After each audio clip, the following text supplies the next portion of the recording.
wrote it last week, so I thought it was fascinating to be able to do it. That meow is hard to hear. Yeah, that's why that's not even there. So, yeah, the whole. So can you really get out of jury duty if you're racist? That's what I heard. That's what everyone says. Every time anybody has to start jury duty, they're always like, "Don't just say I'm racist." Really? That's terrible. Which I think. I think maybe your friends say that. Probably. Has anybody else heard that though? That. Yeah, I mean, that's what everybody says. You're all racist. When I was in jury duty last time, they made an announcement on the loudspeaker, and they're like, "Just because you do not speak English is no reason you cannot perform jury." Like, because people were trying to get out of it by like, "I don't speak English," and they were like, "Absolutely not. That still means you have to be a part of this system." Right. Well, the thing about it is, like, they don't pull the end of the joke is they pull you aside and ask you in private. Like, he has to announce it in front of everybody, like, "Hey, everybody, I'm a racist." It's like, good luck with that. You should just walk in a shoot in a hood. Yeah. They won't even have to say it. I think that was in Family Guy, that whole racist thing also. I think that's how Peter got out. Well, you know, what could be funny is that what if the person that you have to tell that, what if the person doing the questionnaire, like, "Are you racist?" It's like a giant black guy. Right. It's like, well, who are you racist against? Right, well, exactly. If you're in Detroit, like, good luck fucking running that in the flagpole in a crowded courtroom. Like, right. Let's see. Well, what if he says I'm racist? Yeah, everyone is. This is Detroit. Just fucking sit down and let's vote. Is it true you can buy a house there for $30 right now? Not 30. You could get one for like 10 grand. For sure. 10 grand. Yeah, or like depending, you can get it for like 2 grand in some spots. But 2 grand for a house? Yeah. Right, you could get one for 30. You just put 30 down and you make payments of $10. The Chinese are actually buying a ton of land.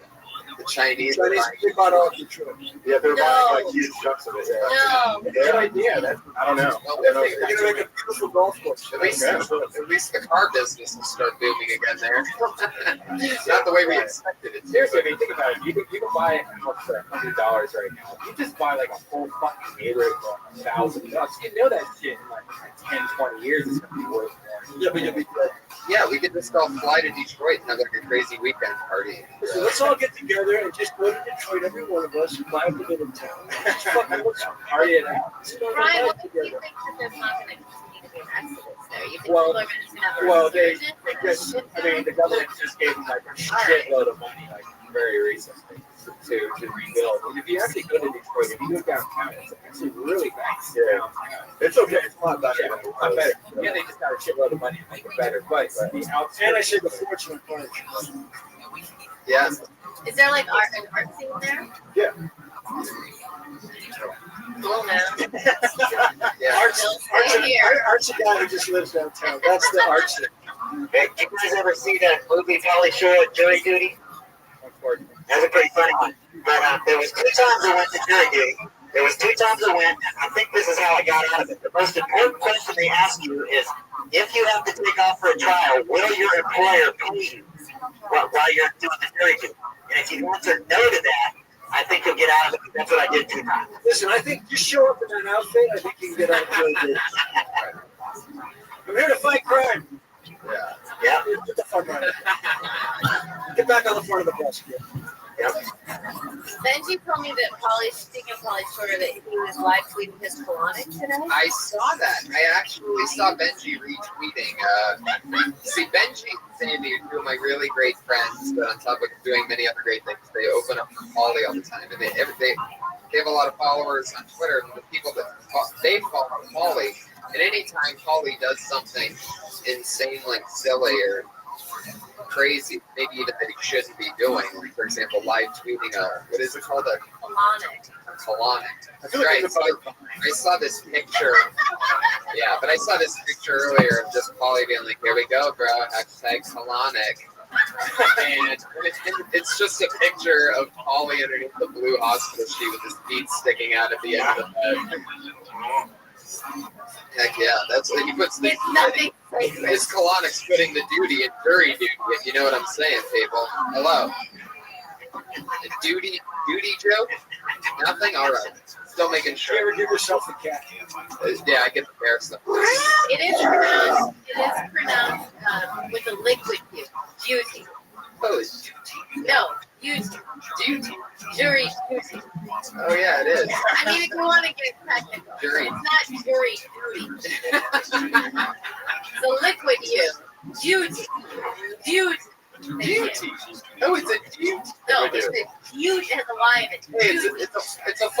booty, am I right?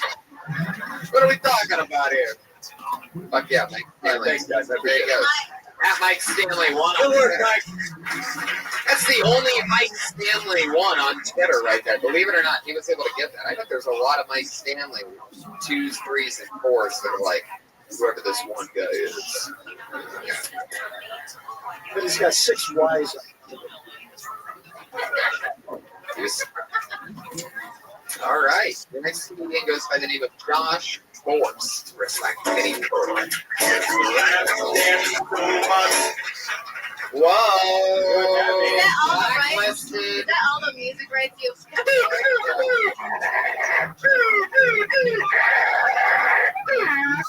Josh Force, you get good luck with your career.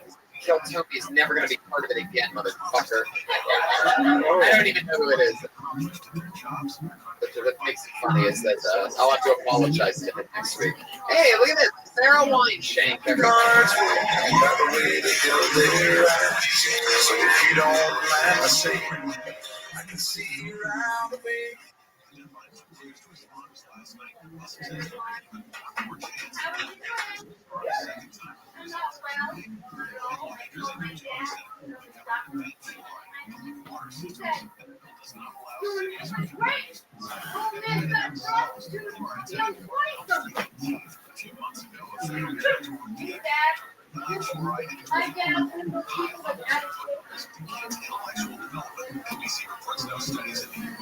My dad is one of those people that's out of shape. He's like one of those out of shape older men that thinks that he's in shape and is constantly giving unsolicited workout advice. You know what you gotta do? You gotta shock your body.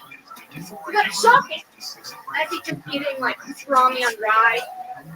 He's like, yeah, you gotta shock your body. The only thing worse than getting unsolicited workout advice from someone who's out of shape is getting unsolicited workout advice from someone who's super shitty and fit. Right? Like, no thanks, I'm good. Like, don't be giving me workout advice unless I ask. I spent a long time last week thinking about who invented the salad toast.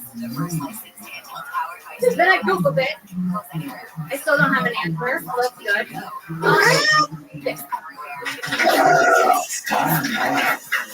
She wasn't even going in that Bears making noises. Bear just wanted to say hi. I think Sarah's a national performer. So do I. Yeah. Sarah, I think you're confused. Yeah. Did you learn how to connect with charisma from Judy Carter? Well, I don't even know who Judy is. I gotta be honest. Good. Don't stay with me. Unfortunately, I don't know Judy. Oh, you're already on a nickname basis with her, though. Fuck yeah. Was there an end to the salad tongues thing? I'm curious. Well, I was originally going to talk about how I have a weird train of thought and how I was driving and it just popped in my mind. And then it was like really bothering me. I don't know. I always have looked at, the reason why I asked is because I've always looked at salad tongues as a pretty interesting device, because for cleaning purposes, they come apart normally, right? I mean, some of them, most of them at least, you snap them together and then they're thing. And when you snap them apart, they look really silly because it's just like this giant fork and this giant spoon. It's just for lazy people that can't. Yeah. I was going to go to salad tongues and insulation. Right. Okay. Do it. I would. It almost seems like salad tongues were invented because of the one person in the one family, first family member for somebody to lose an arm. And they're like, it's going to get weird if Steve has to get a salad. I wonder if we should just connect the fork and the spoon so that he just has to go like this. Because your dad gave you a lot of advice. Oh, yeah, my dad gave me a lot of advice. Are you close with I'm close with him, yeah. We're close, but we're not like too close. You know what I mean? it? You don't live with it? I don't know. Like, we're not like. You mean you're not fucking your father? The only thing he's decided He's to not giving you muscle. He's not giving. I mean, no, like I don't like overshare stuff.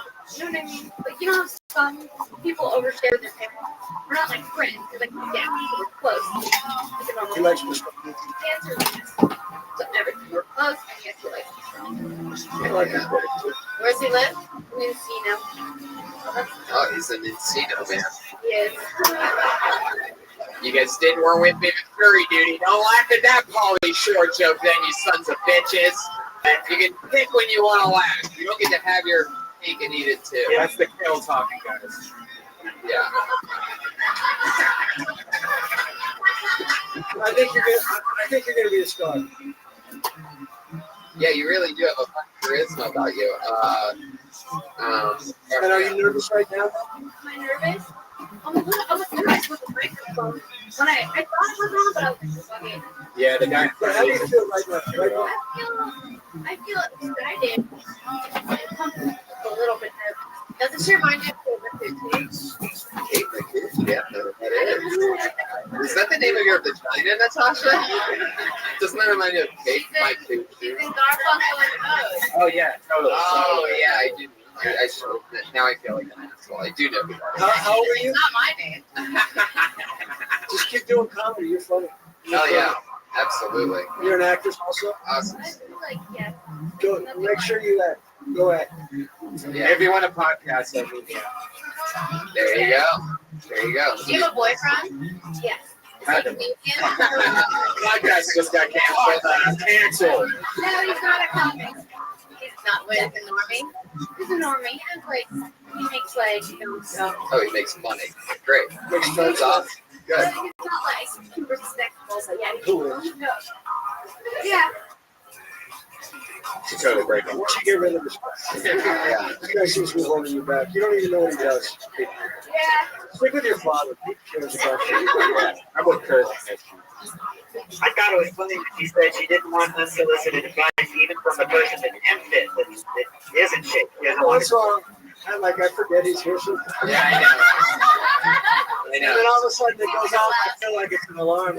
Like, where's my snooze button? Right. That would be great. If the voice, if we had buttons to where we can silence the Patriot, like if all three of us agree and we can't see who's there you go. For those of you that got confused when you said alarm clock, it was like, what is that again? Hold on, what have we taken the Patriot away from? He works on Hollywood Boulevard? Sometimes he does that. Most of the time he's Wait, are we keeping you from defending America right now? Because if that's the case, get the fuck out there and protect us. I'm watching what's going on in this room.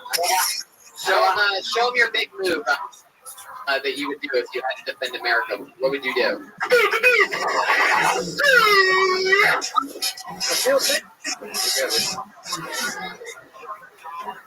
That's I'm you. watching. Always watching.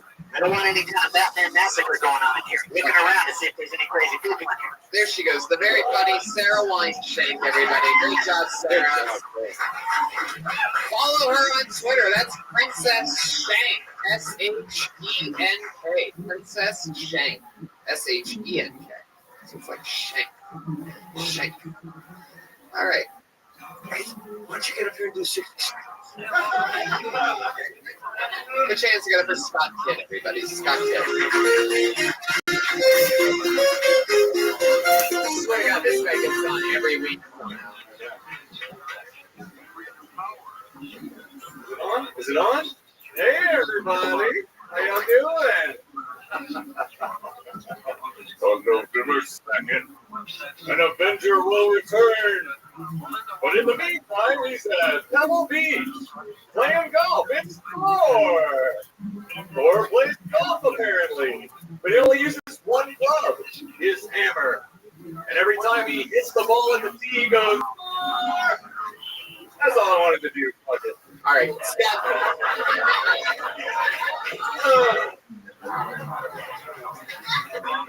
Scott, that was really something else, bro. That's all you wanted to do.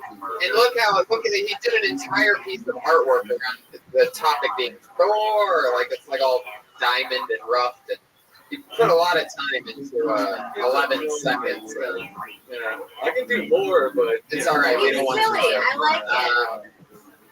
No, yeah, he's goofy. He's fun. He gets on like every week. I'll tell you what, Scott. Go sit down. Go sit down. Scott. Thank you so much. Give it up for Scott Kidd, everybody. You did good. You did good. But next time, do 60 seconds. I have more too. It's okay, go sit down. Oh. Do I have to get the Patriot on you, bro? Scott Kidd, everybody, there you go. With Thor. You got to do So Thor. you don't want anyone to ever do less than 60. They, Right. It's a newer thing. It's just insulting when somebody does. Is that his? Yeah. And that's after me probably causing a stop. So you get about 22 seconds or so. Anyway. Why wouldn't you just like fucking just wave or something like that for 30 seconds? Right, anything. You could have done anything. You could have not known whether the mic was on like everybody else did. they're giving Thor a different cloak. Hey, you know what I'd like to know from the comedian is how many of them actually use a clock and to practice to. It might help to just put a timer for 60 seconds. 0. Well, sometimes when I know I'm only doing 60 seconds, I don't go. I remember one thing I did try out when before I went on stage, I got a little amp and I got a microphone, and I was like testing out using a microphone, like making sounds from the microphone and stuff, because I had never even used the microphone up to that point before. But it's looking back at that, it's really tough.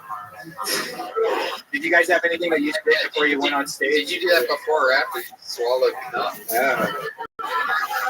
I told you I tried to be a vegan for a very short time, and Wait, how did that work again? How did that jump? What do you guys? Oh, you sons of bitches. All right, every week, this is an interesting twist that I don't think I got to explain to you guys before. Is every week we have two of the same lovely young ladies that go on and do a new 60 seconds each week since episode 1. We've reached that point right now. So with no further hesitation, coming up first this week, put your hands together for Kim Congdon, everybody. At Kimberly Congdon on Twitter, a Kill Tony regular. Guys. So I read this story in the news about an orphan, a 15-year-old orphan looking for a home. His name's Davion. He's from Florida. And he's going to different churches and he's pleading for families. He said he'll take anybody. I'll take any family. And it was a big outcome. People from Sweden, Australia, Iran. Now I just imagine, well, everybody, we have Davion here today. And we're standing before the Lord today because this is a blessing. Today is a blessing, people. Davion, pack your sandbags because you're going to Iran. Yes, we thought you were praying that. You are no longer Davion Smith. You are Davion Abujad, and you are going there. And like a month later, they're interviewing him. Like, Davion, how do you like your new home? He's like, man, this is awful. I gained 50 pounds of dropping out of school. Took my hand because I stole an apple. I'll take any orphanage. I'll take any orphanage. Nailed the minute. That's an actual news story, right? Somebody who was in Texas? I was in Florida. Florida got adopted by an Iranian family and had to be. Did he? He didn't get adopted by them, but that was the story had said that there's like people writing in from Australia and Sweden and Iran. And that would suck if he was like finally got his family and got But here, the way that joke would actually, the way it should be is he just wants a family. And then suddenly there's 500 families that want him. And now suddenly he's interviewing these families. So he went from just wanting anyone to like, all right, so really not. What about you? Okay, what kind of car? Would I have a car? Am I going to go to college? Do I have a brother or sister? So all of a sudden he becomes the biggest. Right. Do you still want to take that 11:30 with Iran? Fuck no. Yeah, if you're funny, you're committed. Oh yeah, definitely. What, you guys let 2 different girls go on every week? Yeah. Why? And how Because it organically happened. How old are you? 23. Child. At the end of episode 1, we didn't know. We realized it was all guys. It was like a real sausage fest in here.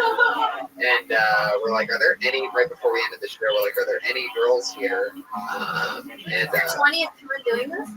It's her 20th night. She was on episode 2. So you're on every Sarah was on episode.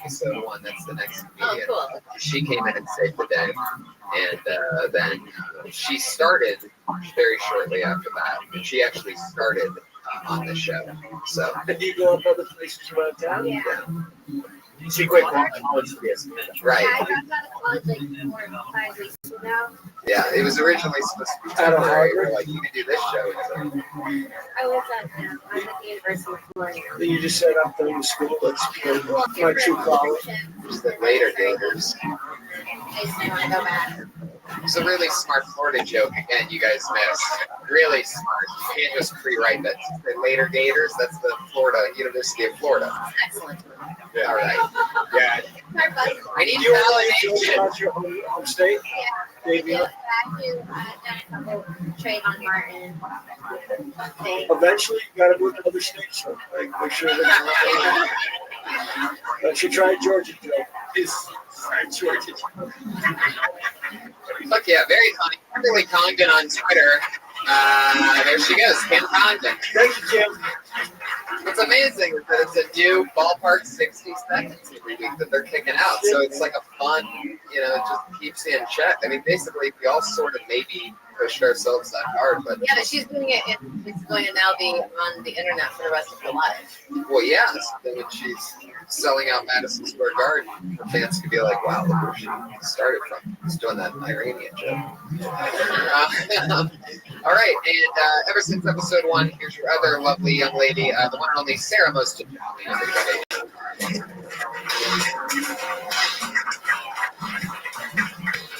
I'm half Iranian, half Congdon.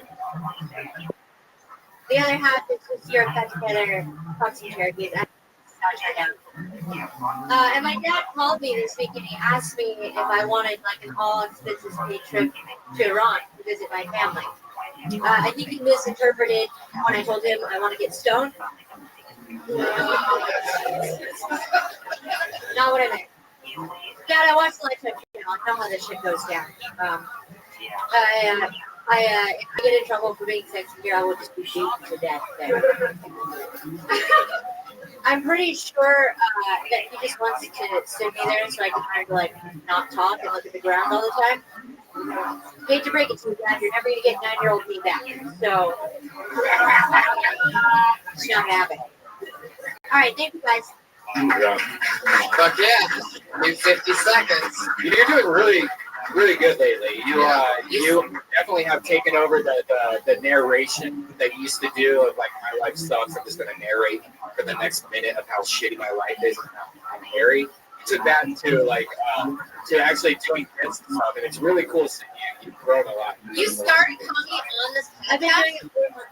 Yeah. So your first time you ever performed was on this show. But the third time ever standing on stage was here. Wow. Why do you want to be a comedian?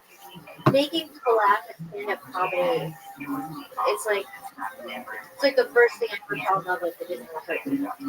All right. Now going back to that narration thing again. Yeah, I mean Go it. shoot yourself.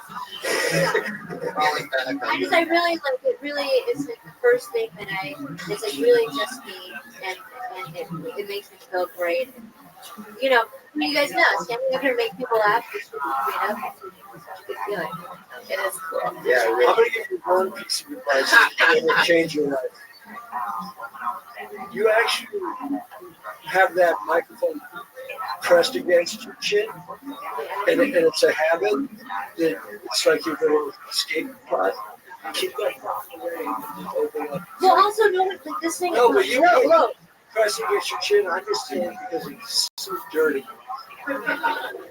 For Santa, You should be glad he wasn't looking at your boobs. I've been putting dirty things in my mouth for. Yeah, she's just.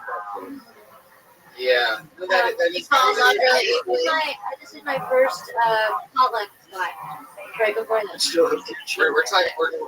We're gonna stay focused on what's going on here. Do you fall in love really easily? Yes, it's horrible. Every single person. Do you have a boyfriend right now? No, So who do you fall in love with? anyone that looks at me. Mostly. Anyone who gives me attention. Oh, you have no respect for me? Well, let me suck it out of you right now. It's not You should open.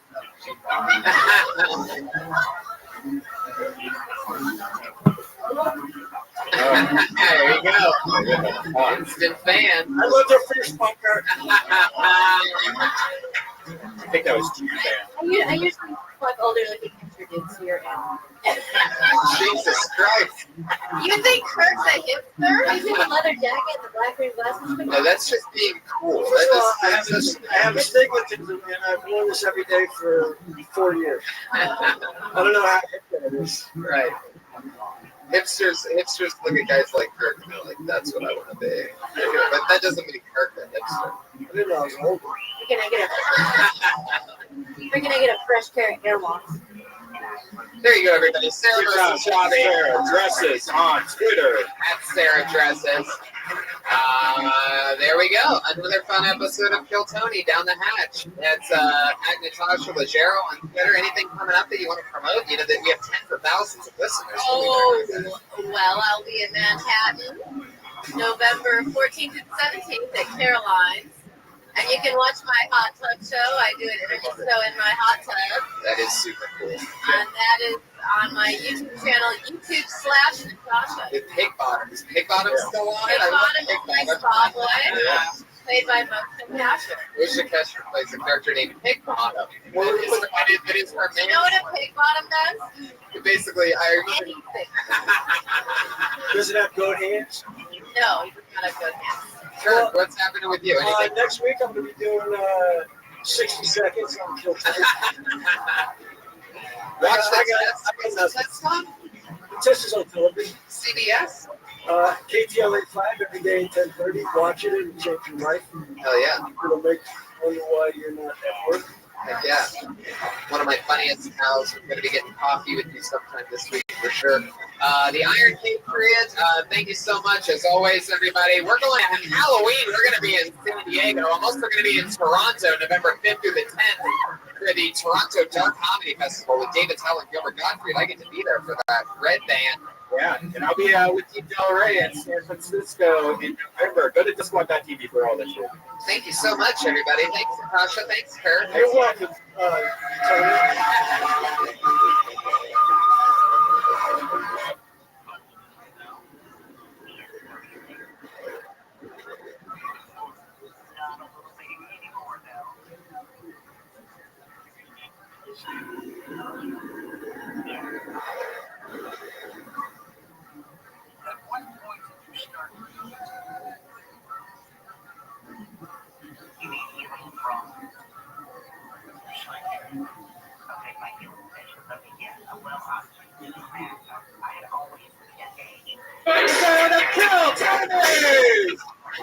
Yippee, everybody! Hi! How are you guys doing? Good to be here, everyone. Hello. Another fun crowd. This is our special Halloween episode, our semi-Halloween episode, in which the great Jesus Christ is here, everybody, the Lord and Savior Almighty. With that, give it up for him. Working hard on a Monday. And the Iron Patriot, as always, is here with us with his special Halloween edition beard. Right, Brian? Look at that thing. I feel like one of the Overage boys, Tony. Oh, there you go. Elvira. Ba-doom, Elvira. Super topical reference you got there. People love Oak Ridge Boys jokes, and you're just firing them out already, straight out of the gates. Like first impressions. First impressions with Comic Patriot would be a great part just to start off. I want to talk to you something, Tony. I bet. I was looking on Twitter, and there have been some people making some art designs with Kill Tony. Yeah. It's been pretty neat. But there was one that caught my particular interest. It was an artist named Michael did the cover of the Kill Bill movie, but he puts your face instead of Uma's. Yeah. And she was wearing that yellow jumpsuit, an iconic photo. Yeah, you got it.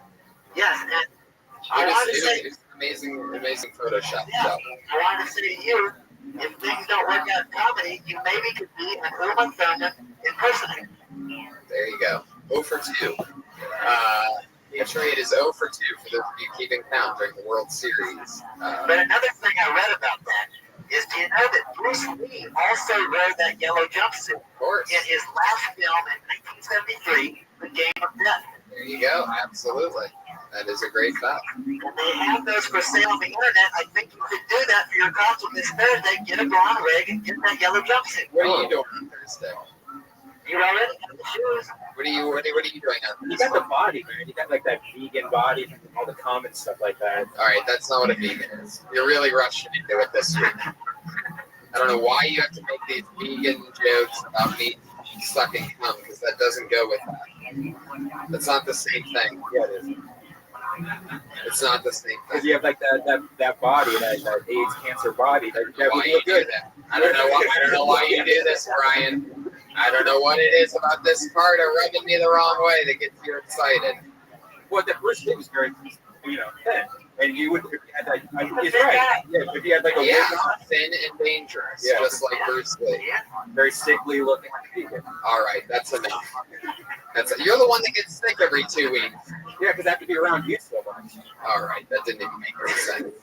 What are we doing? Have you Googled Elvira, speaking of Elvira, online lately to see if it would fuck her? Because I would still do it. Lyra. Have you anyone? Sort of remember. What is she up to nowadays? She still has those big milky boobs, more makeup. Still doable. She was creepy then. Nature, what are you going to be for Halloween on Thursday? I'm gonna be my same thing. What? I go up the boulevard. I go out. Jesus knows it. He knows that I would go out there.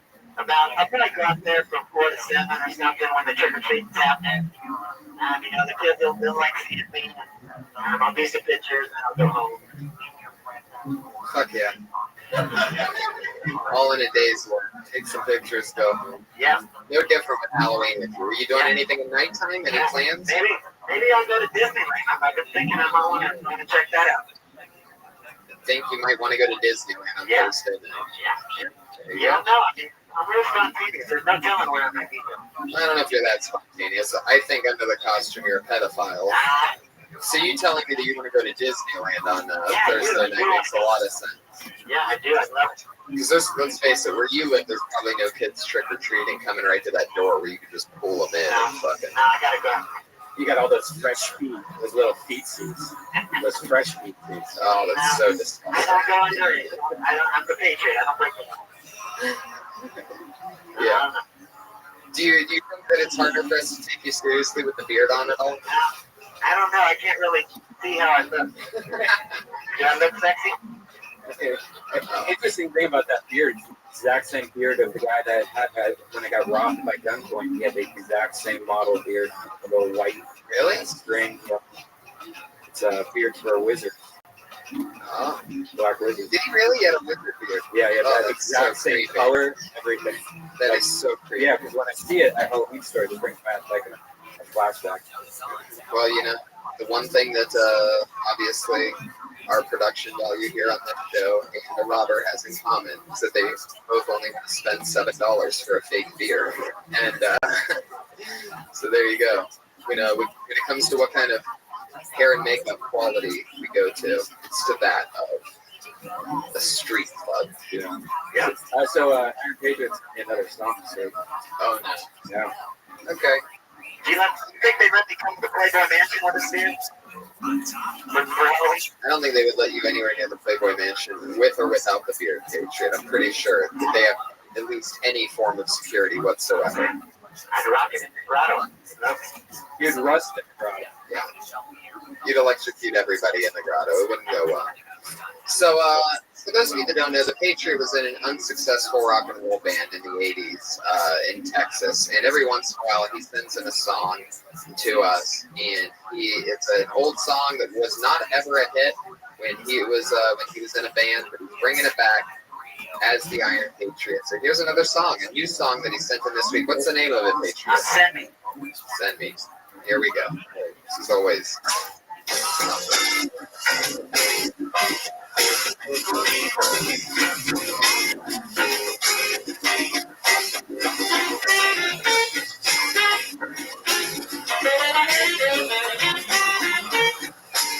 That's much. Mama, I said go back,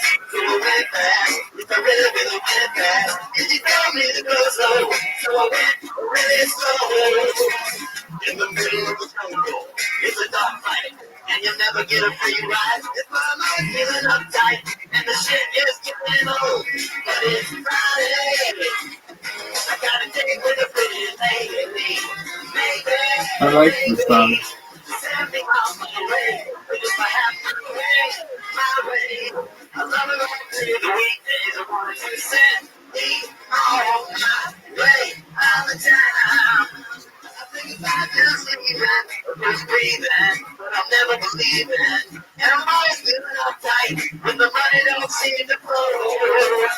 In the middle of the shipyard, on the south side, where the boys really work hard. I'm gonna go real fast, but I might as well relax, cause it's Friday. I got a date with a pretty lady. Maybe, send me on my way. But if I have my way. Oh my God. There we go. Thank you, guys. Was there actually a line in there that said, in the shipyard where the guys are real hard? No, the shipyard where the guys really work hard, where the boys really work hard. You know, I've heard like three or four of these songs now from you, Patriot. I gotta say, you guys really would have killed if you ever played the Mos Eisley Cantina. I mean, you sound like those fucking.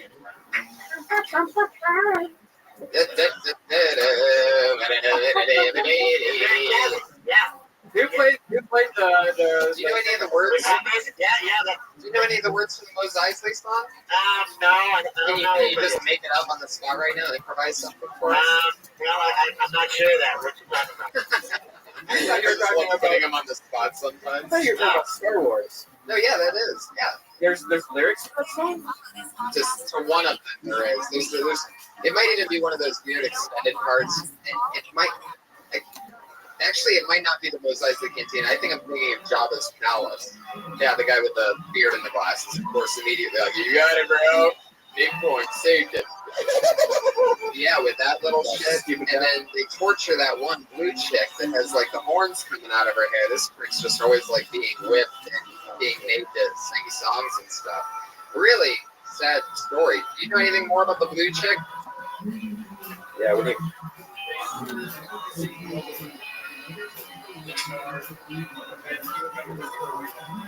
I've gotten so good at knowing like who to ask facts to. Right. Yeah, I would have thought the Star Wars shirt in the very back row.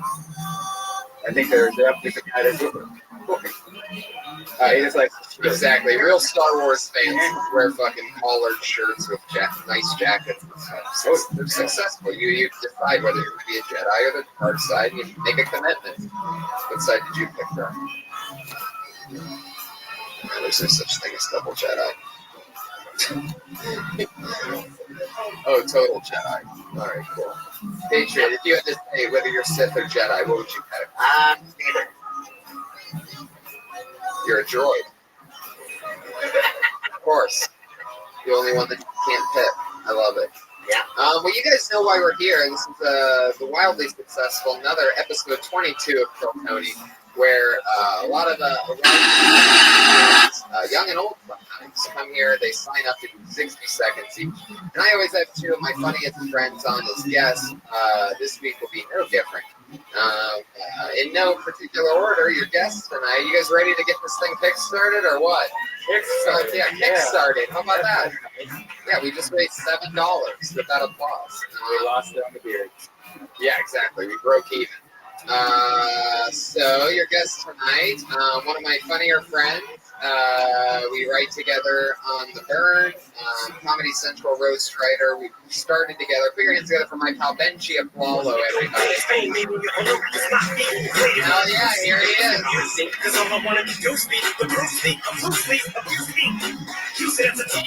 also the opener for Russell Peters and Steve Trevino. I mean, this guy's on the road. He just booked some huge college tour. One of my best friends. Put your hands together for Jesus Trejo, everybody. Also here. You know him from Sullivan and Son on TBS. Hi, welcome. How are you guys? I'm so happy to have you guys. Two of my funniest pals. The kind of guys that I hang out with almost every single night, laugh with. Yeah. Jesus and Benji, two cold-blooded fucking killers. Yeah. Hey, Benji, you've been on the show before, and Jesus, this is your first time. Yeah, first time. What episode were you on? I was on this show with Jeff Richards. What episode, Patriot? That was Kid Tony 6. Yeah. Remember I did my rap? I love the Iron Patriot. Right? I really like you. Thank you. I've seen you on the Ice House Chronicles in the last couple of weeks and been enjoying it. Okay. Busy. You didn't have to compliment me, just I complimented you. No, it's okay. Yeah. We got Jesus here. What do you know about Jesus? Yeah, what is it like opening up the Russian theaters? Fucking crazy. Yeah. I was like, oh shit. What's the real. biggest venue you did with us? Nokia Theater here in Los Angeles. How many people was that? 7,500. Yeah, man. I was like, holy shit. My mom, 10th row, just clapping it up the whole time. Oh, that's great. Did you see her? Yeah, oh, I could hear her. Was she like one of your focal points during your set? Yeah, I mean, that's my dad's sleeping. I mean, just, Oh, really? Isn't that amazing how that works out? It's crazy. Like, we were there, like, I was so excited. My dad's like, after the show's all said and done, we're backstage, and my dad just kind of like, you know, hitting with his knuckles up against the beam. He's like, oh, this is a nice place. Oh, awesome. I guess they got a pretty decent foundation over at the Oh, the seats are amazing. What about these jokes? Fuck your jokes. That's great. Iron Patriot, man. Like, what's up with the lights, man? You look like you look at those lights and you feel like he's gonna wipe some of these teeth at the ball. You know? Just one goes. Yeah, the costume came from Norway, but the lights came from Belgium. Wow. All right. Fuck yeah. You tagged that shit, huh? Yeah. Absolutely. And when I got the light, I actually had to wire up the batteries. I had to make several trips to Radio Shack. And I thought it was just ready to go, but it's just the light. And then I had to twist the wires together and put those little plastic things, twist them on there. Oh, That's very Johnny Five of you. Yeah. I'm just like Robert Downey. I do a lot of work at home on my costume, getting ready. Downey soft. Yeah. Yeah. Fuck yeah. You got another thing that I love that's happening right now with this introduction of the beard and the ventilation system here at the store is this like powerful wizard bottom of the beard video going on right now. It's like floating in the wind. Pretty fucking hilarious. Yeah. Do you have any wizardly thoughts for us? Like, have you smoked pot lately and had any of your deep thoughts? Yes. Nothing is outside you. What is within is without. I don't get it. That's it? That's the end of it? Yes. It sounded like you were really getting Listen, you're in a battle against your own mind. And that's the good news and the bad news. I don't like it. All right. Yeah, all right. You're not smoking the right pot, Patriot. I don't know. I feel like he's just reading us memes.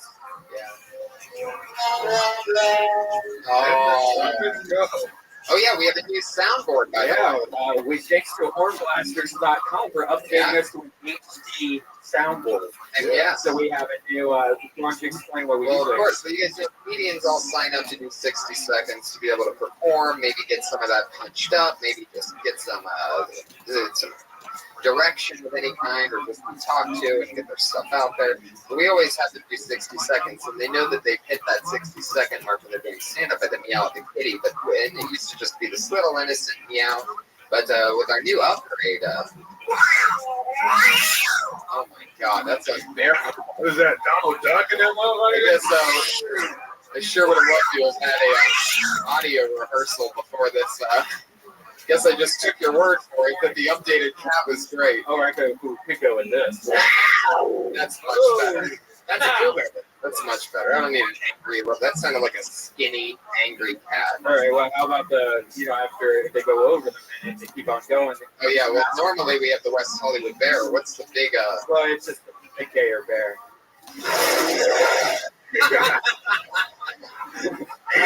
That's fucking scary as fuck, right? That is fucking perfect. That's nervous in the other room. Getting mic'd up. That is so great. That would make the fucking shit off stage. What's the magic wand? I just want to see what the magic wand is. Oh, that's just in case if a really hot girl comes up on stage. It's adorable. Fuck yeah, man. So, Is that what you hear in your head when you have a bummer? Because I wouldn't automatically associate that sound with hot shots.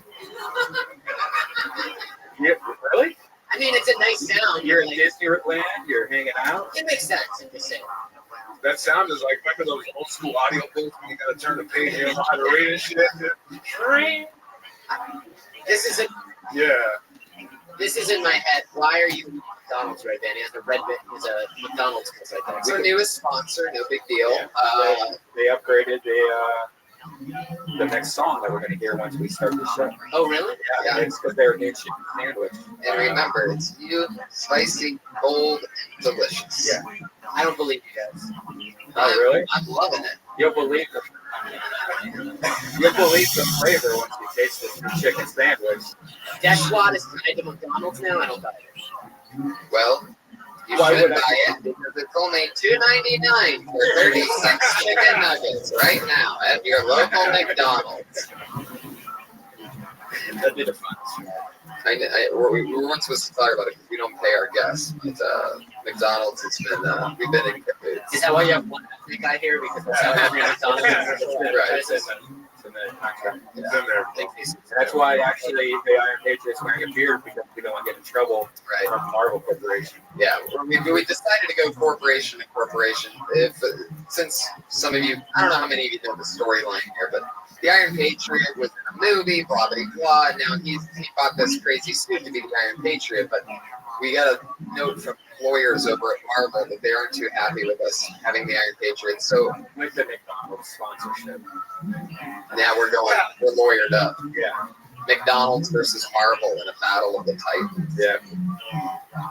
But then again, McDonald's might drop us after they hear this episode. Anyway, fuck yeah. You guys ready to get this thing started? We have over 30 comedians that signed up for tonight's show to get the chance to do 60 seconds. So let's have some fun, shall we? It's always exciting and fun. Hey, Sarah Weinshank, everybody, starting it off. Lovely young lady. Exactly what we do. I follow Sarah on What's up? Yeah, I was like, yeah. Got a flu shot, guys. Got my flu shot from Rite Aid. Went to Rite Aid to get Q-tips and a Twix. Just Q-tips and Twix. That's all I wanted. Left with a fucking flu shot. Waiting to see if I'm going to develop latent autism. Not quite sure yet. But you guys should see the dude that gave me this flu shot. This fool is like father time. He rang me up for the Twix and the Q-tips. And then, like, I freaked out. I was like, there's no way you're the same dude that's going to inject me. He's like, oh, no, I am. But I got a lollipop afterwards. That was great.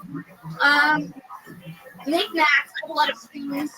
Like, I'm afraid I'm going to be a crazy old knickknack lady with a lot of shit. Like, magnets on my fridge for places I've never been. I'm afraid of being that bitch. Like, the one that, like, speech and makes hummingbird feeders. That's, like, my nightmare. Have a lot of cats. Really big scratch posts that play on them, but no front. Is that one of them? There you go. 1 minute. the cat noise cut out her half joke.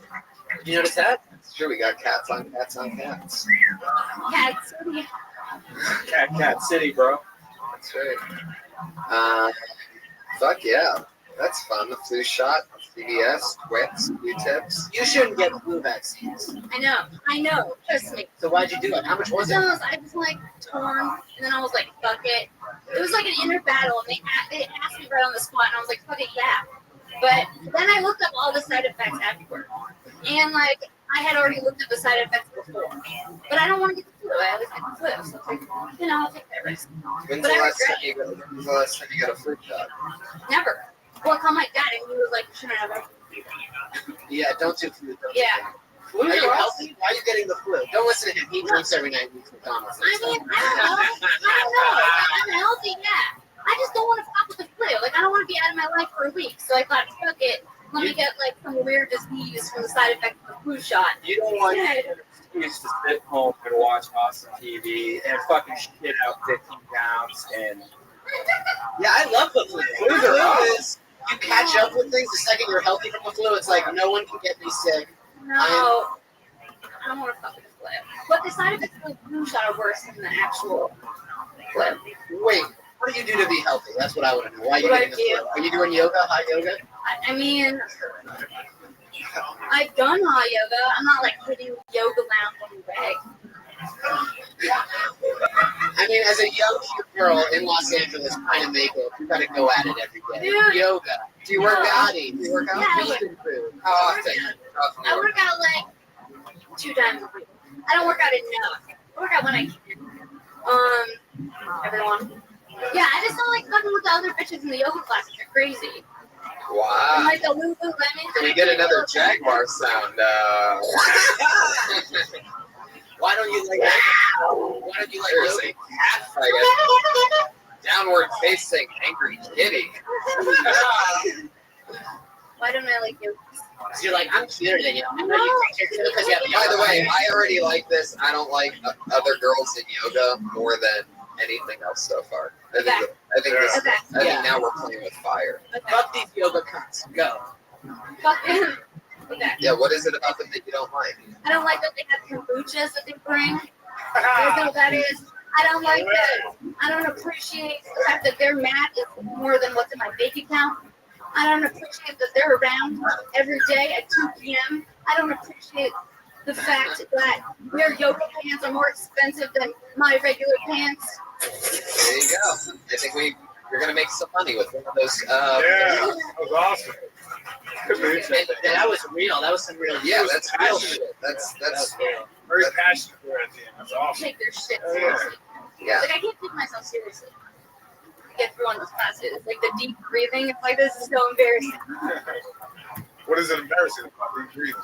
Because there's like one class. Okay, I won't even fuck with it because it's like extra deep. It's like Extra called deep. Kundalini. Might even blow a snot bubble deep, you know what I mean? Yeah. That deep right there, where you snort when you laugh, right there. That deep. It's quiet, right? So what are you dressing in? What are you wearing to yoga that you're feeling? You know, you don't have any Lululemon. I mean, I have nice pants, but they're not Lululemon. Like I don't fuck with Lululemon because it's like played out, you know. Like I'll look the part, but not fully. I won't go full yoga. So you go into like dark alleys to buy your yoga pants. No, not dark alleys. But yeah. If you had an extended labia, you'd be more scared to go to yoga. Yeah. Yeah. I mean, there's plenty of hot girls in yoga, but there's some meaty women too. Actually, I have a yoga nightmare story. It was at a body spirit shop that I got separated to signing up for, and ever since then I stopped going to yoga. What's a goddess workshop? Oh, trust me, you don't want to know. But it sounds like something that could make another interesting premise. What is that? What's a goddess? It's like all these crazy, like, older women, I would say, you know, late 40s, early 50s that are having, like, freakouts in their Lululemon, and it's like a Friday night at 10 o'clock, and I got guilt tripped going in there, so I can't say no, and, it was $40, and I signed up, and I had to. What is it? What are they doing to you? What's Well, I thought that we were going to do yoga at the yoga class goddess workshop, but when I arrived there, no one was doing any type of stretching at all, and I had to stare into another woman's eyes who was anorexic for like 5 minutes, and then hug her, and then cry. So ever since then, I'm like, fuck yoga. When do you become a goddess? Look at the goddess. I don't know. It's just like these women, they're like, keep their lives and their husbands, or like whatever. They're like bitter about life, so they're like going to like, I didn't realize it was like that, you know? I'll tell you this: if you work the I hate bitches angle, you'll get all the men on your side and some of the women. Okay. It's true. They'll stand by your passion and your honesty. Because it sounds like you really are coming from that place. So fucking rock it. Because the yoga thing. Okay. How are they always there too? You know that if what are they doing? If you're doing this and you're able to do yoga, what are they doing? Why are they always there? How do they do that? They have rich husbands. They just do yoga during the day. She was Right. She's a fucking artist from the grind during the day, and then she sees all these rich bitches at fucking yoga at 2 p.m. and Right. she's like, this. Exactly. Yes. There you go. Princess Shank on Twitter. Sarah Wine Shank, everybody.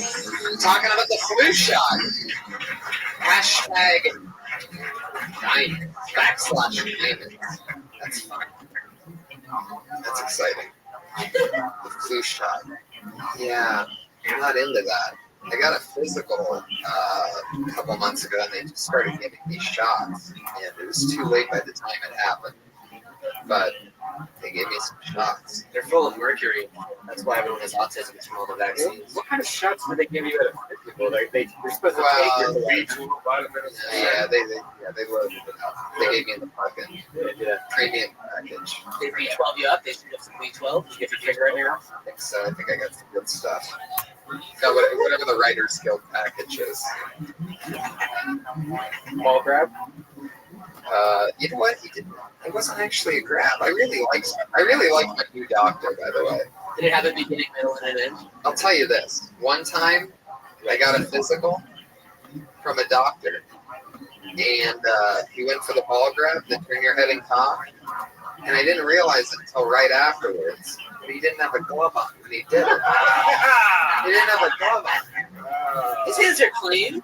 Yeah, they're clean, but put a glove on it, bro. Because if he doesn't have it's fine that he doesn't have a glove on. Like all of a sudden, I started thinking like probably like a girl would that doesn't use a condom with the guy or something. Like I'm like, it's all right this one time with me, but wait a second, that means he does that with all the guys. So like he has this bally hand, this hand of balls. Was it in the morning or the afternoon? I think I got a late shift on the ball grab. I don't tell you how many pairs you got. I had one where like when I knew the ball grab was coming, and my dad told me about it, so I got a female doctor to do my physical. You're so full But of then shit. she had a teacher's assistant, like somebody shadowing her that did it for her. So I had a younger guy that was like my age grab my balls in front of her. It was worse. I prefer That's so great.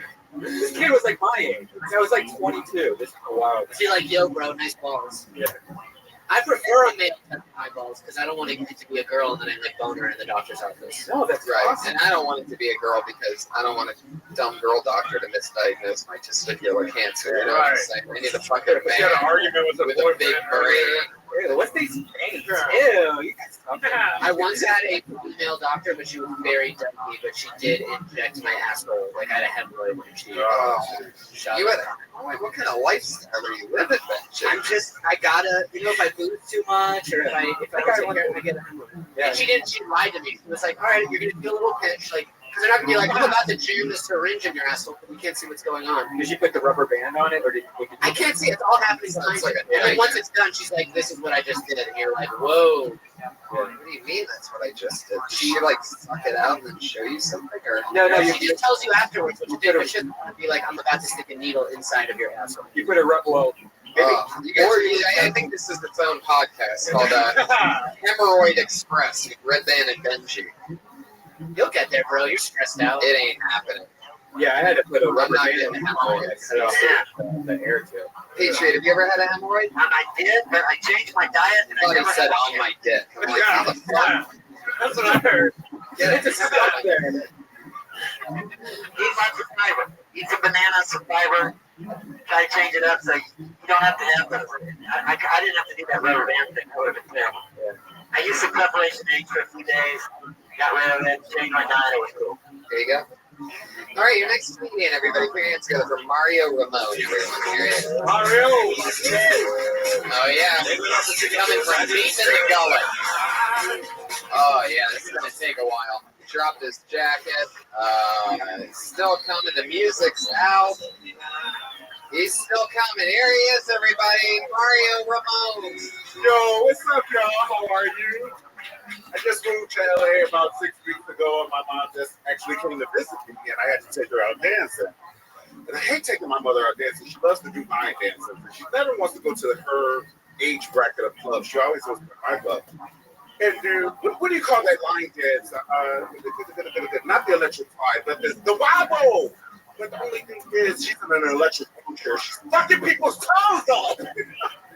Like my mom, she loves to drink and do line dance and things, and like if she does it, like she makes her wheelchair go really fast and swings her head, and like she's like fucking people, so, like seriously.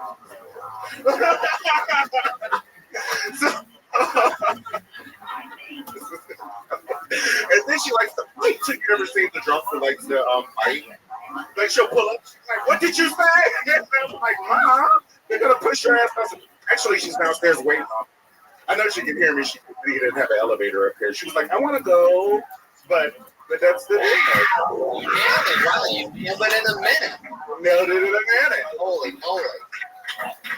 Is that true? Is your mom really here downstairs in an electric She's wheelchair? waiting on me. Really? Yeah, I wish we had an elevator so you could see the She's show. really downstairs? She's downstairs. Wow. It's amazing. That's hilarious. Well, okay. Okay. You have so many things you want to talk about. Like, Did she really want to go dancing with you? Was that a oh, yeah, she goes there. In a wheelchair. In an electric wheelchair. Actually, right. Don't So, fall over okay. hell. All right. All right. What did he say? You are a happy guy. Yeah. Where are you from? I'm from Atlanta. Atlanta. Yeah. You. Heck yeah. Scotland. It's really cool to call it Scotland. What happened? It's all happening, man. I know.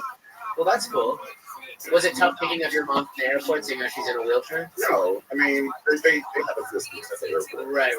You know, the guy who goes. Of course, I always do. Nice. What'd you tip him? Couple $1 bills. Oh, yeah. We give them like 4 or 5 singles or something. I'm sweating like Indiana Bobby, Yeah, I don't actually. believe I'm you. so damn nervous. Like, I'm not nervous, I'm just hot. You know? That was hilarious, man. I'm curious. Is that the first time your mom approached you about going dancing? No, she always. What was that first time? I'm curious. It's like that. Well, people were actually concerned because she was in her wheelchair and she had her cortisone shot that time in her knee, so she got up and started doing it like that. They were like, okay. So she can kind of move, but okay. Has anyone ever tried to inappropriately grind your mother on the dance floor? And then you No, she's the grinder. Actually, Oh, she'll shit. up on you and grind you. She's like, hey, and she makes it bounce. The wheelchair, yeah. Nice. Oh, yeah, that's all. She has hydraulics in her wheelchair? Yeah. And we decorated it for her. I mean, It's cute. It's all great. I love what you're doing with this whole thing. It's absolutely right. That is some funny shit. I would cross electric slide and electric wheelchair. I would make that connection instead of saying the whole. Would you say Waldo or Waldorf? What was? You talked about a dance earlier on. You guys it's called the wobble. Yeah, well, you're saying something there that really doesn't matter. You know what I mean? Like we don't even know what that is. Does anybody know what the wobble is? No. It's the one guy, right? What nationality are you? Nationality. What nationality? Korean and black. Instead of the electric slide, she does the electric wheel. Right. Maybe like So that, and I also you talking about how sometimes she'll get cortisone shots, and I would set that up by saying something like, she does one dance move we call the miracle, where that she gets her cortisone shots, and then all of a sudden she gets in the middle of the dance floor and just stands up, and everybody goes crazy. You know what I mean? Like you call it the miracle. Does also weeping at burning. You know what I mean? Right? Yeah. Okay. Yeah. But that's cool. That's great. Like I think it's cool if you're talking like something real. You know what I mean? Like I talk a lot about my parents and my acting. I think that's cool. You know what I mean? Oh, she's downstairs cursing me out. Oh, Every okay. time I get finished, she always says, fuck her. She does. I love your energy. You have so much fun, Mario. Yeah, life is fun. Why'd you move to LA to put some comedy? I'm coming in. How long have you been here? 6 weeks. 6 weeks. Wow, from Georgia, 6 weeks. Was your mom out here before you guys came together? No, she just came to visit. If you do comedy, She was like, I know there's some nice folks in LA. Wow, that's so fun. Did you do comedy at Punchline in Georgia? I did. Punchline, Uptown Comedy, Laugh Factory. Awesome. That's a great club. That's awesome. Is the comic strip. What did you say? Right. I just wanted to It's make hard sure to that you have hear the Laugh to Factory. slaughter like some innocent virgin animal and then walk over to them. Like they let nobody in Punchline. No. Like you have to know something. You have to know him. Jesus is down.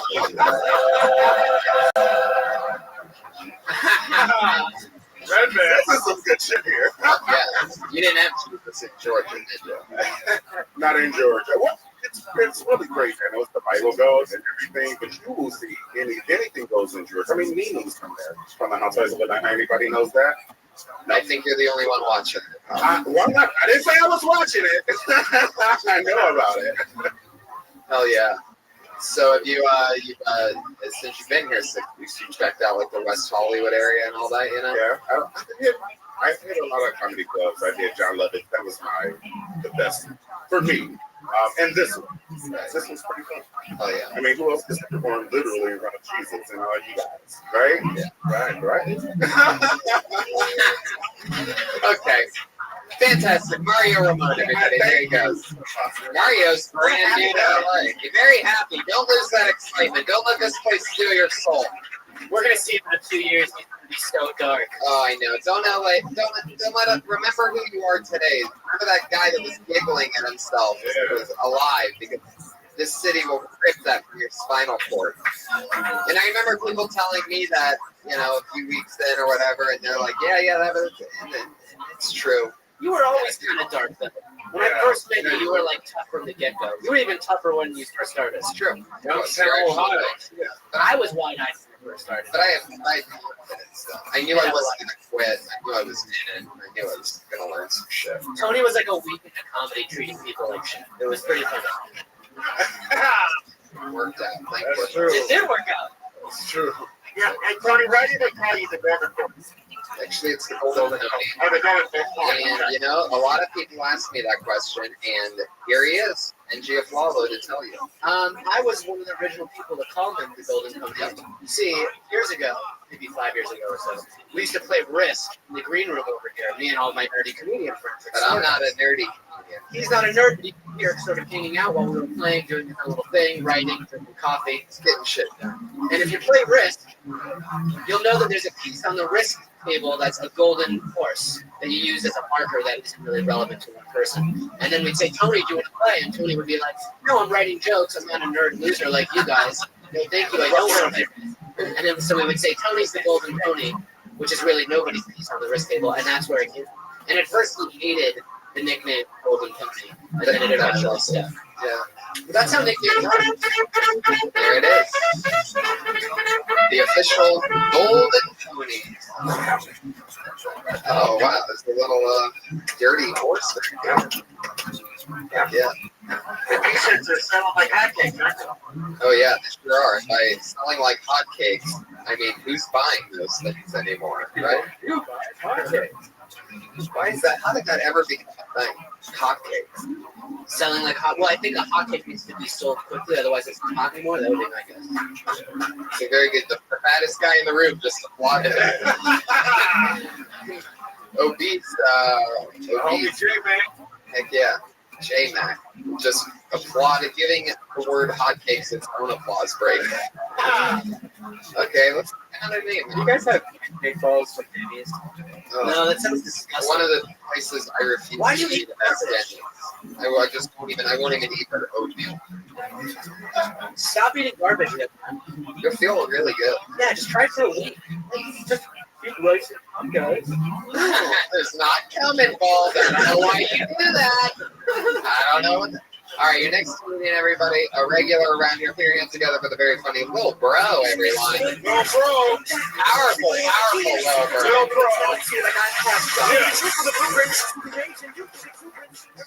Just a quick thought, you know, since they have a weed dispensary, do you think they'll ever have a cocaine dispensary? I can't wait for that shit to come out. I got my card. Hey, I just moved out here to LA. I really didn't move out here. I just don't have enough money to get back home. You know what I'm saying? Like, I hate talking to people back home because they ask those same two questions, like, how you doing and why haven't you made it home? I mean, made it yet? And I'm like, send me a plane ticket so I can come home and tell you all about it. Like, I'm eventually go back home because I got to pay my child support. I hope they take checks. Because I'd rather go to jail for writing a hot check than not paying my child support. I'm paying it all at one time. But the only reason why, you know, because I'm like, bitch, you want it all at one time? Because I am a cancer survivor. My ex-wife is a cancer, and that bitch was trying to kill me. And then she filed child support. That's it. Thank you. Yeah. Killed it. Killed that Fuck yeah, man. Lil Bro, one of my good buddies.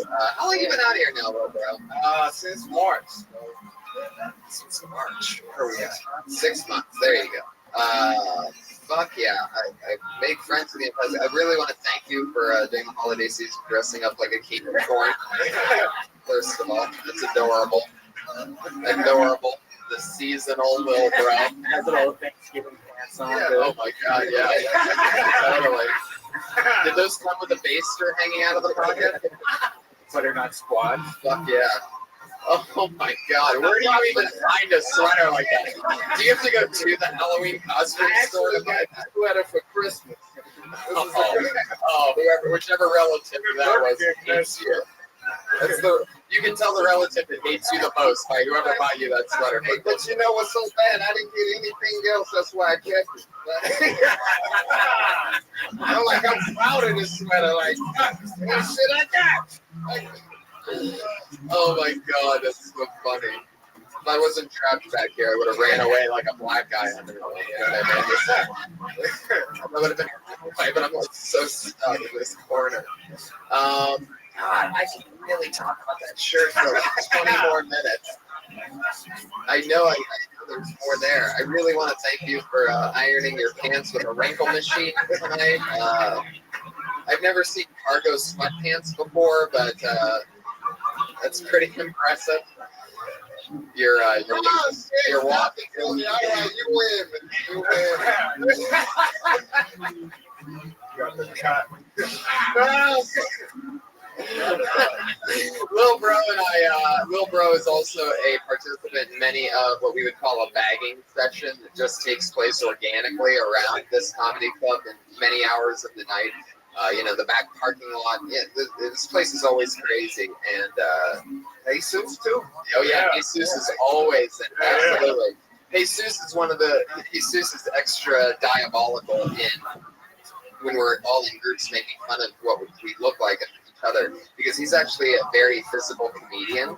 So his jokes will always end up with him doing it's hard to describe, but and it's always something more powerful than sometimes an act out can just crush what only words can do. Do you notice he also has an orange watch matching the rest of his? Hell yeah. Did you get that orange watch when you did comedy in a construction town before? Or, all right. It looks like a children's watch. Oh no, it was a gift. Yeah. The comedy. You get the worst gifts ever, by the way.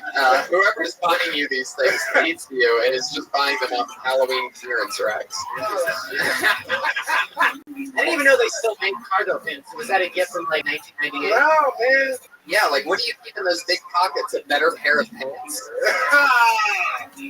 God damn. Oh shit, here comes the hat. Yeah! Boom. I'm trying to hide my face, man. You're killing me. Say something. You should have hid the outfit. The face is fine. Rothschild Williams.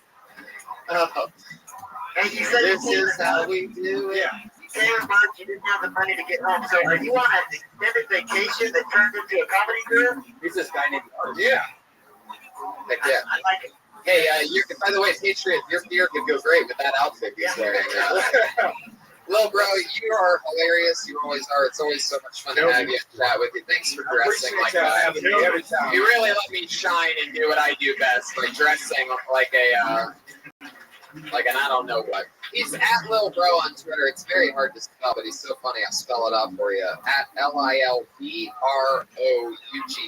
spells bro with 3 silent letters at the end. Yo, bro. Because he loves his fans. And Yo, bro. Yeah, I suggested to him a few weeks ago that he change his name to No Bro, because there's already plenty of littles. You know, the little Rains of John. Do you think there's too many littles? You know, the little Romeo, little Lester, little Troy, all the. The thing is, this is be Big Bro because he clearly abandons children. There you go. Oh. There you go. No doubt about it. By the way, abandoning children to abandoning mothers in wheelchairs. Mario Ramon LA was Mario Ramon's Twitter handle, by the way. I forgot to get that out earlier. That's at Mario Ramon LA if you want to send him a tweet, you listeners out there that aren't here live with us. Right? There it was. Was that what that finger up was about? Is that thing? Original? Oh, okay. Forget it, Mario. Forget it. All right. That's weird. A friendly black guy who goes to church? Never heard of that. Sarcasm. Usually it's just all friendly black guys go to church. Just so you guys know. Heck yeah. Mario's only been here a few weeks. Do you guys remember what your first comedy sets were like? I ran the light. What were you talking about? Anything terrible? Yeah. Oh man, I fucking bombed hard. I remember making fun of you, didn't I? Yeah, when I first started coming around, We're like best friends now, but I used to really. I left damn near in tears one night because I had this this Mexican belt and used to look like a WWE belt because they had the big Mexican belt buckle. I'm like, Didn't it say it's like made of Adobe or something? yeah, Adobe or some shit. Like Rey Mysterio, like he just went in on me. And I went in the car and I took the fucking belt off before I drove home. I'm like, I don't even want to be wearing this shit. And we ended up being good friends after that shit. Oh, that is so fucking awesome. I remember that shit. Wow. I'm gonna bring that belt around again. Have you signed it, motherfucker? I just picture it right, exactly. I just picture it like the belt sitting on your passenger seat. You're driving home where like a red light was trunk. I popped the trunk and put that shit away, rolled it up nice. Put it in where like the spare tire is. Yeah. Yeah, I remember that first sentence, man. I fucking bombed hard, man. I was talking about how my dad set me up on a blind date, and my dad was showing it was a physical joke. So it was like my dad set me up on a blind date, and he told me that her waist was like this, and when I got there, it was like her waist was elbow to elbow, like the same response. You know what I mean? Right. Yeah, man, it was just, and I'm thinking in my head, like, I'm gonna kill him with this shit. They gotta see the hands just right. I even leaned in a little bit so they can see it. One of the first times I went up actually sang like Beatles covers, and then in between I would tell really awful one-liner jokes. And Can you give us an example of one of the awful one-liner jokes? Like, I love the best. It was right when Sierra Mist was coming out, and I was like, Sierra Mist, that sounds like a lesbian porn. See, exactly. It sounded just awful. I love how fast. Does Sierra Mist sound like a dyke porn star? Sierra Mist? No. Well, that was the joke, and it didn't work. And I was trying to be cool and artsy and singing songs and telling one-liners, so I was like wearing like a cool hat and sunglasses. And then I was so devastated afterwards that I did something similar. I actually threw the hat away, and I stopped singing. You put that in a trash can, like, and you put to rest that character today. Yes, and imagine as bad as that joke is, in between, like, You've Gotta Hide Your Love Away by the Beatles. It was just like the worst thing you could put people through. That was what I was trying to do. That hat you threw away. Wait a second. What was the one little bro was wearing? Was that a beige? He found it. Anyway, keep this fun train moving along. This is so fun. Your next comedian goes by the name of Eric Carter. Oh shit! Eric Carter, Mississippi assassin. Giddy up! Sorry for this song. Now, what the hell happened to the Oak Ridge Boys? I mean, I really have my hopes up coming out of the Fidelia. They came out with some queer shit. And speaking of queers, I got to Hollywood today from Orange County, and the first two things I see are two broads kissing and some of those Jews with the hats and sideburns. And me being the entrepreneur that I am, I'm going to open me up a bar on Sunset. We call it Dykes and Kites. Oh.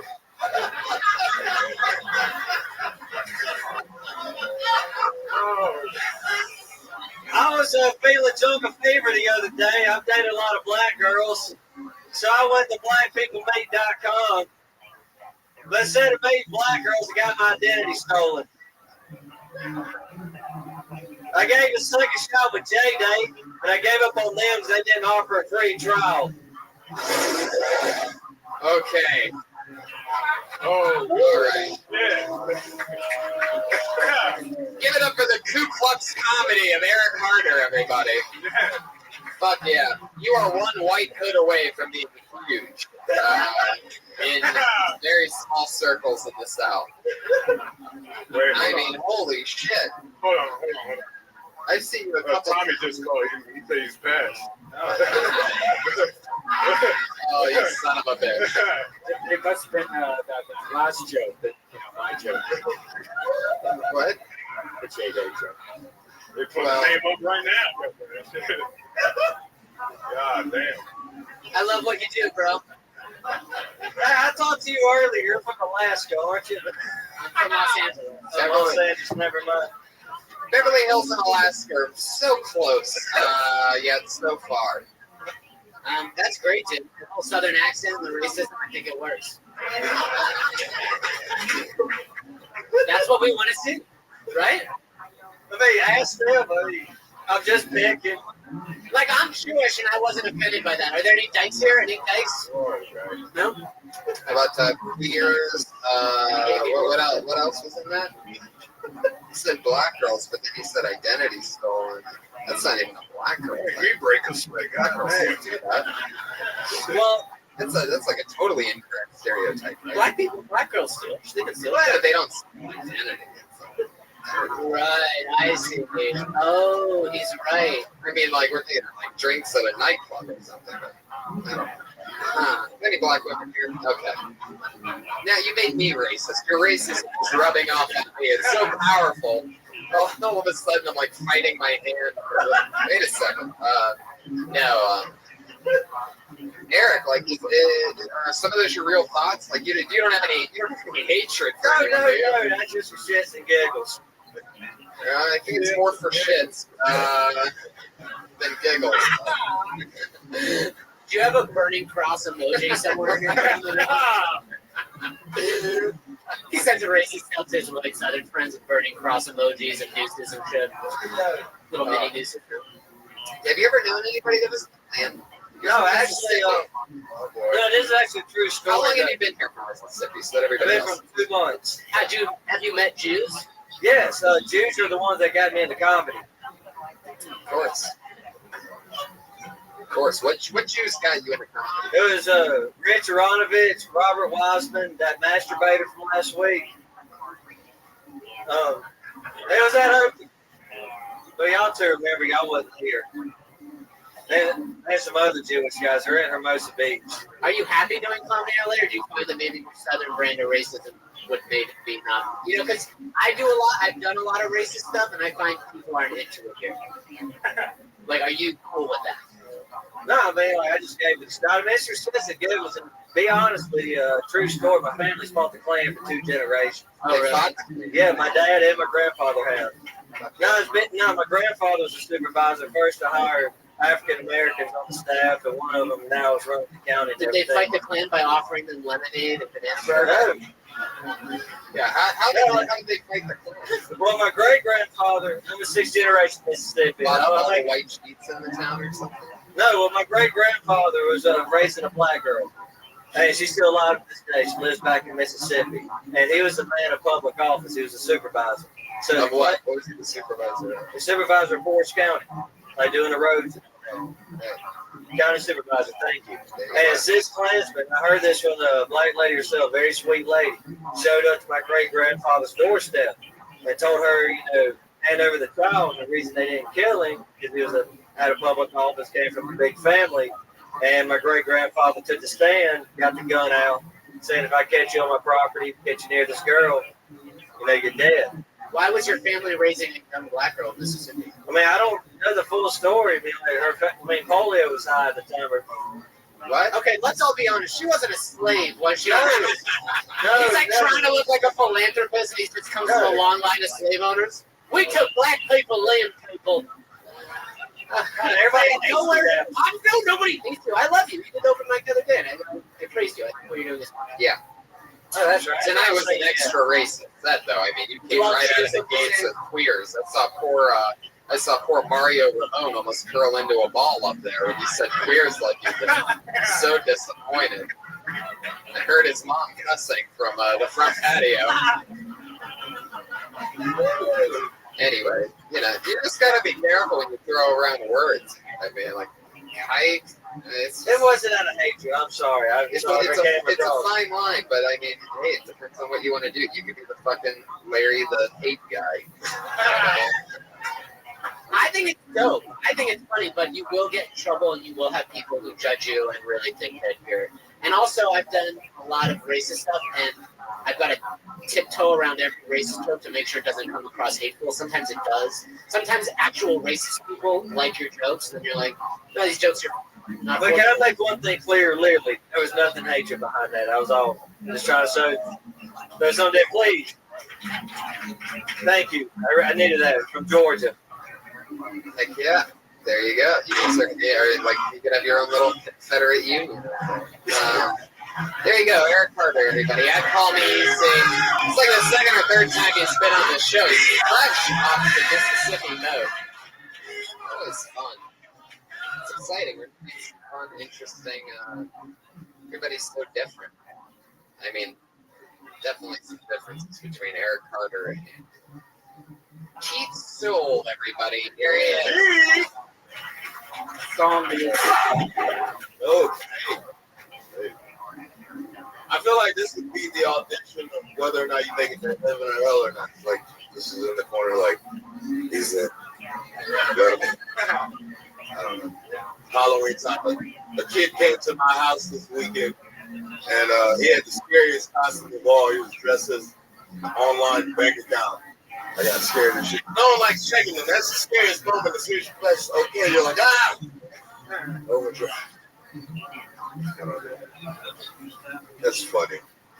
You guys are just rich. That's why it's not funny. Like, I love looking at it. It's my favorite part of the day. I realize like we need to get rid of nice people. Nice people are horrible. Like I don't mean nice people like someone brought cookies for today's podcast. I mean nice people like I'm not gonna tell you have a booger on your nose. Nice because I don't want to embarrass you. Like we need more assholes, right? Like Jesus Christ was a real life asshole. You know what I mean? Like who goes in and is like, yo, y'all are gonna believe in me, then I'm gonna die and come back, right? Like, who says that? Jesus does. That was for you. Started with Jesus, ended with Jesus. So resurrection of Jesus jokes at some point during that. Some could say a callback. Fuck yeah. All right. Hell yeah. Keith Soul. I dig it. It is sort of like an audition for heaven or hell, right? Yeah, Jesus is in one corner and the Iron Patriot. They're going to end up one way or the other. All right. I really like the bank stupid one, the overdraft charges and stuff.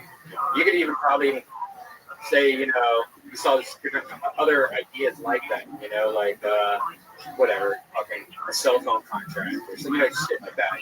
You could actually add some other shit to that. Maybe you never want to get AIDS tested. You never want to get your AIDS tested. I actually said that to my dad once. I don't like checking my bank account either. I'm not like poor, but it still makes me nervous. And he shamed me for it. He was like, I check my bank account every day. You know what I mean? Wow. But that's because he has expenses to make sure I'm not getting ripped off by this person or this account adds up with that one. So when I told him I'm scared, he was like, you better check your shit every day and make sure. I don't. I always check it and I look at everything like a crazy person and I make sure everything I get charged for is cool. It brings back I don't want to see what I'm bought. How much money do you have in your bank account? Right now, just enough to pay rent. So it's just scary. Because I would check my bank account more when I had less money, just because for that very reason, where it's like your shit about to get super real. Right. Whereas now I'm just more like, shit about to get almost super real. Yeah, I'm always very weird about that. Sometimes I want to, I don't know. Sometimes you just don't know. It's very. Sometimes I want to receive, sometimes I don't. Like the ATM or whatever. Or even was making deposits to the bank. Like sometimes I want to feel really good about things, or I just don't want to know what I spent because I remember the last time, and I know I didn't buy anything big. So if I look at my account, it's a lot less. That means I'm just daily fucking being disgusting, which I am. A lot of The sushi. worst statements now have like shit like, oh, you spent last month you spent $5,000 on just parking. They can have it right. Yeah. What the fuck? Yeah. When I make a deposit, I don't even ask for a receipt. I know they can see the balance. But like, don't give me the receipt. I don't know if you can see my fucking account on the other end, but just in case, because when they rip the receipt, they look at that shit, man. It's like, hey, don't look at it. I always wonder what they can see. It's embarrassing. It was Like, yeah, you put in 200, but you only have 100 when you put it in. Right. And then a week from now, you get another 100. Fuck. You know, I go to like a more boutique bank now, and they don't fuck with me as much. I'm serious. Like Bank of America, Wells Fargo, Citibank have all fucked me over with shady fees, and now I just go to like a kind of smaller bank. the bank. I go to City National. Oh, There's only like with your routing number. the point is like I don't deal with any shady stuff. There's always like at least one person there who actually knows you and you can talk to them when things go wrong. Yeah, that's all Whereas good. Citibank, yeah, what? That's all good until every single ATM in the world you can charge because there's no of your bank ATMs anywhere. That does suck. That does That's suck. how But they make for all these extra charges. I think it pisses me off more when like those banks took your money and you know it's not fucking fair and there's just nothing you can do about it. These banks, I'd rather spend the $5 here and there to use an ATM than to like one time B of A closed my account because they saw there was shady activity. And I was like, oh yeah, those weren't my charges. Thank you for cutting my account, like shutting it down. They're like, here, we're giving you your money back. And then 2 months later, they're like, we reviewed everything and actually there's no proof you didn't do this. And then we took the money back again. So I'm like, you guys were the ones who knew that my bank account was compromised, and now you're saying it wasn't. And that was like, it's down with this. It was like when they close your account, when like you fly to a different state, you use it and they close you off. Like they can't believe that you're in another state with the amount of money that you have. It's like, really, you should be in fucking Tennessee with $300. Like, we're gonna close this shit down. Stay in California, fucker. You know? That's hilarious. Thanks. Do you have the blue ATM card, the blue Chase card? Who are you with? Whoa. Whoa, That's buddy, crazy. Whoa. get out of there. Son, I don't trust that at all. Trust that. Lord, Son, no trust. spending all your money on bath salts and crocodile, dude. Yeah, dude, that credit card's what's holding you back. You gotta get a fucking California debit card. Go with Chase. It's run out of Chicago. They're powerful. So we opened a Chase account the same day. Remember when we got the cards in the mail? We were all excited. Yeah. Fucking Saddle Ranch playing with quesadillas. That's right. We were. We really did. Yeah, we were excited, man. Jesus and I both went from completely broke as fuck to having a little bit of money at the exact same time. And we bought A few years quesadillas. ago. The fucking first transaction on the card, man. Right? Steak, yeah. We bought the steak. I like Feeling all guilty and shit like yeah, that. no, I do. I remember feeling guilty, even though like I had it and everything. Right. Because God, dude, it's comedy shit's no bullshit. Send your money to your broke. That's what I say. Just live. I'm life. with you on that It'll come or it won't. You're not gonna end up poor because you spend more money on dinner. You're just Right. not. You're gonna end up poor. I'm totally a believer in you pay whatever it takes to eat whatever you want, and then you'll be able to make the money that you need to make because you enjoyed that meal so much. Right. I believe in that whole fucking. And some people are like, "You're a moron. Eat this peanut butter and jelly sandwich and go to your minimum wage job." It's like, no, that's the backwards theory of it. Yeah, you eat poor people food, you'll be poor. Your body's like, Exactly. oh, we're poor. Tell the brain we're poor, not to figure it out. There you go. You eat rich people food, your body will be like, oh, we're rich. Cool, let's ride this. Let's ride this out. I totally fucking. Does anybody else believe in that? Yeah, let's all go out for steaks right now, then. Come on. Fuck yeah. All right. Oh, shit. That part of the joke you're talking about the putting on the nose. I was a couple weeks ago. I was around someone on a job that had severe halitosis. Now, what do you do in that situation? Because that's a hard thing to tell someone. But the future interactions with people are going to be very bad if you don't tell them. But what about you, Jesus? Would you tell that guy you had a problem?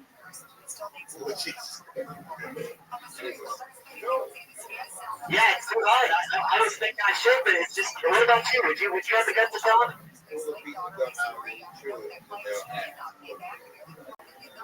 This was beyond dumb. There's no dumb cooking. It was getting divided. Who were you hanging out with that had halitosis this best? Well, it was on the Center Parks and Recreation. I don't want to say his name. You don't say that they have halitosis. They know their breath is bad. No, he didn't know. He didn't know. It's like two separate times. He did not. He has a bad breath. That's what halitosis. It's like handing someone with eczema lotion. It's like, look, I got a problem. I know. It doesn't. He wasn't aware of it. I don't think he knew. Well, maybe he just ate some good ass last night. Are you saying? It's just if you got gingivitis, you got to go to the dentist and they got to scrape back your gums and do surgery. It's not going to, no matter how much flossing and whatever you do, it's not going to get good until you go to the dentist. Oh my God. Patriot, shut up. Hold on a second.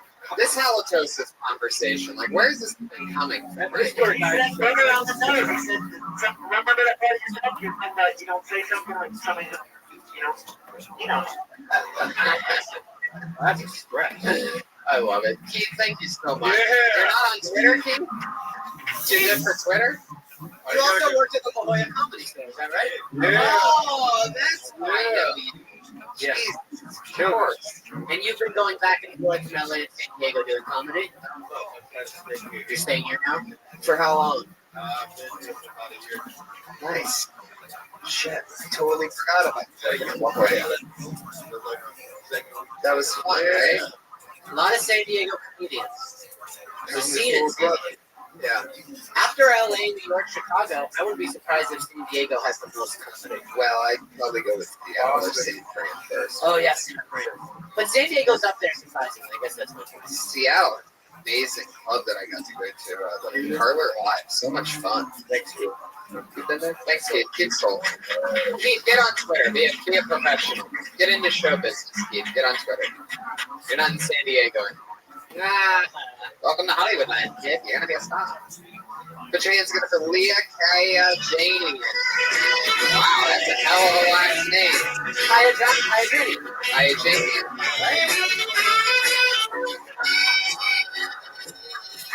Hey, Janie. What's up? How's it going? I have a lot of tattoos, stupid ones. Like the very first one I got my favorite band's logo tattooed on my back the day I turned 18. And I was so excited. I was like, never gonna regret this ever. And my boyfriend at the time was sitting by me like, oh, baby, you look so hot. Can't wait to take you out to the country and finger you a little too roughly because I don't know any better. Now I'm 31. I know exactly how I like to be fingered with the dick. I have a Foo Fighters tattoo on my back, so that's where I'm at, you guys. That's where I am. I also have this on my arm, Veritas. It means truth. And I was at a bar one time. A guy came up to me and was like, "Hey, do you have the word fajitas tattooed on your arm?" Yeah, I love fajitas. I don't like to speak when I order those. So I just gotta be all like, chicken, you know. I'm not a. Wow, you're hilarious. Where are you from? Where'd you come from? Oklahoma. You shamed me when I first moved here. How long ago was that? 2 years ago. I was hosting in the original room. Yeah, you're hosting. He's a TV star now, so that's how close. That's good. I should be happy about that. Yep. Not Benji, you burned a lot of people hosting too, right? you burned me too, but not as hard as he did. What did I say? Do you remember? It was just perfect. It was like a room, and I was like an asshole, and I did like a bigger bit that like I was working out, and they hated me. And then you just walked up and you just said, "That's just what we call had to be there comedy." The whole room, like the biggest laugh of the night, and I just slowly, I made myself stay there for like 10 minutes. Right. So, What did I do? no, you just kind of. I like you. I think you're funny. Yeah, this is very funny. Yeah, you weren't like this that night that I made fun of you. No, I was not. I mean, I bombed and I felt it already. So. I've never seen you. What? I've never seen you. No, I like it. Worship. You haven't seen Benji. You just said stuff about women's vaginas. You know, like every time a woman goes up, they're like, feminine energy. You know, you guys ever heard that? Like, I like listen chicks. to her vagina. And she walks up. You can hear it. You're like, I like looking at girls, the whole thing, being close to them. I can't help but call myself out. that's cool. It's just a weird sort of, because I don't think of myself like I'm a woman. You're a Girl, you're a full-blown girl. Yeah. full blown girl. We got that. Broke out. Armenian, right? Yeah, so I mean, Why is it Armenian? I don't know. My mom was me there. I'm from Massachusetts. So we moved there. I was like the only one. I told my friend I was Armenian when I met her, and she goes, "Shut up, that's not a thing." I swear to God, that was the first one. I didn't know about Armenians when I very first moved here. Yeah, they don't have that. Yeah, I mean, I basically was white, and I moved here, and everybody was like, "Oh." Weirdly, Because of your last name. yes, finally not white. Are you super white Armenian? Are both of your parents Armenian? Yes. Armenians were raped by the British, am I right? And that's why a lot of them are like skin. Yeah, They were calling out, what they like calling us, like, there's like a lot of like blue eyes. yeah, I mean, The Brits got up in it. well, I'm sure they got up in everything, right? I mean, that's the story of the Brits. I love Armenians. They're hardworking. They're smart. There's a lot of successful Armenians. Yeah. Okay, good. I'm a big fan. System of a Down, Andre Agassi, St. Hill, Share. Share. There's other ones too. Oh, the Kardashians. I wish this stuff was. Yeah, we should. What's next on the big cab drivers? I know. I have a property management or real estate management background, so I know the best AC guys are Armenians, the best electricians. They're hardworking. The best lead singers of System of a Down Yes. are Armenian. All of System of a Down. They all went to like an Armenian Chavo one day. It was like an Armenian high school.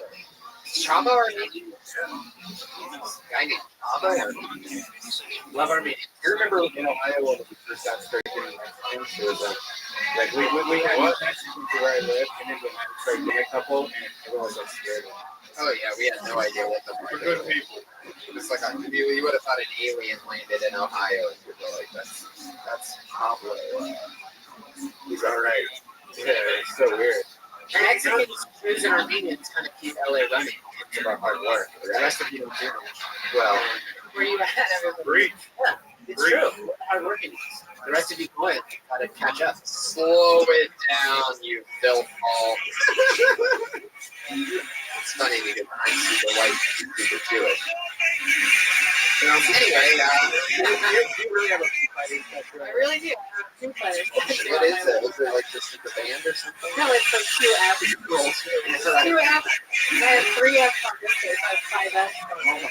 So that's is this Follow Friday on your F, yeah. Wow. It's the cover of the color in the street though. So it's another, And it's right on your lower on my back. lower back. So, The most guys, like, when they're with you, they're like, fuck yeah, man, you know that. It's harder than I thought. I love the Foo Fighters. they come like they say the F back and they're like, fuck yeah, no, they just come right in front of them. Yeah. Fuck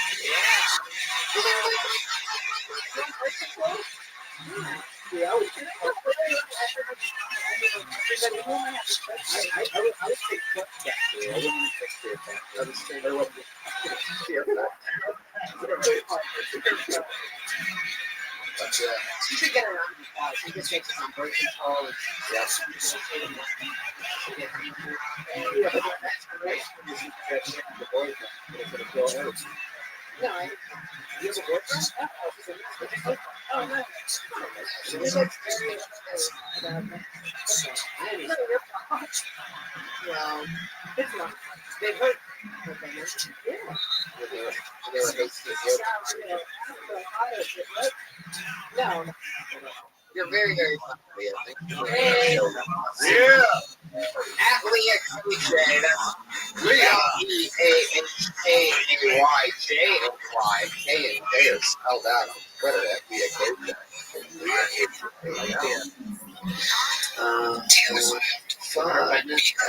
Yeah, it seems that way. Have you been hurt by girls? I've been hurt by girls. Well, you know, I feel like that first big one, you're hurting each other. You don't even know it. And they're just like, you know, that first big one, you're passionate because, yeah, you are feeling emotions for the first time that you don't know aren't right, jealousy and all that. So you're being sort of jealous that first roundabout. I always feel like the first one could have always ended up with.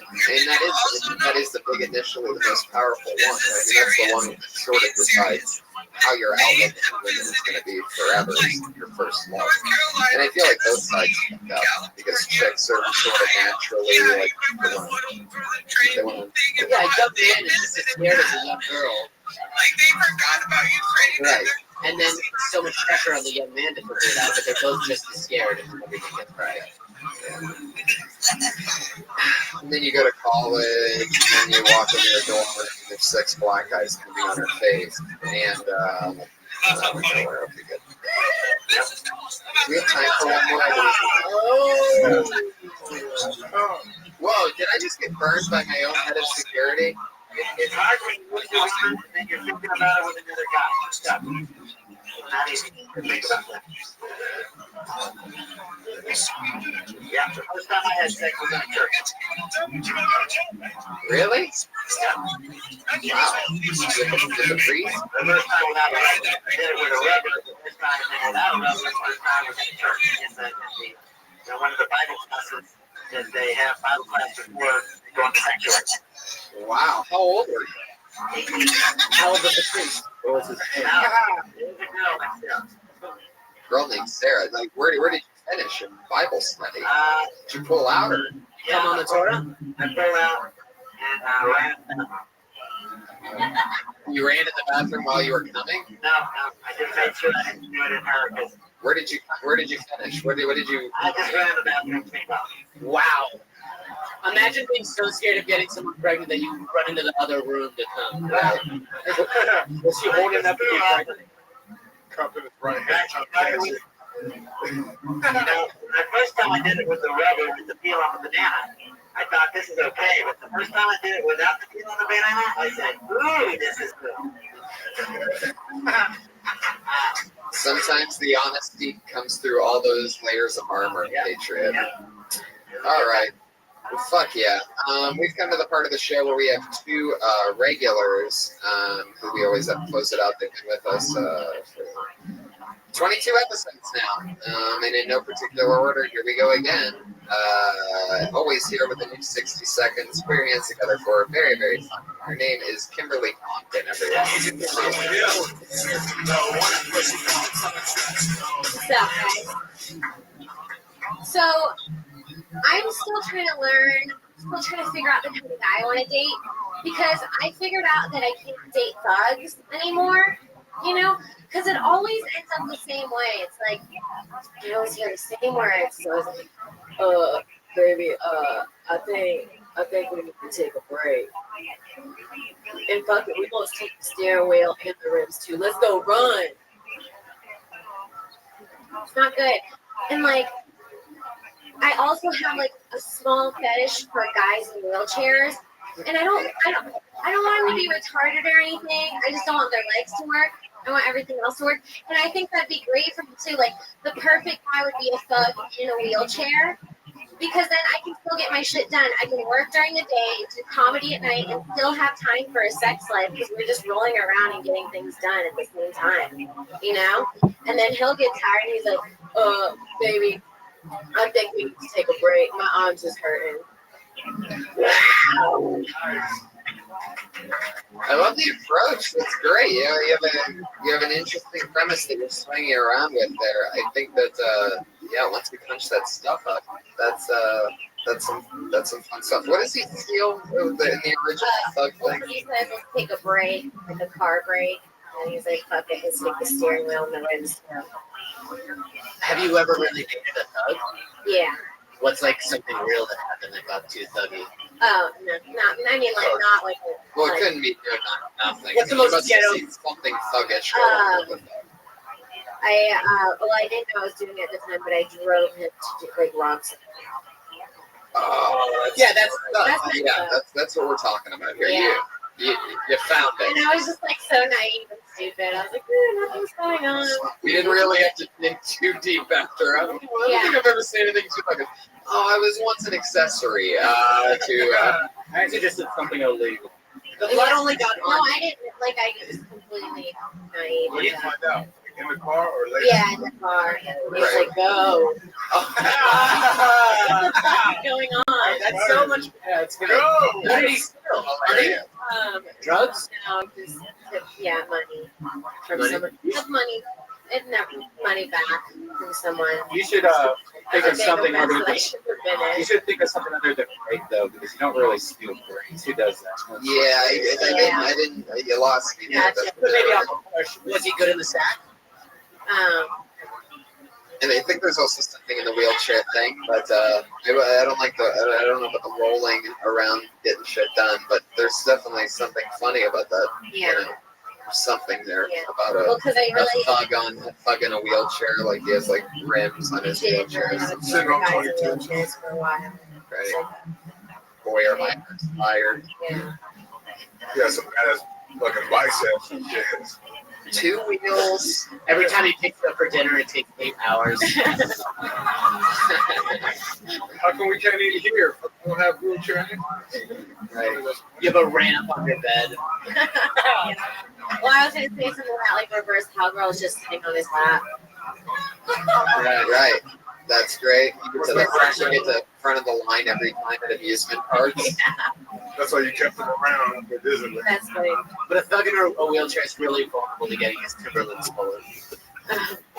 I wouldn't say, even though I'm not normally the word Nazi, I will say that I think there's something about the word retarded that you don't need to say there. Yeah. Like you don't even need to say it. You don't have to acknowledge. Well, I figured Just say that I just want his legs to work. Okay. You know, something like that. Just get right to the point to where. Cool. Because the word retarded, it just gets people thinking. Yeah. It's just like too much. If there's not really a purpose behind the actual word retarded or something. Yeah, people get mad. That's our word. You can't say that. Fuck yeah. Right. But overall, really, really great job as always. Yeah. You can some of the new 60 seconds every week, everybody. Now Yeah. Now I heard earlier that you changed your Twitter handle. No, I changed it right back after we made fun of me. So. You changed it back to Kimberly Compton. Yeah. You change people's lives by making fun of them. Hey, who would have thought? Time. Like the third time. Who would have thought that I just be making people's lives better while getting other people to laugh at them? I feel like I do need to figure something out because my last name's too hard to spell out. It's CONPDON. I can deal with it now because I have the weirdest last name, and now I feel like I'm in too deep and I can't change it. Yeah. So if you have the opportunity to change it, just do it. Yeah. I'm a big believer with my 11-letter long last name, Hinchcliffe. I'm a big believer in get so good that they want to know how to spell your name, that they'll take pride in knowing how to spell your name. And if you get to that point, then it doesn't matter what the fuck it spells. He told me to change my name. Here's what you The do. word awful is in your last name. It's like a flawlow. It's weird. There's something weird about it. Yeah, you need to change your job. Here's what you do. You change it to whatever you want. Then you get a second account, take your old name, and say, this is my new account. But you have to grab the old account so that if you say on a podcast or you told people in the past, you'll still be able to go there and go, oh, she has a new account now. Yeah. So always, so if you're going to change your name, make sure you're there on your computer with another browser open, just ready to grab it back. Gotcha. Cool. There she goes, Kimberly Congdon. Follow her on Twitter, Kimberly Congdon. Kimberly with a K, Congdon with a C. Our other super regular, always in 60 seconds, always fun with Sarah Mostachabi, everybody. Sarah. Oh, shit. Hey, should I make a hot excited or whatever the fuck you're trying to do?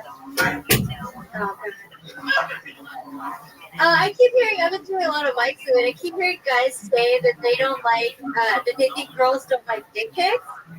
Do you guys really think that girls don't like dick pics? Let me just tell you, it's fucking amazing. Like, please. I love having something to talk about with my sisters at one point.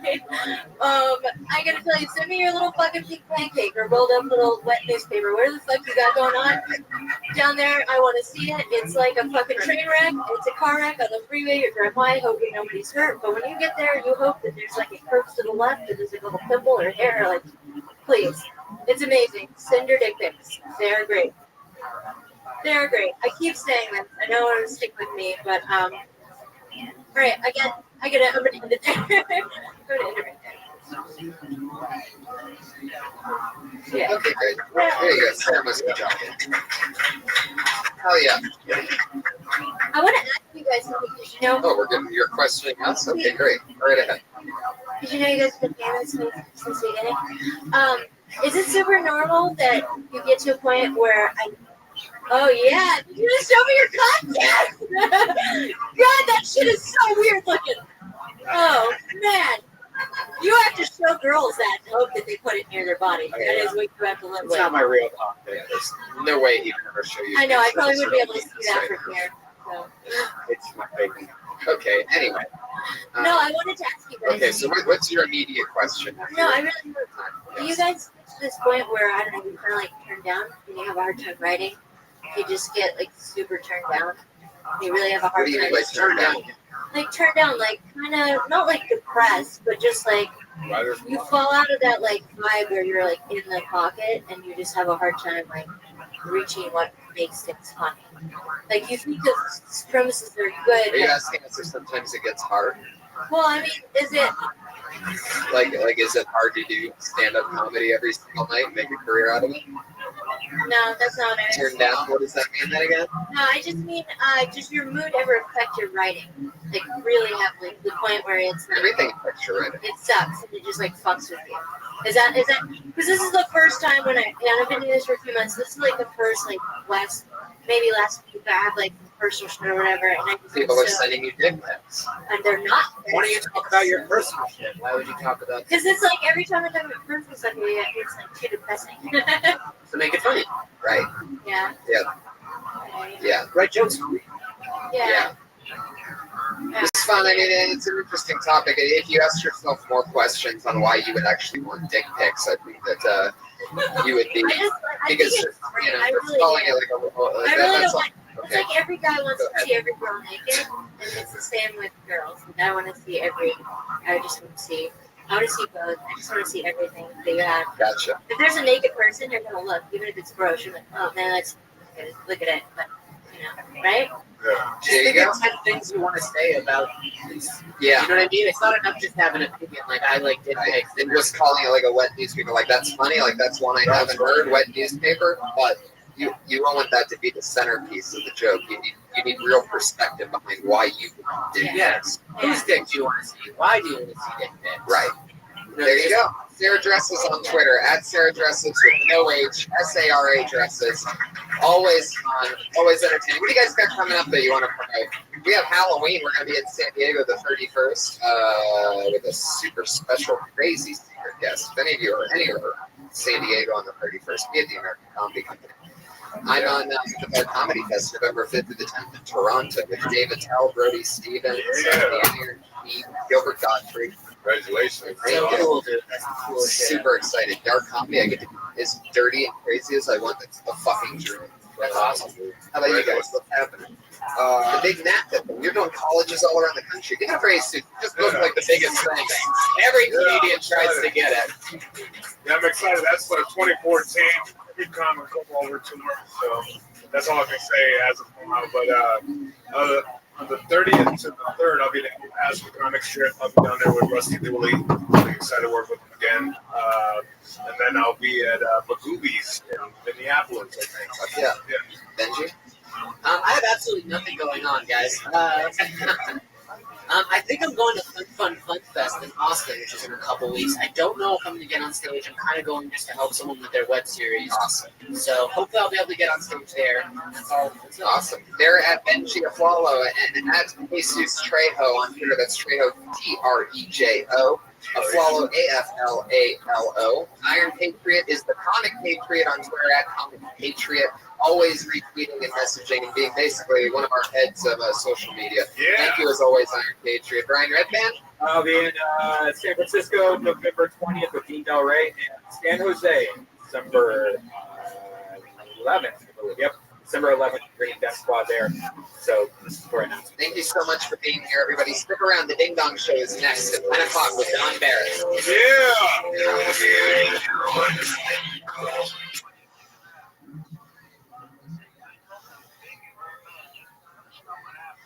Give it up for Tony Hinchcliffe! Yay! Hi, everybody. Oh, yeah. Good to be here. Jesus Christ is in the house. Put your hands together for that. Hi, everybody. fuck yeah, Kill Tony 23. Here we are. Here we are. Time's a flying. 23. We're over the Halloween madness too that we both had. I barely have a voice or a liver or a penis left. Yeah, Halloween was fun. San Diego rocked it. Yeah. They bring a hell of a party on Halloween. Yeah, it's nuts. Like, I don't know if you guys ever been down to like Comic-Con or something like that. That's pretty fucking crazy. But we have all Comic-Con drunk in costumes. That shit was fucking insane. That was an insane party. It was. Doug Benson opened the show. Yeah, it was fun. And then you hung out with Rogan all weekend. Yeah, Joey Diaz. Unbelievable shows in Irvine all weekend. If anybody's listening from Irvine who's there, you know what the fuck went down. Holy shit. Unbelievable. Saturday night, I did 2.5 hours with Rogan in Irvine, and then I drove here for a meeting spot. It flew like Joe Rogan. And so we're going to really test out this vegan diet here and see if you get this flu. Because he's pretty sick, and I'm sure he's shared joints with him. And yeah, I don't have it. I'm not going to catch a flu. Okay, I'm on so we'll see what happens when it's still Tony, right? What are you saying? Well, you think that this magical vegan thing, like the calm makes you right. sick. All right, I know what you're doing. You're really rushing to do it this week. So was that all set up just for that? No, but you do say that a lot. Like you're like, I don't get sick. Damn right. Damn right I don't. I drink, I smoke, and I don't get sick because I fucking eat the right shit. If you guys want to do it too, you fucking not get sick with me. Yeah. Would you share the same guy? Like, would you share the same house? Let's just. All right, I see what you're doing. And I stay house, it's so easy to eat dairy while you guys would turn on me that quickly with that noise. And I get it. But fuck, man, I don't get sick. I've watched you catch like 9 colds since we became hardcore friends a couple years ago. Yeah, but that's not because of what I eat. It's more because of what I drink. Well, I don't drink as much as you. My immune system this every night. Here, I'm telling you, if I fucking had a chicken sandwich tomorrow, I get cancer. I drink coffee, I smoke cigarettes, and I drink at night almost every single day. It's just one thing I can't do. Yeah. So, fucking tofu for life, baby. Thank you. One person. Yeah. Is that a guy that turned everybody else against me? Is that the sperm bank? Son of a bitch. Unbelievable shows in Irvine. I'm leaving for Toronto tomorrow for an entire week, and I'll be back next Monday. Whole week? Yeah. That's a long time just to be home away. The Dark Comedy Festival. I'm lucky to be part of it. David Tell and Gilbert Gottfried, Stephen Brody Stevens, Big J. Okerson. And very excited to be part of that. That's always fun. It's their 2nd annual Dark Comedy Fest, so I'm excited to be part of it. What I'm more excited about is our head of security. He's here every episode. Please put your hands together for the one and only Iron Patriot.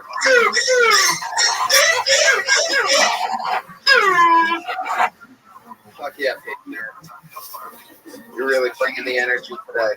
Yeah. How's the week been? I went out on Halloween on the boulevard at about 5, and I got home at 9 before it got too crazy. But right there, there's something to say. I was noticing on Twitter, you had this dolphin.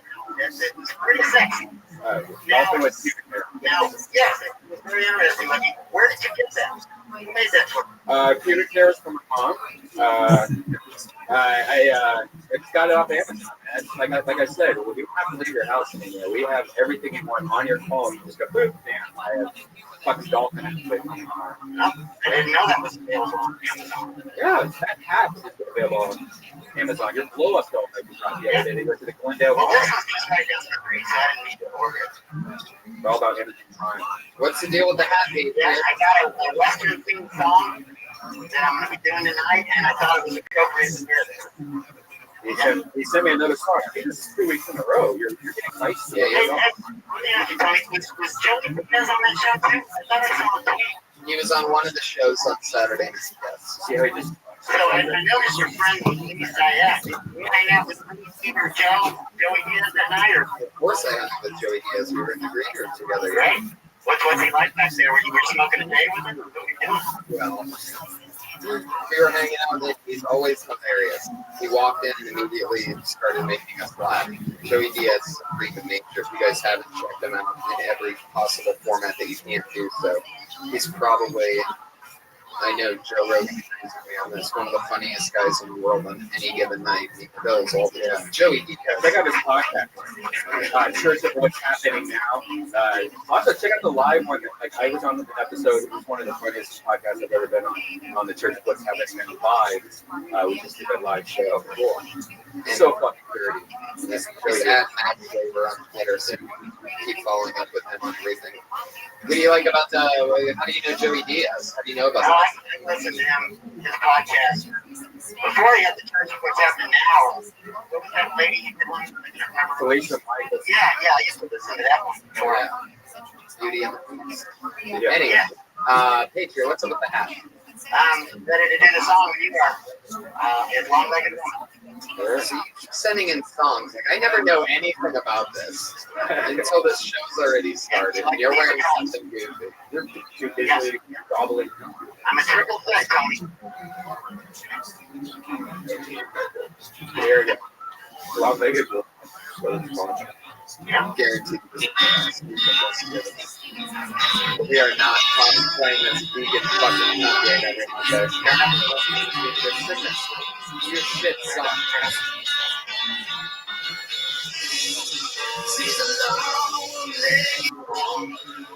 You're lip syncing.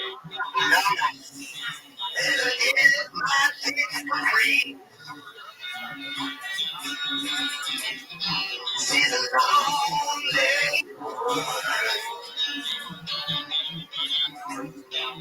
but they ain't long enough for me.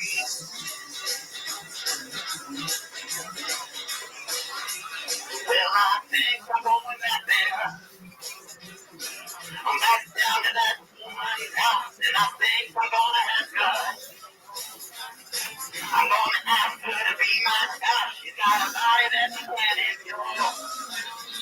She always needs to want it more. I know. Turn it up a little bit. She's a long-legged woman. And I get my kids for free. She's a long-legged woman. But they ain't long enough for me.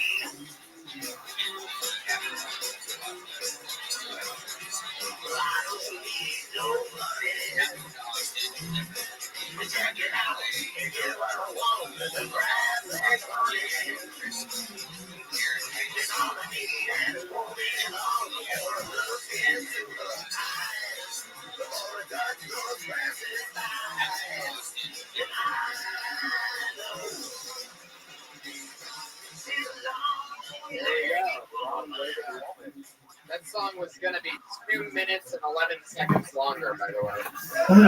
What? We not stopped it early. 2 minutes and 11 seconds more of that was about to happen. Were we going to miss something, or is there like a nice chorus at the end, or a drum solo, or something? Yeah, got a little breakdown with it's just the drums, you know, and get the whole crowd singing, you know.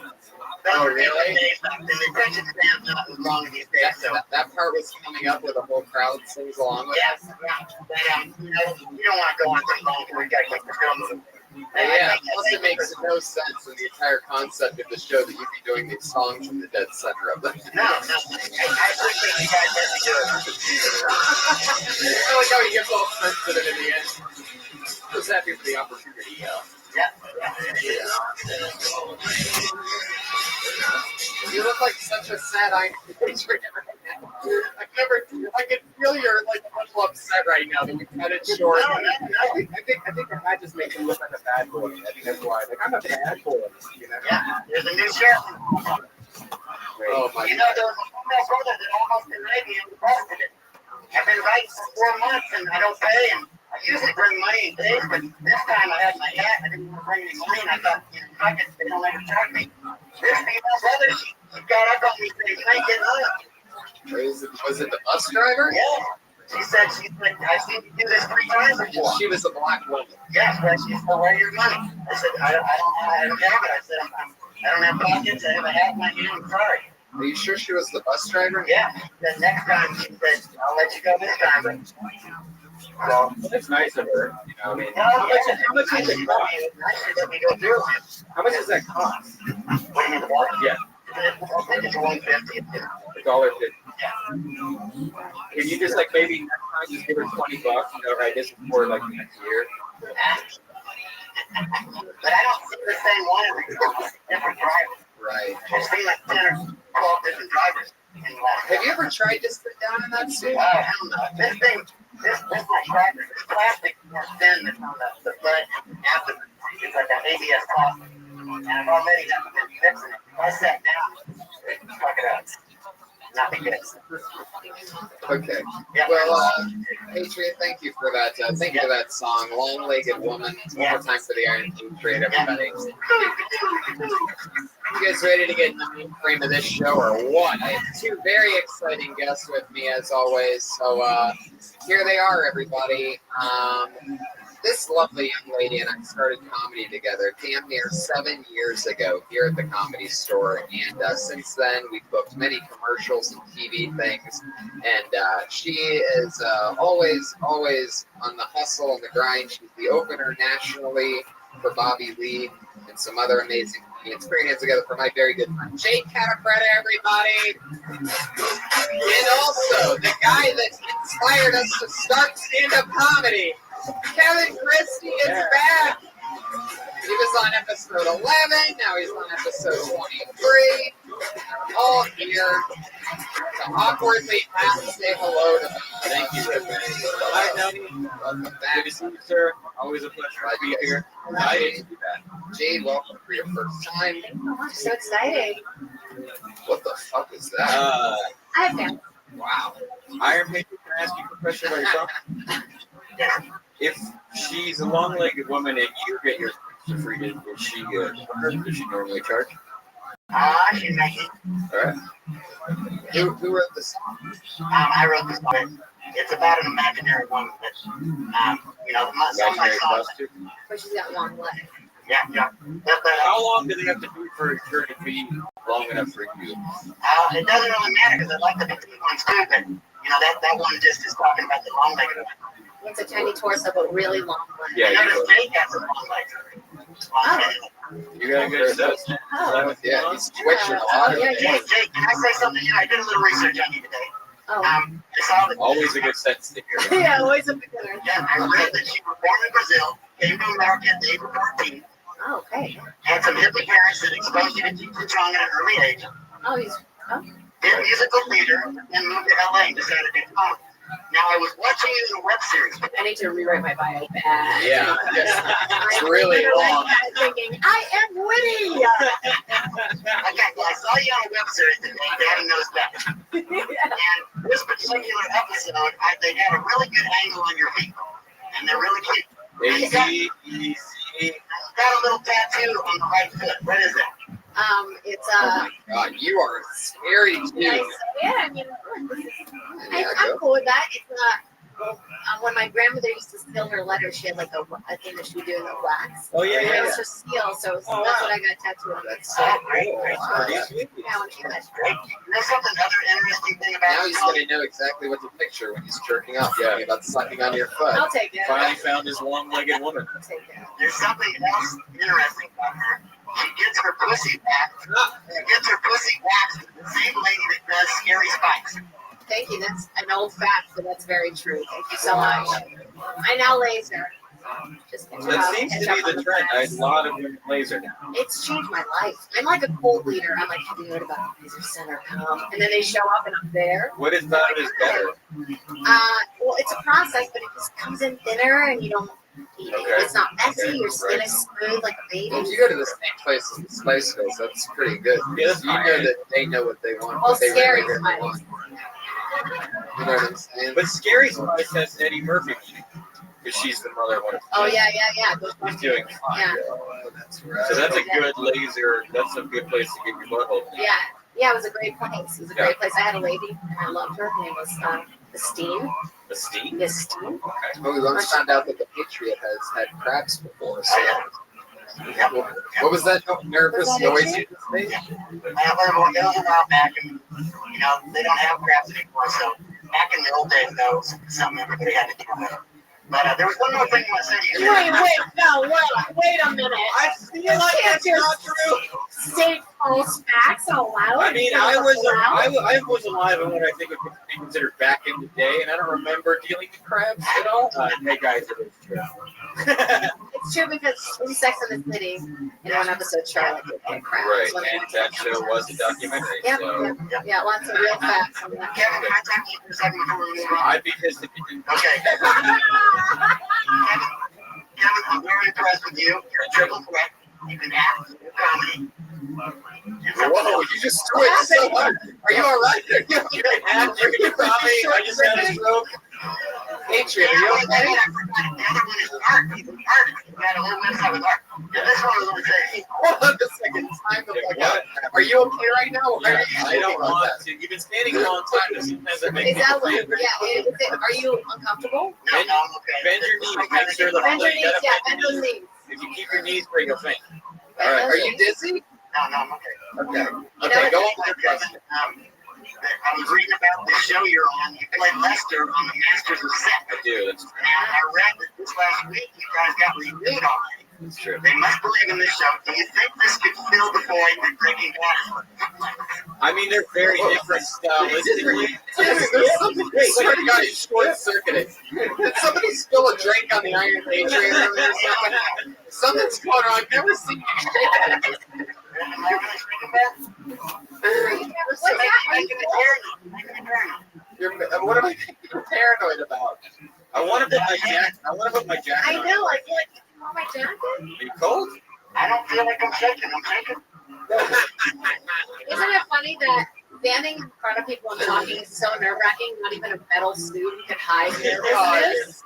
And the cowboy has just shaking.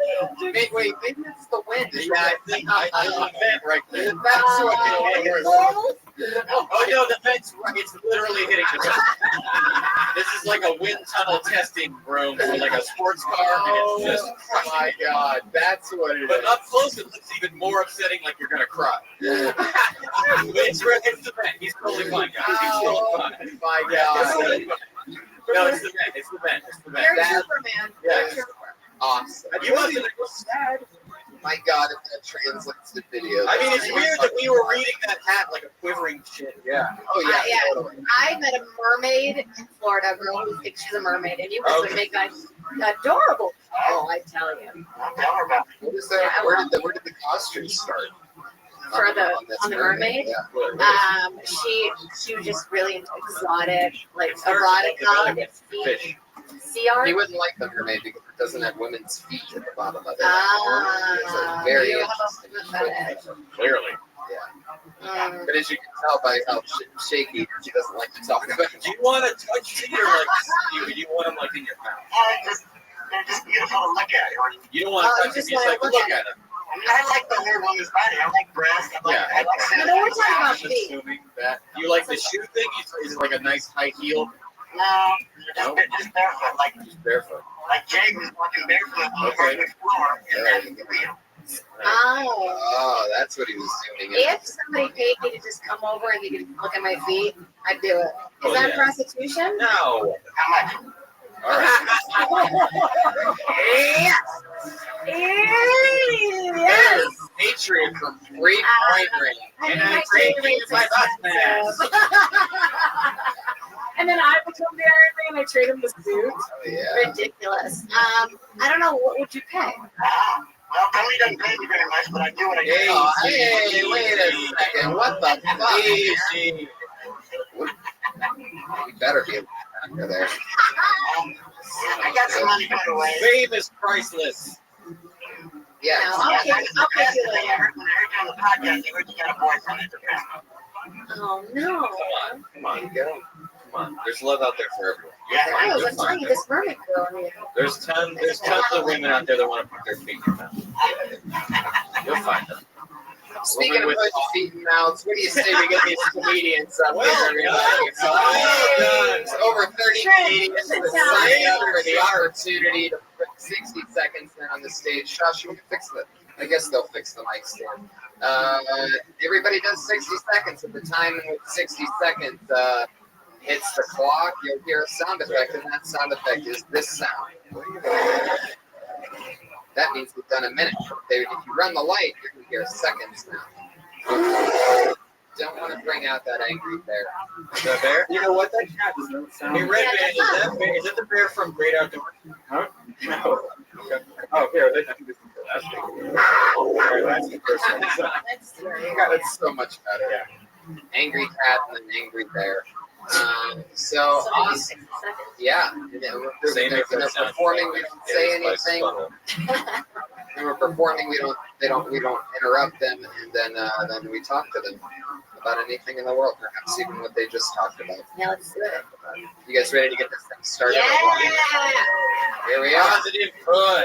Episode 23. And the first comedian tonight is Tom Young. Tom Young, let him in. Here he comes. He's in the back. Oh, yeah. Tom Young, everybody. Okay. It's kind of funny you guys talk about being vegan because I tried to make my grocery list the other day while hanging out with a buddy of mine who eats all healthy like that, and keep that shit to yourself. Yeah, I'm trying to make up my list. He's like, what do you want to get? And I said, I'll get some steaks. I haven't had that in a while. He's like, no, dude, you want to eat that? Shit's bad for your heart, clogs your arteries. And I was like, all right, fine, I'll get fish. That's supposed to be healthy, right? Get some tilapia or some shit. He says, no, dude, seafood's like radioactive. How polluted the oceans become. You don't want to eat that shit. I said, fine, I'll get some chicken. Chicken's easy to make. It's good. It's like, no, don't you know about they feed the chickens poison in these factory cooks. This is true, by the way. They feed them poison to like kill bacteria in the meat and all that. I'm like, fine, fuck it. I'll just get like fruits and vegetables and shit. Eat that all day. And he's like, no, dude, don't you know about the pesticides that they use at these farms? It's terrible. You don't need any of that shit. I was like, by this point, I'm getting the dogs so fantastic. I was just like, all right, you know what? I'm just gonna start eating people. I'm gonna go fucking cannibal then. He says, no, dude, you haven't seen the shit people eat? Like, no. Okay. Yeah. Awesome. Tom Young. Fuck yeah. Just say it. Hey, how's it going, man? That's great. Great. Thanks for starting the show. I have no. I think you tap into a common annoyance that a lot of people have. I'm a vegetarian. I hide it and don't talk about it. I don't talk about it either, but Brian brings it up every Monday. Yeah. I think nobody knew about it until he told everybody. Yeah, it's kind of Yeah, it's annoying as shit. Right. Yeah. Thanks, Yeah. Brian. Why don't I tell everybody what you eat? Fucking pure garbage. yeah, you eat like garbage. Are you talking about? Oh, that's right. Sorry, that's right. McDonald's, our newest sponsor. By the way, the I'm McRib loving is it. back. The McRib is back right now.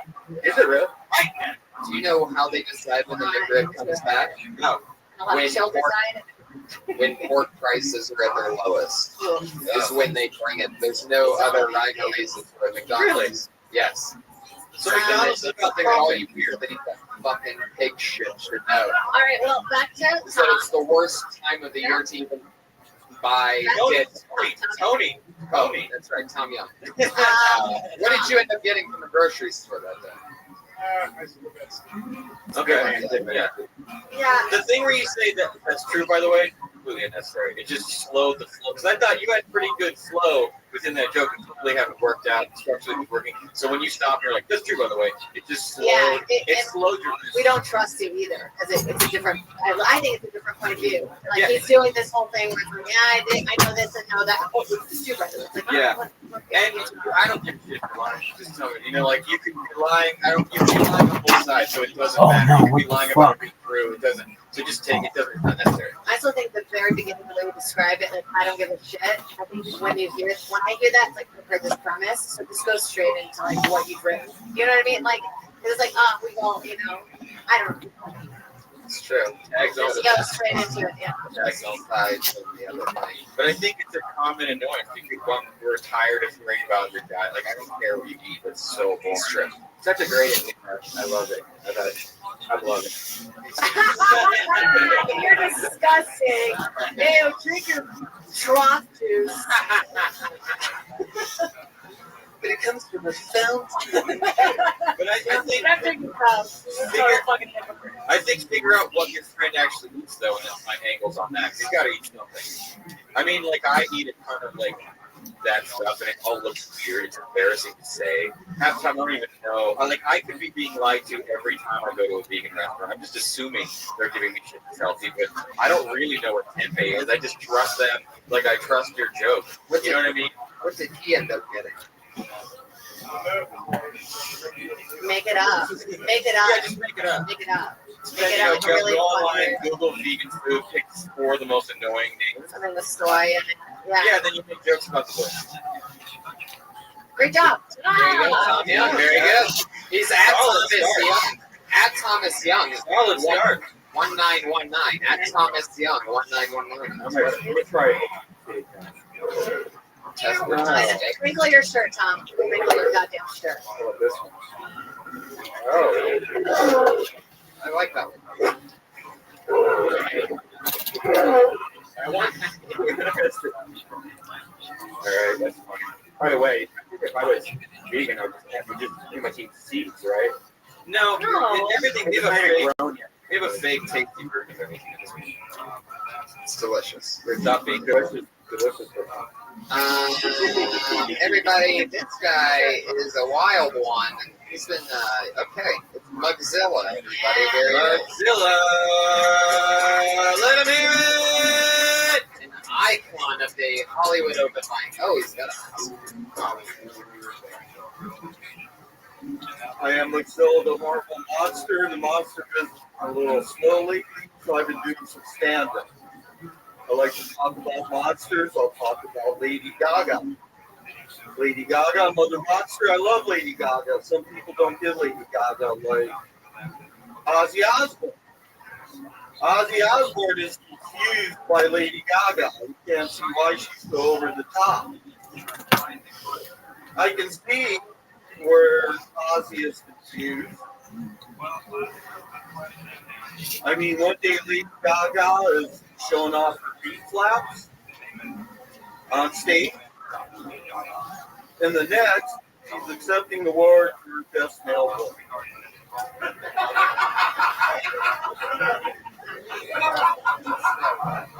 All right, thank you very much. Wow, there you go, Mugzilla. Look, no filler, all killer. Oh, boy. How long have you been going on stage with the mask on? I started out as Mugzilla the Monster a long time ago in Baskets. How long ago? How long? I haven't seen this. No. Well, Mugzilla, the mask. Yeah, you've been Mugzilla for a long time. You've been here, you were here before I was here. Yeah, 2000. Yeah, I mean, back in I was a sophomore in high school. It made me laugh. It made me, in the beginning, not for the right reasons, and then kind of I just started laughing. So, but it doesn't always work. In the middle, you were connecting with folks out here. I didn't understand why necessarily, but it was happening. And I feel like that cool the fuck minor judge, they liked it.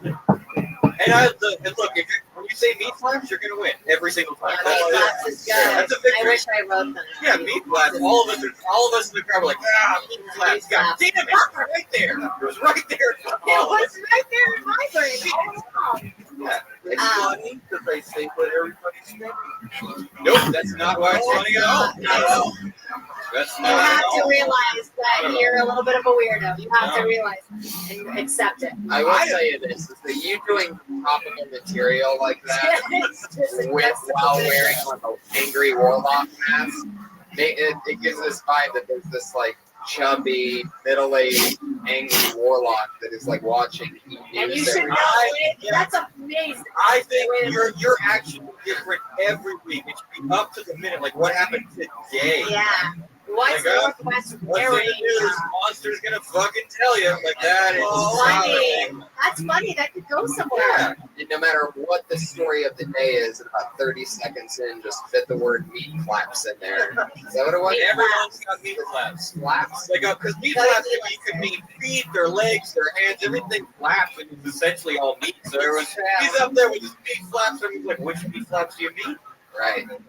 God, I think this birthed the whole new God, persona. really, if you really do this, it could really go somewhere. I'm serious. I just liked it. A lot of fun. Yeah. We I keep turning. did this at Please say bar mitzvah. Party. A New Year's masquerade party? Are you sure it was a masquerade party, or you? Or you're the only guy in a mask at a dinner party? Was it in a Wendy's? Did you make that, or you bought it, or? This mask is Kalaroo.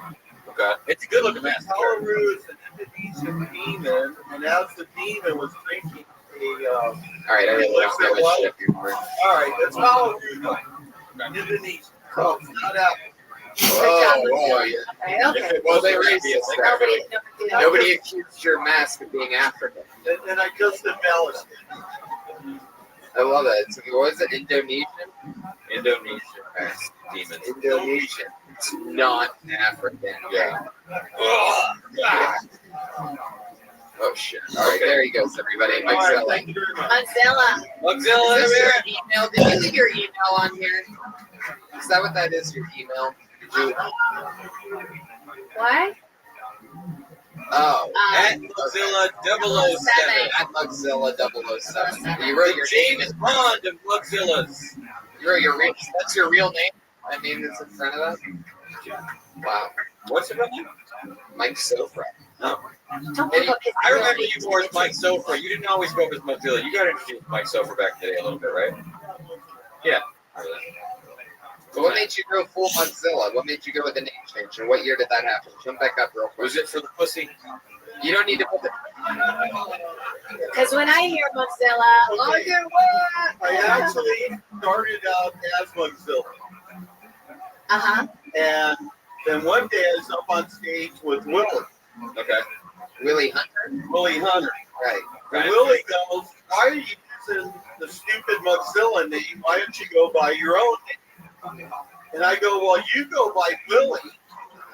And Willie goes, well, that's my name. And I go, bullshit. I go, show me your license. And if that's your name, I'll go up as Mike Sofra. And I actually got to see Willie Hunter's license, and Not a his big name deal. is Willie. He's racist, is I think what I gathered from this So whole that's thing. so now you have some valuable Willie Hunter trivia. Valuable's a bit of a stretch, but trivia. All you Willie Hunter fans out there, that's his I'm one of real them. name. I'm one of them. Wow. So then you were Mike Sofra for how long until switching back? How bad did Mike Sofra's career have to be in those few months or whatever that Did you're you like, write the song for Tito's Tacos? I have a Tito's Tacos hat. there you go. It is not African. Okay, let's I make am that so another confused. name. There he goes again. Yes. Mugzilla Mike Sofra 007. The man's so nice. Brought him up twice. I like Tito's Tacos. That's who that Meat oh, I flaps. see. Remember when we make songs for Look at all of us up here with our beat flaps. Big gashes. Patriot, what do you think of Mugzilla? I didn't know if he meant like the meat when she wore the costume or the actual country. Okay. Okay. Yeah. That's what's so fun about it. It's a real mixed bag. It's like a puzzle. Could be any. whatever meeting outfit you want to think of. Yeah. Your next comedian goes by the name of Cody Gidley. There he comes. Hey, it's Cody! Thank you. How are you guys today? Doing good. Thank you. Oh gosh. Red Band. Holy shit, Red Band is so fucking cool. I thought that was like a cobra head on his head, but no, it's dolphin. Red Band is full bone gay. It's actually the sign of lesbians. The sign of lesbians. So I'm lesbian. What? That's not how most people open. I went to go get a taco the other day, and there's a store right on the side of the fucking store right before you walk up there, right? It was like no pictures, no flat photography in the store. Like a fucking monkey bunch and they're flipping tacos, right? I know, huh? Fancy shit. Tension. Has anyone ever had weird tension before? Like you can't order a drink, right? Like you look around and can't get rid of tension. And it's going too fast now, way too fast. And it's so time. Let him hear it! Oh yeah. It's gonna slow down, all right. Fuck yeah! Wow. This was your first time doing Yes. Holy I've seen you before, though. Where have I seen you at? Right at the vegan place, sucking his dick. Oh, Jesus Christ! All right, everybody Look calm what you down. created. No one's Look what you created. Look what you created. What? Look what you've done. You have very good stage presence. Okay, wait. This is what Not a vegan. Okay, this is what he Cody's thought. a vegan. This is what he thought. We don't claim pride. He He's thought. obviously a guy that's been on a horrible diet for his psychology for years. I guarantee you he probably had Right. He probably thought, I'll make fun of Brian, right? You're like, hey, I'm joking jokes, friends, but he's And not. then it ends up being So, on- Then it ends up being about me and the vegan sucking dick thing. How did I end up in there? He's sucking your dick. No, but wait, can we ask, what was the intention? Was Yeah, there what a was joke that you wanted to tell that you just got too nervous and it didn't come out? Or were those things you wanted to I think we all went through it. But were any of those things you thought about you wanted to say out loud and then you said them and then you said, I didn't get a laugh, that's weird? Yeah, just like the taco. So thing, what were you saying? Yeah, what were you saying about The the Funky Bunch is that? Are they famous? Marky Mark's Funky Bunch? Well, they're the best famous portion. So is the joke that they're not famous? Very famous. Yeah, not. Okay, I get that. It happens so fast, and you kind of swallow it. Like I had here, I was like Funky Bunch, and then I sat there going, wait a minute, who had a Funky Bunch? And then it took me. I was like, oh, Marky Mark and his Funky Bunch. Which if I'm doing that, the crowd is like, can I get a drink? Like this, if I'm, it's too far to go. It's too many steps, I think. But I get the premise. No photography in a taco place to me is weird. So I think it's fertile ground for a joke. But I didn't hear that part either. It literally just the thing was that you went to a taco place, there was no flash photography, and the thing is like, who gives a shit? Like it's the fun. Right. Yeah. See, I missed that whole part also because I was looking at. Well, you were also livid with anger, so I think you were planning his yeah. You were sitting there going, "How am I gonna fucking Yeah, I'm gonna fucking You're like, say "Ooh." something in a vegan restaurant?" Like you were planning your attack. Looking at his meter. What made you come out and It's meatless. what made you come out and try to insult Red? Because I banned him on YouTube. Oh well, wait a minute. So this is emotion. This Like it was basically most. Why did you ban him on YouTube? But you thought calling him gay was an original funny thing? I don't understand calling him there. Gay thing was Actually, I don't know you. Oh, Do I know you? you're that guy that makes me cry all the time. So you think that the fact that I have a symbol of a dolphin on my head there, I just love the assholes guys out. Yes, that's exactly what I'm Right. I mean, the last time I was here, I pretty deep. think the gay thing is like to me, it's pretty empty. Who doesn't have a gay Yeah, friend? I agree. Yeah, I agree. I feel like if you just got up here and you're confident, I mean, look how you're holding yourself. Look, you're totally closed off. To be fair, it's It's really. No, it's not. I'm just Like, you're like this, so automatically it makes people kind of uncomfortable, I think. So I feel like just as a rule of thumb, just try every time, just be a little more confident in your stand, like in the way you stand. Yeah. And then just slow down and then don't remind yourself to slow down out How loud. long have you been doing stand up? oh, How long have you been on stage? I've been slacking over there. Once a week. Okay. How many times do you look through a window at a comedy club at other people having fun? Only when Cool. And you came up in What are your other passions? What do you do most nights of most other nights of the week? You're only going up one night a week. Yeah. do some podcasts.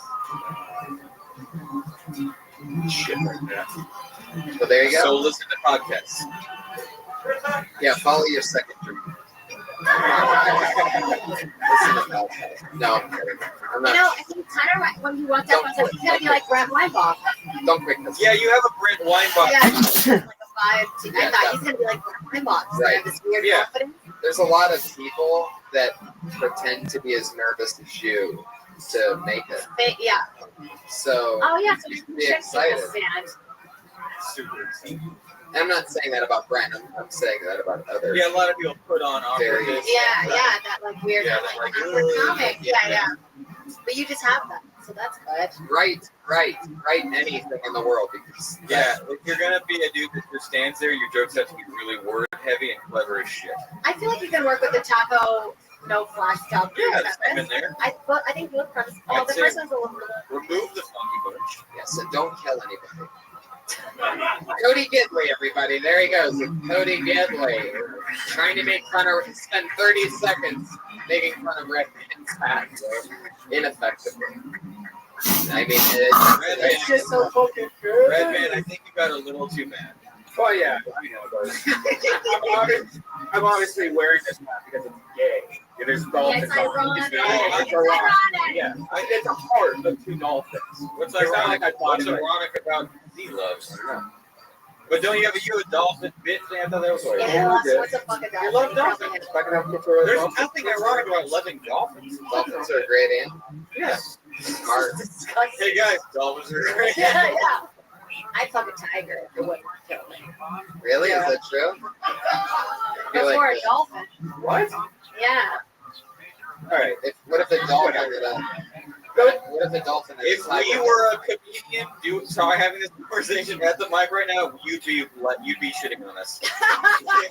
Hey, you know what? I have a better question because I think we're going to get a real answer out of this. Patriot. No, I've seen that photo. I showed it to everybody. That's a dolphin vagina. It's a dolphin. Anyway, Patriot, what animal would you fuck if you could fuck an animal today? We just fucking speak. So what animal's feet would you fuck? My bestiality days are over. No, you gotta fuck an animal. Dude, just say an animal and pretend. Yeah, exactly. My bestiality days are over. That's basically like fucking Exhibit A. They're bringing What charges. did you use them for? I got a legendary story that I told Jake. Yeah, it's true. He fed a dog chocolate up in his dick. Ow. Worst thing you could possibly feed a Real dog. quick, Redman, there was something you got wrong at the podcast. You could have killed the dog. Yeah, Yeah. There was something you got wrong at the podcast. The dog died of depression 2 days Oh my later. god. Listen, No, first he sucked Brian Burvis' dick, and then he. there was something you got wrong, Redman. You said that you thought that was the second time I came. I first jumped on the tree at age 14, swung on the tree, had my first orgasm. Right, And 2 years later is when I fed my dog Buffy a banana split. I had the banana, the chocolate, the nuts, the cream. Now the circumcision that Tony didn't understand, that's where you get the split, the banana split. It was split. When I was circumcised as a small baby. So that's where you get the banana split. I'm filled with Now there was a lot of masturbation between 14 and 16. That wasn't the second time I came, right? Okay. So I just want to clear that up. That was something that the podcast does. Are you one of those guys? Thank God that's cleared up. I got to change my contact info. I'm not gonna sleep well tonight. Are you one of those guys that, like, you ever pull a David Carradine and have to like have a belt around your neck? Choke No, out. You've never tried it? no, and you said that chocolate is bad for my dog. I didn't even notice my dog had any problems. Chocolate is not good for dogs. It's It's actually- like a universal no. But actually, the caffeine that's in it, caffeine kills cancer. So the caffeine that's in the chocolate is actually what's bad for a dog. Really? I just stopped letting my dog drink coffee. Yeah, just really. Put your hands together for Amir Halari.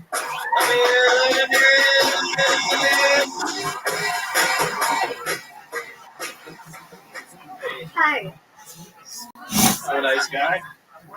All right. And, yeah, a Middle Eastern, American area, close. That's closer than most people get. But I think you can tell how far a government has progressed based on their space program.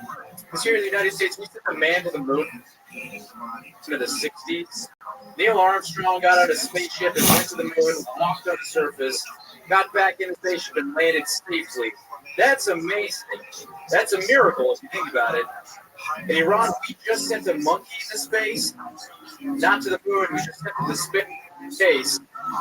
And afterward, we had the president stand next to the monkey and make a speech on national television. And as I was watching, I realized something. That wasn't the same monkey. You could tell because it was nothing like the original monkey. They sent a black monkey into space and was standing next to a gray monkey. which either means that monkey aged 40 years and 3 days, or that monkey was stressed out as fuck because he was in an Iranian spaceship.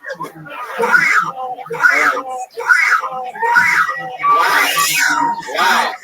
Right. There you go. Thunder and lightning. I feel like I saw it coming before he hit the stage. I was like, I feel confident about this. Charisma City. Yeah. Baby Benji. You were smiling. You had a good vibe. I was like, I feel like there's a good joke in this guy's heart right now, and I was fucking right. Yeah, I didn't want to stop you. I gave you. I thought it was fun. I thought you could get to it faster too, though. Yeah. Yeah. Get to it. I think you can get to it faster, but I think it was really funny. Yeah, man.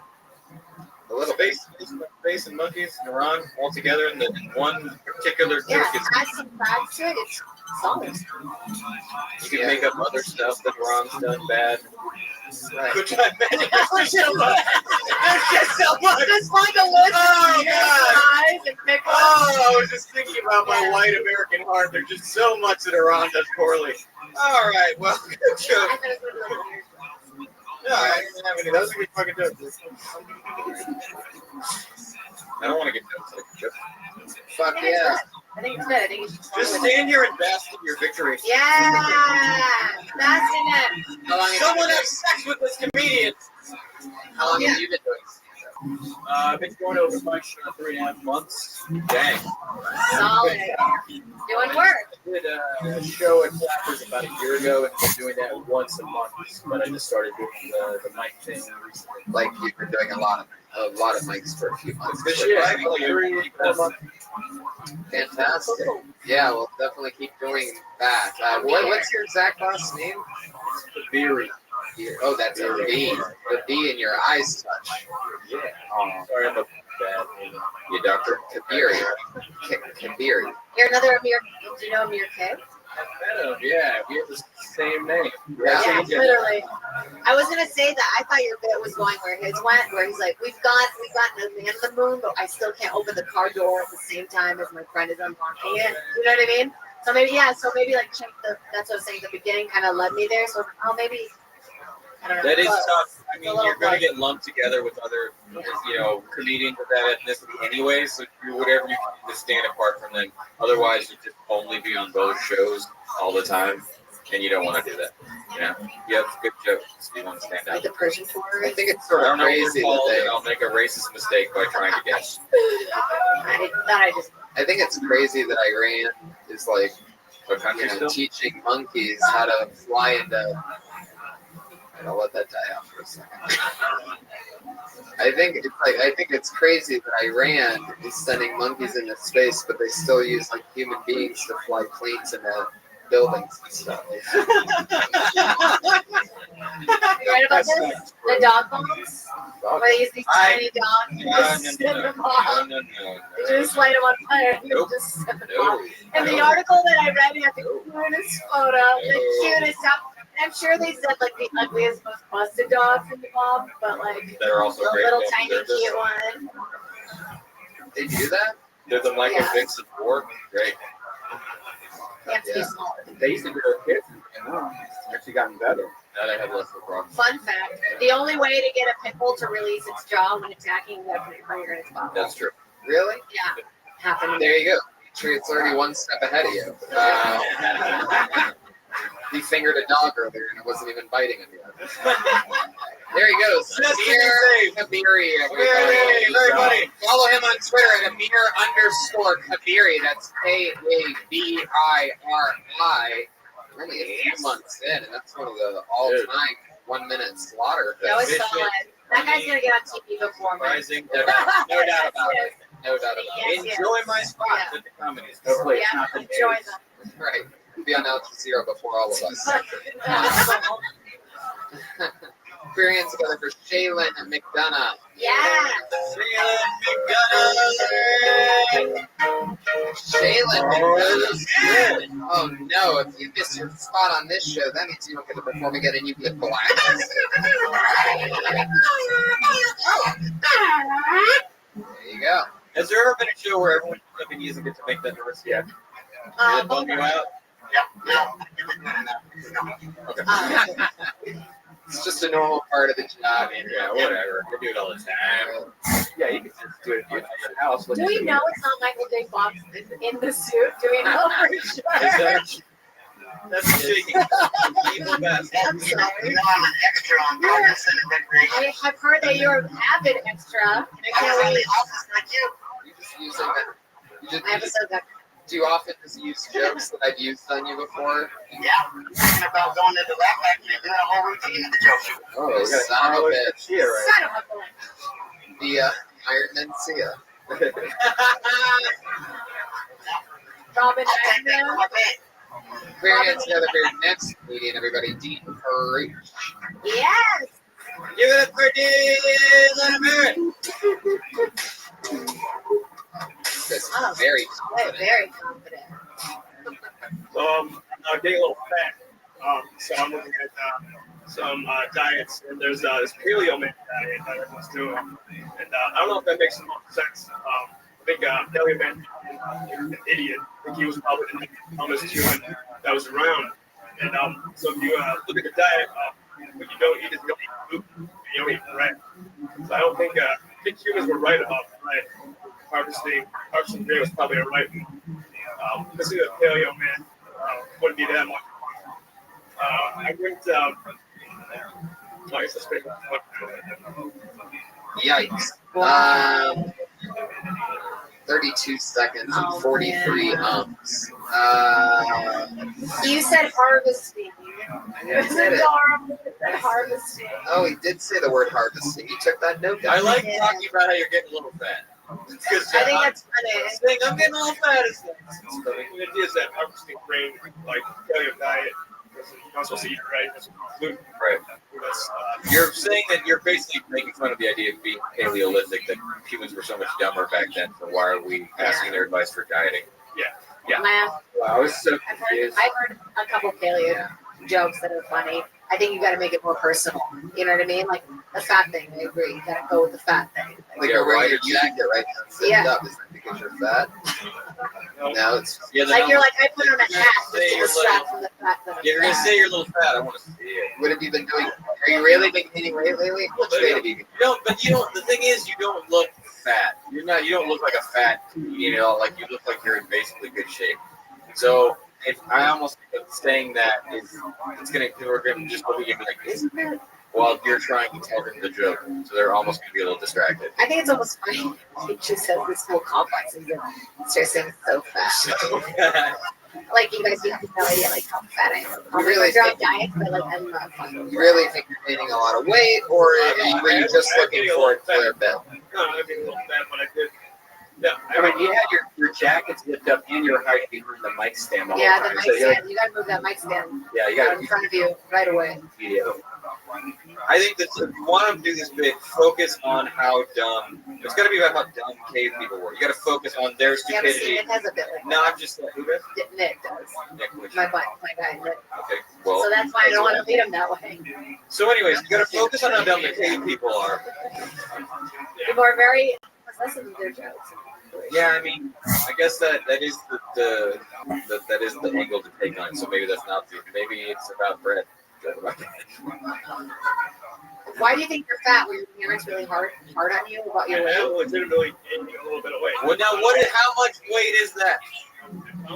I just think any I route. like how upset you get with your hand like that. Yeah, I'm like- so fat. I don't see it, but I'm Were so you fat. used to be in? Are you usually in really good shape, like athletic? No. So you deserve it.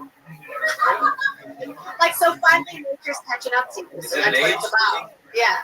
Are you getting older? How old are you? I'm literally not lying. I'm gaining a little bit of weight. That's not. Okay, but how old is it? We believe that you're gaining We're weight. trying to find We something just don't else. understand why you're trying to tie it into the caveman days. Because that's why I'm looking at diets. Ah, so you're exploring different diets. That's funny. So maybe you've tried a bunch of different And diets. I think the paleo diet's one line. Yeah, And just it's one about thing. what other diets. Like, why would I? The paleo thing's a one-liner. How cavemen are stupid. Why I'm going to let them? So they couldn't read. How am I going to have them list things? Next. What's Jazzercise. This Too many diet. moms. Tybo. Yeah. Like, and then go through diets. Just go through all the fat diets. And make fun. Have a one-liner for each diet. And then I decided I just like beer and bread. Yeah. You know, whatever. And that's why I'm a But make sure you don't actually diet while doing any of these jokes, or else it won't make any sense. You gotta stay fat. You have to stay So 10 you have to pounds really heavier. be gambling on the fact This that you're joke going to makes keep fatter. You're already make it a not good one. fat. There's a lot of fat comedians, like Mozilla didn't even acknowledge his weight. And meanwhile, you're talking about being fat and trying to tie it into. There you go. You do not. No. Still LA. Good. All right, Jade's in the chart, Dean. You're done. At One Pun Gun on Twitter, Dean. Yay. One ton gun. One time done. Yeah, One Pun Gun. One You just pulling names up. Crazy. Oh, it's a girl. Good. Hell yeah. Danielle Arce, everybody.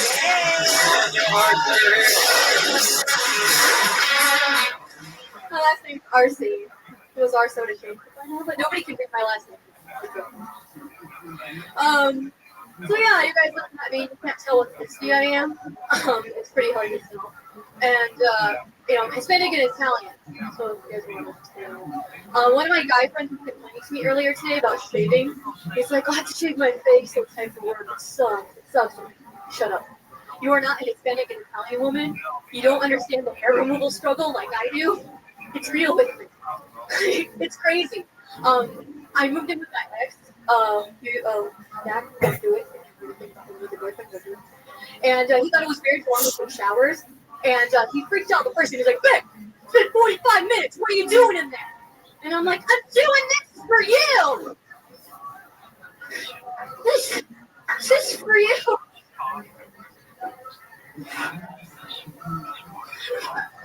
It's my life. That's what I do. It's nice.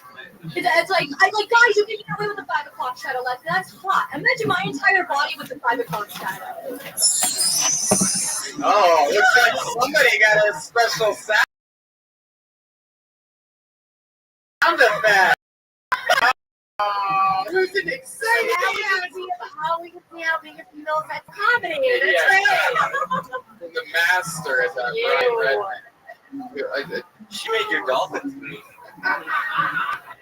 I love physical comedy. I think you can start it. Don't understand the whole like I'm this and this. If you're wondering, Yeah. Like, putting people like you go like I know you guys are wondering this. Like no, we're not. What nobody was thinking. I would almost, You know yeah, what I it's funnier to me if someone's just like, I'm hairy. I'm Harry as a I motherfucker. didn't blame it on a region of the world. Got it.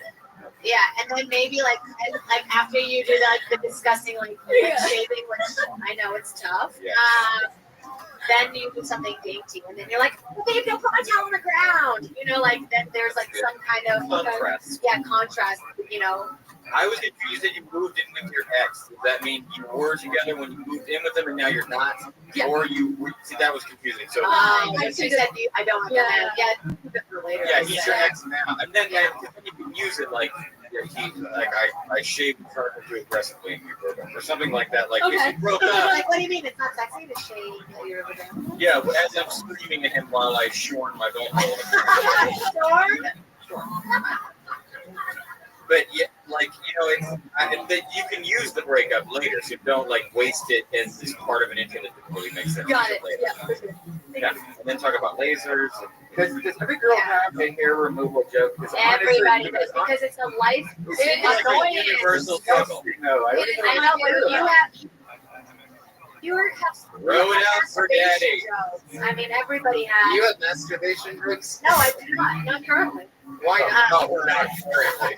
No, but No, we had in the current no, 2.5 minutes that I've been. I don't. I think we've talked to Sarah about this before about body hair. You know, it's honestly I don't like it. It's a very fine line to take thinking about you being hairy and gross. But I mean, We don't the care. visual of you being hairy doesn't always have to I follow know. with But the thing is, this is something we deal with every day. I'm not It's trying to such an trap anybody. annoyance. I'm just talking about my real life, man. Yeah, I know, and that's the problem. Because the second we go like this, and we're like, we're shaving, that's not what men would do. Right. You know. Sorry. Yeah, no, believe me. I keep would relate to a comic more than me, believe me.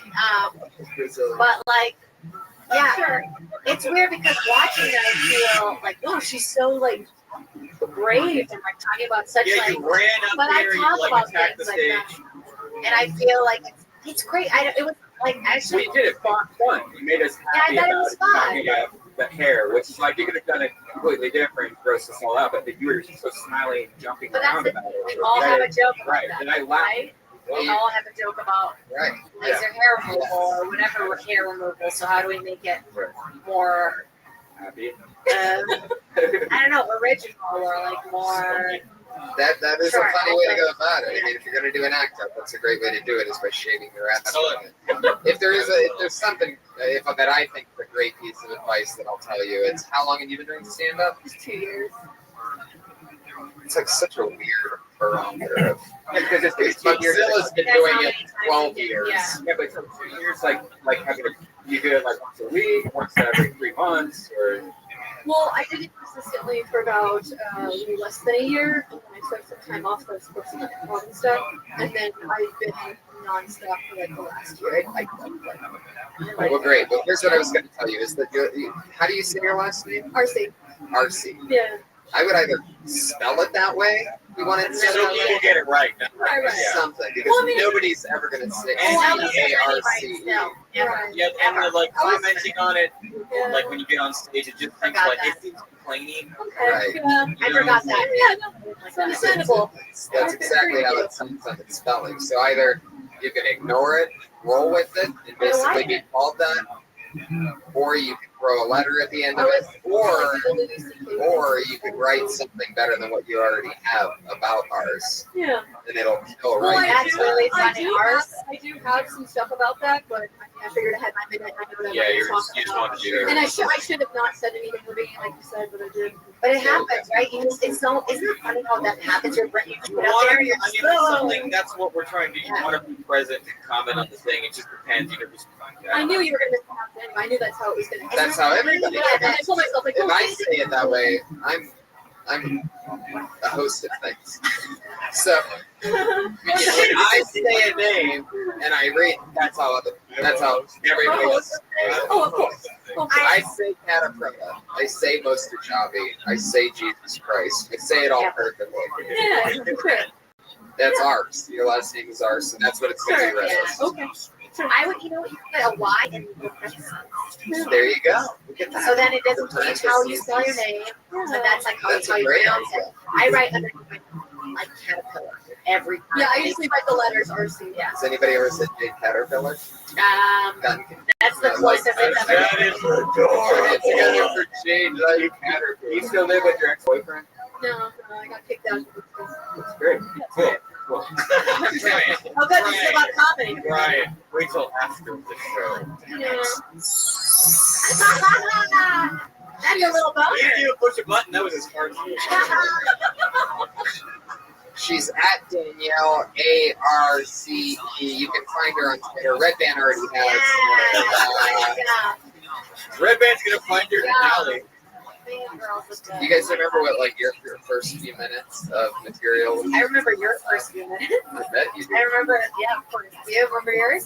Yeah, I had a terrible joke about Bob Vila, the home improvement guy. What'd you say? It was just I found him on a license contract. So I was just like obsessed with it. Like he was the one thing I wanted to be, but I was just always like to be like I wanted to be the head of the Black Panther. Like this stuff like that. Oh, yeah. I have this joke about pig sausage and how that's where I went right away. I had a joke about how there's homeheads and there's the middle part of the nose. And I talk about the sweaty girl like sex with their vagina. And I would make this whole action where I'm like, big drop. And when I get in trouble on the road, I still.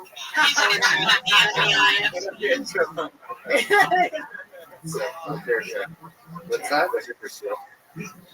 Well, the first time I did stand-up, it was supposed to be this rant about pedestrians, but then I got on So stage. many people I know started with a rant. Where it was always like, I mean, what the fuck's up with this? And the crowd's like, where is this going? I was all like, why do all the people on the crosswalk things have to be white? Why does it have to be white people? Like it was like the stupidest shit ever.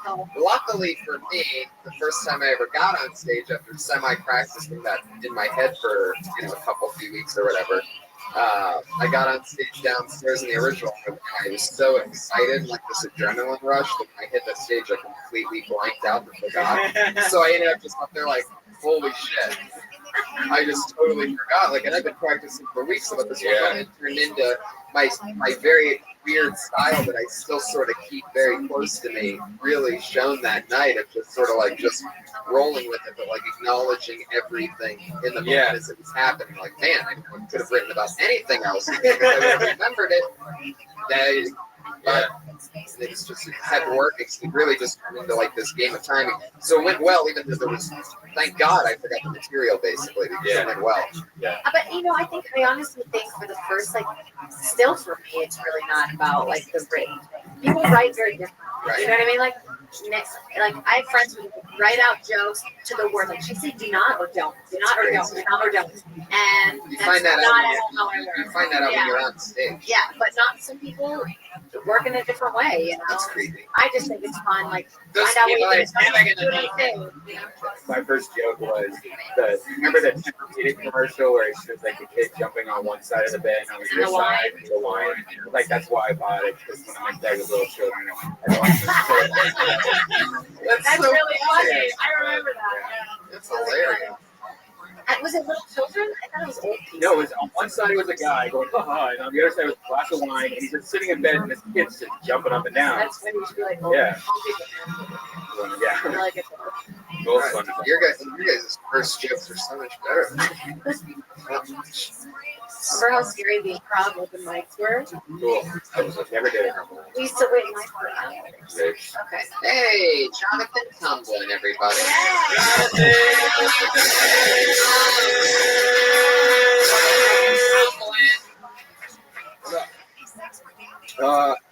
I used to want to be in the gang when I was younger.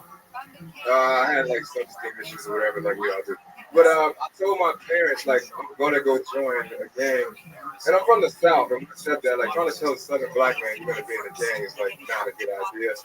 Because they think they can do anything. He's like, son, you want to get a gang? Whoop my ass. So, while my mom was trying to help him, like, figure out what the fuck was happening, I took the car, you know what I'm saying? I'm like, I'm ready. So I go to my friend's house. And I'm like, hey man, I think I'm ready to be down with the set. And he's like, all right, what's up? And then everybody comes inside and they're like, how did you get here? I was like, oh, I took my parents' car. And then they were like, oh, sorry, homie. We're gonna deny your street cred application right now. And I was like, why, man, why? He's like, well, you said parents. So we'll tell you the rest in 7 to 10 business days when we send you a letter. That's it. Very funny. Street cred. I get it. I think there's a tighter way to say for the parent thing at the end. Like I almost think you took because I feel like the crowd got what you meant. When you're like, oh, my parents. Like I think there's just you could say that with almost one line, like, oh, I'm sorry. This gang is like we're supposed to be your parents, and you already have them. It seems redundant. Yeah.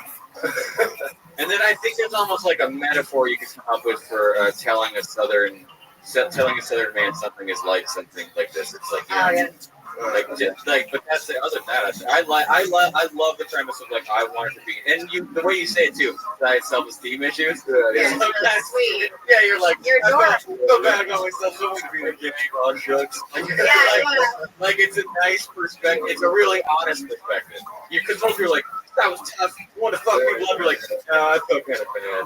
So I wanted to be great. Like that to me is nice. Like I think that's a really nice. I think that's just a nice premise. And I would almost see you could go back to that. Like if you want to continue that as a premise, like what other things can you do from having low self-esteem? Because also you come up on stage, you're a likable guy. You're not afraid to like I'm saying, put it over here. Like I want to know what your low self-esteem is and why you have it and what it can make you do. That's what right. Like it took me like an hour and a half to put this jacket on. Yeah. You know what I mean? Like whatever. Like, you think I just threw on this Jamaica jacket? There were different choices I laid out. Pictures were taken. I mean, I change my clothes like 2-3 times a day. Just fear. Like I want to know that about people. Yes. I thought it was really funny. I feel like when you can fill it out, like compare the dad thing, and then when you say set, yeah, what is that? Like what is that? You know what I mean?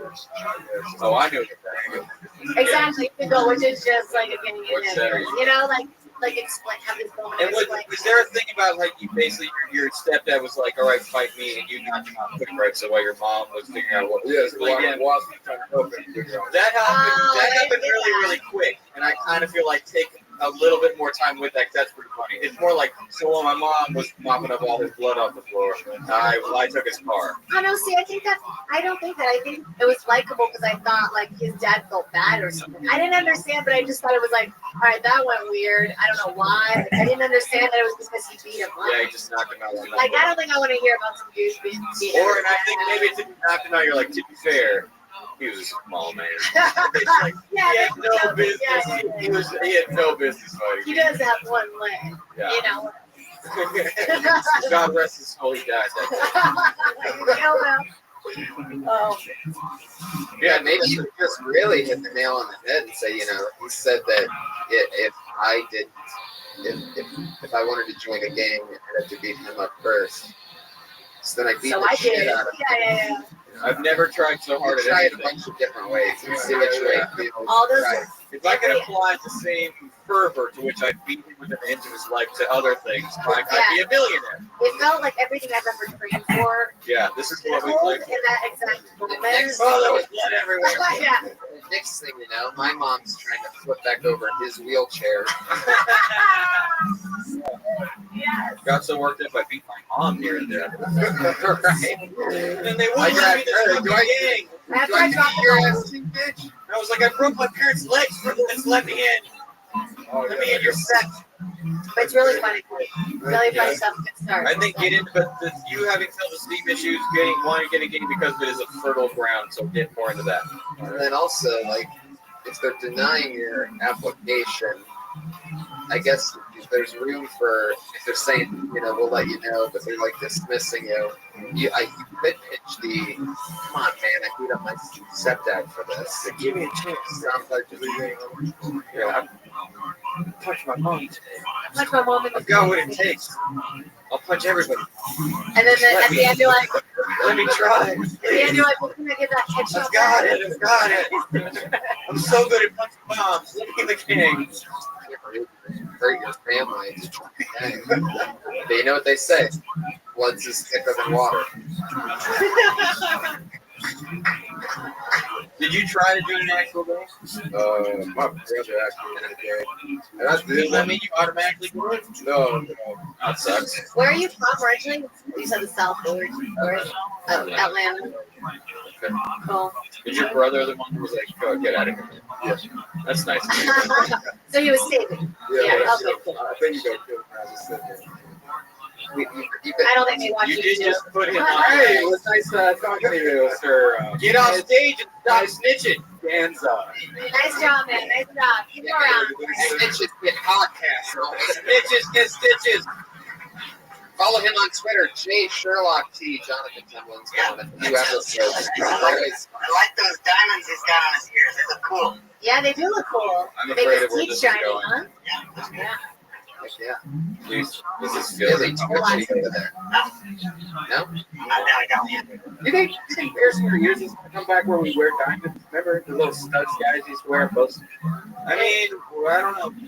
I don't think so. Right? I mean, Always. I don't know that it completely left. yeah, they never went. Harrison Ford's been hanging in there for Yeah, he's going got on 30 years. Yeah, Harrison Ford's had it forever. Eddie Pepitone has an ear. Oh, he does. Oh, he still has a So piercing. weird. You should get some new beer. You should wear You diamonds. should crush big old hoop. Everyone did it. Like from beach. Fuck yeah, everybody. Okay. Well, let's move on to our final part of the show where we put up our two regulars. You can do it. One more? How's everybody doing? Everybody's having fun. I feel like this is It's a fun. Everybody's having a blast.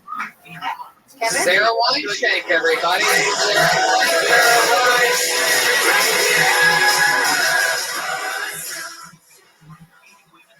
What's up, everyone?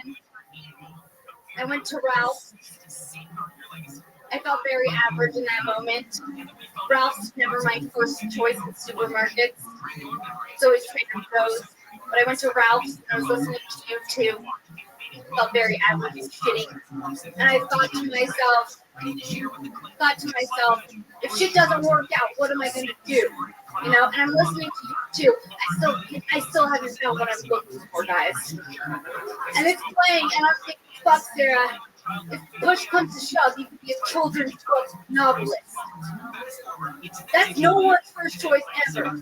No one's first dream is like, fuck yeah, I'm gonna write a book for children. Like, you guys, you will know that shit does not work out for you. You see my face, my headshot, on the cover of a book for children about a turtle that loses a tooth. That's like my Very powerful, Prince, great. Shame.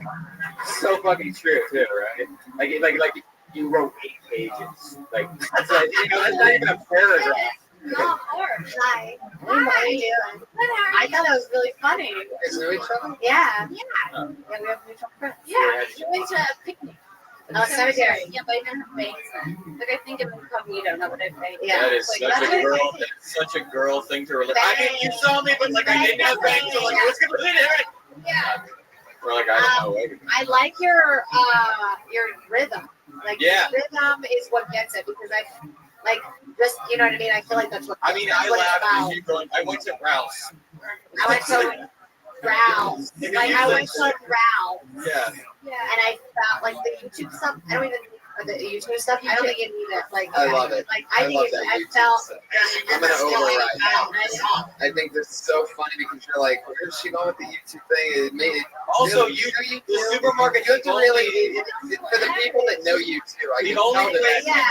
The only I guess place I I don't know hear you you to is at Ralph. Like I don't Is hear at you Ralph. to any other place. Right, exactly. So really, paint the Which picture. Ralph's did you go to? There's one on like I don't even know what fucking street. All right, relax. Sorry. Sorry. I think it's on the bridge. Like on a corner. Yeah, it's rock and roll. Rock and roll. Also relax, Iron Patriots. Everybody Like, gets crazy. That's funny though, because that's Rock and Roll Ralph's is open at all times. No, Rock and Roll Ralph's is on Sunset, you guys. That is not Rock and Roll. Yeah, it is. It's on the way to the bridge. It's the closest to the bridge. Everyone's yelling about Ralph's for the last 5 minutes. It's One, the thing I thought was when you say a book for children, you're saying they're dumb, but I think it's funnier if you're like, it's not cool to write a book for people who can barely fucking read. Because that's what you're essentially saying. And like, I think that's almost like a clear, yeah, it's not hard. And then your headshot would not be the cover of the book. No, It's the backflap. yeah, good call. Yeah. Or maybe it's a drawing Because of you. the as a turtle, the You know what I turtle mean? thing is, the turtle thing is so funny So that I was like, that's not gonna. You would never put a turtle if you're picturing. Or maybe you have a black and white version of your picture at home by a plant in the back of the book. You know what I mean? Like you see it like you know by a windowsill. Yeah, maybe you could dress because it's always like the picture of the author. They're always in a turtleneck. Yeah, it's true. Like by a Like, plant. it's the same author picture you get with like a full-size novel, but it's a 12-page book about a turtle. Yeah. And the thing is, they're not called children's novels, though. I mean, you're thinking like a color, like a children's book. Not a novel. Yeah. Yeah, I think it's funny if you say children's novel because Yeah. it's like, what is it about the journey of a turtle? You Yeah. know, like it's just like yeah, I think Is it children's war and peace? yeah, it's a children's pages. tragedy. It's about I'm the Tolstoy of children's state page series books about turtles. yeah, really like your rhythm. Tolstoy's an author, you guys. Look it up. I haven't heard it. When you say that you still haven't found what you're looking for, you're talking about like in life. You realize that at the grocery store, right? Yeah. But I realized like I'm so average with going to Ralph's and things to farm. But what were you gonna buy? Because it could work as a double banger. Yeah, what are you gonna buy? What do you Found buy? what I'm What looking do you, for. and you know what? Guess what? You're gonna go get sushi. What's the use to a food? You know what I mean? Big poster boards. You know where you have to do like a craft of some kind. Yeah, you left with like a California roll. Like this. You know the Hawaiian rolls? You know this Hawaiian roll? The bread? The 4-pack? Oh yeah, Oh, Hawaiian yeah. bread. And I Used just to bought be a able to 4-pack get of Hawaiian bread. The King's Hawaiian. Delicious. Yeah, rotisserie chicken. Yeah, I think. Yeah, I one think rotisserie chicken. make Ralph's more of a rock bottom. Like, Yeah. what did you do Yeah. there? Did you get What were you lost? wearing? What time of the day was it? Maybe you're watching the roasted chicken going around in circles, like slices. Slices. Yeah, Oh yeah, generic maybe the music cereal. goes with the chicken. Like it's like a funeral. You feel like you're attending a one-person funeral. About chicken and roasted. Yeah, I brought about crisps of rice, but I didn't get rice. Krispies. Really paint the picture. People Snap, sort of crackle, about it. Dave. Probably Yeah. sad lobsters. Yeah, they have those. I've never seen those ever. You felt like one of the lobsters. You're like, I'm trapped here too, little buddy. You bought all the ingredients. You bought all but one ingredient for brownies. You know, like you got all of it. You're like, I forgot the eggs. I forgot. No! But I can't go back. It's too sad. It's too sad. The one block walk. There she goes, everybody. We're running out of time. That's Great job, session.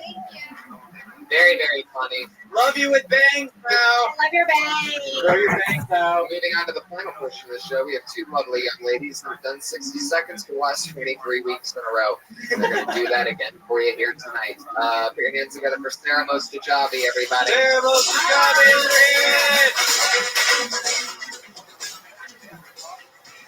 I was recently called a son this past week. I wish somebody would have fucking told me, because it's probably a lot cheaper to suck dick than it is to have hobbies. Actually, I'm pretty sure sucking dick is your hobby. You actually make money. So I wish that was the case with me.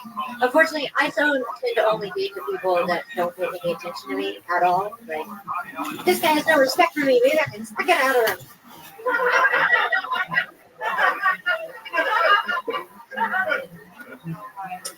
But you can thank my dad not hugging me enough for getting cum on my face and shit. Like, anal is only an option because my parents never paid attention to me. So that's about it. Sorry, I haven't got a chance to work through a lot of this. That's fun. There's a lot of pain. There's a lot of pain here. Yeah. Suck it out of him. Yeah, I wish I wrote it. Yeah, Suck it that's out great. of him. Yeah, The suck the other, respect out come of on him. face. Too much. Yeah. Even for me. Yeah. I was trying to figure a way to insinuate something like the only reason that I have the issues I have are related. You can say that. You don't have to say it. Like, I say. I like to do, like, I got called the flex this week. Yeah. And then, but like It was the great. sucking It dick was for awesome. months. I wish I would have fucked a lot more people. The female comic saying, "I wish I got paid for suck," like that's Yeah. pretty common. Yeah. Like that you've been wasting all this time sucking dick for When you put free. it Like on, I feel like I've heard it a lot. I feel like I may have written it for a female comedian. Wasn't me. It was not you. But I just because that's not the suck the respect out of it. Is So funny. I think Yeah, you go. So I got called a slut today. I tend to only date guys Yeah. that don't respect me. I think I can suck it out of them. good. That's Oh yeah, I got perfect. called a slut today. I wish it was just from a car. It was from a guy I'm in love with. Yeah. And then you go into the respect thing. That's Yeah. super solid. It's And then, tight. and then the thing, like, my parents didn't hold me enough, so I need like every stranger to. And you don't need to get as graphic with like the cum on the face. Even for me, it makes me like, ooh, and I say that stuff out loud. It makes me like, oh, Yeah, you God. let a stranger hold you. You're like, are you my dad? Yeah. Do you want to be? Yeah. Let me suck that respect out of you. You know, yeah. Well, suck this, like you keep offering it. Like, do you need me to suck the respect out of you? Yeah. Do you want me to suck the respect? Yeah. Maybe Like there's that. something with that anal family thing too. Like maybe it's like like love hurts, or Yeah, love hurts. Love Okay. hurts. maybe if they're maybe if they would have put, I don't know. Love hurts. Love hurts. Ow! Sorry, Daddy. Daddy, no, slower. Oh, I'm sorry. We're still on the air. Yeah, that's all really fun. So we're gonna keep bumping. We're running out of time. Good Thank job. you guys. Great job. Brand new 60 seconds. Yeah. Sarah Mostajabi. Follow her on Twitter at Sarah That's Dresses. Sarah Dresses. I do. Oh, there you go. So good. She's been on a strong run for like a 3 or 4 And week. don't apologize for your I really want to have her right today. Brian. That's a Twitter callback. Oh, wait. Still Is anybody interested in writing Still for me? giving her an This is where I opportunity am. every Is anybody week. interested in me? Can you guys, can we have a next week's episode? Everybody writes jokes for me. Because I'm done. Yeah, I would love to be able to have somebody write me. Yeah. When does that happen? Like watch me for a couple weeks, and then just be like, this material. I'll is pay super. anybody a lot of money. Tell me who wants to do it. Yeah. That's I'll right. pay. Hey, let's just put it out there. I'll pay for a good joke. I'll pay $10 a joke, guys. That's Wow, not what that's you pretty get good. for a fucking joke. That's so bad. I'll That's pay so low. $100. I'll pay That's really $100 good. for one joke. I'm sure you're gonna get some great jokes. That's what you get for a one-liner. I think For one Mozilla liner? already Yeah, has you get a package $100 for you. like a late night All one. right, what about $1,000? You want One a good bit? A solid. bit's $500. What? Shut the fuck up, dude. Okay. Tony, what do you charge for bitch? a lot of money. Like I'm out of control. Right, we got 4 minutes. I'm like one of the hot writers in the city. Anyway, put your hands together for Kimberly Condon, everybody. What's going on, guys? Things are getting shitty, y'all. Life's getting bad. Like, bad things are happening, and I'm ready to turn it around. Like, I think that we all need to work together and stop these tragedies. First of all, I think as long as Asian women exist, there's never an excuse to molest little girls. Never. Like, because they're hairless, you know? Like, maybe we could start like a rent-a-center where you put a little Asian woman at the front door and she's wearing a Hello Kitty outfit and she does the whole thing, catch it later, like, hello, I need cookies. And it'll be good. That's one of the things that bothers me. And like, I'm getting to that age when my friends are having their second kids and they're not having 3D ultrasounds anymore. They're having 4D ultrasounds. And like, isn't that just childbirth? You know? Like, what is 4D? I don't know. That's all I have. I'm working on that one. Hell yeah, you are. Kimberly Condon. You don't like the Asian woman thing? The voice. I not do that voice. Can't say hurrah. I mean, come on, Angela Johnson, everybody. I don't even know that, but I'm sure she. Well, That's what I without the always. voice, I think it's like anything. How many Asian friends do you have? Not that You many. get one. They don't There's an Asian. Not that many, and the dwindlers. right there. Become friends with him for a week. You won't be able to do This is the thing. He doesn't want to hang out with us. He just started doing the haro thing that he hates. Okay. Oh, okay. This is funny. Your voice, you have like this kind of high, yeah, I like it. You talking about things that matter, like all these tragedies, y'all. Like you have to talk about all these people dying, you guys. Yeah, that's what's funny. That's like, hilarious. yeah. Keystone Pipeline's actually a really dangerous Yeah. environmental disaster. Yeah, like diamonds are gross, you guys. I actually don't buy diamonds because like That's some true. people Because actually it's totally buy a backbone of your entire Yeah, being. that's like your character. It's really Do you funny. guys even realize the level of pollution that comes from your lithium battery? Yeah, that's like, so just start with that. Just start with something like There's that. like a That's- coal can crisis in Uganda. There can always be new You articles guys that think you you can read. recycle all your lotion bottles? You can. Yeah. I kind of lean towards the like article. Have you ever heard of the North Pacific Garbage Patch? Yeah. It's like There's the like a size Starbuck of- Island, you guys. And like I thought regular Texas was bad, but that's kind of a Yeah, it's really funny. I was talking to this Asian guy. He was like, "Oh my gosh, I don't even wonder why." Yeah, I think it's funnier to play dumb rather than make a racist voice. Right. Wait, no, Talk but like that. Wait, are we saying that she should do her whole entire app? I think her voice, I think you could take that. I don't think No, I think you should take notes of what's funny about that front end part of it and work on that. Gotcha. They didn't start off like, sometimes I listen to myself, my voice. I don't like, I feel like I'm just like, that sucks. Yeah, that's the cool. Everyone hates their own voice. So like when you hear your voice, this is what I sound like in my head. When I try to say something smart, what I sound like is this. We're out of time. Thank you so much. You're at Thank it. you. At Good job. Kimberly Condon. Yay! At Kim Condon on Twitter. At Kimberly Condon. She changed it and then she brought it back. What is it? Kimberly Condon. That's as always Condon. CONGDON. Going to Toronto all week. Jay, what's going on? What do you guys want to promote? Jay the I'm Cavern. gonna be in New Orleans next week for the Hell Yes Festival in Gotham with Bobby Lee in New York. Yeah. I'm going to be in Austin and San Antonio, 23, 24 with Whitney Cummings and also watching on Masters of Sex. Yeah! That's at Kevin Christie on Twitter. That's at the J. Christie on Twitter. Oh, wow. You went the first Kevin Christie. Yeah. At the Date Movie on Twitter. At Comic Patriot. Sarah Dresses. Yeah! I'm Tony Hinchcliffe. Brian. I'll be in San Francisco at the Punchline with Dean Delray, November 20th, and then San Jose, a huge Death Squad show at the Improv, the San Jose Improv. Believe it or not, there's still Golden Tony t-shirts available at TonyHinchcliffe.com. They didn't sell out yet. Bye, guys. See ya. Thank you.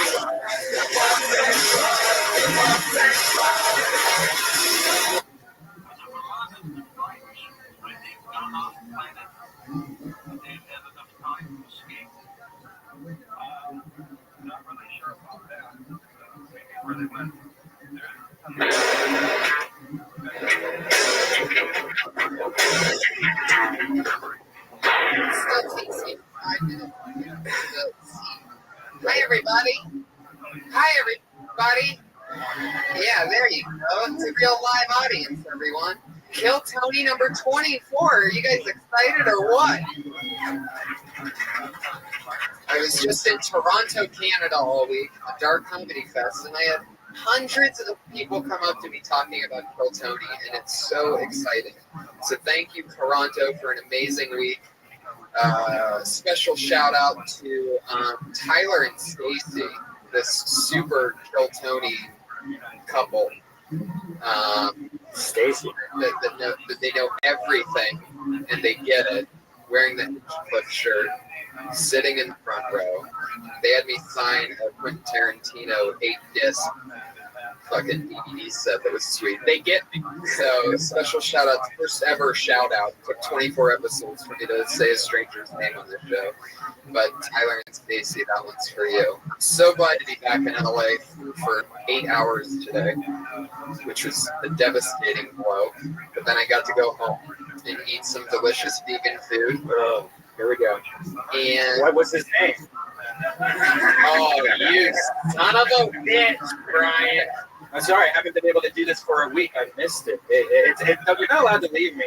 I know, and it's not the same without you, by the way. I'm like on this. I'm all trained to hang out with Red Band on the road now. We've been touring so much, so now I'm in Toronto by myself, which normally is fine, but now when like shows end and everybody leaves and I'm done talking, audience members are. I still feel weird saying that I have fans. It's so creepy to me. I guess you work for it for years, and then when it happens, it's just you feel weird saying it because it sounds braggy or something. Yeah. Does it sound braggy? Yeah. How does it feel when I say it? Anybody say anything right now? Sounds like Does it? But you're saying no. So you said that and no. So you immediately shake your head no. So how does it really feel when I say it? Does it make sense? Anyway, who gives a shit? You guys know. This microphone's fucking weird. Did you put something on this? No. It's like wet and weird. Well, Josh, I did a mic check. Oh, yeah. Test. I want Josh to be like an announcer of some kind. I wish we could just like, maybe, I don't know. We'll talk about it, but I think it'd be so funny if like he brought us up because he has a speech impediment, right? Welcome to another episode 24 of Kill Tony. Josh, come up here real quick. Put your hands together for associate producer of the show. He's been with us since episode 1. Josh, give me an example of how you would announce us if you just stood there in the beginning while we came in behind you. Just fucking do it. Chet. Okay. I would do that first. Give the announcement. Welcome everyone to Kill Tony, episode 24. And then that's when you clap. And then Okay, so you can say our names. do I have to say his name though? Yes, you have to say his name. Josh has a little trouble with ours. I want you to say my correct German name, not my big stage fag name. Yeah, he has trouble with L's too.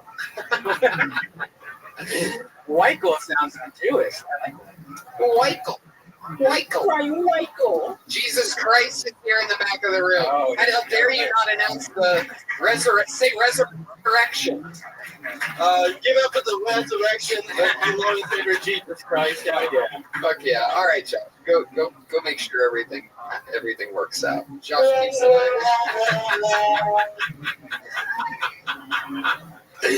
Yes, that is Josh's fucking intro and outro music. And we didn't even announce that famous adult film star Missy Martinez is in the front row. What? I was wondering what this awesomeness was. I'm like, this is just too good to be true, but now it all makes sense. Welcome to the show. Thanks for coming out. Fuck yeah. Looking great. And as always, how dare we not mention our head of security, ladies and gentlemen, put your hands together for the one and only Iron Patriot. Making sure. Wow. Stronger than ever. Great to be here with you on Veterans Day, folks. Oh, yes. It was on the 11th hour, on the 11th day, on the 11th month that World War I ended. And that's why we do it on November 11th for Veterans Day. And this holiday is celebrated as Armistice Day in Europe And in Canada, it's Remembrance Day. Also, the other Commonwealth nations do it. But this is a very important day. I can tell because your hand's shaking. Yeah, you're twitching like crazy. Josh! Oh, Josh, you gotta fix his hat. His hat fell off. Put your hands together for Josh Martin again. For some reason, the Patriots wearing a plastic. They also wore it military. Well, it looks like a plastic fedora to me. Yeah, it's kind of small. I wish I had a bigger one, but I had to do the best I could. The only thing I want to talk to you about. What is it? Saturday night, I noticed there was a tweet from my good friend Toronto Beckman, and he said that he was opening up for you and Brody Yes. in a comedy show. Yes. Now that is the guy I was telling you about that 5 years ago when the military guy attacked me. My old Iron Man that knocked me down. That's He's the guy that chased down the guy and got the cops involved, and then I ended up getting $1,000. But I owe him a lot. He's a very, I don't know if he's talking. I don't remember that story. I did not talk to him about you. Did you talk to him already? Did you? Yes, it was unbearable. Yeah, he likes to say. I mean, this guy was unbearable. I was looking forward to this Saturday show that I had with Brody Stearns. I did a comedy festival, so you have different shows every night. And one night was a podcast, me and Mike Lawrence from New York, very funny comedian. If you're not following him, at Mike Lawrence on Twitter, got to make friends with him this week. But he doesn't drink and smoke, you know what I mean? So I was missing my fucking little lunch kit here. But Mike Lawrence and I had a great time. We interviewed the Iron Patriot. We just had a sit down, the three of us, for a podcast that ended up not getting recorded because there was nobody there to record it. And so I did the podcast on Tuesday, then we did a sheep roast on Wednesday with Gilbert and everybody, and then another sheep roast on Thursday just outside of Toronto. And then Friday or whatever it was, I finally got to do stand-up again. Having 3 nights off of doing stand-up for me is like crazy. You know, I was roasting and doing podcasts or whatever. I mean, every Monday, even after this show, I go right downstairs and do a spot, get it out of my system. But anyway, so I finally was there to do stand-up, and then I go to the green room. Brody went to get a Red Bull, so I'm excited to be back at this awesome club, the Comedy Underground, also known as Clandestiny in Toronto. And I get in the green room, so excited, and then that guy starts annoying the dog shit out of me.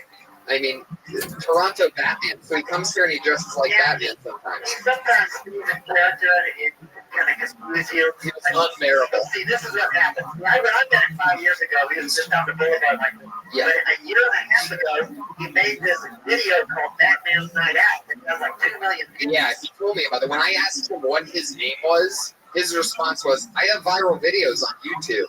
Yeah. So when I say this guy was unbearable, just know that that's what I'm talking about.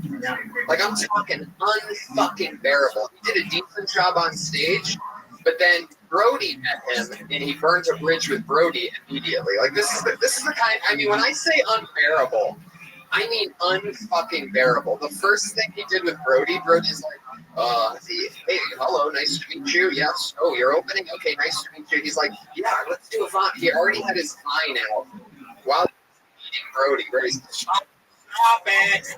Not happening. That's not how you introduce yourself. You don't just start whining me. Who are you? How dare you? So it was like, I heard that. I was just outside the green room door and I start hearing Brody furious. So I'm like, what the fuck's going on? Tony, get this guy away from me. After I had all that shit with him. So this is your friend in Toronto, the one unbearable fucking human being. I could have been there. I probably could have settled everyone down because he is a good guy. He really is. Well, hopefully we'll take Kill Tony to Toronto. I mean, so many fucking people were talking with me about it, and I told them all. That's always part of what I say is I refuse to take Kill Tony on the road without you, Patriots. So yes, I'm looking forward to some food trips. Fuck yeah. All right, so what's the song that you sent us? This is Mailman. They've already did the video on this. I know you guys have heard the song, but no, we haven't. What are you talking about? I think this is one of his first ones. Well, I mean, this was played, the video was played before, but this is a different recording of the song that was done 2 years later. This is a little bit more complete. Now, I always notice you've been sending in a song every week now, pretty much. Yeah. And I have no idea why. But I always notice that these songs have your actual voice in the recording, and then you sort of sing with it with your robot voice, but they really sound the same. Yeah, because well, it's like That's simple math. Well, thanks a lot, Adrian. I guess I could have made karaoke versions out of them and took the vocals off, but there's all this neat background vocals that kind of make it bigger, so I just decided to go that way. Let's fucking do it. And how long is this one? 3:30. Well, I mean, will you signal to us at the end when it's enough? I mean, not three. We can't do 3:33 because every time you do one of these songs, at about 1:20, they start making a noose out of the extra wiring over here. It's always like the same. All the verses are the same, and there's like 7 of the same choruses. So 3 minutes and 33 seconds. It's not like it's fucking Pink Floyd where you can sit there and listen to it. Oh, I swear to God, you ever say that again, I will break my hand on your suit. Yeah. I don't know about that. I don't know if Dirty Crabber beat the Crash Test Dummies. You won a fucking Grammy, by the way, Patriot. So why don't you just slow your roll? What did he say? I ain't got a lot. Hey, come on. Me? Don't you see my classic fedora? All right, so let's hear this. Let's see if this is better than Crash Test Dummies. Yeah.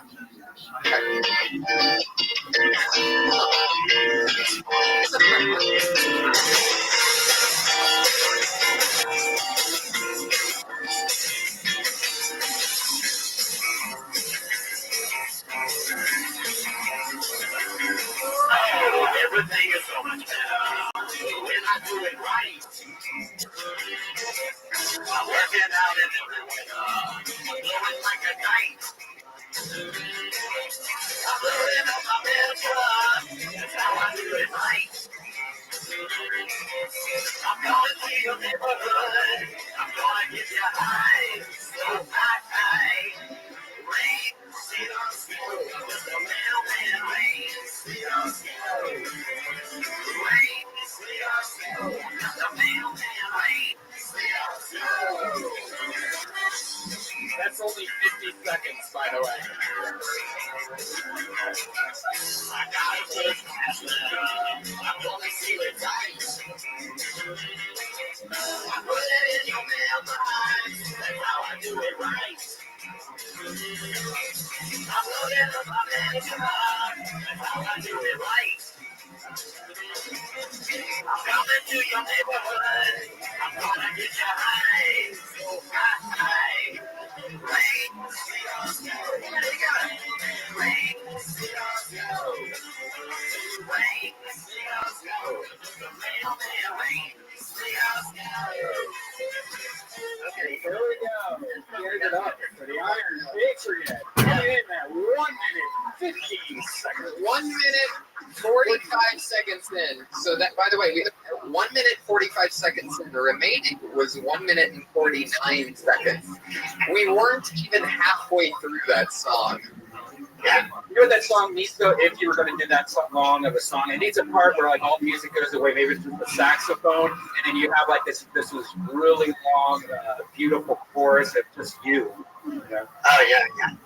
They need to put that in the film or a commercial. If anybody wants to use that song is on iTunes. If you guys want to buy it, you look Dirty Crabber on iTunes. You go there, you get it for 99 cents. You got it on your iTunes, ready to play. Yeah, we know how iTunes works, Patriot.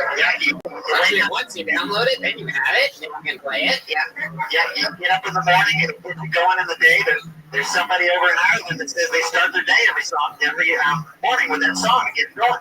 I promise you I'm going to buy that, by the way. Who told you that they start every day with that? Some girl across the ocean, and I think she's in Ireland. She's across the ocean. She fell in love with that song. I even sent it to her in an email. So she got it. She says it puts her in a good mood, and that good mood continues through the whole day.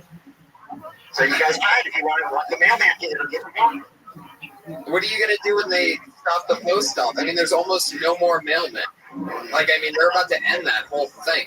Paper mail is pointless. I said this song was really great in movies. And I always be making movies about the old days, so put it in there. Wow, your arm twitched a lot after that one. For those of you that don't know, when the Patriot gets nervous or says something silly, his arm twitches. Yep. Can you turn off the AC? Thank you. One more time for Josh Martin. Yeah. And The 7th applause break tonight. when you're a vegan, you get cold and you don't have your man blanket around you, you have to turn off the air conditioning. You son of a bitch. Why do you do that? I get punished for eating healthy. You're the one that puts meat in your mouth. Oh. Doesn't that make you gayer than me? No. I mean, I never put meat in my mouth. Penis is a meat. So that makes you gayer than me. How do you like that? I just flipped that shit on you. You meat mouth? Yeah, what are you gonna say, meat mouth? Fuck yeah. Kill Tony 24, everybody, and we have 2 guests as always. You guys ready to meet them or what? You ready to put the meat our guests? Fuck yes. Well, the first guy that I'm going to bring up, he is a writer on Comedy Central's The Burn. He is a Comedy Central roast writer. He and I started stand-up comedy together. He's the first ever guest in Kill Tony history to be on for a 3rd time. One of my best pals. Put your hands together for Benji Aflalo. His 3rd appearance. Also, television writer, extraordinaire, social media guru, another regular Tours with Bobby Lee, super funny friend of mine for years. Nicky Youssef is here for his first time. Finally, he's available. He's got amazing hair. He's a great looking guy. He does an impression of me. I am Tony Hinchcliffe. I'm also sick, so it's not as good. Yeah, he's a little bit under the weather. Benji, I heard you might be a little bit sick too. Also a little under the weather. You know, had some showbiz stuff to do outside doing the shoot. Immune system can't handle. Wow. Super Jewish. Yes, I only get sick on set. But yeah. So you guys do anything crazy this week? You were in Austin? I was in Austin, Texas, at Fun Fest. I had the best time ever. I slept with a girl from Tinder, and I really, really liked her. That was my first hookup on Tinder. She was really great. I really got along with her great. That is so cool. How long did the courting process take? The courting process? Like you like each other, and then how long did you talk before? It was like, hey, come meet me somewhere. She actually invited me to her house that night. So I was like, whoa, am I getting catfished? What kind of girls just inviting a stranger to her house? I thought there were going to be hoodlums there ready to take me to ATM at gunpoint and ask for my PIN number. So I became her Facebook friend. You know, I asked for some photographic evidence of what she told me. She was like, I'm cooking brownies. I'm going to send me a picture of you and the brownies. Right. Today's newspaper. So everything matched up. And then I was like, all right, fine, I'll come to your house. And then she was like, you missed your window. Oh, right. And then the next morning, I was like, we've got to hang out tonight. Otherwise, you're going to break my heart here. Right. And so we hung out. We got along great. Did you eat the brownies? I never got the brownie. She said if I was willing to come over, I could have a brownie. But I was like, no, you're just coming to the house. Did you eat her pussy? I mean, her first night. Well, you're not sure? I'd like to go around that area. There's some ladies here. Ladies, is that too much disclosure if for a guy you're dating who you like? Well, just you already said that you hooked up with her and one night off of Tinder. I'll let you guys make your assumptions. Let's just say it's the only thing I'm good at. So, yeah. Let's say that. Fuck yeah. Who eats brownies when you can go to Townies? Do you know there's this app? This is horrible. It's called Lulu. Have you heard of it? Yeah, heard of Lulu. It's the devil. And I spent the last 2 days trying to hack my Facebook, make fake Facebook accounts, and it won't let me through. You can only start it if you're a woman. Yeah. And it reviews sex of guys. So, like, you look up your name, and there's like 3 reviews with 3 different girls that have fucked you. And it goes through like, oh yeah, this person is really, has depression problems, or this person's dick is small. And there's a few comics that I looked up that with like 10 reviews, they're on the front page. Like when you go to this app, it's just like, coming in at number 2, blah blah. Don't want to say their name. And, it's like Yelp review for dick. Yeah. Wow. That's insane. L-U-L-U. It's Oh, really yeah. taking off. Oh yeah, it's about to. This lady sounds like she's had a lot of dick. Is there a guy? Is there a She's guy? ready to review. We've been looking for a guy version. It just hasn't caught on, but this has caught on. Because guys aren't that fucking cool. Yeah, That's true. Like we have more respect for women than women have for us. Like, I won't be like, I see stuff online. That's so rude. We just tell everyone. We'll be like, Well, the guy version will literally be like, she fucked me or she didn't fuck me. And then that's it. Yes. Yeah. yeah, this Fuck, two she boxes doesn't to fuck. chat. Yeah. The Lulu thing probably has like money. Like, well, what the hell? He ended up he told me he was It's going all to take me emotion. to dinner, but then he took me to Applebee's. So it's like, fuck this guy. I can just picture it, right? A lot of them are like emotionally unavailable. It's just really like, I looked up the Iron Patriot to see if there was anything on there. There was one review, and it was in black and white. Rain, sleet, or snow. Hey, Nick, I want to say something to you. okay. Today, I discovered something about you. I didn't know that you do a podcast with Kevin Christie I do. called Occasionally Awesome. That is correct. And I was checking out episode 8. And you guys, it was a trip to the art museum. Yeah. Seamless plug. Keep going. Very interesting. Very interesting.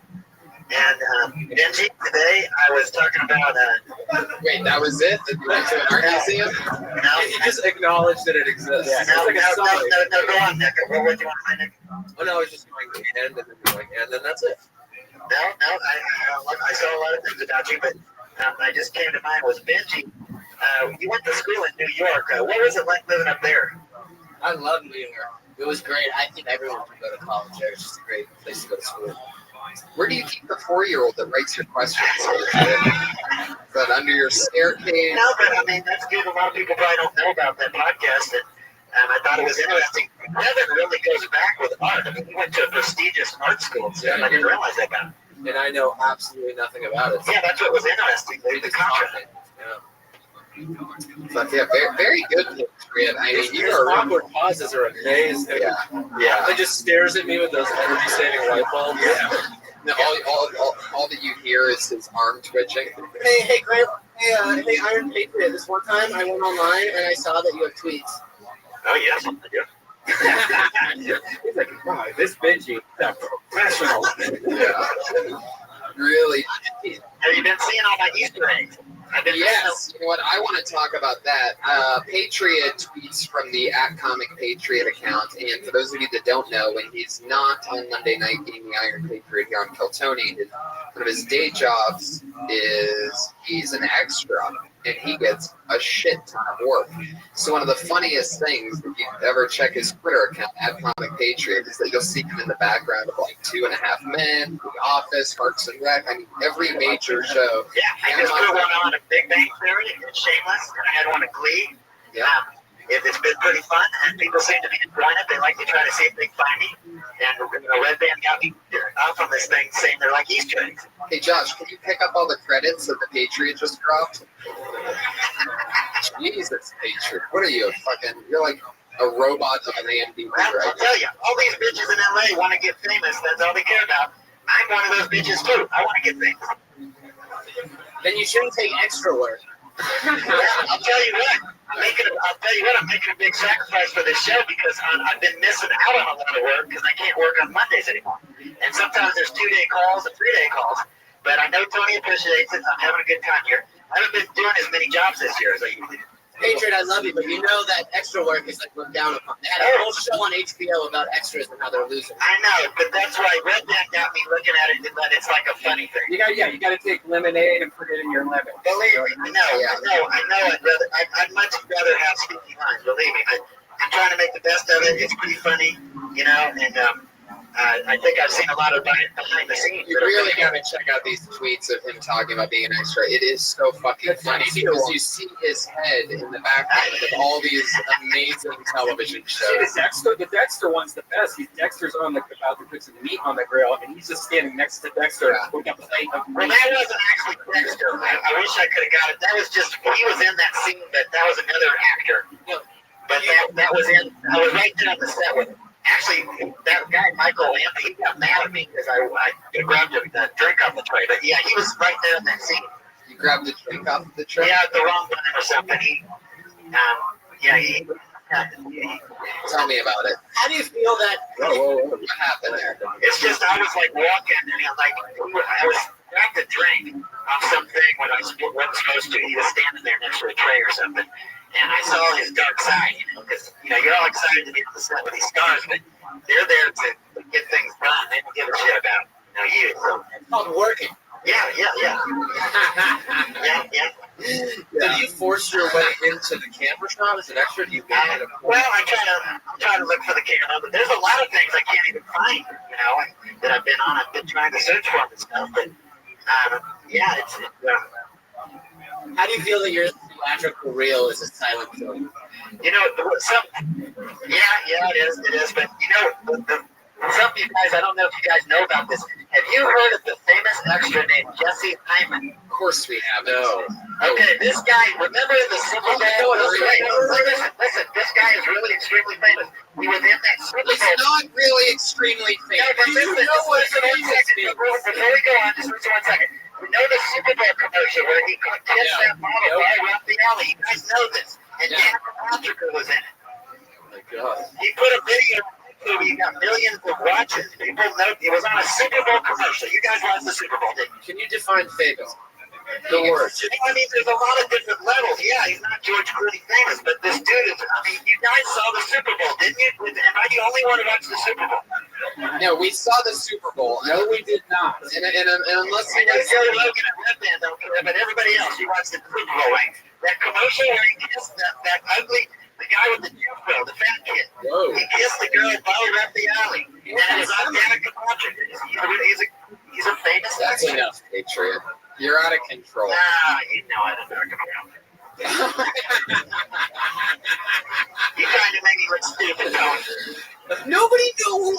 There's only you would get excited about a famous No, I'm actor. talking about this is a big story. I was on a CBS special they did about this dude. I mean, you don't understand. It was like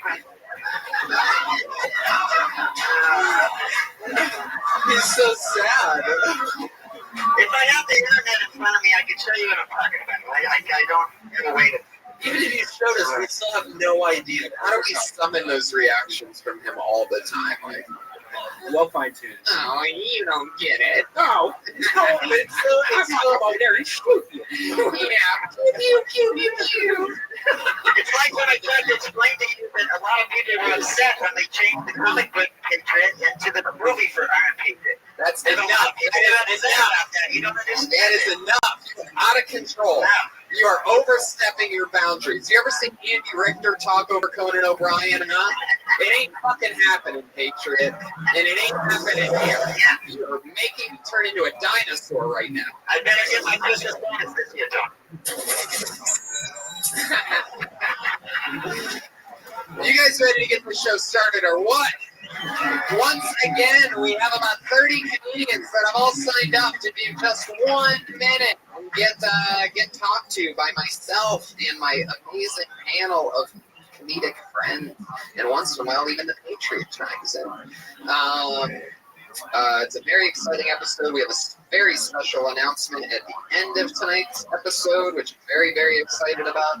And you know how it goes. Everybody does 1 minute. At 1 minute, you will hear the meow of the kitty. That's how you'll know that.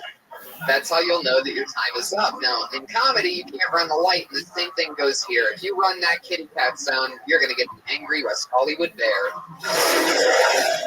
who is angrier than ever tonight, and obviously can't wait to come out. I'm so excited. I'm so excited to have you guys with me. You guys ready to get this thing started? Yes. It's Youssef, Benji Akwalo, Patriot, Red Band, and Hinchcliffe. And our first comedian tonight doing a minute and then perhaps getting their material punched up. Maybe we're just going to talk to them. Maybe we'll figure out a new joke, something better for them to talk about, something different. Let's talk to and see the comedy of Rebecca Rose Benago. Rebecca Rose Benago.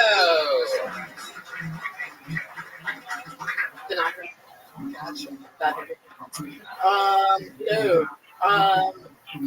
So I am such a fucking guy. I mean, I'm really feminine, but sometimes I'm such a prick. Growing up with 3 older brothers definitely toughened me out, actually scarred me for life. I was taped to a hockey net from 93 to 94. So life has definitely slapped me in the face a couple times. So some other places. Yeah.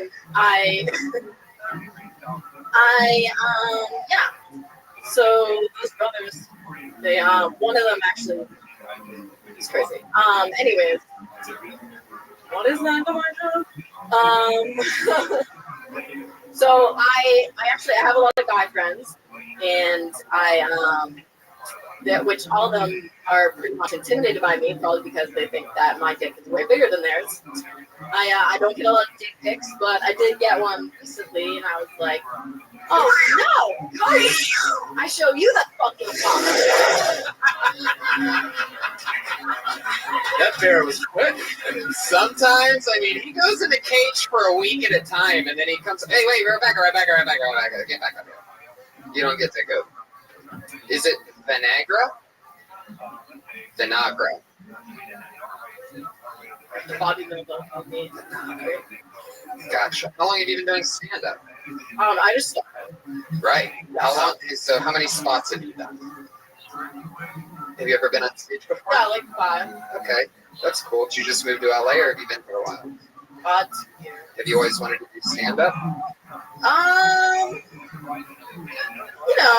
That sounds like a no. Sounds like you're really chasing your dreams. No, I It sounds like she's on her 4th. kind of just got into it recently, and I really enjoy it. I didn't know that I liked writing.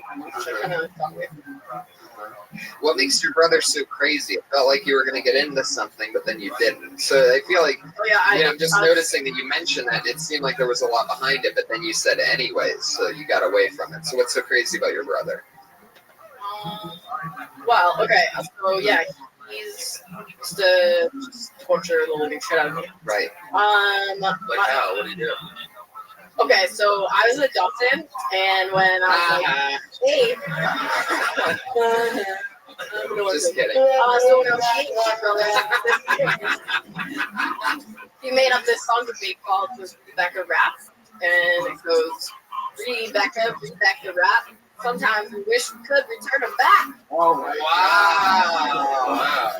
Whoa. Hilarious. So I was like, well, y'all just mad because I ate your bologna. I'm not an orphan anymore. I'm your sister, homie. Just buy some more bologna. You ate his bologna. Wait, you ate your... Did you ever mess around? Because he's not related. Did you mess around with your brother? Is there any funny stuff there? Why? Is this considered touch-up right now? Is this other... Well, we did take a trip to Alabama. That's actually a good joke. I fucked my brother. It's cool. I'm adopted. Right. That is really funny. And that's a great way to getting into being adopted. Yeah. That's a great opener. In Which you general. definitely should be acknowledging, because that's one of the main things is trying to figure out how we're all different. There's no doubt that you could be like the adopted comic. Yeah. The adopted incest moment. Yeah. It's fucked her brother. It's funny that you got taped to the hockey net between 93 and 94. That was a highlight. But then you say you got slapped in the face, and then you say you got slapped other places. What did you mean by other places? Did you like those other places being slapped? Oh my gosh, Ryan, will you put your boner away for 10 seconds? You're a cute girl when you say like I'm like a guy. Like the first thing I'm like you're not a guy. Yeah. Right. Well, Yeah. Like you're cute. So like that's like the cute thing. Like I'm such a guy. It's like all right. Yeah, it's a bad way to do self-deprecation, because until that point we don't know what you mean by that, and it is a first impression. You could even just get right. You could get right into. I had sex with my brother. Like, that's such a funny over. So, I was smoking meth with Janet, and I had sex with my brother. Where are you from? You smoke meth? Oh, I'm from Boston. I don't smoke meth Like because currently? I like my teeth. So you don't act like a guy, you're just a girl from Boston. Yeah. Right. That's how every girl from Boston. You're so on to me. You don't have the Boston accent, though. You don't have that disgusting, horrible. What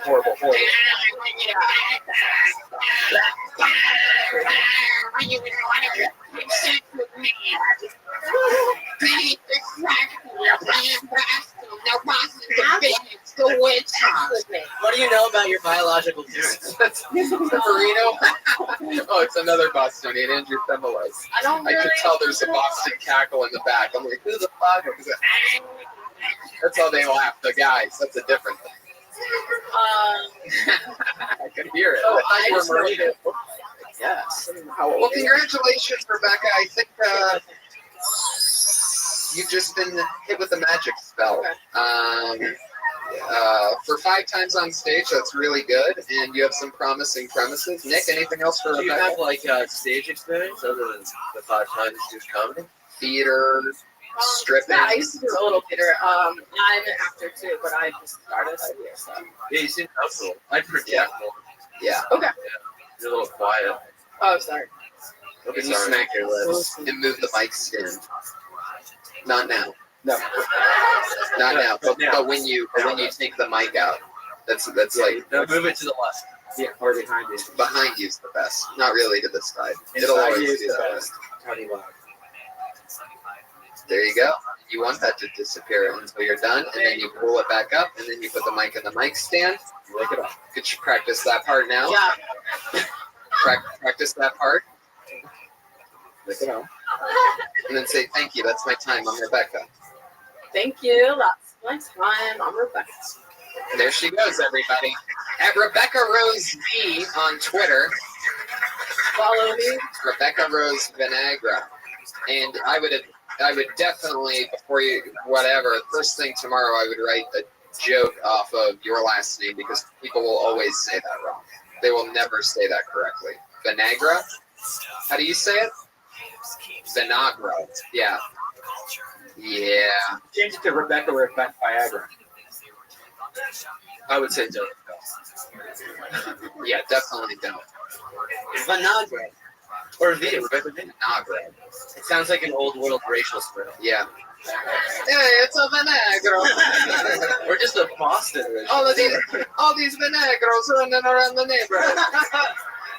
One of them stole my bicycle the other day. You almost got out like full of Crown Royal. Oh, that's the part where you go, oh, by the way, you laugh at the first part, but when the stereo. All right. Patriot, what do you think about Rebecca? I think you guys covered it pretty well. You said about everything that needed to be said. Hey, do you think it's bad if you're adopted and you sleep with your brother? That could be questionable. Yeah, this is a guy who got his dick sucked by his Cocker Spaniel, so. I told you I left my bestiality days behind me. That's comforting. Because he likes his asshole eaten. So, no relation, no blood, but Let me ask you guys a question. When you started out, do you remember what you were Zoot, you sandbagging son of a bitch. You ready to get your ass kicked, son?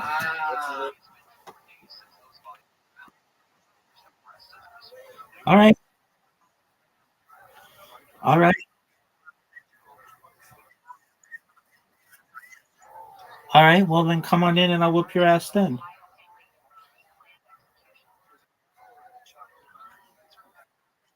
What up, pimp?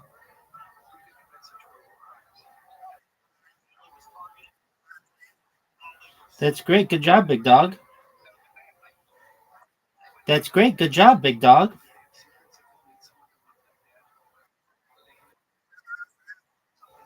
That's great. Good job. Do you like your job?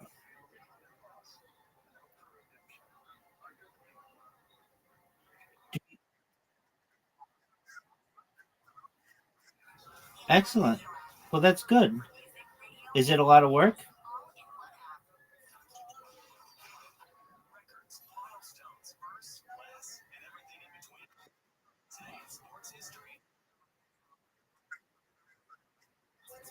All right. Well, there you go, man.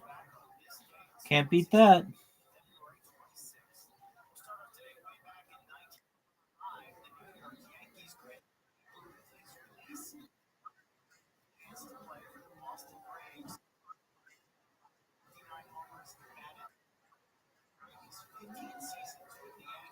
That'd be great, man.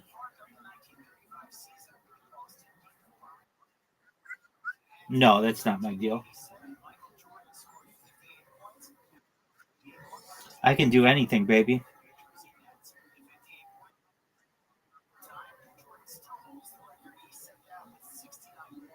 I would not be selling solar. I would be a project manager. If I were not live streaming, I'd be what I did before, project manager.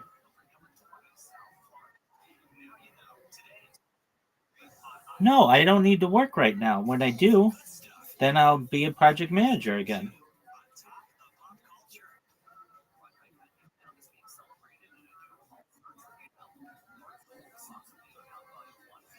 But that's great. I'm glad that you are successful in your job and that you enjoy your career. That's good. And we just need this market to pump, and you'll be able to be a full-time trader. Am I?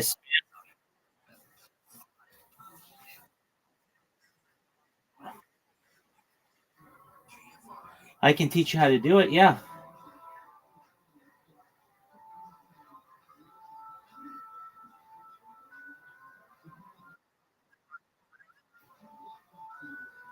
Yeah, potentially.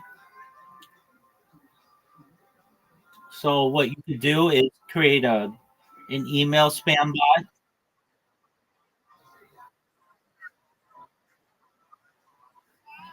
bot. It got 1,600 people in here. I can tell you this: in the last like 24 hours, I've done one, and I've gotten, at least on Twitter, I've gotten. Just one moment, I'll tell you. One, two, four, potentially. Five.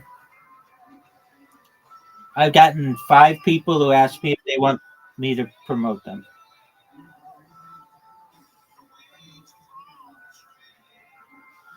And so we went away. It's a beautiful day. It's just on the street. Turn the light up. Shade it pale.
Literally all I had to offer. That's when you're 18, you're doing nothing but being an 18-year-old.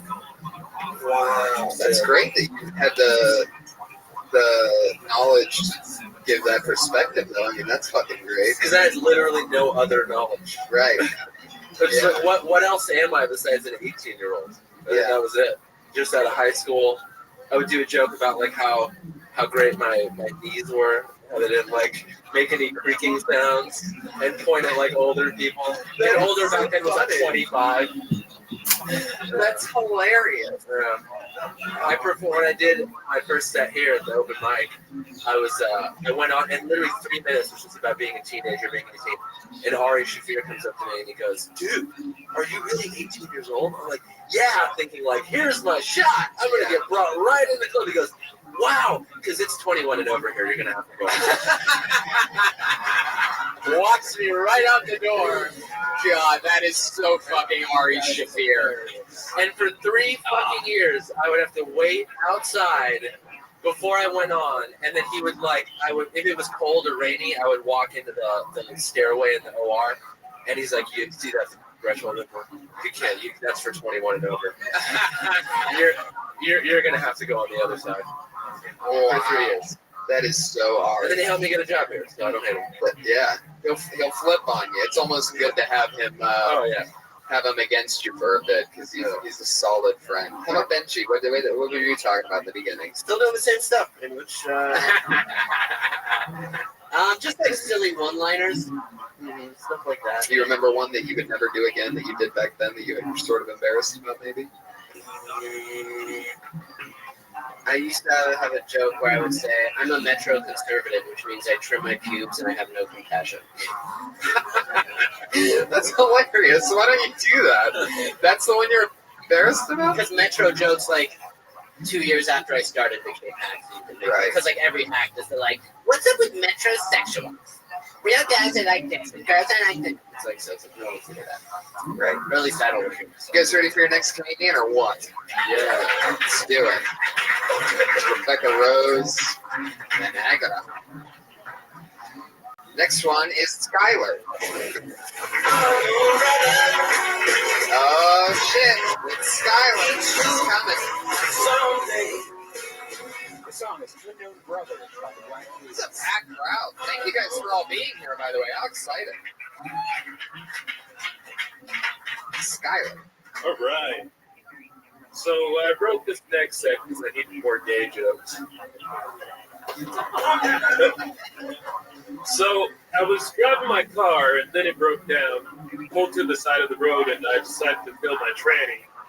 But then I decided to wear a gun.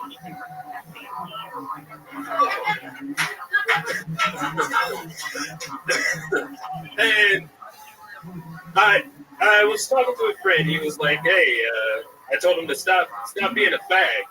And then he was like, "Oh man, that hurts. I'm a cigarette." So I'm gay. I'm gay all the time, but there's some assholes out there that don't want you to be gay. So I say, fuck them. Thank you very much. I'm Skylar. All right, Skylar. Let's get down to the nitty gritty.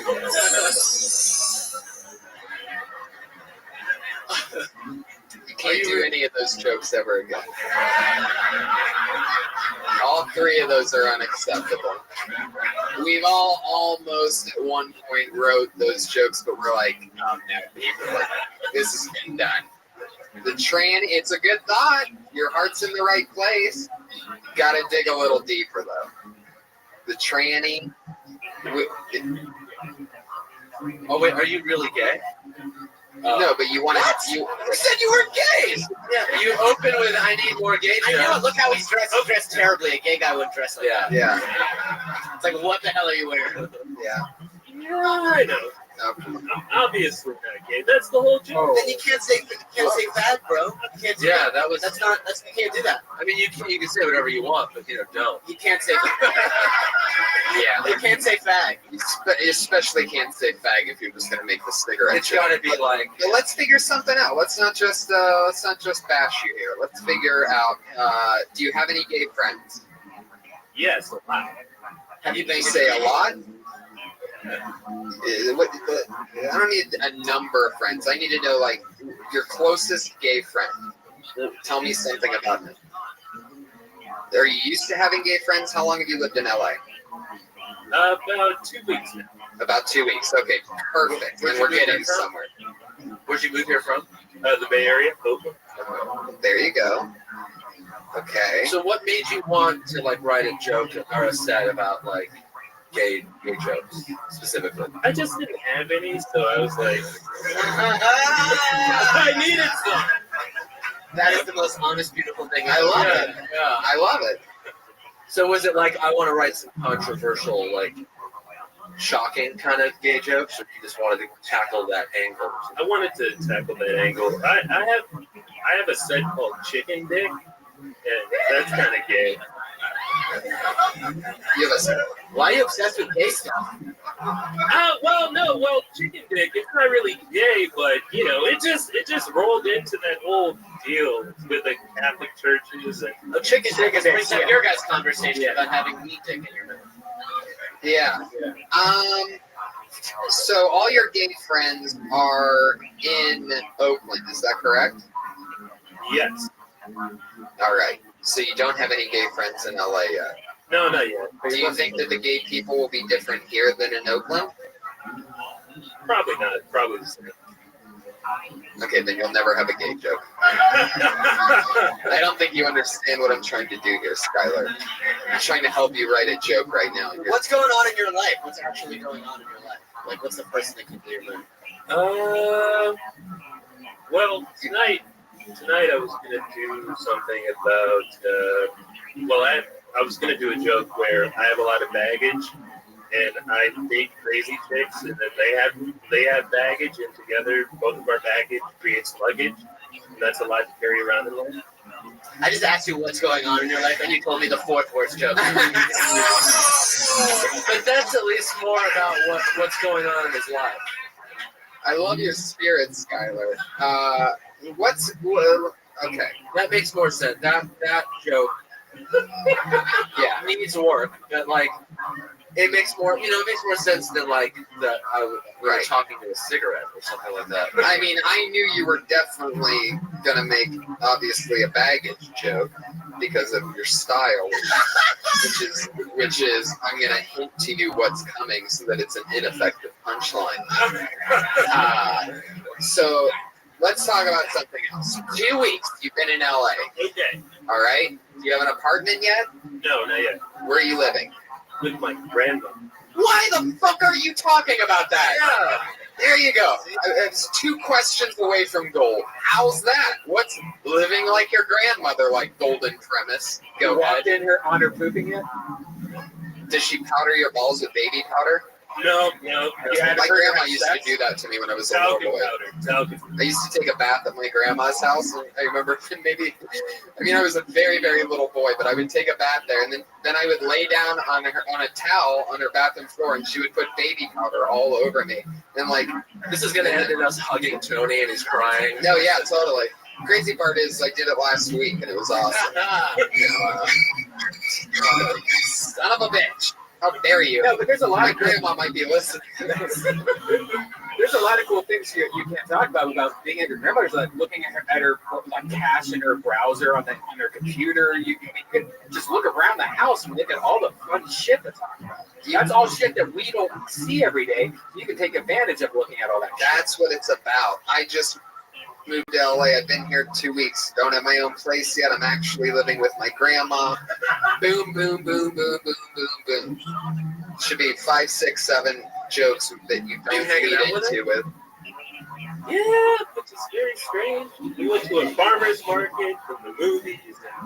Oh shit, you're gay. I mean, there's stuff in there. Yeah, there's stuff in there. What movie did you see with her? Thor. Are you serious? I took my grandma to see Thor at the beginning of the film. Yeah, totally.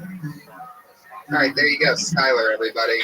Write jokes about living with your grandma. Don't write gay jokes just for the sake of it. At Skylar Comedy on Twitter, if you want to shout out to Skylar. He doesn't even have a last name, the poor guy. It's just Skylar. He's like Madonna, just one name. Skylar. It's like Lord. Skylar, why don't you ever use your last name? Just yell. That's the worst. What's your last name? Heard. Craig? I love this episode so far. I mean, this is just like a slaughter fest the whole way through so far. It's just unbelievable. Patriot's still wearing that hat. Yeah. Yep. Rain, later, snow, Tony. People have been commenting lately that how weird it is the way that you say my name sometimes at the end of things. Tony. You're just getting to know me. I'm a very sassy character. I got some attitude. You're going to get to know me in these next few months. I love it. Okay, here's what's going to happen right now because I'm going to pee my pants. I'm going to pick the next comedian's name. They're going to do time. I'm going to be listening the entire time. I'm going to be in that urinal at the top corner of the bathroom. So I'm going to still be listening, and I'll be right back. And you guys are going to stay here and listen. And your next comedian's name is Lil Bro. Here he comes. The sky is blue and all the leaves are green. The sun's as warm as a bear. Hope I make Tony piss his pants. We all been raped before, right? You know, it's happened, right? Like we all had that run-in with that pedophile. You remember that? Like, nigga, all this for a piece of candy. You know, because I don't care. Like, you know what I'm saying? Like, you know, you like fuck that. You can keep your Snickers, sir. I'm not helping you find that lost puppy either.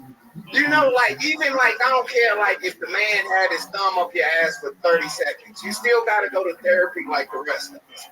You just can't get out of it. I don't really need therapy. Yeah, you do, motherfucker. You got to join us. Because I was talking to a girl, and she was, like, so worried about getting raped. Like, can you walk me to my car? I'm afraid of getting raped. I'm like, you really don't look that good. You'll be all right. You know what I'm saying? Like, but then I'm thinking, like, I'm worried about getting robbed. I'm like, the only thing he taking is some pussy. You keep that. Motherfucker take $200. I'm crying forever. Like, I never did that. All right, give that for a little brown. I like cock because I'm a baby. Oh, God. Jesus. A little bit of a reach on that one, Brian. That's the part where you get a little bit excited about your joke, and then, fuck yeah. Lil Bro, very good, as always. Thank you. Thank you. What were you talking about the therapy thing? I don't get that. Who has to go to therapy? No, I'm just saying, like, you know, like some people, they'll be in therapy and be like, oh, I was molested as a child, you know what I'm saying? And, like, they're in therapy. Losers, like, right? You know what I'm saying? Like, Were you really molested? at, like, 3 years old, you know, but I don't really want to talk. No, You kind of. Is that why you can't hold to this? Either that or I rolled on a pacifier or something, you know. I don't know. How big was that fucking pacifier? Like I rolled up. Oh, shit. Does it run in the family? So you were molested? Were you really? No, I just, because, like, okay, a couple of things happened that brought on that joke. Like, somebody really did ask me to walk them to their car. You know that's because women actually get raped and need someone to walk into their car. Yeah, but I'm like, if she did get raped and I wanted to fuck her, I might help the dude. Like, you know what I'm saying? He already started. I think that's a great way to also take it, is that, you know, you're not, I think the perfect tag to that, in my opinion, what do I know? But I think it's like, you're not good looking enough to get raped anyway. And if you were, I'd be the one raping you. You know, I also have something about ugly chick that, you know, like, dudes want to sleep with ugly women, but it should be like illegal to rape an ugly woman. Like, you want to fuck her, but you don't want her to know that it's you. Like, you catch her from behind, be like, yeah, bitch, yeah. Be like, who is that? You wrestling with? I see your shoes, Calvin. It's finally So fun. This is The rape joke. this is a great example of how like supreme confidence on stage can like you can kind of just get away with anything. Totally. Because I was like, yeah, I kind of hear you. Whoa, wait a minute, what? Yeah. No, that's totally not okay what you're saying. But the delivery and all that, well, all right, yeah, great. He's like the most lovable guy in the world. Yeah, Lil Bro always crushes. We're gonna keep moving forward. Another great set, Lil Bro. Please follow Lil Bro at Twitter. Always funnies. Worst way to possible spell Lil Bro. LILBROUGH. Lil Bro. So for those of you on Twitter that like following people with unfollowable Twitter handles, you could follow him there. It's like a collect. You try to collect them. It's that hard. Yeah. This looks like a new name to me. I don't think this person's been on before. Parker Searfoss, everybody.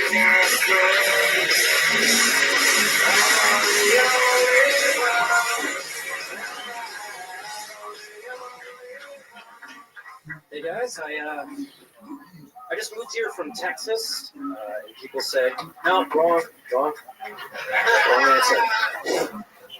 No, I moved here from Texas, and people say that people from the South are extra nice, which is true. And then people say that people from the South are extra racist, which is true.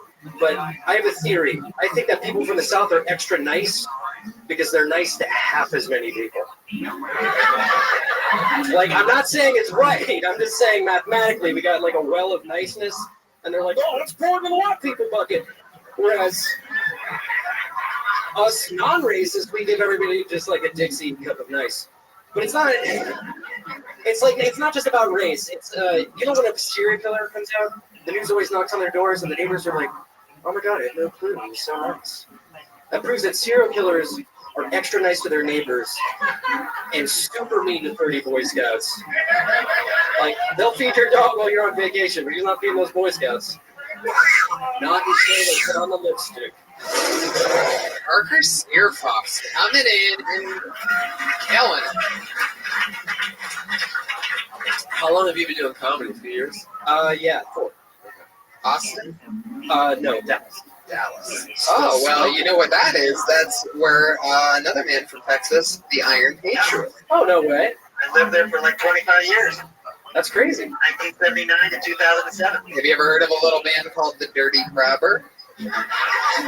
The first time I was on it, we did look up his videos afterward. He had a good time.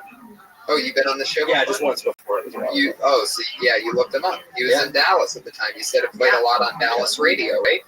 Yeah. Well, just a little bit. Not. I told you that was kind of the grunge era with Pearl Jam and stuff. We weren't getting a lot of airplay or something. Right. Mostly AM radio. Yeah. But, I'm surprised that during the grunge era, your B-52s meets fucking Spin Doctors. Yeah, didn't make it. Yeah. So wouldn't you say in Dallas that the black people thrive there? Wouldn't you say? Because the cost of living's cheap and they get a lot of good jobs. I mean, did you say fly? Well, I'm just saying. You say racism, but I don't think people understand that in Dallas, the black people thrive there. They do great. They got great jobs. That the cost of living there is lower. The city's a lot cleaner than this city. I'll tell you that much. Well, that's true. Would they thrive because it's cheap to live there? Well, they do good. They do good. Because they don't make love the brothers in Dallas. It's a perfect example of another week with the Iron Patriot and accidental racism. This has been an ongoing thing on this show. He doesn't know when he's being racist and when he's not, but you just said that black people thrive there because it's a cheap city to live in. I'm just saying, you went and talked to them, they'd say they love it there. Everybody's nice, they do great, they make good money, it's a great Except for the blacks. I'm watching this poor black lady shake her head slowly right now, like what the fuck did I walk into? I like this fucking robot until right now. I tell you about something that happened tonight. I've been on this show for 5 months. The first time I came here was on June 10th. Tonight, for the first time, I had to pay for my bus because the female brother is riding the bus.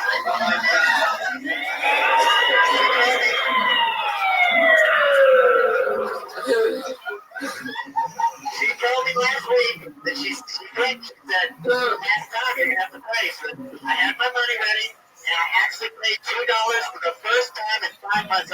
I've been riding free every day. So I didn't blame her. I mean, she was nice enough to just tell me and give me a run last time because she could have kept me off because I didn't have enough money. Well, you're mad that you had to do what literally everyone else that rides a bus has to do. I just wanted to make that announcement tonight. That was a video of a historical event that happened for the Armed League. I need to backtrack here. Did you call female African Americans female brothers? Yeah. I think I heard that. Yes. Yeah, I told you the first female brother I was in love with. Stop saying that. It was. It's either be sister or black woman. It would be female black chicks. Patriot, tell Benji why you don't use the word sister. Wait till you hear this fucking scientific theory. They might think I'm talking about it now. Also, the term brother has been used so much. I just have to female to it,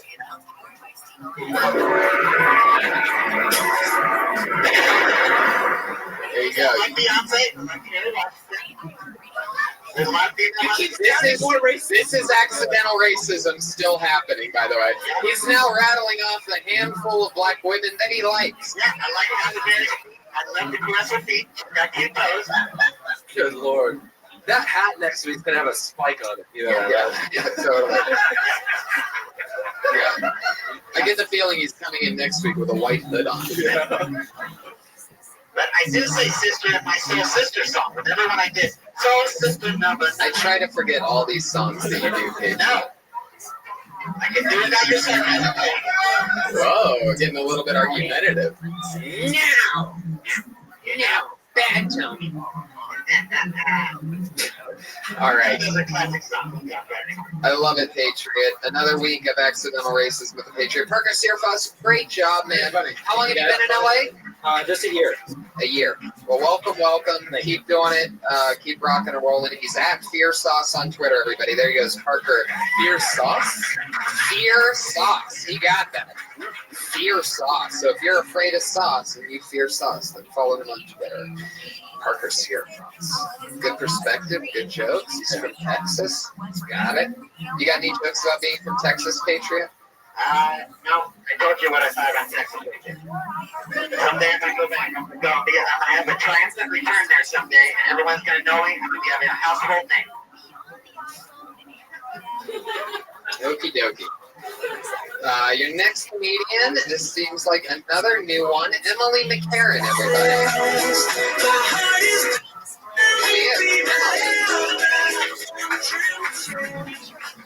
Hi, so I was raised naked. Let me clarify. I was raised by a hippie lesbian, so I was basically naked until I got my boobs. But really, though, my mom is a total trip. She says to me the other day, I don't like your name. No offense. I know that I named you. But it was a mistake of my youth. I think we should really change your name to Emily. Yeah, so my mom's a single parent. Only one in charge of my name, and she chose Emily. A name she hates. Yeah, so as an actress, I get to go all these like really fun places. Like the other day I was in the ghetto, and this homeless man comes up to me immediately and he's like, oh my God. Are you okay? You don't look like you belong here. I can help you if you need help. You need money. I'm really scared for you. Can I stay with you?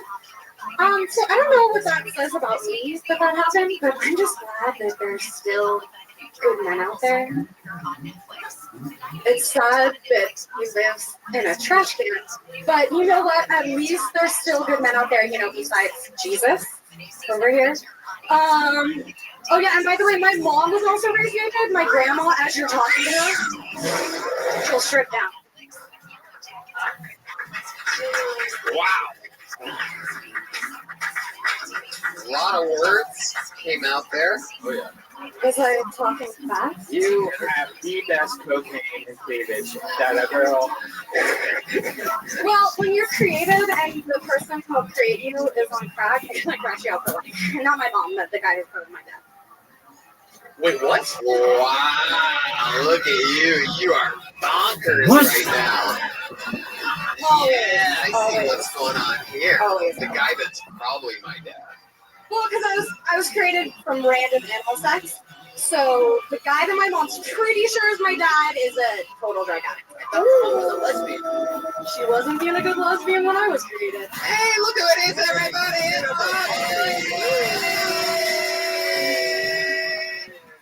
But yeah, he's been on Kill Tony. Me? I'm a big fan of yours. Fuck yeah. Hell yeah. So, what did you say during all that? Did you say you were raised naked? Is that it? I was raised naked, yeah. What does that mean? Literally? Do you live in this colony, or you rented it, or you ever been in this colony? You know it's bad when Patriots asking the most questions. I'm from Santa Cruz, and my mom and older friends who said being lesbians were hippies. So I was naked until I got my breasts, because all the women in my life were like, "Oh my god, look!" And I was like, "Screw you, I'll wear clothes." Were you homeschooled? No. But you didn't go to school naked. No, I would wear clothes at school. And then you just come home and get naked. Sometimes on the bus. There's trails of clothes to the park. To the park. We live across the street from a park. What? What are you saying? I love when she laughs because I get to nothing. Well, I am made of giggles and frosting. Did you get a lot of yeast infections growing up just being naked all the time? Never. You'd think in Santa Cruz, it's dirty enough. That's good because the couch can breathe when no clothes on. Oh.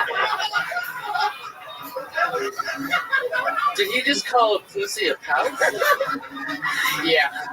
That's so like weirdly clinical. Oh, I know. And I would like to oddly brag, but I've actually never had a yeast infection. Since you brought it up. Wow. That is very hard to believe. Is that because you're so psycho that you pour Purell on every guy's dick who you have sex with? Yes. I'm just kidding. Emily, how long have you been doing stand-up comedy? I actually started doing stand-up in my living room when I was 4. But really, I started in August of this year. Of this year, yeah. But it's something I've been meaning to do forever, and I was like, you know what? I have really big balls. I'm just going to pick them up and go do it, because the worst that could happen is I fail, and then that's funny still. Are you really comfortable naked now? Like, could you get naked right now and go fast? No, actually, now that I'm an actress, I like to... I mean, I would strip down to my bra and underwear, but that's a little different. We don't believe you. We don't believe you. Strip down now. That's sort of like the guy recently who tried to challenge me to have sex with him by saying, "You can tell you're not good at sex. Hot girls are never good at sex." I've seen this guy doesn't go on the stage. Yeah, that's true. Getting spanked. That was really Why were you getting spanked? I don't remember. I think Martindale spanked you. Oh, maybe. You wouldn't remember if I that don't remember happened. that part. I've got photos. This is probably in your drinking days. Yeah. No, I remember doing that. When someone said something about like my dick or whatever. I'm like, I'll take that shit out right now. We don't believe it. We don't believe it. Wait, but why were you getting spanked? You spanked you? Maybe it wasn't getting spanked. I don't Something going remember on. that. It was like you and Martindale on stage. Maybe I'm not it's trying to Martindale. attack you. Maybe it was like that. Yeah, I don't remember any spanking. Maybe it was a wet dream of Benji's. It's probably more like it. Probably not. There you go. It's a good question. Walter Matthau. I'm sorry. It's not crooked, but it does go off. It's not like bent, it's straight, but it's pointing not perfectly straight. Oh, it's like. So besides the fact that I talk really fast, any judgment? Well, we have no idea really what you We're said. talking about each other's dicks right now. Yeah. Anyway. You've been doing that all night. Come on, I want some judgment. 50%. If you slowed it down by 50%, you'd have twice as much material, and we would understand what. Yeah, we would know what you're talking about. I have no idea. Bobby Lee. There he everybody. goes. There is Bobby Lee, everybody. Did he just come up here to satisfy Benji's dick curiosity and then just Yeah. take off? Oh, okay. Oh, okay. See you, buddy. Bobby Lee. Well, but they laughed, so someone understood my really, really fast talking. I actually don't mind the fast talking. I would just pick a topic and then attack it. You kind of just go like, You're all over the place. talk about having lesbian parents. Talk about being naked. Instead, you just kind of mention a bunch of stuff and you kind of breeze right through it. Because they're Yeah. very... Well, a they're lot of my people. humor is visual, so it was really hard to choose what I could say without, dancing. I feel like if you're going to pick You're saying that the they're- problem is that most of your jokes end in you dancing, and you didn't want to do that tonight. Well, because if a lot of people are listening and I'm doing like weird facial and body gestures, that a they're lot? missing out. I do a lot of things. So then just be yourself. I would write 10 things on each thing you mentioned. Write 10 things on having lesbian parents, 10 things on going to make it, and then try them out. You didn't think the talking fast was distracting? Because I personally think that, like, when you're on stage, you're almost trying to hypnotize everybody. Like, hey, get in my world, you know, blah, blah, blah. But when you're, like, you kind of almost barked at, like, I'm just like, what, stop, you know. I agree with you. It's definitely I didn't mind that. The really fast and the I couldn't. But with the topics, it was way too, because they're really unusual, interesting. Yeah, well, she didn't tell us the details till later. If she would have told us those details at the beginning, we would have understood what she's saying. Patriots, sometimes you get it just right. This is not one of those times. Emily, hopefully next time you come on, you slow it down a little bit. I will. I'll take Valium before I come up. And stick with one topic at a time. And Next time I'll tell you the jokes my mom's been writing. there you go. It's all about how she's a really crappy parent. I love that crazy laugh that you have after everything you say. Uh-huh. You just did it again. You don't even know that you're doing it. Emily McCarran, everybody. Follow her on Twitter at Cartwheel Joy. Jesus liked her. He brought out the kazoo. This is a crazy house tonight. I love it. Okay, going back to the bucket. We're flying through them. You guys having fun? Having a great time. Have we cured your cold yet, Nick? It's getting better. I love it. This is another new name. I'm very excited about this. We're together for Jordan Chaitzowski.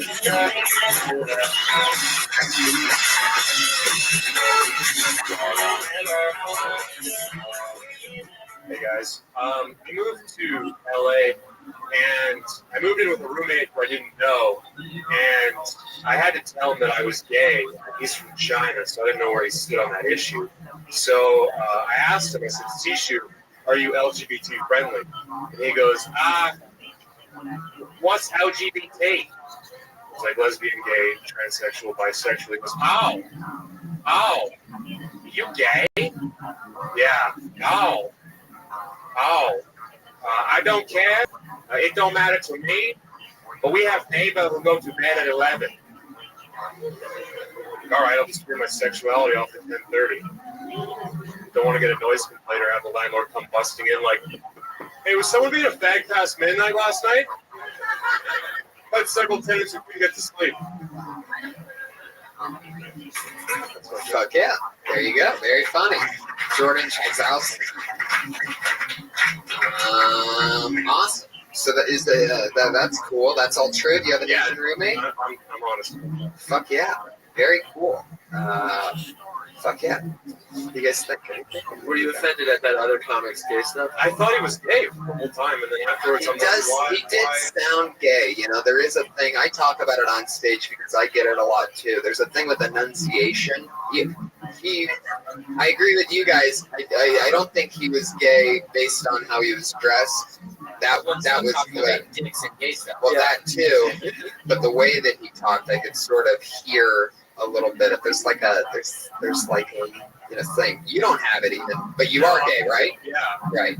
Come on. Some guys that are like Martindale and like Jordan here that are just like, yeah, I'm gay and I'll butt fuck you, and they don't have that twang like Skylar had. Right. Where are you from? Canada. Okay. Oh wow, what part? Edmonton. Interesting. Yeah. I've been to Toronto a few times. I've performed at the festival too. So. Great. Isn't it? Yeah. Mama? Fuck yeah, fun fucking club, right? How long ago were you there? I did the Absolute 6 months ago. Nice. Yeah, it's like downtown Toronto. You notice anything different about being gay in Canada and being gay here? Well, I was in the closet in Canada, so it's completely different. Wow. You're just letting loose here. Yeah, I feel like if you're gonna, make as an entertainer, if you're gonna go for it, you might as well go for it. So, he agrees to me. So, You gotta be so much happier, right? 100 times happier. well, it's like it's a process, It's like you start dating guys, but it's weird. It's weird at first. You feel uncomfortable, and then you feel like other people think it's weird too. Like I'd never hold a guy's hand in public. Right. I would just You should talk about that. The Yeah, slow you can process do of like you that. start at Yeah. first you just doing tickle tortures with each other, and then you you know, and stick one. What were you talking about in Canada before you came out? What was your stand-up like? There was just a lot of jokes, like not really like crush your puss, bro. I love me some wet pussy. I used to do jokes about. You know what I hate about chicks? Their lack of cock. Well, I would be in small towns, and that material works. We talk about crushing pussy, so I would talk about trying to dance with girls, and girls dance in circles together, and you try and get in a circle, dance with them. But it's not like I really. Jordan, this is all really funny. I'm really looking forward to you talking about like that hand holding and more stuff like that, because I think that we're living in an age where people are totally ready and down to hear what it's like for somebody to come out of the closet, and sort of like I think it builds tension, like that feeling of, you know, oh, that sounds rough at times, and oh wow, I feel like they'd be going on an experience with you. So definitely, like, I would totally get into that more, because that's all you, coming from Canada, being in the closet. Now you're an American out of the closet. Two totally different things. I mean, that could really define who you are. I mean, it's the type of set that could be on like the Tonight Show or something like that. Like, it's like breaking through. You're middle American kid. You're like accessible. It's not like it's not overboard. I've also thought though, like, it might be off-putting because you can label someone who's flamboyant. You know, like you see that and you know they're gay, but especially someone who's paranoid of other people being gay, like middle American might be, I might scare them because it's like you can't tell. Who cares? Oh, you're thinking, you know what I'm saying though? Yeah. That makes you unique, though. You know, every most gay comics are up there being like, "I'm gay, and here's to talk about how great I am with cock." And instead, you're like, "Hey, what's up? I'm learning to deal with cock," and it's just so much. The way you said that, it was like it was in an anonymous meeting. It just sounds so. I'm Jordan. I'm dealing with dick right now. It just It's sounds just like so, everywhere in West Hollywood. it's so interesting. Jordan, you're It killing is me. very interesting. You should totally do more of that. Totally. I want to. I mean, I agree with what you guys are saying. Yeah. It is hard, but Yeah, sometimes. Let your fears go. You've already done so much. You're already halfway out of it. So just keep going. You know, was it harder to get out of Canada, or was it harder to come out? Like, the custom, it's really hard to get out of Canada, right? I'm doing schooling. Oh, so you're only here for a certain amount of time. 4 years. Are you going to go back in the closet when you get back to Canada? That would suck, for sure. I know, right? I want to hear more about it, Jordan. I can't wait to see you do more time. Please sign up and come back on again. He's at Jordan Chizowski on Twitter. That's CHYZOWSKI. CHYZOWSKI.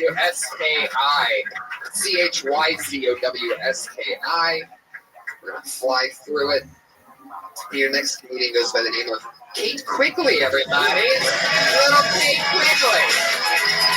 How exciting. Thank you. All right, you guys, I had to quit drinking recently. Super depressing. I don't think I'm an alcoholic, but I did find out that shaking is my body's way of saying I miss you. Tequila. I had to do it because I was having surgery actually for my boob, just one, because I got my boobs done a while back, and it turns out that my right boob is like this overachieving superstar. Thank you. But my left is like the fucking lazy eye of tits. No, seriously, it was like Forrest Whitaker's face under here. Okay. Like, I don't know what happened. I go to my plastic surgeon. I'm like, dude, what is going on? Because I've raised them both exactly the same. I spent quality time with both of them. Why is the left one rebelling? And this Beverly Hills plastic surgeon, he looks at me with a straight face. He goes, this isn't medical, but my professional opinion is that this is usually caused from too much nipple sucking. Yeah. I'm like, okay. Then get your mouth off my boob, doc. Yep. I'm kidding. He's Asian. No. How did that end? The cat came over you. What was that last I say he's Asian. He would just attack it with chopsticks. Oh. I lose that part, but It's a callback to another. Oh, I see. A callback. All right. Great. Yeah. One boob bigger than the other. I would say don't do callbacks. That is all true. I got it fixed. So was one nipple like really like one of those where you see it looking the other way, like for real? For real, like one started going rogue and it started like. Did they just cut it off and then like sew it back on into That's where it not. was? No, they have to literally like replace the implant. That is some scary shit. Don't do it, ladies. If you're thinking about it. Get implants. But also get implants. No, it's risky. So you had implants and then one started going crazy. It was complicated. Gotcha.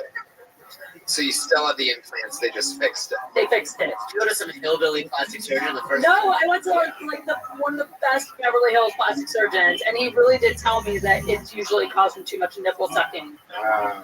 Yeah, I don't think he's one of the best plastic surgeons, if that's what he said. Can I recommend that gummy bear boots, guys? Look at That's what I have. Oh, you do? Yes. Oh my god.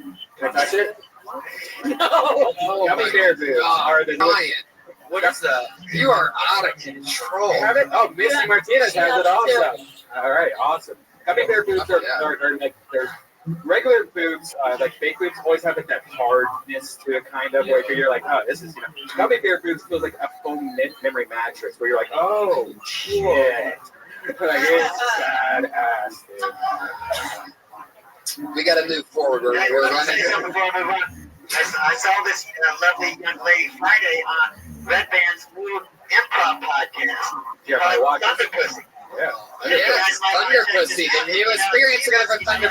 All right, shut up, Patriot. Experience together for Thunder Pussy, everybody. It's the newest show on the Death Squad Network. I'm very excited about that. The great Jeremiah Watkins has been running an amazing show. It's the improvised stand-up show where comedians come on, take suggestions from the crowd, and improvise material on the spot, and it is the newest member of the Death Squad And family. it's great because the comics actually get their, even though it's not their version of their material, they get to put on a podcast them doing stand-up. So that's a hard thing that I've been trying to balance lately, is finding a podcast where comics actually have a form of stand-up on a podcast. Thank you so much, Kate Quigley. Thank you guys. Have a great night. Wish you guys. Moving on to our final part of the show. As always, we have two lovely young rising comedians who do spots here. Tonight will be no different. And then our special announcement. But first, let's get it started with Sarah Mostajabi, everybody. Here she is. Sarah Mostajabi. I don't know what the fuck had to happen to me at 30 years old for 90% of the things I own to be Hello Kitty. I have $60 to my name, and somehow I felt I needed a sandwich maker that put Hello Kitty's face on it. So I make good investments with my time.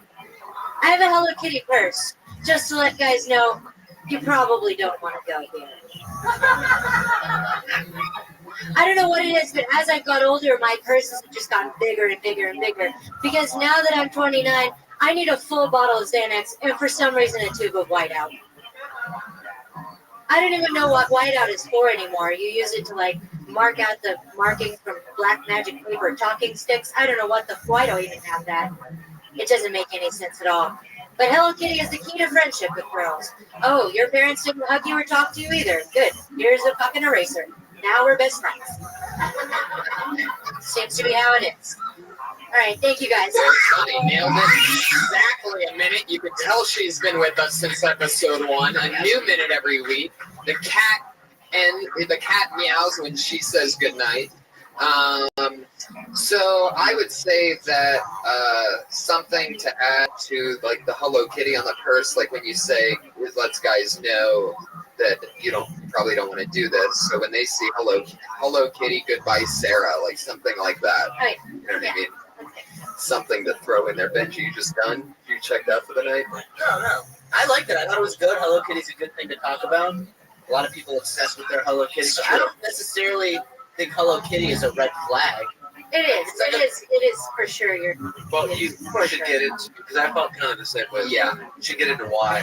Why do you think it's that way? Why do? Because you just did it as if everybody already knows it is. Because I have a Hello Kitty lighter that I bought today. Well, you're a boy. That's a whole other fucking story.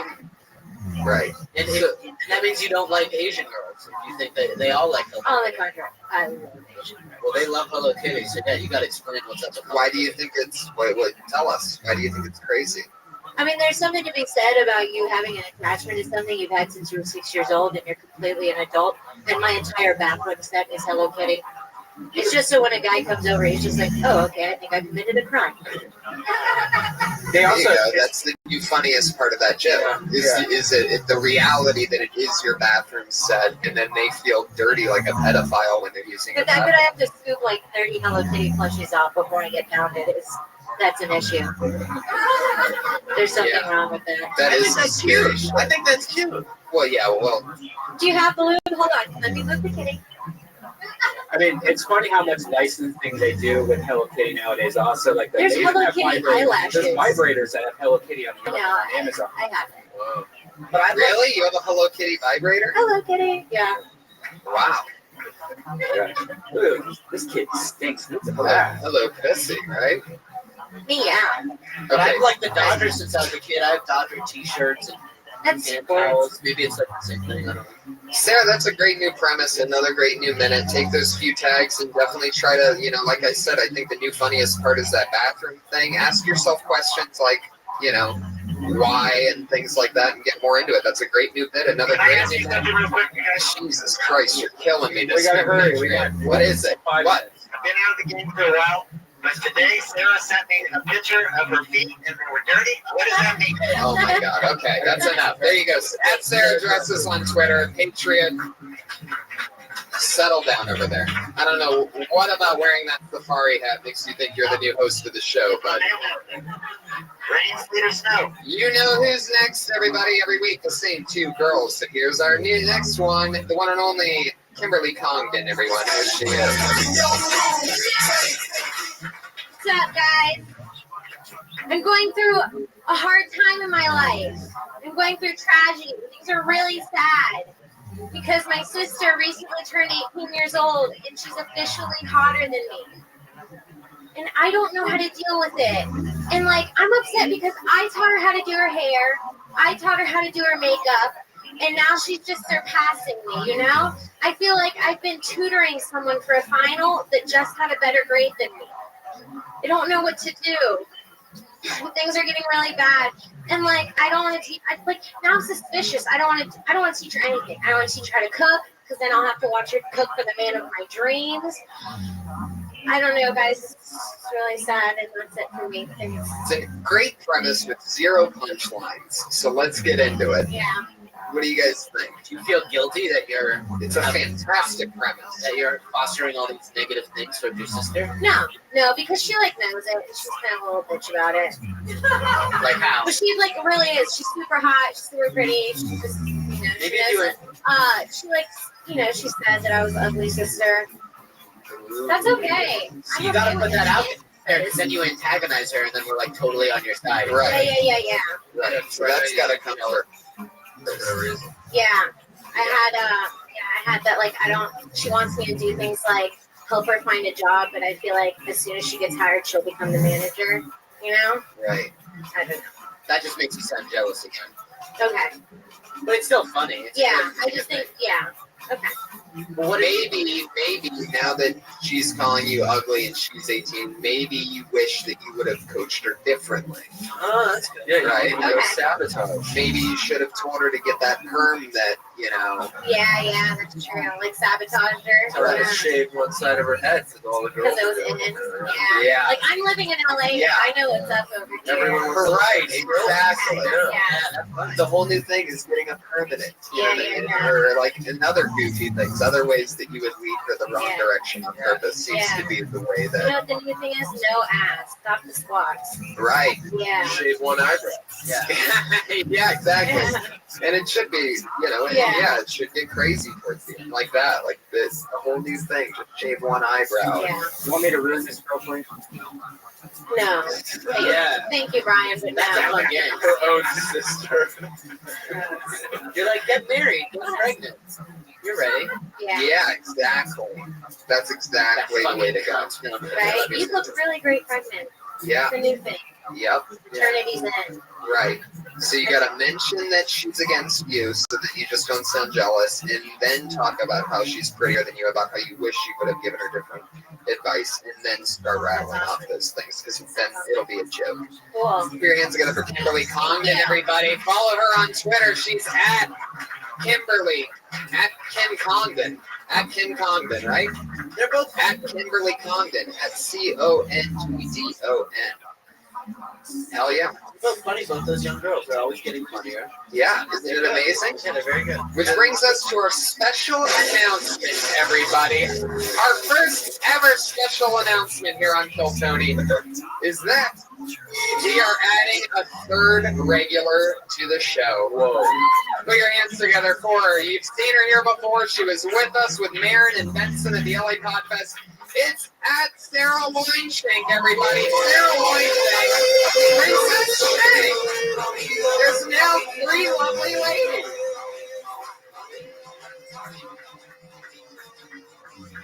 Yay. That's cool. Thank you. Am I gonna do my set? Yeah. Oh, okay. You guys, impulse buys. I've been doing a lot of them. Okay, I went to the 99-cent store, right? Get a plate from there. Done. A golden plate. I needed 2. Get these 2 golden plates home. Guess what I find out? Not suitable for food. Another impulse buy. This week, I bought some peppermint bark. Anyone ever buy some peppermint bark? If you're a female, you know, past the age of 23, and you buy peppermint bark, it's not good. It's scary. Do you want some peppermint bark for the holiday season? Lots of impulse buys, guys. I went to a boutique. I found a cup with Ichi on it that said "Be Good." Bought it for $40. Got home only to find out that this Ichi cup was from Pizza Hut and mass produced. So its value was about $7, but I paid $40 for it. Lots of impulse. Fuck yeah, you got some music and a kitty. Fuck yeah. Welcome, definitely. The newest regular, Sarah Weinschenk, talking about impulse buys, which I think people can relate to in this Amazon era, right? Where are you buying these things from? Everywhere. Goodwill. I did the Goodwill impulse buy, which was tampons, which I regretted immediately. You bought tampons at Goodwill? Yeah, and I couldn't use them because I'm like, how the fuck did these get here? They're So in the moment, tampons expired. Yeah. Well, I didn't use them. I freaked out. Yeah. I freaked out because I was like, I don't trust these. You're spending Email verification on that. Tampons go stale. Yes. You're spending $40 on an ET something, and you're buying your tampons at Goodwill? Yeah, right? Mistake. Yeah. So I'm like, I didn't use them though. See, right now you're talking differently than when you were doing that bit. Yeah. Like you sound like you were from the Bronx. Yeah. I did? Yeah, you sound more Boston than the Boston girl that was just Yeah, you had like an accent. I've never seen you on stage, but I've talked to you off stage.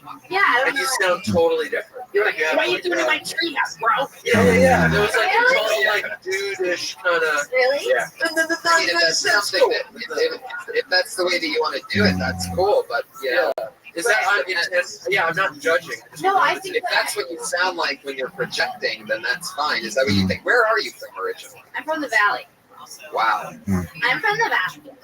So is that intentional or is it just? No, it's just, I don't know, when I get in emotion, when I start explaining something, I feel like I get excited. And my mom's from New York, and like, I feel like for some reason it comes out in me sometimes. Okay. It's weird.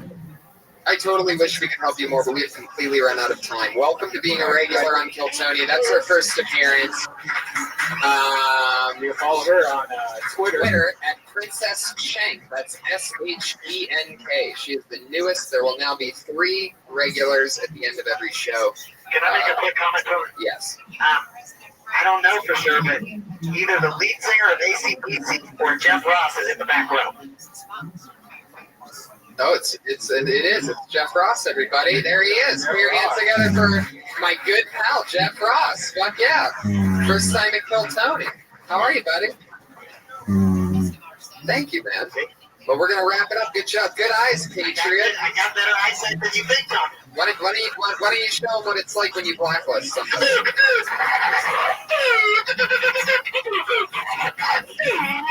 He's a robot, Jeff.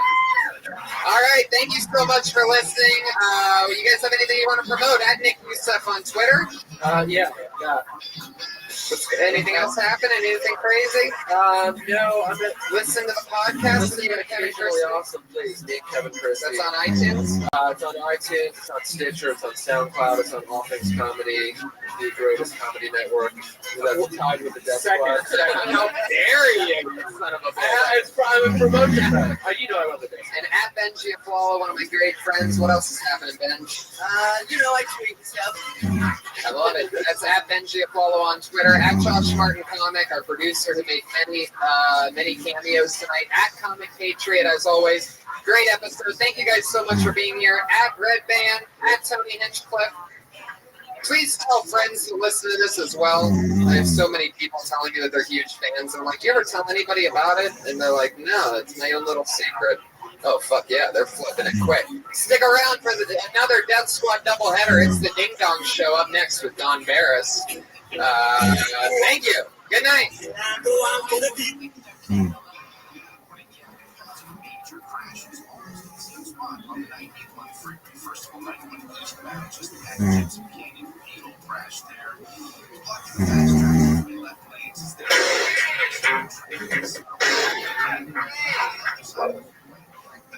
Yay. Yay. How are you guys doing tonight? I just spilled my coffee first thing. It's a sign of the fun to come, everyone. Right in the old sponge. That's going to be wet all night. How about that? A little behind the scenes show business magic. We're dealing with a wet coffee table. We just turned this into a coffee table. How's that for some humor right from the get-go? Anyway, it's good to be here. I've been told that this is episode 25, everybody. So how exciting. 25 Mondays in a row.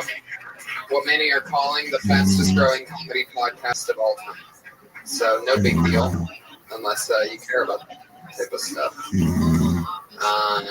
So it's very exciting. Things are good. Brian, you just got back from Vegas. Yeah, I got to see the fights. I went to a nightclub, and there was only one table booth left, and the guys I was with had money, and they were like, "Hey, you want to chip in for a table?" I'm like looking at my wallet, like, "Oh, I gotta go to the ATM," and I'm thinking like, $100 maybe or something, 20, 20s, and they're like, "Oh, it's a $2,500 table."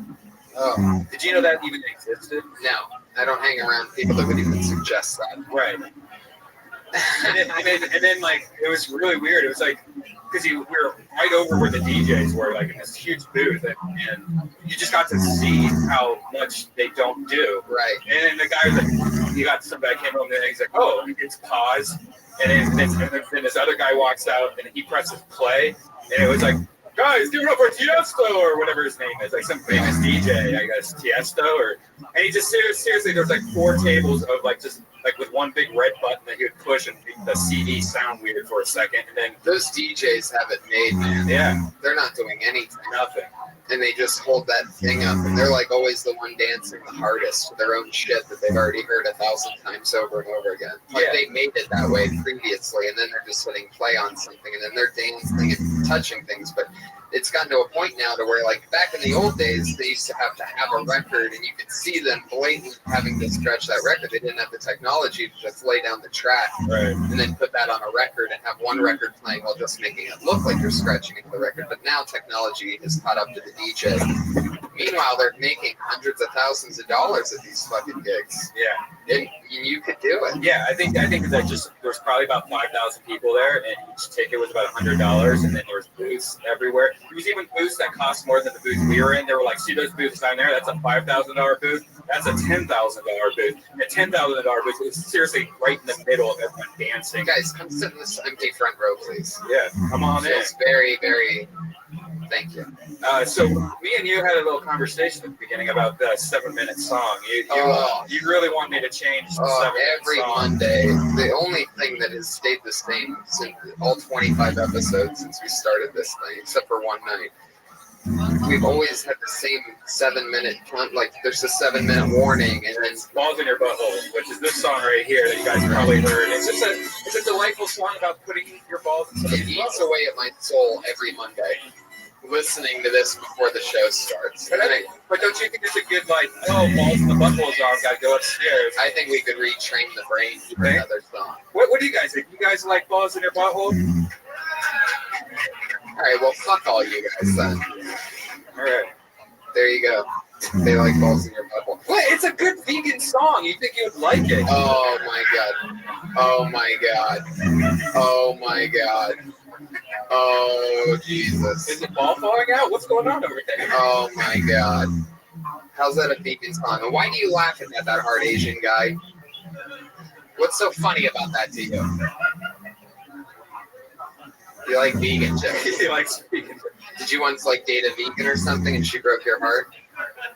That's normally how that happens, right? Why do you hate vegans? All right. I don't know why I'm talking to you on a podcast right now. Nobody can hear what you're saying. On top of you being unmiked, you're also Asian, which is very naturally quiet. The Iron Patriot is here, everybody. Speaking of Asian guys. I will lead these new Avengers into battle against anyone who would threaten our way of life. I am the Iron Patriot. As always, live in the flesh. I learned something new about the Iron Patriot. I can't wait to hear it. I was standing behind him like this, awkwardly looking at his butt, going like, wow, I wonder where I could put my finger in there to tickle him. But I couldn't find anything. And then I went around the front and I found this like little hole that you can tickle him in, and he's so fucking ticklish. Look at this.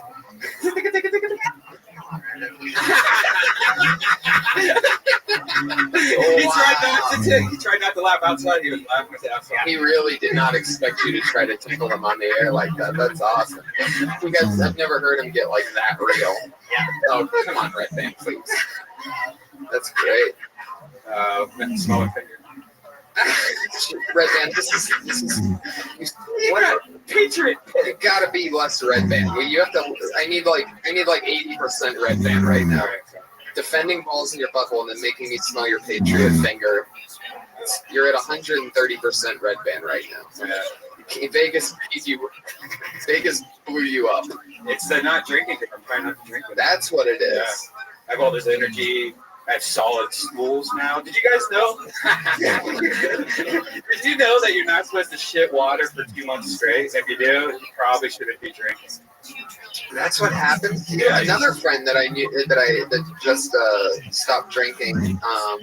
He told me that he was shedding blood for like years and just thought that was normal. Yeah, that happens. Patriot, how's your stool been? I got my diet down so good now that there's nothing even on the paper. I wipe my hands. Wow. My stomach's feeling good. I'm eating those veggie burgers every day. I eat the rice and put some chips up in it. Make the green beans. I eat the raisin bran in the morning. Wow. Maybe a little dessert with some peanut M&M's. Have you ever had to poop while in the suit? Wow. Your left arm almost twitched off its hinges on that one. Oh my god. I've never seen a robot do the robot before, but it's fucking happening. It was Rob Lowe's last day of the show. Uh-huh. And, he's been on that show for like 3 years, but he's moving on to do other things. But they say the show's going to continue. Okay. I was thinking about my career Tony this week. I was thinking about it for a few weeks. I see you guys do all these comedy shows, besides this. And I tried to go down the Laugh Factory on Tuesday night. Oh my god. Why would you do that? I don't know why. It wasn't. I was denied for the first time. I got into Hollywood Improv. I got into House of Blues, but this club would not let me in. There was a female brother. She didn't like me. And I saw that guy back there in the corner. I saw him there. And he comes to this show. He's an older gentleman. Did you see me? He saw me, didn't he? And he said, go over, talk to Harvey. I met Harvey, the other night guy. He liked me, but I could tell he didn't have much power. And see, you're supposed to go down there and wait 3 or 4 hours. Right. 4 or 5, and then you get a ticket for the next one. So wait a second. What were you trying to do? What was your goal? You wanted to go on stage and do the open mic? I didn't know for sure, Tony. What did you want to do? Well, I was going to go up there for 3 minutes if they let me on stage, and I was going to explain who I was. And I was going to maybe tell some of my jokes, maybe some of the things you wrote for me, I was going to tell them about those. Can we get a little example of what your stand-up would have been like on that day? So first of all, let's just say you walked up to the stand and you had to put it all the way down like how it is. That's the first thing people would see. All right? Whereas everybody else lifts the stand Anyway, so give us a little example. I don't know. I mean, first I would have hit him with some of my special flags, like. Just to start, a stranger walks on stage, and that's what you do. You just start making noises. I'm going to say, for every night you say, there's a million new ways to die. Okay. That's enough. You only get one day for what belongs to me. And then I'm going to tell them about that I ordered my costume in November of 2011. It took a year and a half. It was ordered from Norway. What's funny about that? Well, I don't think I'm like Joey B does. I think I just tell stories. I don't think I have. Well, yeah, but at a comedy club, you have to have those stories be funny. And if you're just talking about ordering a Yeah, I product, was going to get to the female brothers and the Parkinson recreation. I was going to do some of that too. But I don't know. Maybe I should just do this show and do conversational comedy. I'm confused about my career. I'm happy with this show. I think, you know. Maybe I should do this show. No, I mean just this. Maybe I'm happy with this. I get to do songs here and stuff. This fucking guy has been trying to jump ship since like week 3. I told you I feel guilty because you guys did so many other things, and then I just do this. But I'm kind of more limited than you guys. I can't go with things like this. So the lady who let me in, she said I need to come and wait in my street clothes next week. And I'm not going back. And I'm like, I told you about that place, didn't I? I didn't believe you. I've never been denied before. They let me on the bus free. They let me every club lets me in free, but this place, that female brother, she don't like me. Josh, what are you doing back there? Putting on a fucking light show? Just let it be how it is. what's wrong with the light? I keep seeing these glaring in the mirrors. It's like, Jesus, Josh, just relax. Put your hands together for our nervous, neurotic producer, Josh Martin. Always fumbling and fumbling. Knocked over. Just 15 minutes ago, he knocked over all of the waitress's drinks. There you go.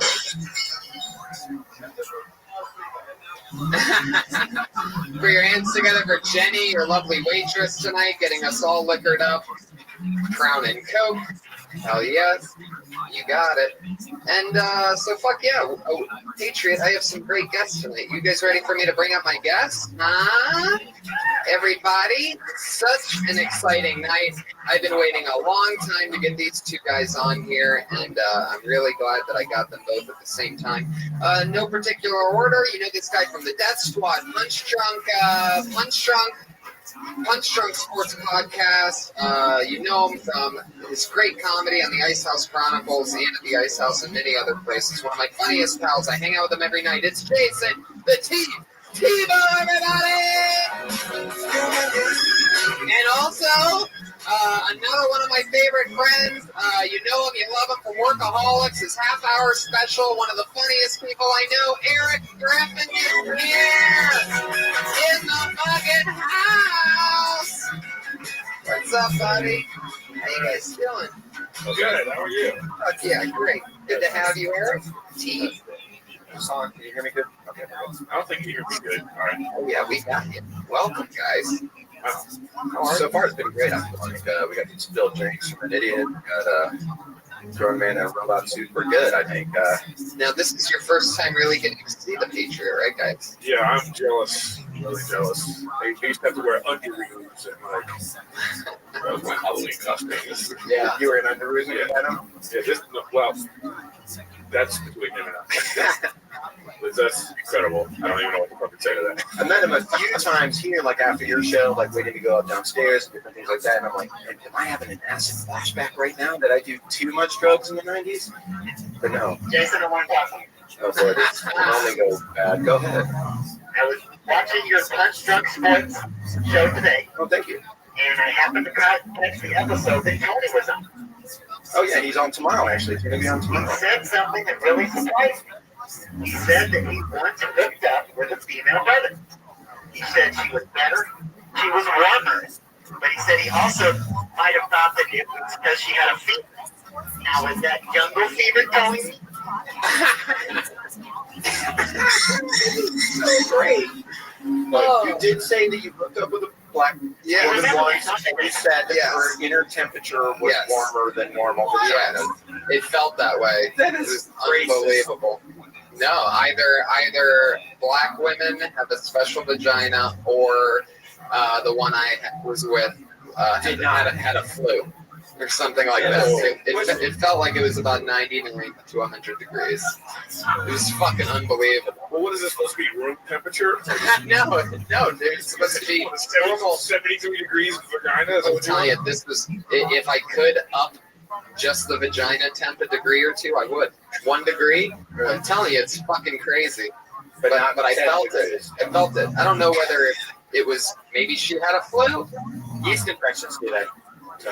No. Everything was lovely about her. Everything was. I mean, this is also one of the most beautiful women I've ever been with. One of the most beautiful women you've ever fucked once and never talked to again. No, actually, I got to hang out with her for an entire summer. I was house sitting for Benji. He has a mansion in the Hollywood Hills, or had a mansion in the Hollywood Hills. That's where he was living at the time, and I was house sitting for him for an entire month. And she was some sort of employee that he had.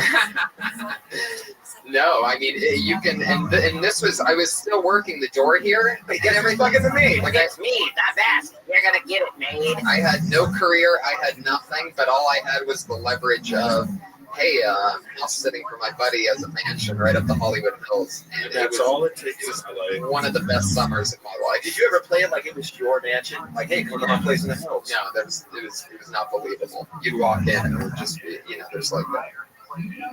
It's not Tony-ish. There's like little Jewish things everywhere. Quick question: what's with the sword, broken sword here? Well, this is the sword of Biltonium. We're at episode 25, so it's taken a beating for the $8 that I paid for it in Chinatown. It's a vegan thing. It's a vegan sword. See, that would be an opportunity You wanna where kill plants with it? the bad joke doesn't even fit. So it's like a double whammy. Like you're trying hard and But we already started. It doesn't even make this sense. first minute. Those are pre-talk warm-up. Like, Red Man's gonna make a couple bad jokes, and we're gonna start the show. How we know? Yes, of course. Jason, do you think we could bring glam metal back to the strip if we got Tony in that yellow suit that Uma Thurman wore in Kill Bill and got the wig on? I don't know if we could bring glam metal back, but I definitely am pretty sure Tony get a couple cocks in his mouth if he walks Yeah, but around. he look cool. Tony kind of reminds me of David Bowie. David Bowie's been married to a black woman for the last 20 years. And now that I found this new thing about Tony on your podcast, I'm ready to rock it glam style. Him in the yellow jumpsuit, he's got the shoes, the sword, the wig. Yeah. yeah.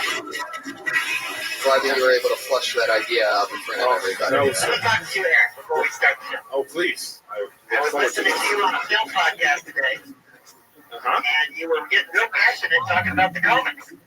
Oh, that's true. Spider-Man and stuff. And Oh, yeah. what I wanted to ask you is, are you aware of the story of Iron Patriot with Norman Osborn, a.k.a. Green Goblin? I am not aware, and I'm sure you're about to tell me. Well, they changed it up in Iron Man 3, and I wanted to hear your thoughts on it, but it's okay. You don't know, man. Well, if you really want me to bitch about Marvel Comics, I'll say this. You can't have a movie like Thor and have aliens attack and then the other Avengers don't show up. It just doesn't make any fucking sense anymore. You can't create a world where we know the Avengers exist and then so they're just busy that day. Spider-Man's just that. The whole world. Well, no, Spider-Man's okay because he's not in that world, but they've created the world of the Avengers, the Hulk. Spider-Man was an Avenger for a while. Yeah, but he's not in the fucking movies, nerds. Yeah, but as I was saying, it takes place in New York, and if this was like a true Avengers movie. But I'm okay with not having those worlds connected. They actually connected. I'm talking about the actual movies. They Like Peter Parker's eating pizza, watching the world come to an end. He's like, it looks like Thor's got it. Let Spider-Man go. You need a movie with the Hulk, Captain America, Iron Man. Those people should show up. Yeah, they need to bring in the stars. Yeah, it doesn't fucking make any sense. You work for Sony. Is that why you're getting ignored? Did you? Okay. Patriot, see what you've done, Iron Patriot? Yeah, what do you go? The panel's already fighting. This is very weird, nothing from this group right Yeah, now. it's really, really tight. These guys are like, just go ahead and start. America doesn't have talent, please. You guys get that party going. Do you need like a hostage negotiator or something like that? Do you really want to be here? Like, are you going to get involved? This is a very AA meeting-ish right now. It really is. What is going on right here? It's like being at the Apollo and trying to like talk about life before showtime if the Apollo starts, and like, just give us a reason to boo, please. Get it started. Well, yeah, we might as well. You guys ready to get this thing started or what? We have over 30 comedians that have signed up for the opportunity to do 1 minute. If you don't know the deal, it's something like this. At 60 seconds, you will hear. Ooh, it's a tiger this week. And by the way, Spider-Man was not an Avenger because he wouldn't give up his secret identity. But anyway, go on. Is that why? There you go. Fuck yeah. That's what happens if you try to run the sound of the more mellow cat. And if you run that sound, that is one angry bear. You don't want to bring him out. So I'm so confused right now. At a minute, what sound is what now? At a minute, the sound of a cat. We have every cat sound in the world. So what does complete silence from the audience do? What is that one? Well,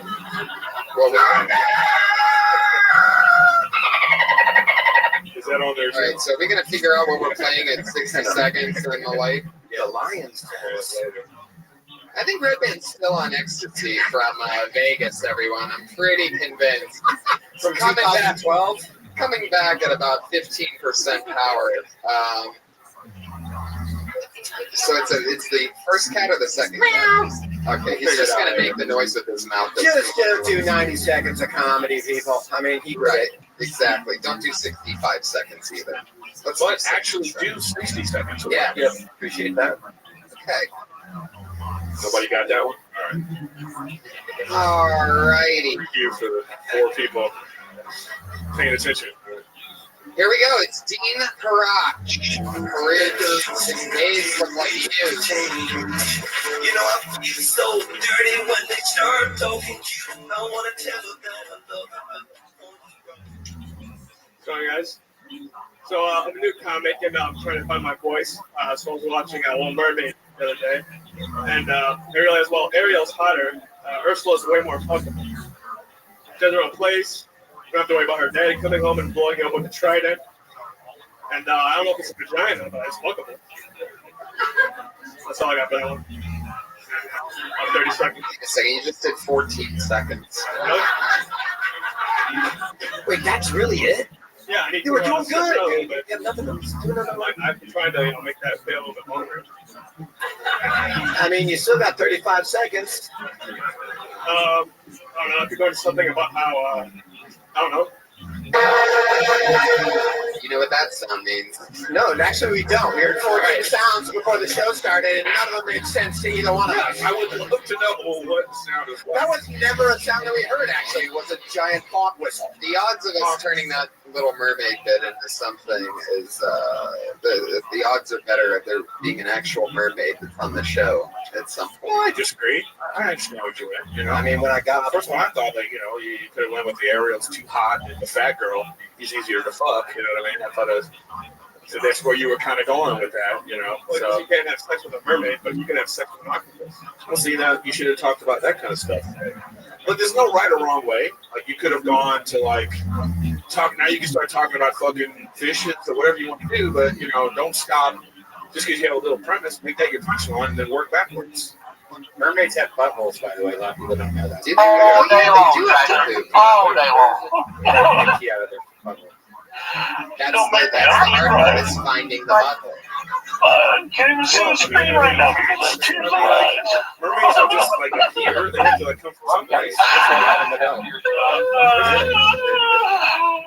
You've been obsessed with Ursula. I can't even say cry. I got a headache. Doing sex. How was it to you? Hey, you guys ever get an argument with somebody that's going to punch you? Right now, you're more engaged about this than you were. I just try to figure out last night. She learned as you go. Sometimes you lead, sometimes you follow.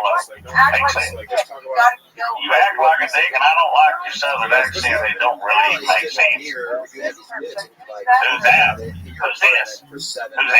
Whatever. And then came here and That's gave us me. like 20 seconds. That's me in the corner. For a little bit longer. God, don't get on your bed. Why are you yelling, Tio? I mean, Sissy. I'm not. Just stretch it out. I know. I Your corrected 14 myself. seconds just turned into 28 in front of our very Well, eyes. I'm going to think of a job. You have a Thank God for jobs. You know, like your whole I have demeanor, What if God was one of us? You think he'd have a job? you're not even I doing like- justice I like because you're worried about your performance. You know, I do there too. is a captive audience. Oh, yeah, same as these. So Same I as don't these. get it. I don't get it. another If you don't get it, maybe think about it. You're Maybe you get it. You know, sometimes you just have to look at it. almost 50. I'm almost 50 years old. I ought to be grown up by now. You come in here just harass people. Let them have fun. I'm almost 55 and I'll harass people for you. Well, you don't even sound like a man over 55. You got how many teeth left in your head, Conker? Just one of their cartoon characters. Listen to you. When he's calling for you. I got 20 minutes on social media. You're good. See, I can do both parts, but not at the same time. Hate to say it. Yeah, Dora the Explorer. Well, I'm going to do it this morning. I hope I didn't hurt anybody feelings too much. You're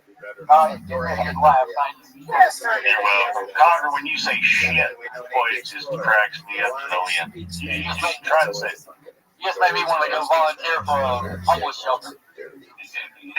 Shelter. It seems like anything with a letter S in it. You know, my boy Randy, you know, he went and got his tattoo. You don't have kids, dumbass. And Goldberg wrote his name on his forehead. And you know, Conker, he can't pronounce anything with a letter R in it now. Hate to say it. Like reject, like you are. Conker, I don't know about you, but you're going to be late for work if you don't run along. Yeah. All right. Thank you. There you I go. don't want to hang up on you, but I did think you were kind of a bad DJ because I heard you take requests and then tell people you ignore their requests. And then you said, no, I think my songs are better. It's like that. It made me laugh, though. I didn't do that. You gotta keep thinking the thing. Listen, if they think they can just send you a song request, it's gonna play it. You're talking to me. Tractor. I play everybody's request. Nobody gives a shit what you do, Conker. The first joke that got a laugh was like, Why don't you make a TikTok do what I do over there? Let's see how many followers and money you can. Why don't you make like a set of dresser jars and leave? How about that? That makes no sense. Well, there's nobody. Oh yeah. So I told somebody red band asked like joke to get a groaner. They get a groaner, you know, He's just a real DJ equipment. And I'm still here, Green bitch. light. behind corner people at the scramble, like they got a huge laugh. And I'm like, Yeah, y'all had a day. I'll talk to y'all later. and then we left there and I was that joke anymore. So It's funny how you can write a joke or you can write a good joke around They never lose. grown. You really section. How you doing this morning, CC? Like you can totally use that. All right, good to see you. yeah, sandwich. Sorry for confusing you with L'Oreal. Right. That's your That's all right. I'll survive it. Then I had this joke about fucking Like Gloria Gaynor. them down. Sold up to some guy named me. Yeah. I don't like mermaids. They don't have legs and they don't have. Yeah, I didn't right. never know what You you have looked like. And, You don't have to say they don't Yes, have I feet. can. They don't have oh, I see. Silent treatment. I was like, silent That treatment? is true. But I didn't ever know what you looked like. I didn't get up in jail. Someone that had But I thought that might have been used to met up with Steven. But it turns out nobody really met up with Steven. That was a Photoshop Yeah, picture. your next Somebody meeting, said you'll that say you the can name take a look of at the right arm, the everybody. right sleeve. You see that it's fuzzy. And it's like, he's just making stuff up. Hey guys. I mean, I'm a really. but she's been moving her arm during the picture, and that would explain that. Well, with the technology these days and the iPhone, we really cancel out that video noise, if you know what I'm saying. Literally. And I'm like, I don't really, that's good. I don't know, like maybe it's not it's still a could be. like that's not so bad, Maybe he right? was shaking the phone or whoever was Dave, shaking he's the phone. advertising on his forum. Yeah, it's By the way, I dated that guy for a year. That story. 100% sure. I mean, I feel like it could be Blue, anything. everybody knows So I'm wearing a shirt that says "I killed the Jews," I do like I killed the Jews. That doesn't seem good. But That don't make maybe legal it's sense. a comic, and he I'm really surprised kills it the and legal ruins issue the of Hollywood executives. I don't know. I like the story, honestly, that he had the date. And I kind of want to believe it and go with it. Why dismiss So you it? think it's a little too early to dismiss it, and do you think that it's too late now to go back? Say that, I hate to say it. Yeah, definitely too late to go back. It's too late to turn back now. Start out by saying your internal clock was awesome because you're like, that's a minute. And it'll be A lot of folks say that I know a lot of songs, but I would say that my wheelhouse is the 80s. That's about right. I'd say that So the guy 80s really ballads, had a cock tattoo on his forehead? No, he had a hat that said top on it. Yeah. The crazy thing is I see the hat a lot. Now, did it just say, like, just how the hell are you this morning, Ari? South Carolina are the Gamecocks? No, it wasn't a Gamecock. It Just has came a off. I rooster was on getting it. ready, but Do you have that say hat? hi. Why I've am I been in not for a minute. Wait, it doesn't say cock on it, it just has a rooster. No, it says cock. Yeah, you know what they say, they say that Ari and Mike and Jim, that whole group that kept I feel like you're going to save the show tonight. stood the test of time, that they fizzled out.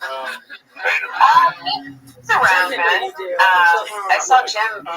He's always taking speakers in your spaces, but he and I haven't actually gotten in fights lately. So I would call that progress, right?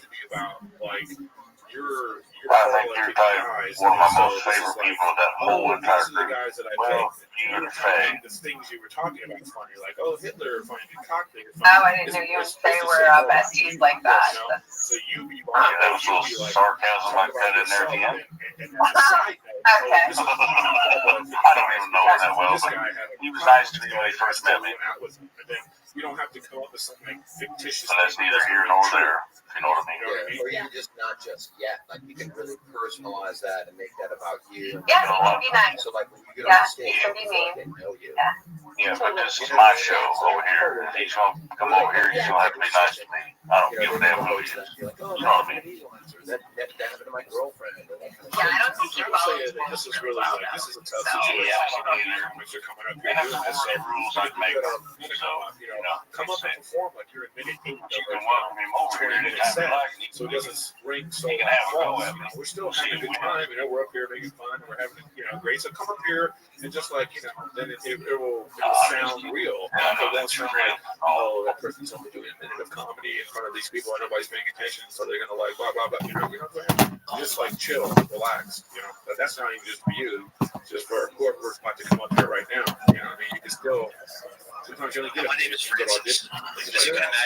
You can't wait 5 minutes to do your minute of like really showing who you are. So we'll be back after this. Spoken like the only person up here with a network show. Well done. We don't have commercial cut though. You don't have to say that, Gary. You can actually say the word fuck.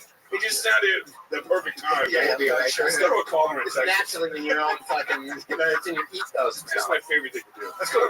Yeah. We'll be right back after this. Of course, man. You guys know the best thing about Quiznos? Oh, God help us. Wow. It's a left turn, but I'd like to hear it. They have Diet Mountain Dew, and right now we can get a small Mountain Dew and a roast beef 6-inch for $4.99. Are they a sponsor of the show? Yeah. Oh, well, then we did actually went to a fucking commercial. Is that That's right. We did that. I love Quiznos. We all love Like- it. And the only thing better than Quiznos is washing it down with the delicious G2 Gatorade from our friends Low Calorie G2 Gatorade. A full balanced meal for everyone that likes things. And if you like that, then you should drink Smart Water because that's also something that. Yeah, if you want to, and while you're doing all that, go to ericgriffin.com. And look, no one wants a baby. Wear Magnum condoms. I'm wearing one right now. Weird commercials. But anyway, that's my constructive criticism. How long have you been doing this? About 2.5 years. Yeah. Yeah, so you're totally, Yes. Question, you're just coming up with jokes. That's when you, 2 years, you're just trying to find words that are funny together. But, when you make them personal, make it about yourself, it's just like Eric said, that's advice. There's no right or wrong way. By the way, no right or wrong way. It's my thing. But they can have different perspectives. But I just feel like, All right. That was good. We'll be back after this. There you go. There she goes. Kate Quigley in for Magnum Condom. Magnum Condom. Yes. If you're fucking Kate Quick, you're definitely wearing that. Fuck yeah. Show you. Helping me make that money. Adolf Hitler was a very evil man, but he had a lot of determination. He was a poor artist, a veteran of World War I. He went to prison in 1923, wrote Mein Kampf, which means my struggle. 10 years later, he was the Chancellor of Germany. You know, this My is like, comp actually means translates to my head. this is like dropping your resume while you're raping a chick. Yeah. Pretty. By the way, have I ever told you about Jeffrey Dahmer and his great ideas? I told you, I know he's evil, I know he's a bad guy, But he had a lot of faith. that's a He's big still but. doing it. You know, I know I'm forcing my cock in you, but funny story about where I went to college. Germany was having a tough time in the 20s, and he rallied the country together. It was incredible what he did. Oh my God. What is wrong with you, Patriot? No, I love the Jewish people, I love the Jewish girls, especially. Don't get me wrong. Jewish girls especially, well, you just fucked that one up, You Patriot. know what Jewish girl I really like is Little Esther. I've been posting some screenshots of Little Esther. Yeah, Dude, I'll tell you what, you want to have sex with Little Esther? Here's what you do. Wake up and ask Little Esther to have sex. That's all it takes, buddy. Hey, Redman, what's her feet look like? Ouch. Obviously, the team's fucked a little less. Well, if you imagine her feet without all the hair, they look pretty now, probably. Does she have hairy feet? Oh, yeah. Don't tell that to this guy. This guy's about to go nuts. Like, does she have legs attached to her feet? I take that hair right off. And next comic from So the let's talk more about this this rant you just went on about Hitler for a second. I can't pull another game out of the bucket that quick. Where is that coming from? Just be honest and real. How do you have that take on Hitler? finds the good in everyone. Well, I'm just saying it's amazing. That country was really struggling. He was really poor, and he brought them together. Now it went bad. It went bad after 1933 in the late 30s. Kind of couldn't have gone worse. Went bad is a light understatement. You're right, bro. The Holocaust? Are we talking about the same Adolf Hitler? That shit went pretty bad, Tony. Tony's right on that one. Man, I mean, we gotta give him credit. I mean, he was poor at one point, and then he's killing Jews in chambers. He was a nice artist, though. You ever look at his art? No. It's pretty stupid. Really? Yeah. It's like, what? That's not fair. Wow. Well, he creatively killed people. So It's true. He liked Charlie Chaplin, too. It does in my book, especially his mustache. Yeah, he did. the views expressed by Iron Patriot are not the views of the Magna Once again, Corporation. show network, this guy. He's always on it. Quiznos. Smart boy. Gatorade does not endorse the thoughts Coming in next, Adolf Hitler. of. Here he is. It's Frank Castillo, everybody. Here he comes. Turn it up. Hey everyone, I was at work and we have to deal with a lot of homeless people. They're really, really scary.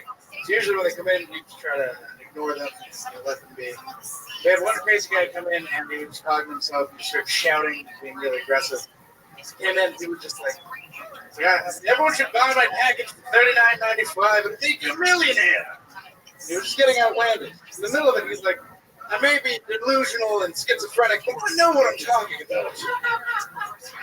And in the middle of it, he started trying to sell candy bars to random people. So he walked up, he was like, buy a candy bar, I need to buy a beer. My boss was like, just get him out of here. So I walked up and was like, sir, you can't sell candy bars. He's like, I know, I'm trying, but no one's buying.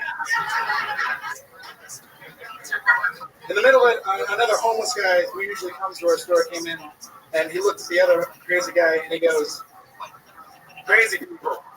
And I looked at him and was like, what? You can't judge another homeless guy. And he's like, yep. Well, time to get back to my spaceship. Yeah. There you go. 1 minute. Well done. But yeah. I see we picked a cat. Yeah, we nailed it. What do you think? Where do you work? That's what I was going to say. Yeah, man, just, it's the only note I would give you, bro. Yeah. Is create that, like, set that world up. Yeah, we're trying to paint a picture in your head. Because you'll go into the bid, and all of your setup, everybody's thinking, where does he work? And they're trying to put themselves in that place. Right? Create the place for them to be, and then make it funny in your personal take. Other than that, man, it's fun shit, dude. Yeah. And for some reason, exactly, I was picturing you at like a print shop for some reason, like a Kinko's, and I'm like, oh, there's a homeless guy selling candy bar at a Kinko's. You know what I mean? I don't know why, but that's just because I didn't have an answer. That's what I came up with after a few seconds. I pictured it. Specifics. Yeah, because you have, there's what? And everybody people here, that you probably have 55 different places that you work in their heads. You can create one right out the gate. I work at this coffee shop, and this is the shit I deal with. Right. In 1-2 second sentence. Plus, we're all used to seeing crazy people at coffee shops, so it's easily relatable. And the stuff that happens with them is funny as is, so everything else is pretty solid. But yeah, that's like a huge note, right? Yeah, that was a lot, you guys. I don't think we all have to give notes. No, it's true. It's true. But I'll tell you this, Frank, you've been on the show a few times, and I gotta say, I mean, that's definitely one of the funniest minutes I've seen so far. So great job, buddy. Frank C comedy, bringing it. How fun! I used to have a joke about where I used to work at a coffee shop, and I used to have a joke about how one of my favorite jokes of yours, by the way. What's that? The spider. Yeah, that was it. Yeah. You remember that? Yeah, that was funny. It's so crazy. That was like 4 years ago. No, it wasn't. It's like 6 months ago you were still doing that. No way. You guys want to switch seats? What would that do? I'm confused. Yeah, so right here. Just switch seats. Oh, I see. I'm going to switch with Iron Patriot. Who doesn't? Yeah, it was about killing spiders. I work with all women and gay guys, and neither one of them likes to kill spiders, but you know who loves killing spiders? Trannies. Is that true? Yeah. Trannies just fucking, they see a spider, they just fucking tuck and stomp. It's crazy. Tuck and stomp. Anyway, do the tuck and stomp, everybody. More material that I retired. Why? You should keep that soon. Until you do it on a special, it's not retired. Yeah. There you go. Give me a special, and I'll do it on there. Talk to your peeps. All right. We'll be back after this. I actually think we have the same agent. So I talked to him today. Anyway. No, yours is better than mine, but we are with the same agency. I think so. I don't know. Anyway.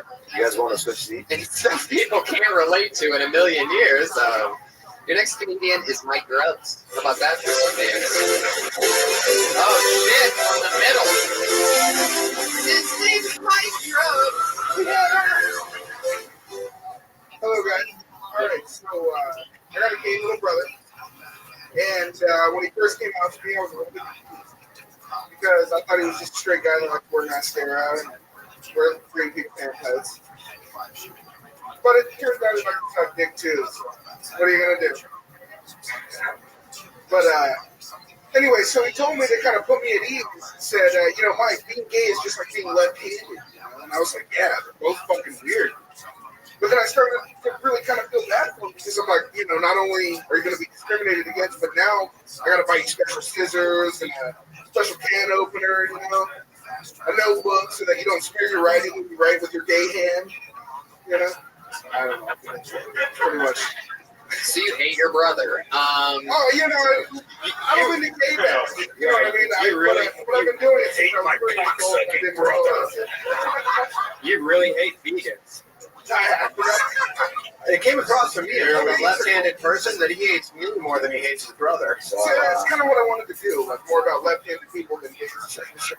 Well, see, that's the main problem when you first start doing comedy is people don't know what their jokes are about. Well, this is when I first started doing comedy. Yeah, well, I mean, what's that joke about?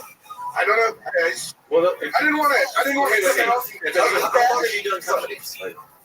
1 minute. Oh, well, good for you. Okay, dude, then that was actually really good.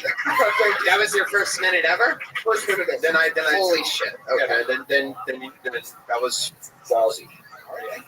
Yeah, Mike Grubbs, everybody, and with this first minute. Definitely don't hold the microphone like this. I don't know what I was doing. Yeah, you got to get the mic. Because it was like sometimes I couldn't hear you. Yeah, sometimes it was up here as well, too. Okay, got it. One hand. We'll start there. Okay. Good luck, buddy. Thank you. Mike Grubbs. That's an interesting name. Mike Grubbs. Hairpin. Mike Grubbs. Yeah. Keep saying I wouldn't want to be a big guy with the name Mike Grubbs. You know, no, yeah, especially I cooked, you know. Grubs a lot, obviously. Hello. That's present tense. It's present tense. We be grubbing? Grubbing. Well, I mean, do you have any questions? This is your first time? Yeah. No, I haven't. Do you really have a gay brother? I really do. Yeah, Yeah. he's gay as fuck. No, he really sucks dick. Is he younger or older? He used to younger, 1 year younger. I mean, he Wait, hold on. sucks dick. He's gay. It's like he's like. Wait, hold on. Go. Continue. No. You're about to talk about your brother. Go on. Yeah, no, we used to live together. I bring guys to the house. Okay. What else? No. My point is, I'm trying to make. Yes. No, the point I'm trying to make to you right now is how you're talking about your brother right now is how you should do your jokes. Yes. Okay. You know, you have some passion, and I know how you feel about it. You have some gusto. It's all about performance. You know what I mean? So it's like when you came again, people are coming up to me and they're all nervous, mic weird, and no energy. And then now that you're all comfortable with yourself, you're like, you know, it's more. So it's not necessarily about the jokes are bad. It's just like, you know, all about you being comfortable on stage. So just like, you know. And also, I'll say this, man, because like, you know, that's a hot topic in LA. And I was raised by lesbians, and I've been doing stand-up for like 16 years, and I have a lot of jokes about being raised by lesbians and all this kind of stuff. And when you do that kind of material, you have to create this empathy. It's very important that you go, I am not against this. I support my brother. I love my brother. And because of the choices that he's made and who he was born to be, I have these situations in my life. You can't make it like, you know, you know what I'm saying, man? Yeah, sure. You have to fucking love your brother. They have to know you love your brother before you say shit. I wanted to say at the end, and I forgot to, that, you know, Well, you got the I don't tiger, mean to gay bash, but I've been doing it since I was 3. Because I've always picked kids. Where are you from? Where'd you grow up? Here, Soka. Okay, all right. Simi Valley, Ventura. Fuck yeah. So yeah, and also, you know, write out your thoughts on living with your brother. What was that like? You know, it was crazy. It was really crazy, and I actually only just started writing. This was the first thing I've ever written down. So you lived in a 2-bedroom with your gay brother. That's right, and my wife and my son. Wow. That's added bonus. You hear the reaction when you said that? Yeah. That's where you go, buddy. Got it. Make it personal, man. Okay. Let them know you, buddy. Hey, congrats on doing stand-up for 1 day. There you go. Welcome. Congrats, everybody. Somebody just yelled, "Welcome to hell," because it just started stand-up. Jesus. Well, if you're getting your name picked out of a bucket to do 1 minute of comedy, yes. Welcome to hell. 100%, dude. You're totally right. The thoughts of Eric Griffin are not those supported by and we'll be right back. Magnum Condom.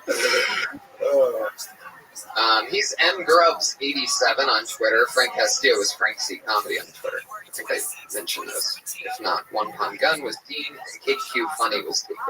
Magnum Condoms. Where are you at? What's wrong with you? Your next comedian goes by the name over there. Mark Murray, everybody. Here he is. Hey guys, so I've been dealing with dry skin lately, and it sucks. Every year around this time of the year, my skin dries out, and it's just the worst. My arms, my hands, my face. I mean, I get dandruff in my eyebrows. It's crazy. So the only way to get back to normal is if I brought a bottle of lotion with me around for like a week straight and just put on lotion all day. But then it would look weird. People are going to think I'm just carrying it around so I can masturbate all day. Which I probably also do. I mean, what? I'm a jerkaholic. My dick's so red, it looks like a jerk-o'-lantern. Candles and all. If we turn off the lights, it glows in the dark. You know what I don't understand? Is women, when they give birth out of nowhere and they say they didn't know they were pregnant. How did you not know? You didn't know your period for 9 months. I told you guys I masturbate a lot. If I don't bleed for 9 months down there, I think something's wrong. There you go, 58 seconds. All right. Yeah, you ended with a punchline there. Let's talk about the flakes, man, because I feel like there's something there. Well, personally, I feel like, you know, when you first start doing comedy, you have like a, I just started doing comedy cadence, you know? Yeah. Where it's just like, blah, blah, blah, blah, blah, blah, blah, blah, blah, blah, blah, blah, blah, blah, you know? So it's like not really like, I don't know how you, engageable. I don't know how you, that's not what I mean. I don't know how you feel about like these things you're talking about. Like, are you upset that you have flakes? Are you like excited you have flakes? Because now you know, I don't know. You could go anywhere. I mean, you were going, I know where you wanted to go with it. You ended up where you wanted to end up with, you know, masturbating. But you didn't have to like tip your hand so much, you know what I mean? It's just all about, it's a performance thing. It's all It's true. I agree with you big time. You know, so I just think that, yeah, go ahead. I think your reactions that you got could have been different based on a change in cadence. Maybe not even the words of the. I don't know if there actually was enough defined punchlines anywhere in there, but I think that with a different, your cadence just seems unlikable. But it seems like pseudo confident. Yeah, because what's happening is you're going from high to low and low to high, and all of a sudden everything gets lost. There's no passion behind what you're saying because it's already going out like this, and then some people are wordsmiths, you know. Like you got a guy like Seinfeld. It's all about the written word, you know. But he still has a cadence of how he does it. But it's definitely a written word that jumps together a certain way. And so, like you thought, I could tell you thought all this out, you know. But you're presenting it as opposed to like talking to you talk to the audience like if you were talking to me and I knew you and you're explaining the joke to me. Yeah. Right. But I will say again, I gotta say this over and over again. There is no right or wrong way. The whole thing, you could have been doing like a character that is that guy and still be getting, but you're still getting laughs that way too. I mean, you don't have to be conversational. Not everyone's conversational. Stephen Wright wasn't conversational. Totally right. You know, it's just there's no right or wrong way. But I'm saying you're not being genuine. It's not really you. Like I don't believe that I don't believe any of what you just said. Yeah. But it was funny. You put it together like a funny thing. But I don't believe it. And if you just put a little bit of like, because this is acting, you know, these people are your scene partner, so you have to listen to them too. They're not really, you know. Yeah, it's have hard. A conversation. I need to sound more just like conversational. I guess I just need to work on that. Yeah, I think if I remember correctly, your first time was at the LA Thought Fest, right? Yep, on your show. That was how long ago? Making careers here. Yeah. So that was what was that? 2 months ago? That was like 5 weeks ago or so. Right. So how long? How many have you been doing a lot of spots? Not one. This is my second time doing it. Well, then right, that's the fucking problem. That is the hours on the clock, dude. Clock in, clock out. And that's where cadence comes from. You really don't learn how to write from open mics. You learn how to sound like yourself. If you're not gonna respect it, it's like then don't do it. Yeah. Like I have no patience for people that just talk about it. Yeah, they go, I want to be a stand-up. What's the last time you did an open mic? Well, it's 6 months ago. Go fuck yourself. You're like, all of your. No, I'm serious. That's the best thing I do this shit for a living, you know, and I can't stand people that have no respect for this thing because I wrote a joke and I got a microphone, so now I'm a comic. You're not a fucking comic. Right. Go do the shit every single day, and then come to me in 5 years when you finally start thinking you have a voice. Yeah. But don't have some respect for it. If you really want to do it, go out and do it. That's true. Eric Griffin, everybody. Very true. That's the best shit right there. Because that's true. I second all that for sure. This shit is clock in, clock out. You really have dry skin? Yeah, it's that dandruff in the eyebrows is totally true. Is it something that just started recently or later in your life? Maybe the last couple of years. I don't know. Were you in the military? No. Wow. Can I actually give the weirdest line of questioning ever? Yeah, where was that going to go? I thought you were going to put a product. Well, for dry skin. I felt like that was going directly into Hitler somehow. A lot of guys that went overseas have developed like skin issues that exactly what you're talking about. It's just really dry all the time. Like it flakes off, and it's I don't know. Maybe it's true. I've heard that. And are you from an area where the temperature changes a lot originally? Yeah, Simi Valley, and they have like weird nuclear things that happen in the 50s. That's the nuclear plant right there. That's what I'm talking about. Yeah, you might want to move the fuck out of there, dude. ASAP Rocky. I just bought a house there, so that was not a good idea, I guess. I say you flake out on the house, bro. Yeah. Seriously. I mean, you're going to be happy. You're going to Detroit on that. Yeah, man. You eat your dog and he dies of cancer. Yeah, you don't want no 4 nipple babies. Mark, if you want to do this, you got to do more spots, man. You got to fucking make it a lifestyle. You know, I know people that were managing a McDonald's when they started, and you know, like it's like you got to fucking make sacrifices and do whatever it takes. Weird if you want to. If you don't want to, then that's cool. Also, another but point I'd like to make is it's not going to fix If itself. this involves Hitler, we're turning your mic off. Yeah. Hitler wanted to do it, and he went out. Hitler had a plan and he executed it, and that deserves some respect. we might have to put him on probation talking about dicks because at the podcast festival he talked about dick molds, and it really confused Mark Mayer. You remember that? I do sort of remember that. But I feel like dick molds went better than this, didn't it? When you said that. Is that a real seat with like a computer display in front of you? You go, remembering everything? Yes, it's a fucking. I definitely want to put that helmet on and just like see the POV, but well, that's TV talk. So we'll be right back after this commercial break. Fuck yeah. And there you go. Wow. So Mark, rock and roll. Figure out what you want to do with yourself, man, because you could be whatever you want to be when you grow up. Mark Murray, everybody. Thanks, guys. His second time at homeowner. You said here I am starting careers. It turns out it was the second time ever on stage. Well, that's what I'm saying. It's done First time was 2 on minutes. Yeah, I think you did better. I think you did better. I like it. I think you. If this compared to Hitler, how did he do? Well, I really liked Mark Murray. He had blonde hair and blue eyes, and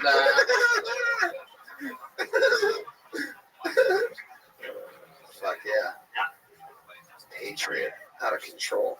Oh, you know what? Hitler. I know this guy. I love this guy. He's from the fucking South, if anybody ever has been. Put your hands together for Eric Carter. Yeah. This guy just started, and I'm excited about his like voice, literally. That's good. What's up, everybody? How we doing tonight? Hell yeah. It's good to be in Hollywood. I just drove all the way from the Confederate States of Orange County. But like he said, I'm originally from Mississippi. They think we're all stupid. It ain't true. Some of the best chemists come out of our trailer parks. Now, I notice y'all boys out here in California use little different words like karma. That's got to be one of the biggest candy-ass terms I've ever heard. And yes, karma is a bitch. My bitch.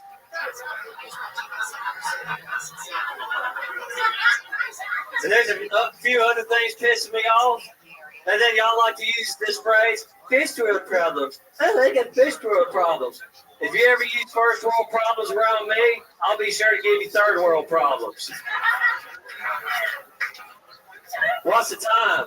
You nailed it. You literally said, "What's the time?" at 1 minute. Thank you. Dude, I love it. There you go. I really do, bro. I knew who you were from the moment you came out.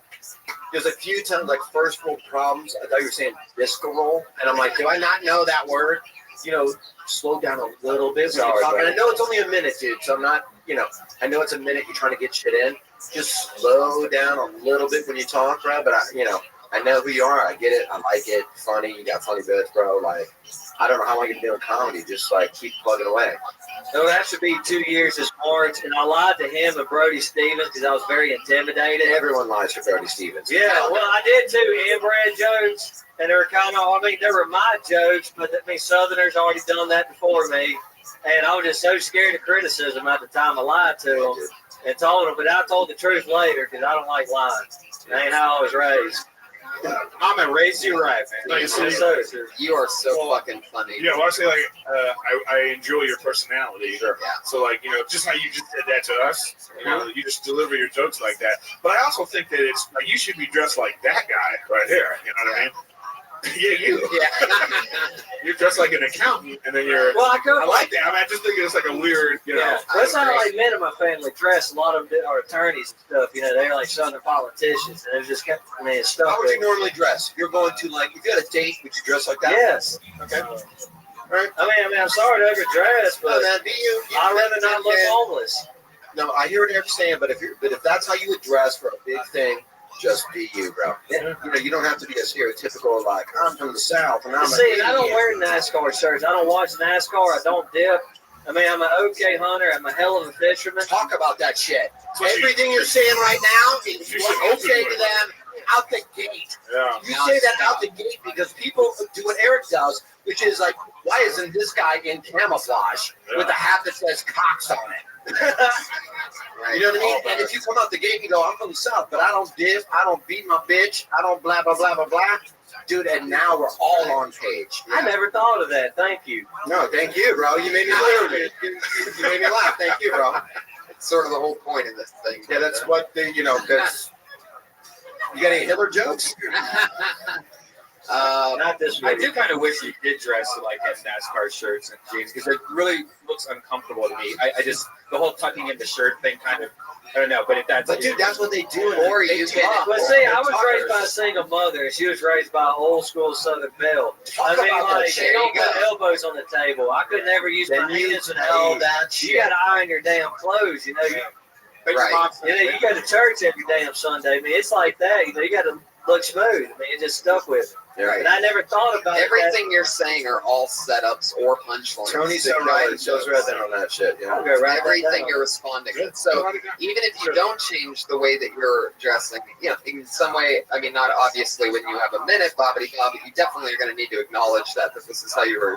Yeah, you always dress like you're going to church. Or you do a 15-minute set, they're going to spend the first 4 minutes wondering why you're not dressed like the way you talk. Right. You can spend 60 seconds talking about that out the gate, and then they're yours. How long have you been doing stand-up in LA? 11 years. No, I'm kidding. I'm kidding. No, I got my start Hermosa in March, but after 3 months, I went broke in pants, and then I went back to Mississippi, and I did shows like The Truth about the National Guard base, did shows in Mobile, Alabama. Went down to Pensacola, Florida, some open mics in small town Louisiana. Okay, how long have you been doing stand-up comedy in LA? Whoa. Well, I'm trying to tally it up. About 4 Told me everywhere else. 5 months, not counting the year in Mississippi. You're unbelievable, Eric. I totally believe in you. Last week, in fact, after the show, I believe you were on last week, right? No, it was like 3 weeks ago. Okay, yeah. And after that show, I saw a tweet immediately after the show that said this Eric Carter needs to be a weekly regular. And I looked at the Twitter handle, and it was yours. And that Twitter handle is @CallMeEC. He's Eric Carter, everybody. Look the fuck out. This guy's the future. He's like Larry the Netflix guy. Yeah. Sweatiest palms in Hollywood. Yeah. Wait. Larry the Netflix guy. Yeah.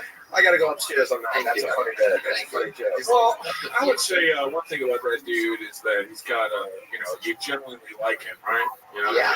And it doesn't matter what he was saying. So I think that's like that's a lot of it. That's part of it. You know, some people are hated. Some people come off as a dick. But that's part of their thing. That's their charm. So, like I said, there's no right or wrong way. He was just likable. So I just hope that he's self-aware of what's going on around him. That he'll be okay. Like, Tony knows he's an asshole. Yeah. You know what I mean? Right. No. So he comes off like that. But he's right. You're totally right. No, I'm not trying to be. I mean, for real. Like, some people have a thing and they do it. Right. And even more recently than ever before, am I finally even writing my stand-up out of that voice completely. And it's clicking because the other jokes are hinting at me being an asshole. So now when I'm doing, I'm confirming your thoughts. 100%, dude. Because a lot of times, man, what people need to know is like people look for their voice. You're early in your stand-up and you're looking for your voice. Your voice isn't how are my punchlines funny. Your voice really is how am I perceived. Yes. And once you realize how people perceive you, you write your jokes in that way, and that's how you become. That's my voice. Probably the hardest thing ever. Sure is. 100% is. Yeah. I think the proper word for Tony is cunt. Okay, Patriot. Patriot. For the first time, I'm going to go ahead and agree with the Patriot. Wow. Yeah. Son of a bitch. Hey, look, the guy can fly. The guy can fly. Yep. You know, a good documentary on Hitler to watch is hilarious. Lenny Riefenstahl. That's called timing. It's called Time for the Will by Lenny Riefenstahl. Came out in 33, the Nuremberg Rally. Oh, it came out in 33. Okay. That's is good. Is there any modern ones where? A lot of good documentaries from 33. Yeah, you can watch it on Netflix. I bet. All right. But Lenny did regret that. Lenny Riefenstahl regretted that she did that later on when everything went bad. She regretted it. Patriot, this is fucking bad. This is bad. No. Don't be surprised if you get a call from Parks and Rec this week and they're like, it ain't happened. Hey, put your hands together for Sean Khan, everyone.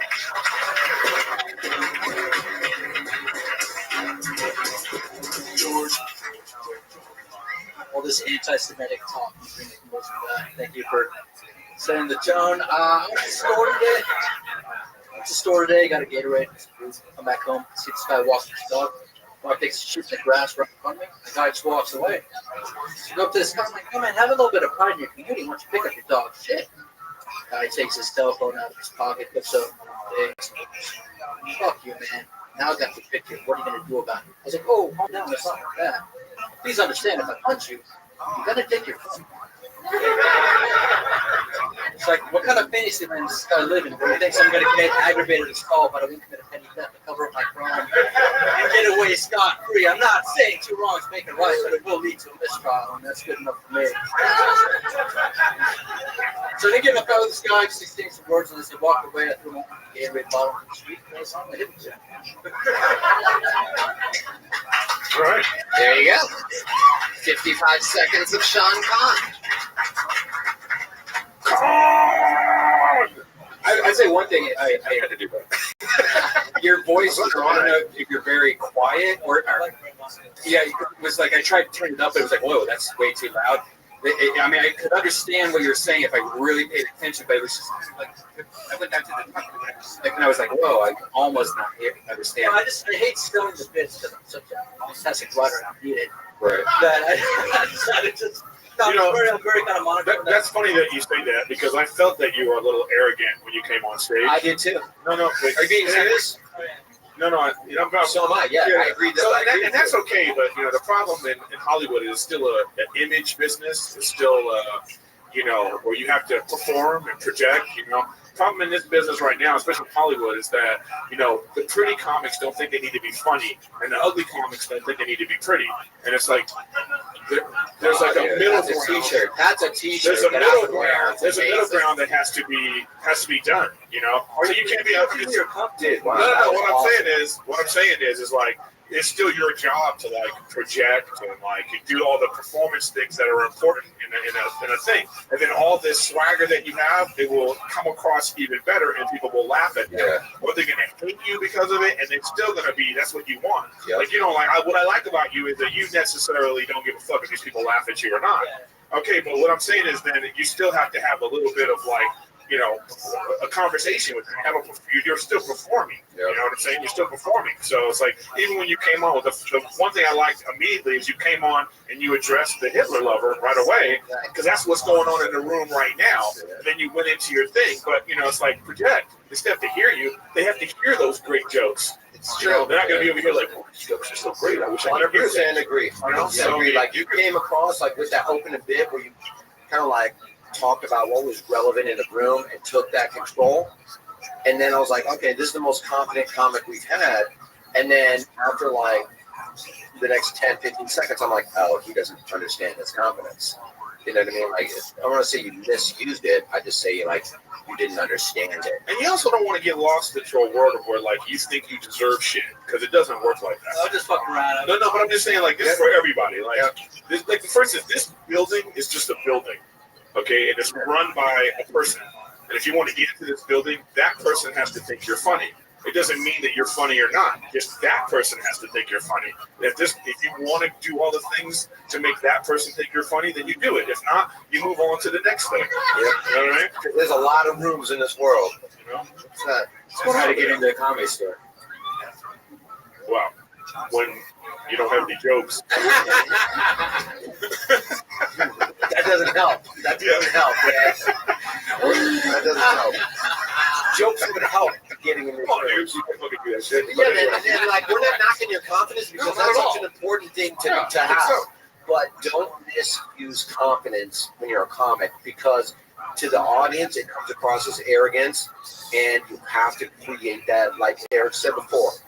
You'll get that later. I got a guy that's Josh Martin. It's true. The twist on the arrogant thing is, since you already come across that way, if you project just a little bit, like 10-15%, it's almost like they're like, this guy's arrogant, but he's doing this for us. Does that make sense? So it's like he's we can tell he probably doesn't even want to be that much louder, and he's doing. I don't know. You know what I'm saying? Like when you're that confident, just a little bit more volume, because it definitely, that was going to be my note, absolutely, was just a little bit of volume control, which is, it's really just the mic anyway. You can still talk however you want to talk, but you have to control wherever you want to hold the mic.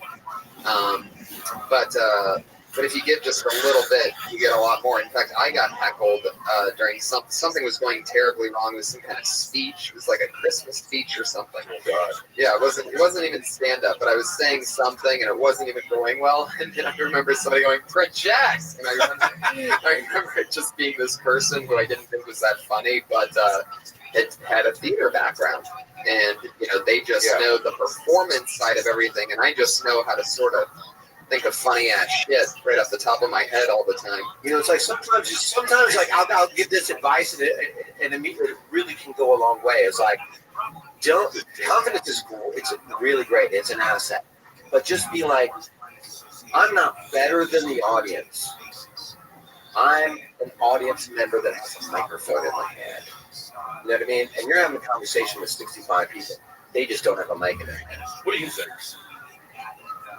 I think if it was longer than a minute, I'd get into it. But it's just minutes. And I don't like have warmed up. You do have a very quiet voice. That's your thing. I mean, like I'll get worked up. Like, I'll be in the back and I'll talk like it's very like monotone, very kind of soft. I'll get into it though. Dance.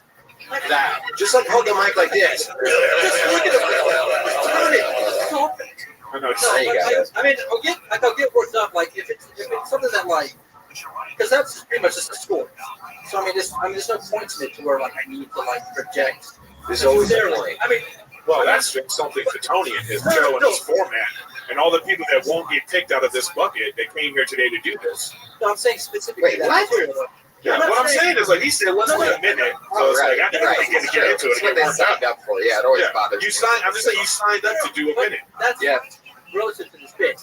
In this bit, there's nothing in like that I feel that I really need to put the energy. I mean, there's whenever you're like, I'm gonna wait till I get a 20-minute spot on HBO. What happens is you never get a 20-minute spot on HBO. That needs energy. I'll put the energy out. But I feel like you're being attacked. You don't have to be defensive. No, I'm just You're being trying to explain You're being defensive. I mean, there are tens of thousands of listeners and 80 people in this room right now. But whenever you're ready to project, I guess Iron Patriot, throw him a Hitler metaphor. The talent coordinator of the Comedy Store listening from the end of that green hallway. But why would you project? You're right, Sean. No, that's fun. We'll see you next time. You're always funny. Very great material, as always. Sean, come on. Thank you. He's a big guy. It's a deep voice, but it's like a little tiny deep voice. Yeah, it's very like it's like an Armenian shack. That's hilarious. Perfect example from another experience. I don't know. We might end the show on that. Well, we are moving into our final. We're moving into our final part of the show, where, as always, and is this a lightning round?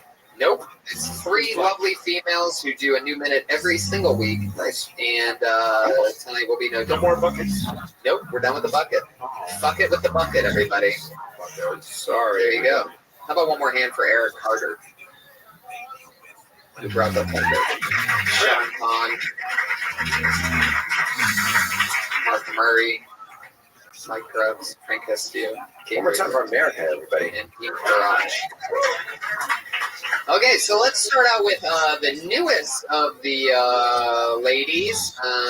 She's known from her performance at the LA Podfest, where she made her Kill Tony debut. She's been pretty much on every show since then. Put your hands together for the very funny Sarah Wineshank, everybody.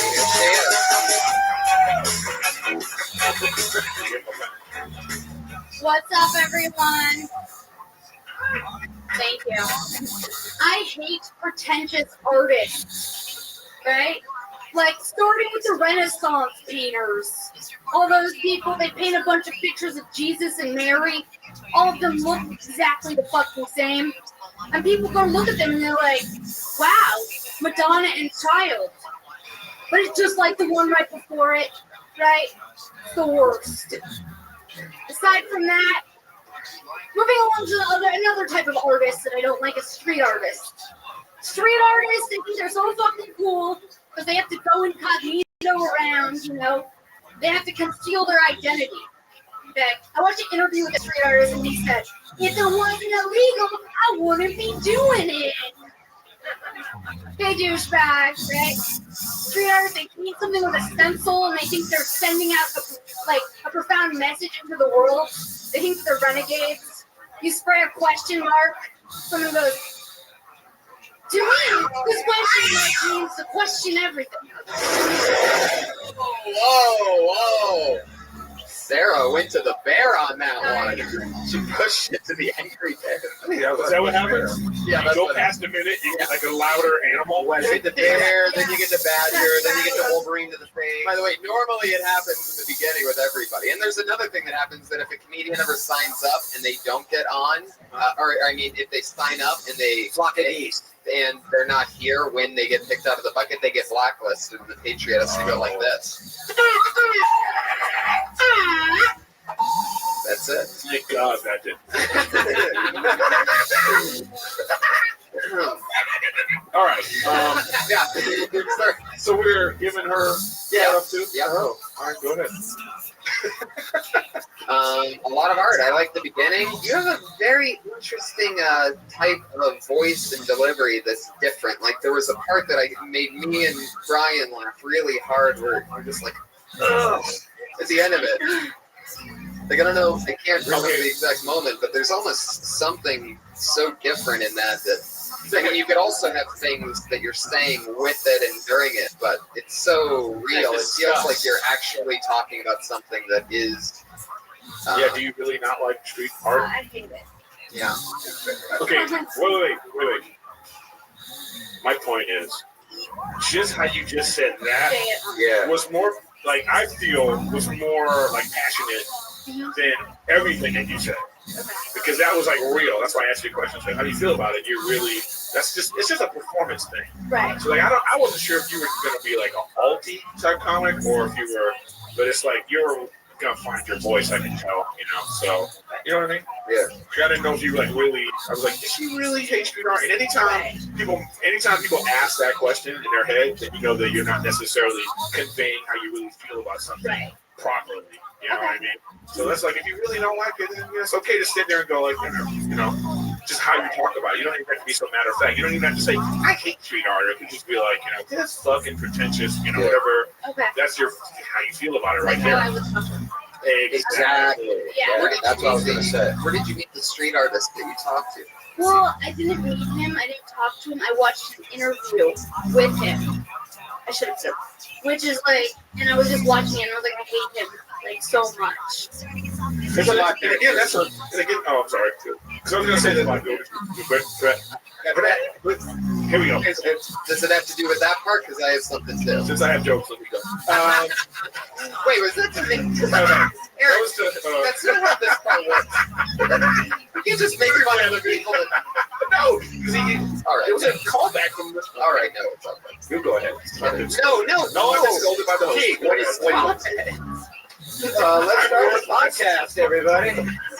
No, I would out of here. We're gonna, okay. Call tax me. I agree with you. Like, you seem like the kind of, like, you're adorable, and everything about you from the moment you come up is likable. So the fact that you have so much contention is very attractive to an audience member.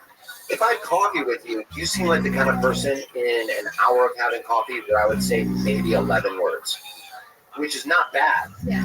But when you only have a minute set, like, you tried to set up 3 different things, and you couldn't beat out any of them. Right. So just like pick your fight.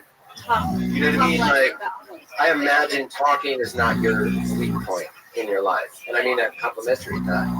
I think there's something in the fact that you didn't meet a street artist, that you did see the interview because you want to be able to tell street artists how much you don't like what they're doing, and you don't get a chance to. Like, people don't even know who Banksy is. Like, it could really open up doors for, maybe your new thing is, writing a critique next to the street art or over the street art, or I don't know, just any approach on how can you And see, and that's what I was going to say is that, there's, like I said, there's a right or wrong way, and then, like, this is like just a root, and then the branch can go anywhere you want it to go. So that's just where he's going with that. And I said that the thing is, like, we don't know what your joke is about. That's a common mistake that everyone has. We don't know where we're going to go yet. So it's like, is that joke about like watching things on TV and people are pretentious dicks and you want to talk about that? Because it could be about artists, it could be about politicians, it could be about a host of things. Because that's just how or it could be strictly about art that you don't like any artist because of whatever reason, and that could go a whole different direction too. So it's just like pick a direction. It's like make your umbrella smaller because you tried to go art, and you should just go like street art or old school art or impressionism or whatever. You just like in a minute. I'm a wordy chick, and I can talk about anything for 4 hours. And in 1 minute, I'm going to talk about art. There's so much that you can do. It's so specific for someone like you, love. Like you brought up the stencils and the idea of how ridiculous that is. Like you're an artist, but you can make a million of the same piece. 100%. There's so much more layers of just that one topic. Right. And how just stenciling, you could have done a minute. You could probably do an hour just judging on that. Right. Can I say something real quick about Sarah? Absolutely not. There we go. Let me. Yes. I'll answer your question. Yes, she's Jewish. Listen. It was a great development this week because I saw Sarah on the Ice House Chronicles, and it's cool to see that if you impress Red Band and Tony, they'll take you over with Death Squad to the Ice House. And I'm looking forward to Sarah being over there, and I'm looking forward to Kimberly going on that show too. Ice House. There you go. It was great. Very patriot. Yeah. There you The go. Ice House Chronicles. Sarah Weinshank, everybody. Follow her on Twitter. Princess Shank. Not like Shawshank Redemption. Yeah, I know. Your next comedian, everybody. Always entertaining, always educational. Put your hands together for Sarah Mostajabi, everybody.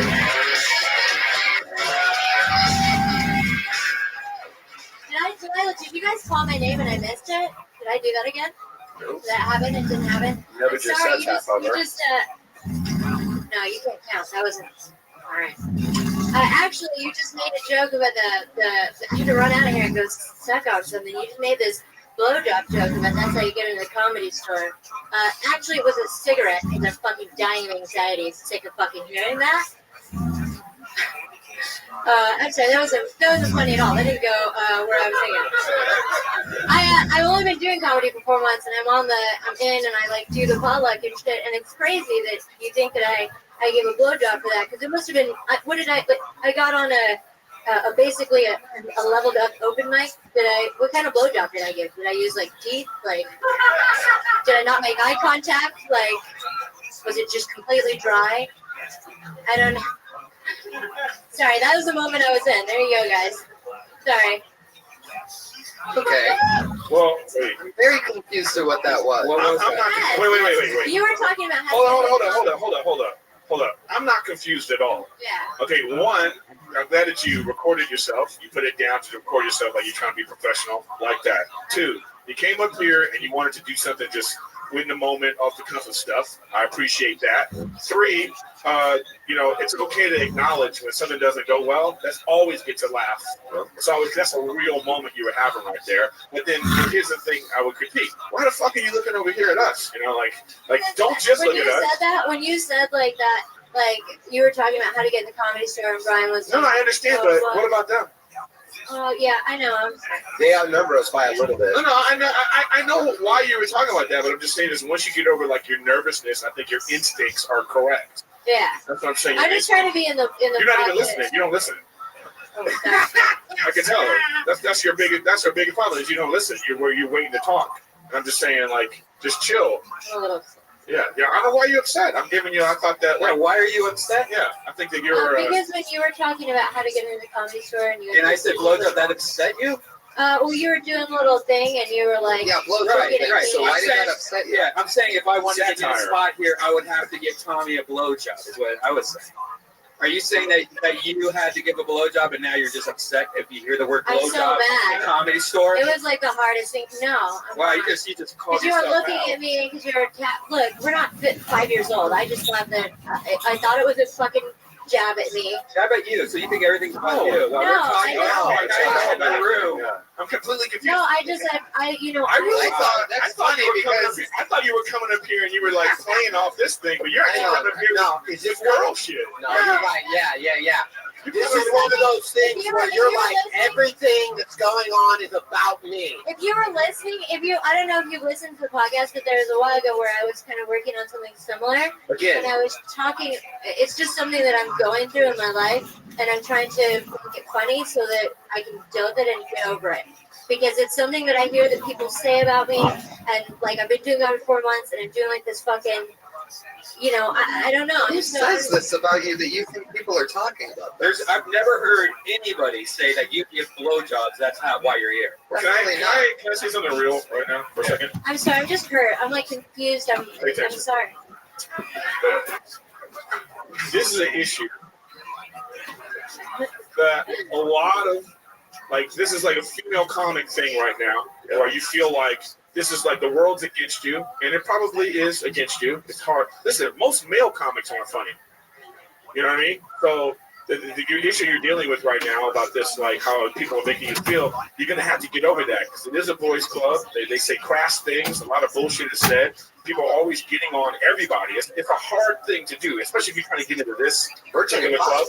This is a really hard club to get into, and if like right now the weak will not survive. So you acting like this is not going to get you in, and then the people that want to get in, they're like this. Good, get rid of that bitch. You're done with that shit. That's a good Next person. So I'm just saying, it's like just chill. Like you know that I'm completely confused right now, but I'm on board now. You have like a personal issue that's going on, and I don't think this is the forum to like bring that up. You know. Yeah, no, you're right. But it's kind of stuff I was trying to write. I'm sorry. No, go ahead. It's kind of like I kind of was trying to work on. I had heard the premise that I thought was really funny, and I was trying to work on it like 2 weeks ago. Is just you know, what's so wrong about being a slut? Like, what's the big deal? And why is sex such a big deal? And like, that's just kind of something I was trying to. I didn't hear any of that tonight. You weren't here. I know, but No, I'm saying, but nobody done that tonight, and we all would have maybe been on board with it. I didn't hear any of that tonight. I think Looked I at Red probably. Man and you yelled at him. I think I probably reacted, but I mean, I know. I have no. This can I tell you something? I have no problem with reaction. I have no problem with you having some raw emotion. Yeah. Like you know, you don't even agree with it. That's why you're like kind of like, oh, I'm sorry.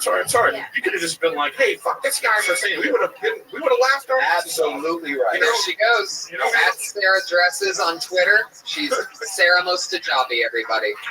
Can I say something real quick? Yes. I love Sarah to death. Part of the charm of Sarah is she has a meltdown every 3 or 4 weeks. All women too, bro. It's okay though, because she always rebounds and comes back. All right. Well, 25 weeks without a meltdown. Here's her counterpart, Kimberly Congdon, everybody. Follow that. Guys, that was hard to watch.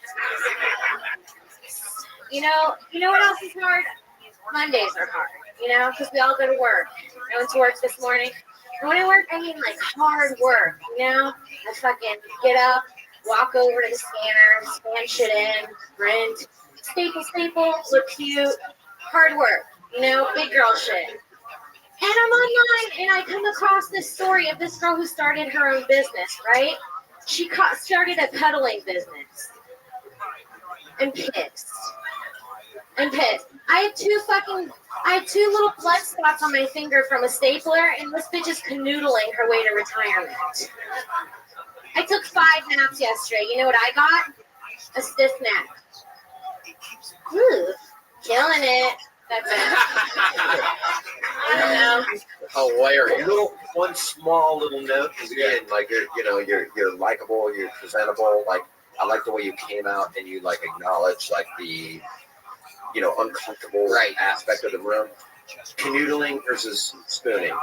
she's spooning her way to stardom. Yes. Spooning, canoodling. I'm like, what is canoodling? Yeah. Spooning, everyone knows what that is. Okay. I know it's a small little. Yeah, You hit it on the nose. It's a pop instead of It's just a chocolate. quick. Maybe call it back also like I took 5 naps today. She got a stiff neck. She took 5 naps today. And she bought an Atlas. Yeah, exactly. I said it wrong. I started with saying she made $600, probably worked 3 hours.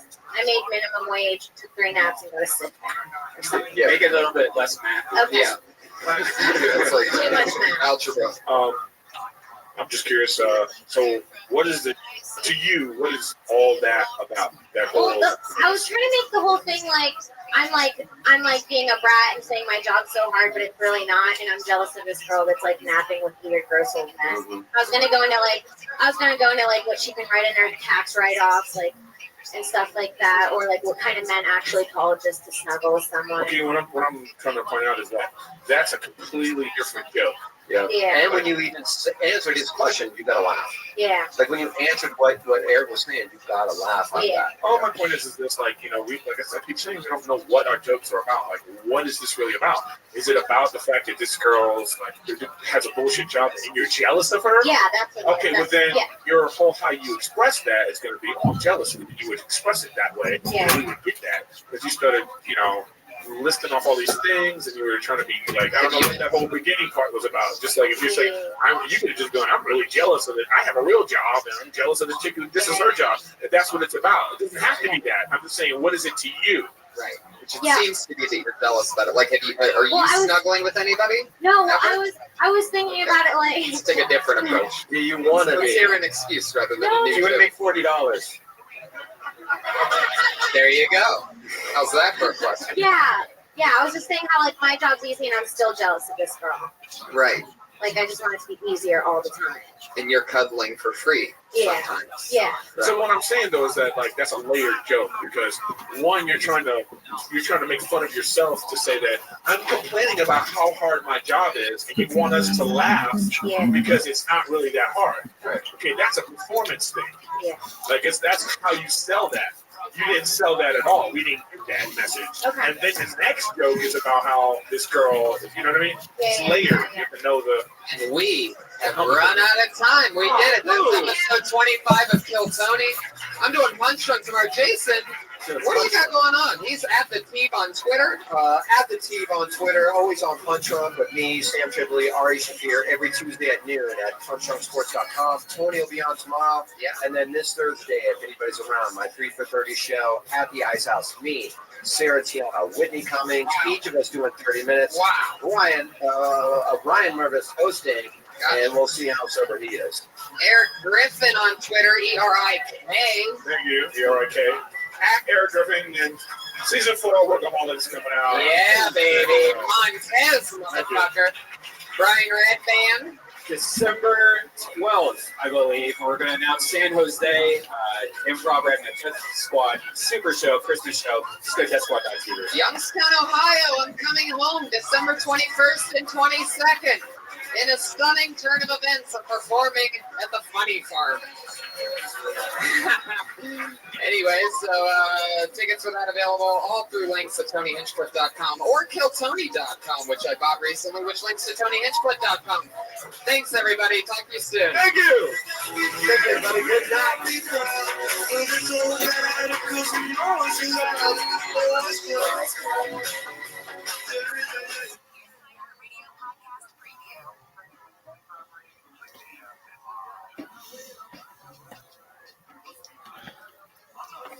Tony Hinchcliffe. Yeah,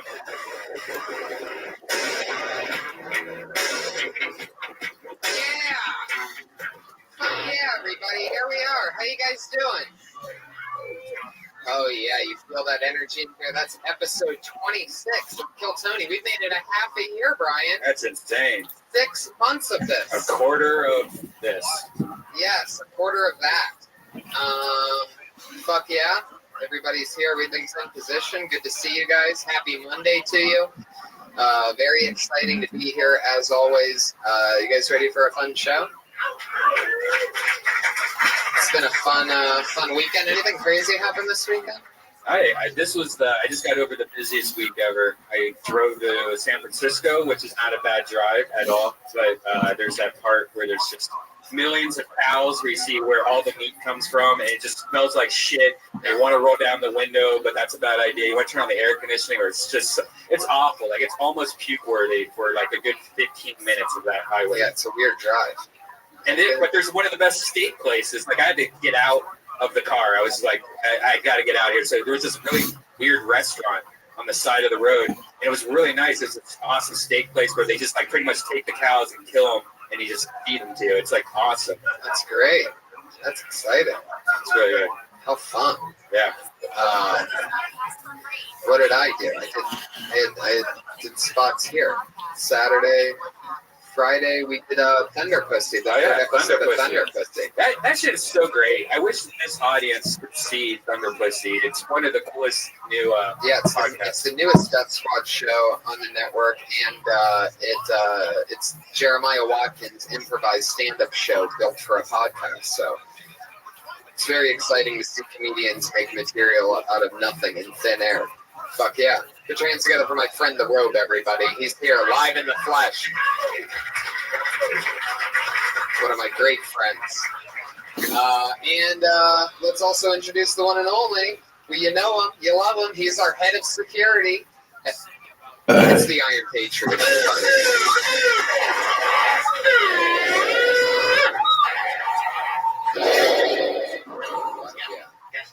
I had a busy week, Johnny. Oh, tell us about it. Yep, I was 1 day on Cougar Town, 3 days on Parks and Recreation.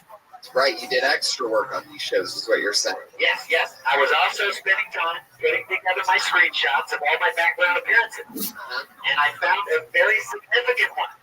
I found the first show that I was on. This was Boston Legal. The episode was called Juiced. It came out December 1st, 2008.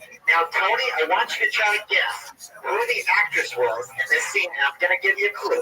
The Guinness Book of World Records in 2013 just gave this lady the record for the longest running career in television. Now, can you guess who that is? What show was it on? Boston Legal came out in 2008. She was just Betty White. Yeah, it's got to be Betty White. Very good, Tom. Very good. She's 91 years old. She's been in the business 74 years.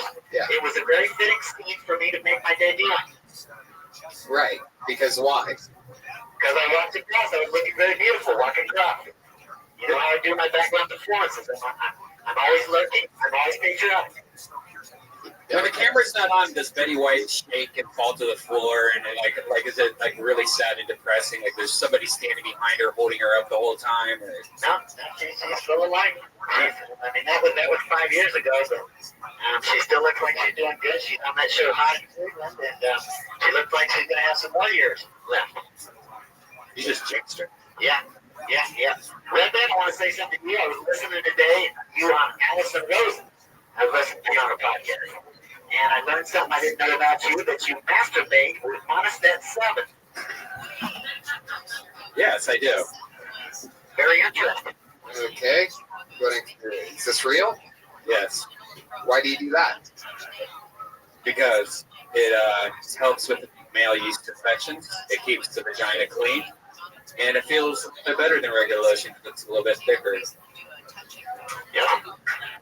Keeps the vagina clean. I mean, if you use regular lotion, it does nothing to help you with sex or anything. It does nothing. It moisturizes the penis. Yeah. You have a nice glow with a good lotion. Or whatever. Your shit's already sweaty. It already is pretty moisturized during the day. That's how like fungus and stuff grows on there. So you should get Monistat 7. Patriot, I heard that you sent in a song this week. Yes, this song is called I Gotta Have You. Okay, for those of you that don't know, Patriot was in a failed rock and roll band in the 90s in his hometown of Dallas, Texas. The band never took off, but every once in a while he still sends in a song that he sings over in his robot voice, which is only slightly different than his actual voice. The songs always seem a lot longer than they actually are. They're never very well written. The chorus always comes in over and over again too soon. So about a minute and a half of music always feels like about 3 minutes. Yep. So here, what's the name of this one? I Gotta Have You. This is I Gotta Have You by Dirty Crabbers, Jeff Crabtree, a.k.a. the Iron Patriot, a.k.a. the Iron Patriot. Right, so that you can sing over your own voice. Yeah. Okay. That's okay. I'm not lip syncing. I'm not Millie Vanilli. You know, I'm doing it. Hold on, I'm having a little technical difficulty. The iPad was like, "Oh no, you did," and I was like, "Yes, I did," and I'm trying to press play. Even the iPad doesn't want us to do this right now. There we go. Here we go. Maybe. Yeah, turn it up a little bit. Get it going. Get it going. Get it going.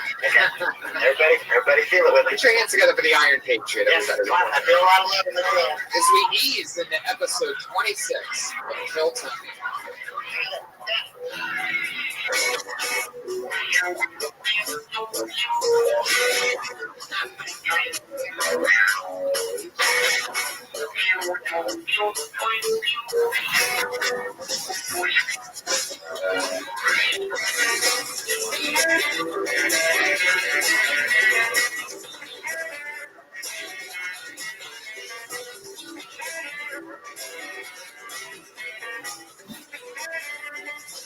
You run around like you need to be free.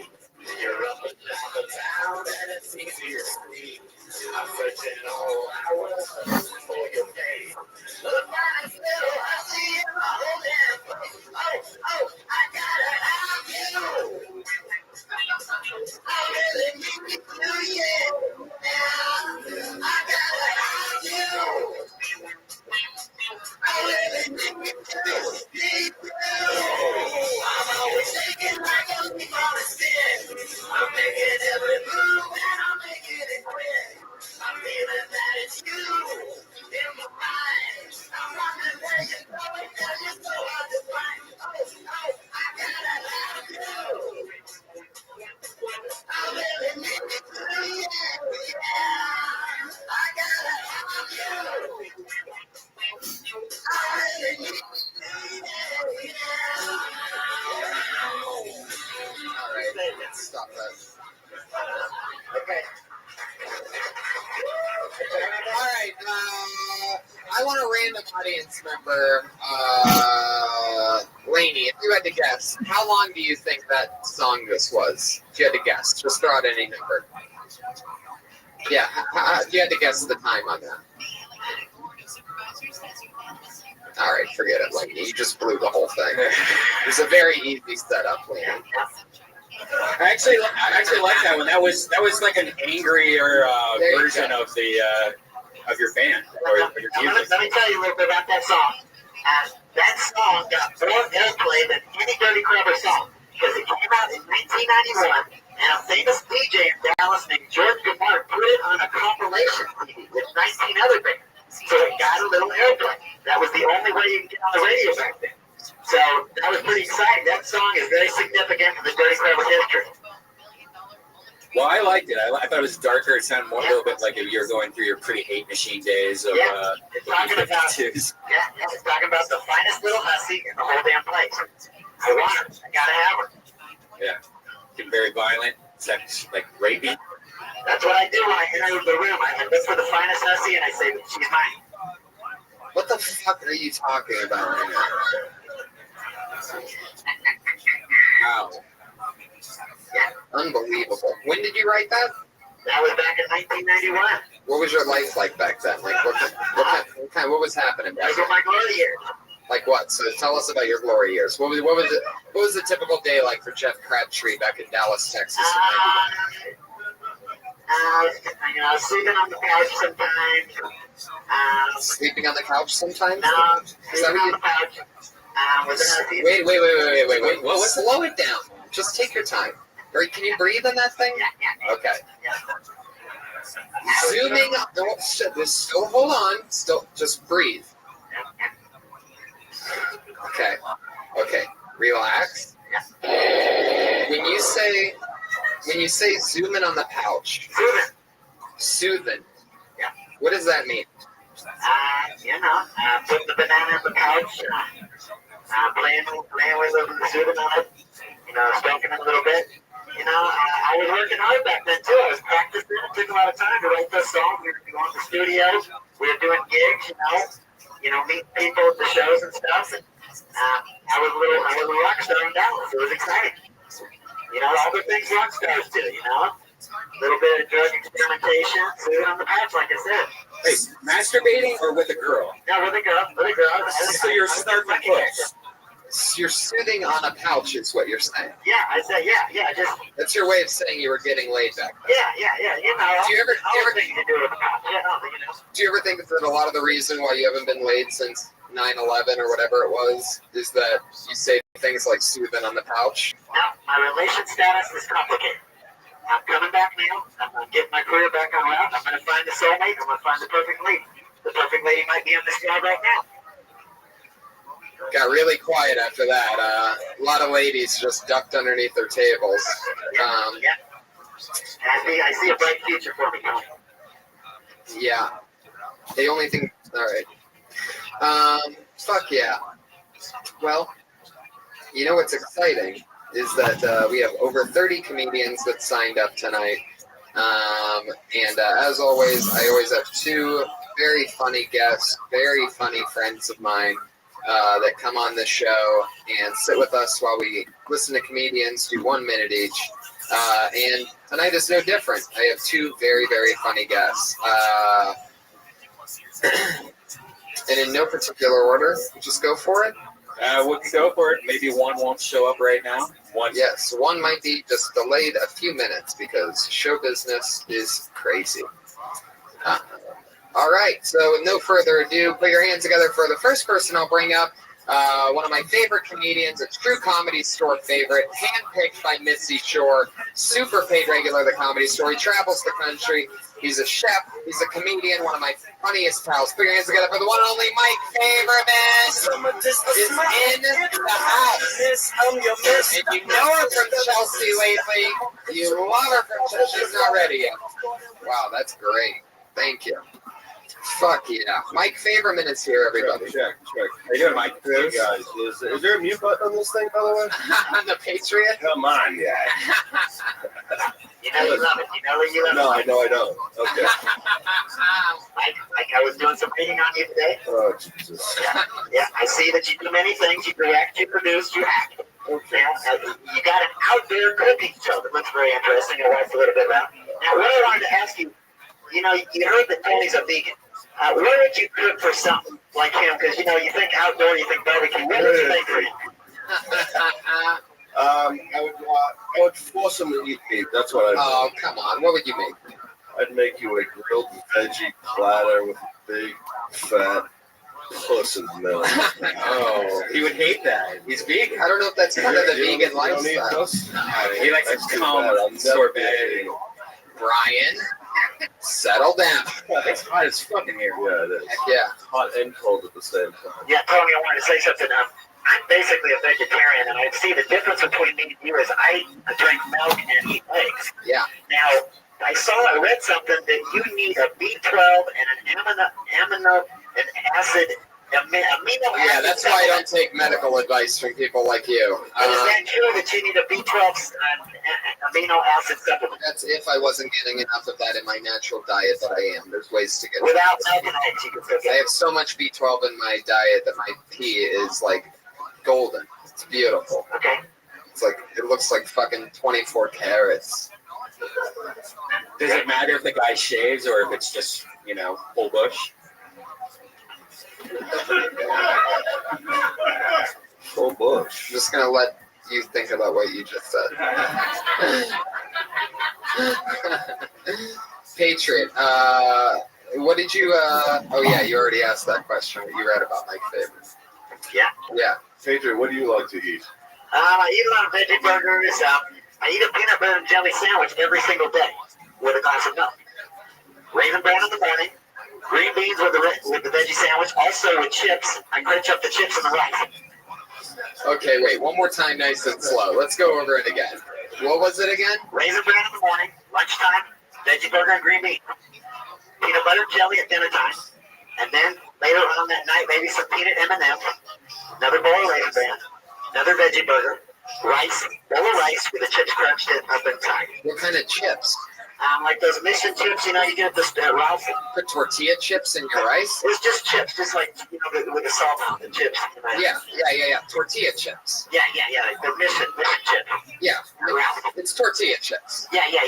So you're putting those, you're breaking those up and putting Yeah, I them like in to a bowl. crunch those up on the rice. It gives the rice some good texture. I like to enjoy that. I'll usually watch a movie on Netflix while I'm doing it. And I like to watch Sons of Anarchy while I'm eating it. That's just. Why do you keep putting your hand out like that, like you're running for president while talking? I work in mysterious ways, Tony. The way he says Tony, it's just like my worst nightmare. That I'm gonna wake up one day and he's gonna be leaning over me. Good morning, Tony. You're my little Tony Maroney. Oh my God. He wants you. What? What? Oh yeah. I didn't know what you were talking about. That song was so forgettable that I already. I personally love his music. If you don't like my music, I'll go somewhere else and do my dirty croissants, Tony. Oh my God. Is that Tony? Nobody else wants you to do the Dirty Crabber They songs. do. I don't even want you to do Dirty Crabber songs. You just sending them in every week. Yeah, I got more. Me and Tony were both part of one of the coolest things that I've done in a long time. Mike Fayron had a really cool event where he got comics to fight each other in the ring, boxing. Actual boxing.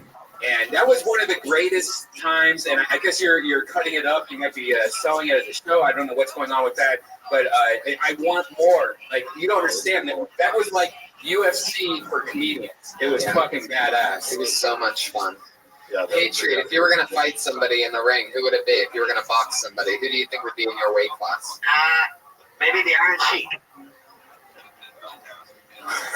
Really? That's who you pick? It doesn't really matter. I take any of them. I pick anybody, and it's all over when I get to work. Wow. Yeah. Would you wrestle in that uniform? Or I want it. You know what I really want to fight is Joe Rogan. You know why I don't trust him? Because he's never done cocaine. I want to kick his ass. What? He's actually done coca leaves before, which is where cocaine comes from. It was like a tea, and he said he couldn't stop talking. And if you know Joe, he loves to talk. So imagine that times 1,000. That must be insane. So that's probably why he doesn't want to do it, because it would probably blow up his face. Yeah. I think it'd be fun to have a conversation with him though, high on cocaine. Oh wait, you'd have fun if he was high on cocaine? Yeah, because he said he'd never done it, but I know he likes to talk a lot. And have you done it? What?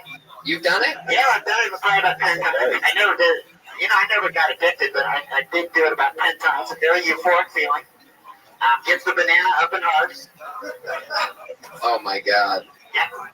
This was back in Dallas, or have you been doing it since your whole? Well, I had one time I did it since in the last 5 years when I was in LA. I was up in a Rothschild pad, hanging out with that girl Jennifer Corbin, where I told you about those on lingerie that used to dance for Dirty Crabber. And I went ahead and went for it because I was up in a Rothschild pad. I said I got to do what rockstars do, so I did a line of cocaine. And it made me chain smoke a whole pack of cigarettes. Awesome. And our other guest, everybody, you know her from Chelsea Lately. You know her from Comedy Central. My writing partner on The Burn. Comedy Central's The Burn. Writer, comedian, extraordinaire. Sarah Dion, everybody, is here. She's amazing. She's so balls deep into show business that she's literally 10 minutes late for this show. I mean, who needs credits when you just need the proof that I tried to bring her up 5 minutes ago? I'm sorry. No, it's okay. It's obviously no big deal to you. Anyway, it is a big deal to me. You were doing a photo shoot? Yeah, sorry. Awesome. For an upcoming tour? Yes. Penthouse? Yes. That's why my nipples are hard. I noticed. You seem like We're outside on the roof. Ooh la la. Sorry, so I have to cover myself. Yeah. Right now, Mike's fucking sweating bullets in his garage. He wants to be on your rooftop. There's nothing different. It always says that. You guys are hilarious. Have you guys ever hooked up before? Because you guys have known each other for a while. In a favor? Yeah. No, he's cooked steaks at my house before, at like parties and stuff. He's a good cook. I want to know. Why won't I let him? Red Band, why is that always your spur? Do you have any other questions in your repertoire? I don't. This is every question. Are you fucking him? No? Yeah. Okay, good seeing you. That's all the things. It is true. He loves the ladies, Brian. Yeah. Sarah, can I say something to you? Sure. It was nice. I met you first on June 18th, Bill Tony 3. I saw a nice picture of you at the James Franco roast with Tony. That was very lovely. And what I want to say is, on Saturday night, I was out posing for pictures for tips like I usually do. Coming home at 6:30, I saw Jason People, and he said he was just at your house. He was looking over your dog. Does he do that often? He does. He house sits, and my dog is a big fan of Jason Tebow, so that's why he was there. He was, yeah. He's a great guy. That's really creepy that you know that. Yeah. Of all the things that you normally look up about our guests, you normally don't quote their dog sitter. Yeah. He said you live over by the Hollywood Bowl. Yes. Oh, I just moved though last night. Well, that's the ticket. Perfect. Yeah. What? Do you have anything to ask me about Jason Tebow, Red Man? Tebow, fuck that dog, bro. Mike, so can we find that boxing thing anywhere, or what's is there a website we can keep updated? Because I want to see more of that. We're trying to sell it now, so it's kind of an exclusive video for people trying to collaborate with networks with you. It's such a beautiful Yeah, idea. it totally makes sense. I mean, I can Who would see you that. fight? I would not fight. If I had to choose somebody, it'd probably be Jay Moore. Somebody from your like podcast wars, because that'd be fun. You guys Yeah, have a that'd be podcast? fun. I'd fight Jay Moore. No. How about you? Who would you fight? I'm not big on fighting. I would pick. You fight with words. I think like Brad Williams, Yeah. or Nick Novicki, or perhaps even Esther. yeah, Esther would be good. Maybe we could tag team Esther. Oh. Anyway, Jesus Christ. Boxing tag. Okay. Yeah.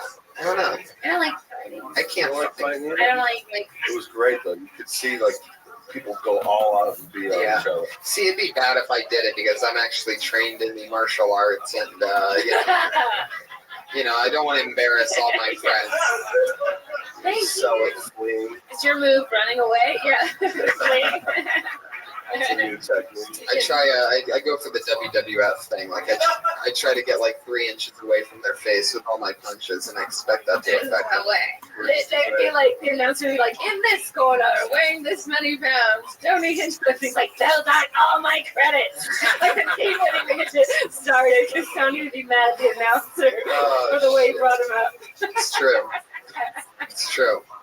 Oh, that's the only thing important about me is my height and weight. Don't you know what I've written on? All right. You forgot to say Youngstown, Ohio. I'm so excited that my guests are finally here and done with their photo shoot. I'm so glad to have the Patriot here. You guys know the format of the show. Over 30 comedians signed up tonight for the opportunity for 1 minute on this stage. So cool. And you know how it works. It's 60 seconds, so hear the meow of the kitty. That's to let you know your time's up. Now, don't run that time or else you're going to bring out the angry West Hollywood bear. And he sounds fucking furious tonight. So I'd be very careful. Don't run over your time. That bear means that you're in big trouble. So, you guys ready to get this thing started or what? It's the half-year centennial edition with Faberman and Tiana, Patriot, Red Band, and Hinchcliffe. And your first comedian tonight, Patriot, move the mic stand over so that I'm not yours. Josh, yeah, you want to grab that?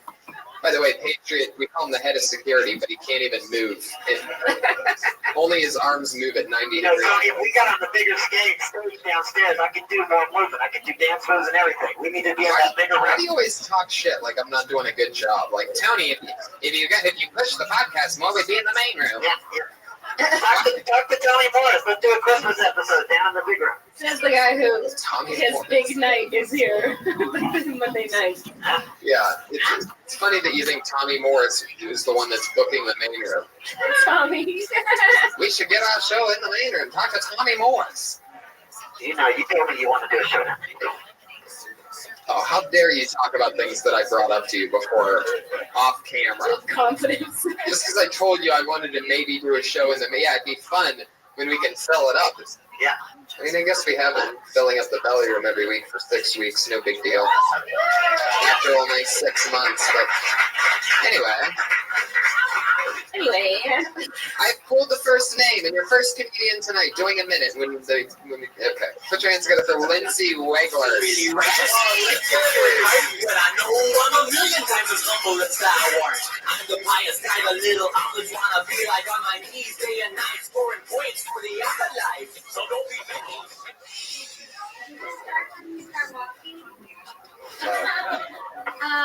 My name's Lindsay. I nanny a lot. And I nanny this one girl in particular. Her name's Ava. She's 4 and she's like totally crazy.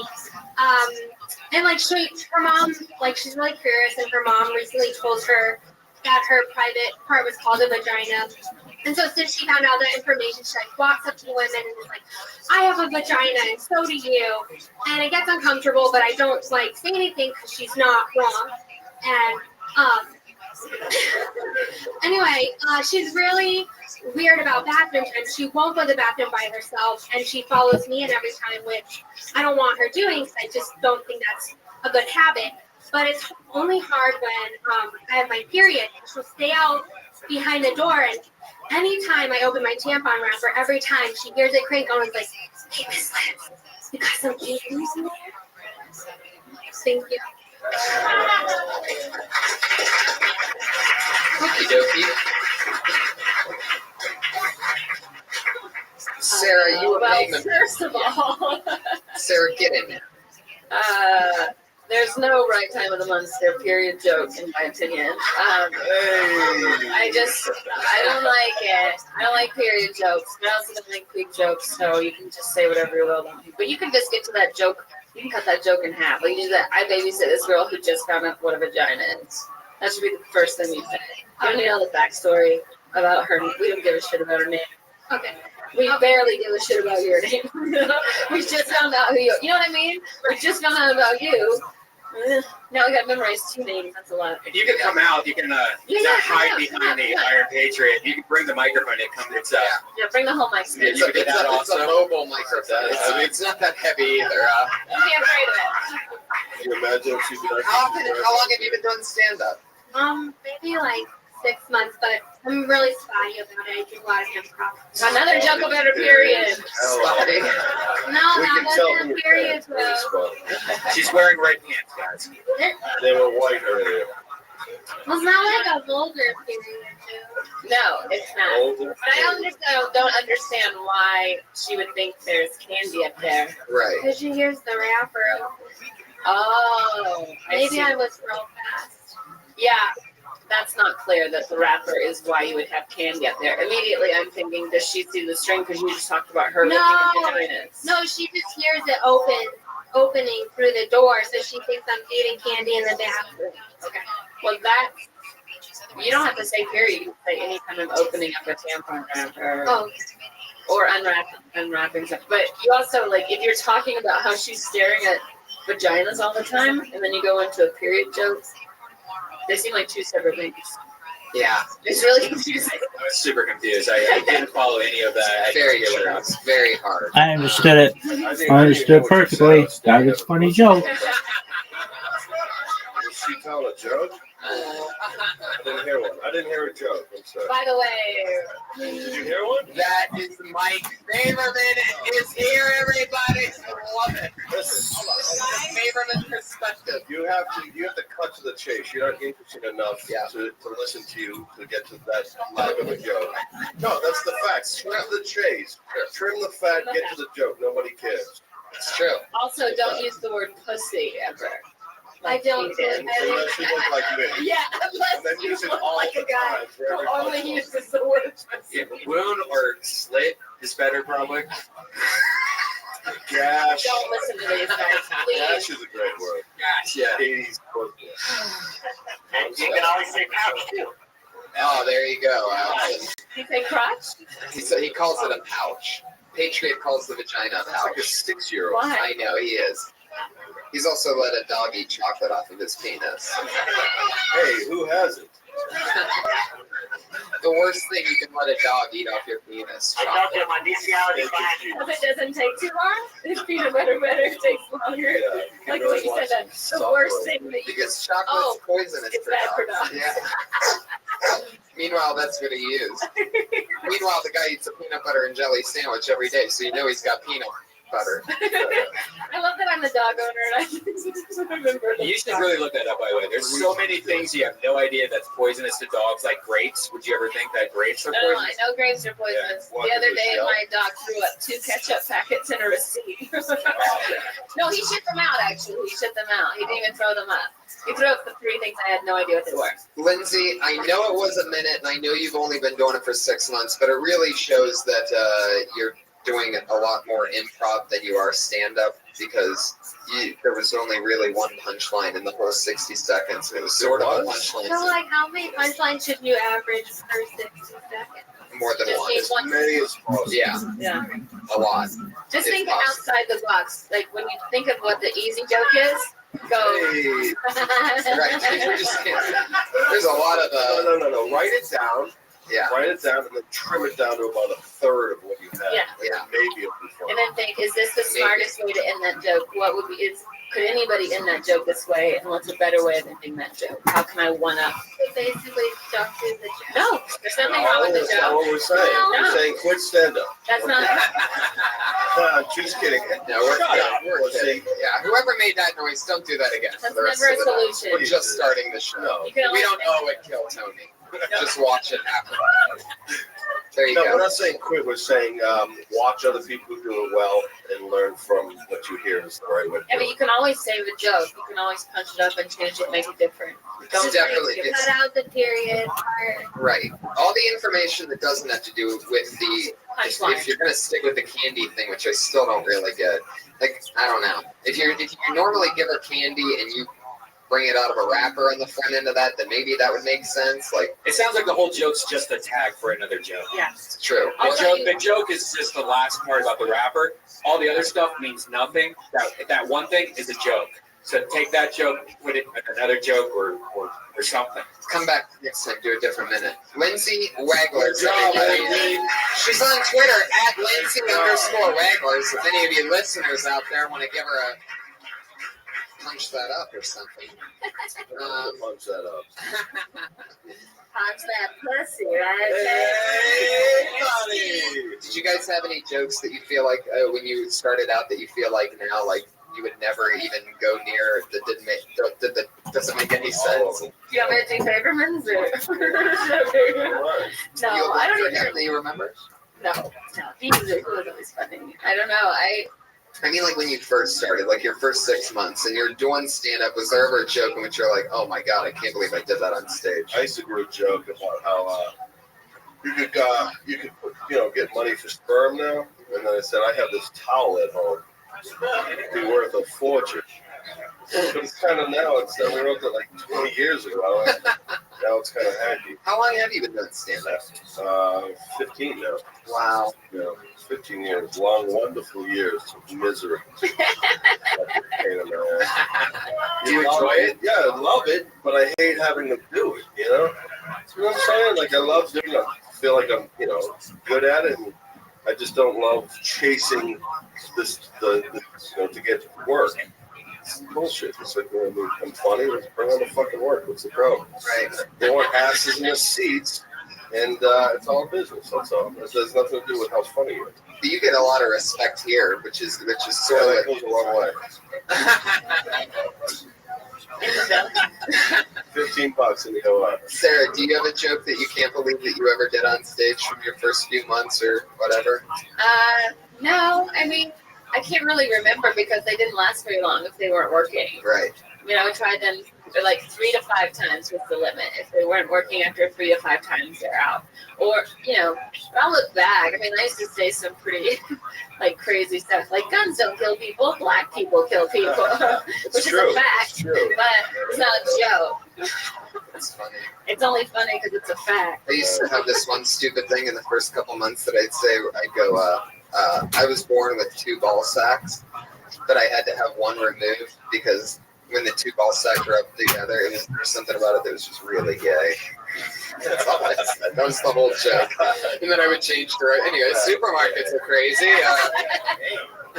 Because I had no idea what I was doing. And now I'm a fucking genius. Who I would got have tons thought? of shitty jokes. I just don't remember them. It's hard enough to remember. Yeah, the good ones. Try to push those ones back. Better make a list. Oh, I know this name. And so this is a fun African fellow. It's Tim Greer, everybody. Tim Greer! What the weird time? Yeah, smile. Hey, what's going on? How y'all doing?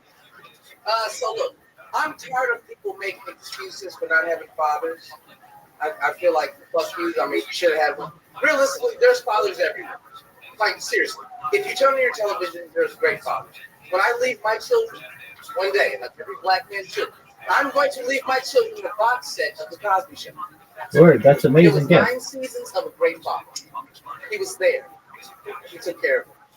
And that's how you know, by looking at Theo, how to be a good son.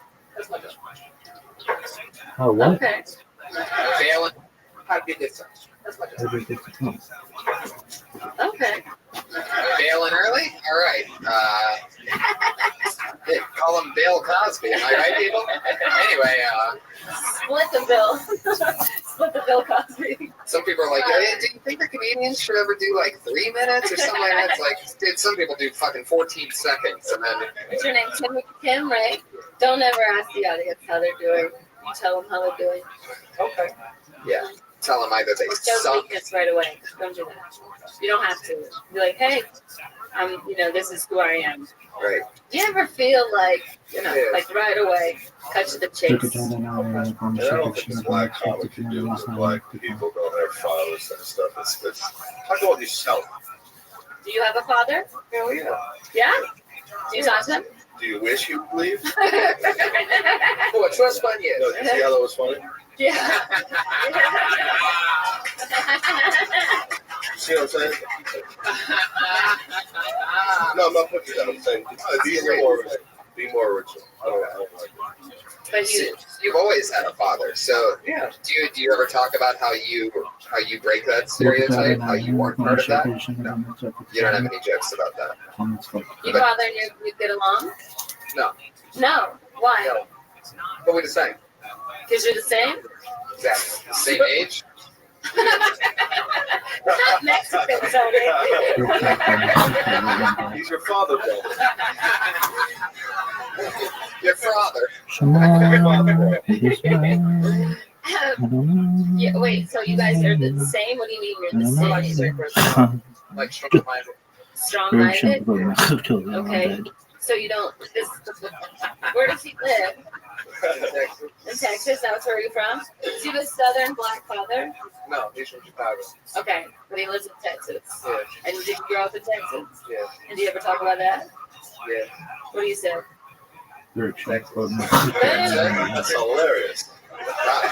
You got the whole setup and the punch in 3 words. Interesting man in the world. You should talk about how you and your dad are the same person. That's why you hate him. Yeah.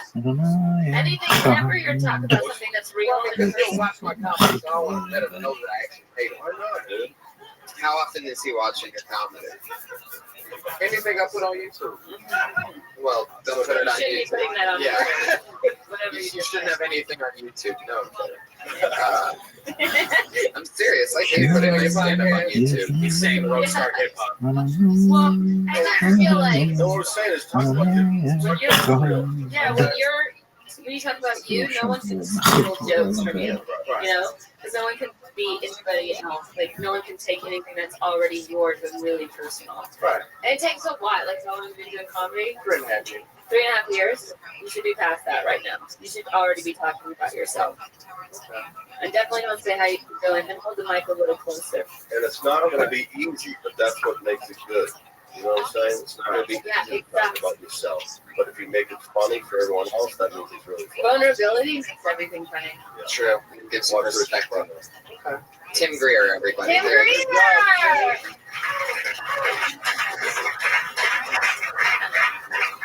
Favorite Benita. a beer for women, please. Bud Light. Your next comedian goes by the name of Bo Scott.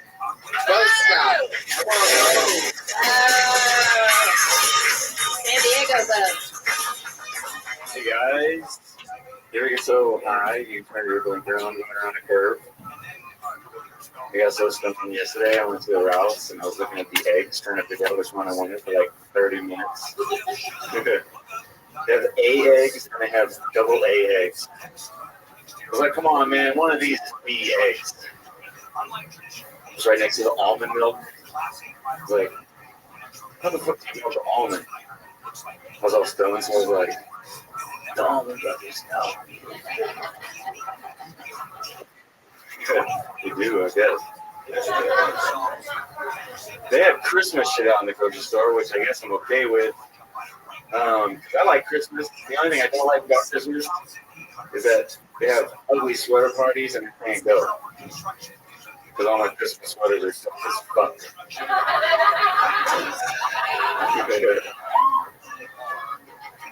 Fucking have Tide is the same price as Tide with added freshness. Who the fuck is buying a regular Tide? Welcome, Frosty. I like my clothes fresh, but not too fresh. How you living, pimp? That bear is scary. He can't wait to come out. What's good? How was sleeping in your own bed? I'm good, great.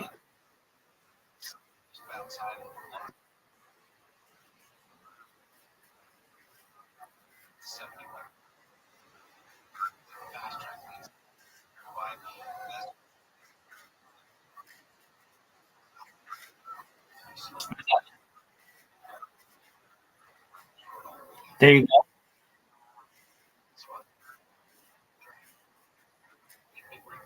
Very nice. Did you get cigarettes?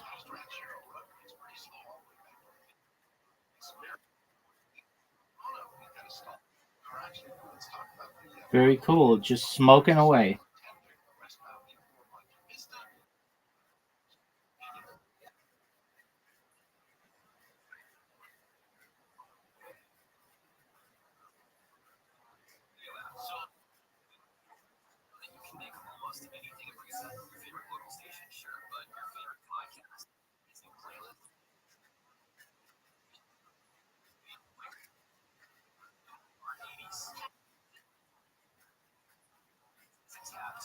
Well, that's good.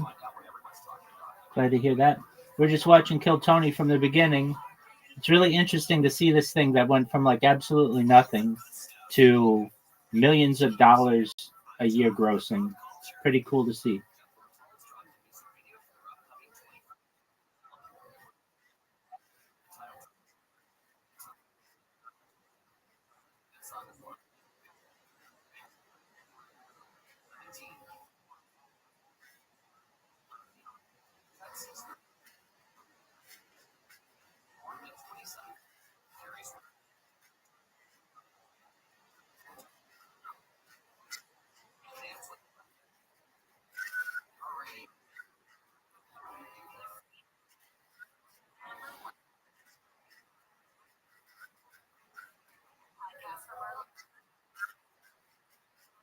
That's true. Yeah, that's true, but that happens in New York and LA as well. But um oh no, no, no, no, no. No. Um that's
Perhaps.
That perhaps may be true.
I gotcha.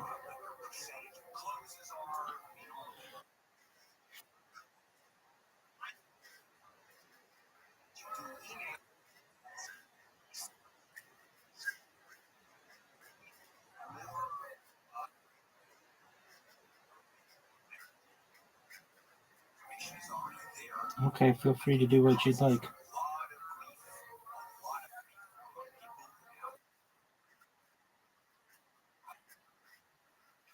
Not at all. I'm listening to you, but also I'm watching. I've got 3 robots that I programmed that are messaging people on Twitter, and I'm just making sure that they're working.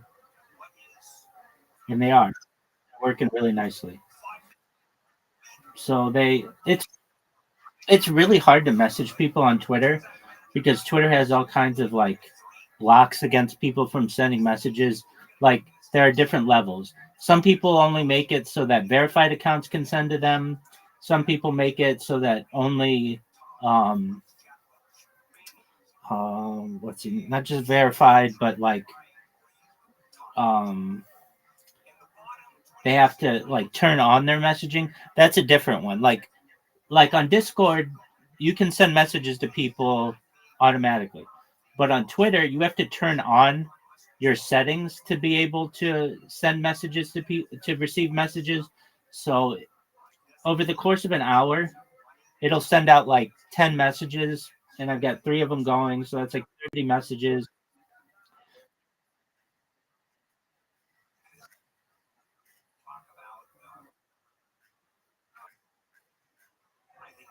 Well, I do my best to do that on Twitter Spaces, and so I'm in like 1, 2, 3, 4, 5, 6, 7. I'm in like 14 different Twitter Spaces right now, just to get my name out there so people know who I am.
Oh, that would freak me.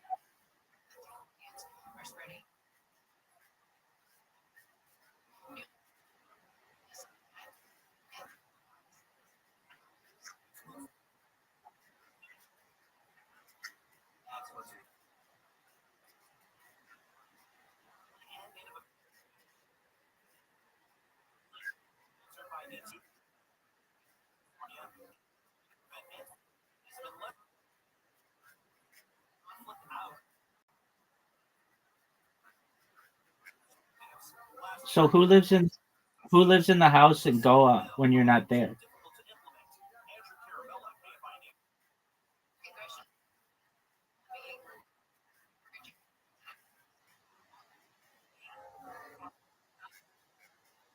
I got you.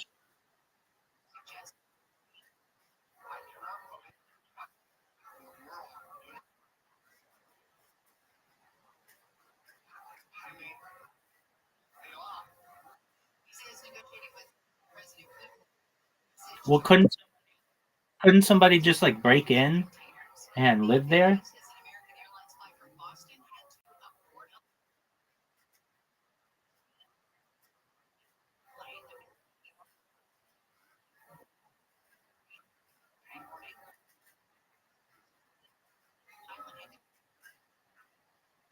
Okay.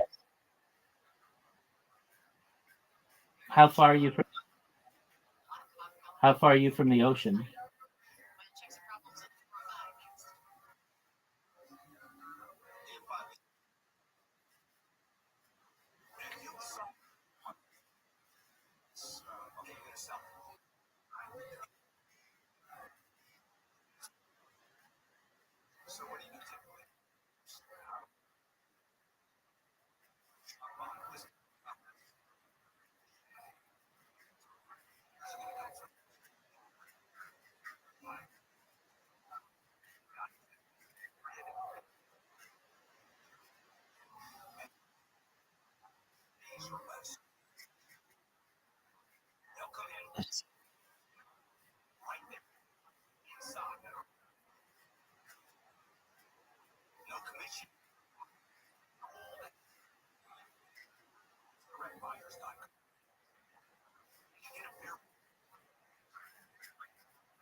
Well, that's good.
Yeah.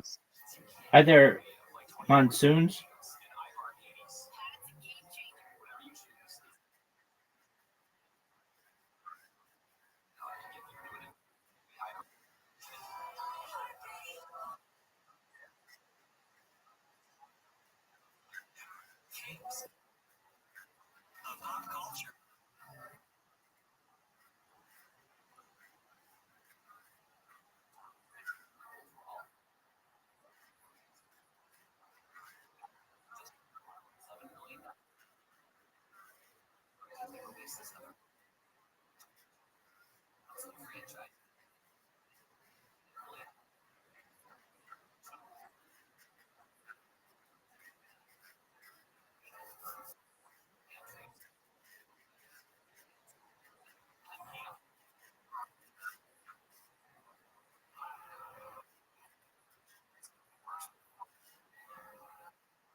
How,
you like it?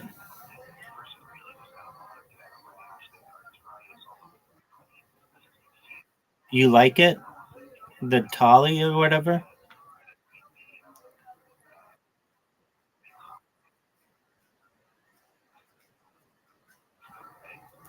So the Tali in Goa is better than in Mumbai?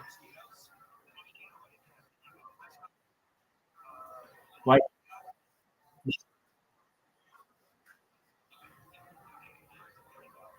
Do you ever go near Billionaires Row in Mumbai?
Absolutely.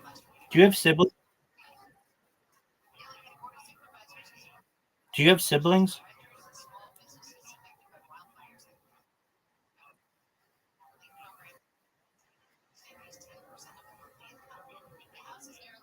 Are they married?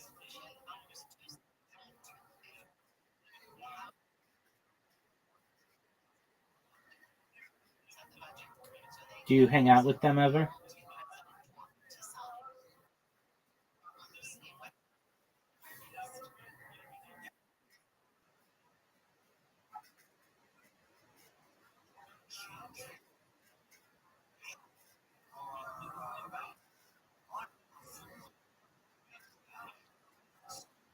Very cool.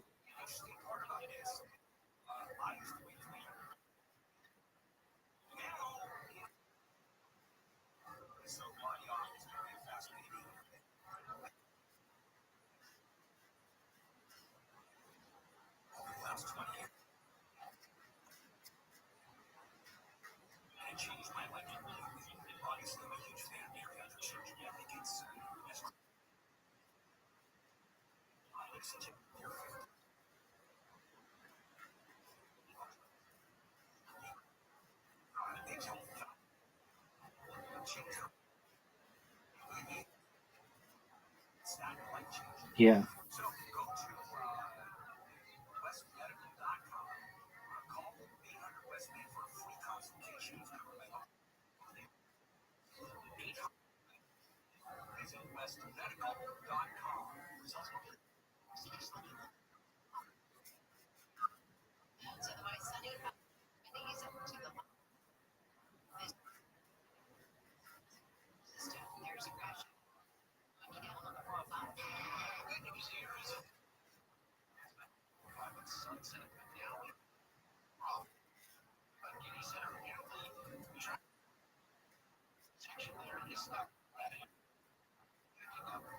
Right.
I think so.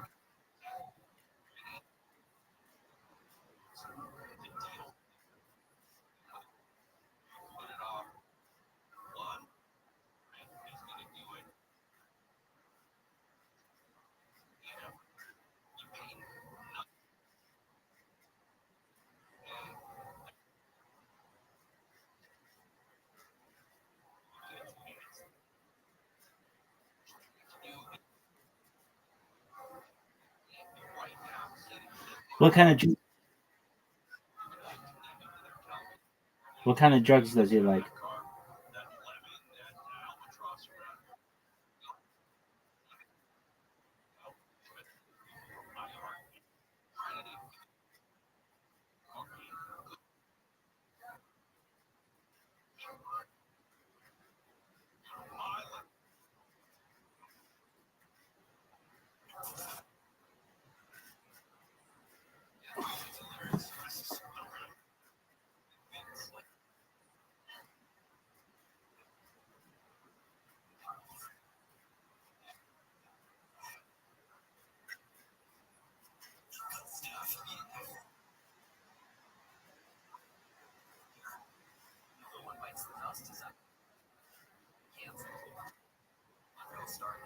Very cool.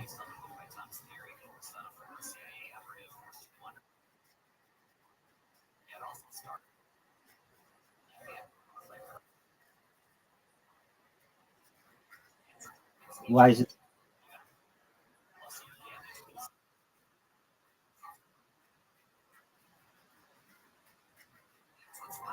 I don't know.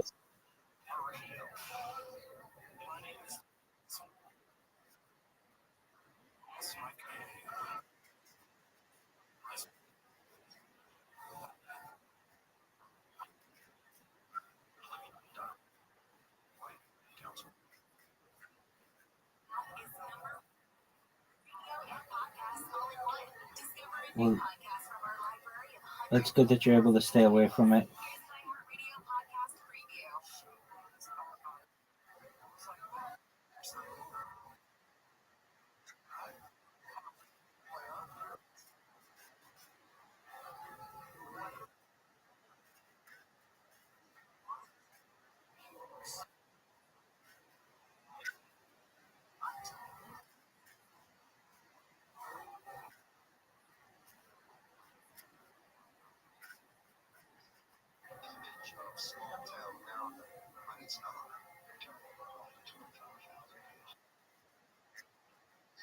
Enjoy, my friend.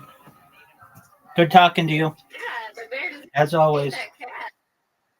Take care, big dog. Sweater. Sounds good, big man.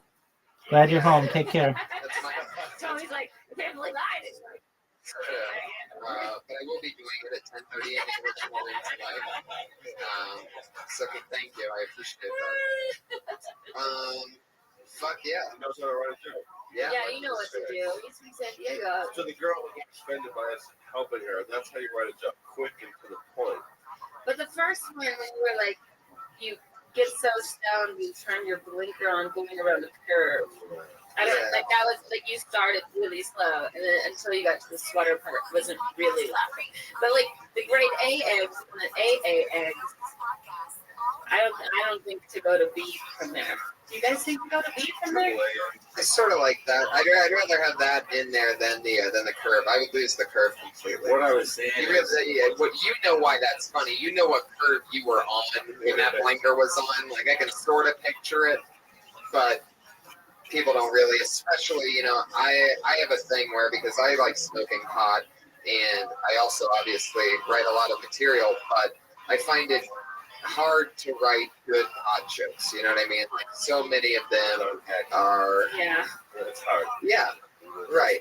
So, sometimes it's about forgetting or this or that. So it's totally something that you do that nobody else does. Stop sign didn't turn green, that type of shit. Right. Yeah, it's exactly. like milking an almond. Like I've heard that one. Right, but the Almond Brothers is a fun That guess. was really good. I would jump into that quicker. I wouldn't say milk and almond. I would say, what is that? Cow milk that was milked by the Almond Brothers. Like more into it so that you don't say I don't know how you milk an almond, because that part brings the back part down, and the back part's funny because I like the Almond Brothers thing. How long have you been doing comedy? I haven't been very consistent, but I did my first set 6 years ago. But yeah, I can tell right around 5 or 6 because you're trying to yourself on stage too. Yeah, I also love the idea of you staring at the eggs. But do you said to pick out which one you want? Just no, one I was egg? basically saying that in the grocery store they have A eggs and they also have AA eggs, and I'm like, one of those is B eggs. Yeah. Why don't they just be eggs? Yes. But when you say Everybody wants to be special eggs. Why don't you just be eggs? but you need to say grade A because when you say they have A eggs, it sounds like AA. Like it doesn't sound like the letter A. Maybe what's a grade F egg? Testicle looking. Right. And what I've never got a grade AA before. Yeah. What are the AA eggs like? Just like always like I'm egg and I've been sober for 3 weeks. Like, what makes you grade AA? Yeah. Extra religious, carry around the book with them. Yeah, what do AA people do? I never got an A. I certainly didn't get an AA. Cry themselves to sleep at night. They're all cracked. Sorry for you sober folks out there that don't have the chemical benefits of drinking, but it sucks to be you. I don't want the AA. They're all cracked. Right. Oh, that's funny. The AA eggs have that crack problem. Maybe I should spend more time at the grocery store on that subject then. Yeah, also there's the 12 steps. Hey, 12 steps. Oh, that's true. A dozen. And nobody wants to jump the steps. Very good, sir. Yeah, there you go. A dozen eggs, 12 steps. A dozen. Yeah, it's our joke then. It's our joke. Take it. Yeah, we need to write together more. There's also like We're page good. 3, like something about page 3. Right. Like what are these eggs? Like these chickens are fed better than I am. This is really good yolk writing we're doing right now. All these eggs. We're really good. They're only egg jokes for white people. Good, Tony. That was a good one, Tony. Oh, Jesus. Hey, Trey, you're out of control. Bo Scott, great job. Great job, buddy. Teacher, Bo Scott. He's on Twitter at Bo_Scott. B-O. He's opened for me a couple of times at the American Comedy Company when he used to work on it. I've snarfed close with that guy. Really? Were you there for the roof otter night? Oh, yeah, he was. He was there for the roof otter. And Tony got mad at the bouncer on the roof of the. Oh, yeah, that's true. You were there for that. Yeah. He's like, you're going to have to throw me off this roof if Those you don't want me in this pieces, bar. Those But if you do, you better hope I land on Hollywood Boulevard because that's where I belong. Hollywood! These fucking San Diego rooftop bouncers fucked with the wrong people that night. We said, is the bar still open? They're like, yeah, go get a drink. It looked like it was closing though. We go, we get a drink. We literally get the drink. I'm like, oh, great, a drink. I'm sitting at some big douchebag. I fucking hate. I know. You're like, God, there's nothing worse than these. One of these. How dare you? All right, let me get my side. You already told your side of the story. You went from 0 to how dare you in like 2 seconds. Yeah, you're damn right. That's because this guy walks up that works out every day. Meanwhile, we're wearing the same size fucking shirt. Comes up, you guys gotta wrap it up, guys. And they're like, no. They just told us we just literally they just handed us. Yeah, that has nothing to do with what I'm doing. And I'm like, what do you mean it has nothing to do with you? We're working for the place where I just bought this on a hotel rooftop. Because he's that guy just like, let's do my job. Just the fucking worst. Like, you know what? No, dude. We're not fucking leaving right away. I'm enjoying an evening with my friends. Meanwhile, I look around when I say that. All these pussies have already run to the fucking elevator. Because they're just a bunch of animals that just listen to every little thing told to you. You see a bouncer in a tight polo shirt. Oh, yes, I'm sorry. Sorry to be keeping you at work in San Diego on a rooftop at 72 degrees. The best part is life that is perfect. throughout the evening, we're making fun of Tony for this, and the bouncer kept getting nicer and nicer every time we retold the story, and Tony kept getting nicer. Sir, we just like to, I know we're rushing up the roof, we like to offer you the complimentary bottle of How dare you! This is my roof! I'm from Hollywood! You know who I am! I never said that. I would never say that. I would never say, do you know who I am? I tell them who I am right in front of them. I go, I write jokes for a fucking living. I wake up at 2 in the afternoon and I live my dreams. You dumb fuck. And he goes, all you do it fucks with them. All of a sudden, those guys are like, hey, is he staying in this hotel? Because they're like, they want to fucking touch me, but they can't if you're a guest at the hotel. But if you're just some guy drinking at their rooftop, so they're like so excited, like, oh, please tell me this guy's not at the hotel. I'm like, here's my fucking room key, bro. And yeah, I'm going to my suite right now. I know, right, chicks? I get you. Sweet 2-star hotel. Yeah, I'm going back to my sweet twin size bed. The best part was you said, listen, I'm on a Hollywood rooftop. No, I did not say that part. I didn't say that part. I'm cutting you off. I did not say that part. I listened to that part. You weren't there. What are you sitting here? You weren't even there. I want to believe. I didn't know. What I told him was, because it was weird because, you know, I actually write a lot of insult jokes like for a living. What ended up coming out of my mouth, because I had been drinking and I was having a lot of fun, was like the worst insult that I've ever told anybody. I go, yeah, you fucked up. I'm a badass motherfucker, and you're just some San Diego roof guy. And I walked away on that. And then turned into Red Man calling him a roof fodder. And I immediately when I turned and walked away, even though none of my friends were there to defend me anymore, as soon as I turned away, I'm like, oh, my friends are going to find out about that part, and that's going to be embarrassing. And instead, here I am bragging about it. Yeah, you fucked with the wrong guy, you rooftop guy, roof father. Yeah, and then the joke turned in. And we caught the hotel room on fire. Yeah, you caught the hotel room on fire. What a great The point is, bounces are close. It's true, man. I'm really anti-bouncer. I fucking hate them. Oh. Who was doing? Rebecca Rose Vinegra. Rebecca!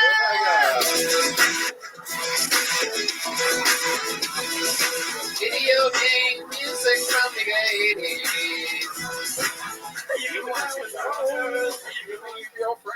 Is that the dirty copper? What? So, yeah, I was probably funnier at 8 years old in my kitchen. My mom was always like, it's just like you're one of us, but really, I was adopted.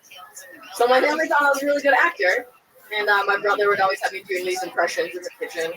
One of them, he put a cigarette in my mouth, light it, and we'd have Aunt Mammy. So Aunt Mammy from Alabama, she'd be something like this. Aunt Mammy from Alabama, I get paid the 405 with money. And by the end of it, you know, I just sit in my kitchen, smoke my cigarette. My dad would come in and hand me a beer. He's like, I don't know where we got you from. Like, well, where'd you pick me up? So not much really has changed. I didn't go through puberty. I barely got acne or anything. Oh, yeah. Interesting. It's a lot of information. I know, that is a lot of it. There's a lot of setups in there. Didn't the doctor funny though? Sorry. Oh, no, she did. Feel the burn. Well, I didn't understand anything that you were talking about. Me neither. I swore her cigarette, and I was like, oh, I want a cigarette. Yeah.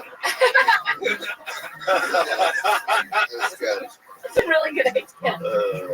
Wait, what are you talking about? Burning your tongue with a cigarette when you're a kid? Is that real? What? No, sorry. Okay, so my brother was going to do impressions in the kitchen, and one of them is Aunt Mammy from Alabama. Anyway, we can just go Aunt Mammy. No, it's just a random fictional character. But you just think you make fun of an Alabama mammy? Like a black up character. Don't do that. Yeah. I had no idea what a Mammy Whammy was. Right, because you made that up. Yeah, Alabama Mammy is something you made up. I don't even know what a mammy is. I've never even heard mammy. Mammy is a black. But when you say my brother would make me do an impression of Alabama Mammy, we're all like, what are you talking about? Meanwhile, it's a character that you created. Now not only am I craving a cigarette, now I'm craving Denny's. Moon's over my hands. So sorry. So sorry. All right. I really don't know. But are you really adopted? Yeah. Then talk about that. Yeah, for sure. Yeah. Yeah, like if you said your parents think you're a great actor because they think you fit in. I don't understand. My mom was like, just like you're one of us, sweetie. Yeah, she would say things like that. Yeah, you need a little backstory. Like my parents never made me feel like I was adopted. They'd always say like, it just feels like you're really one of us. Yeah. Now go take out the trash. Like something that's like. Did they adopt other kids too? One more. My brother Ray. One more. Yeah. I know. Are you surprised? Did they have their own normal kids too? They had their own normal.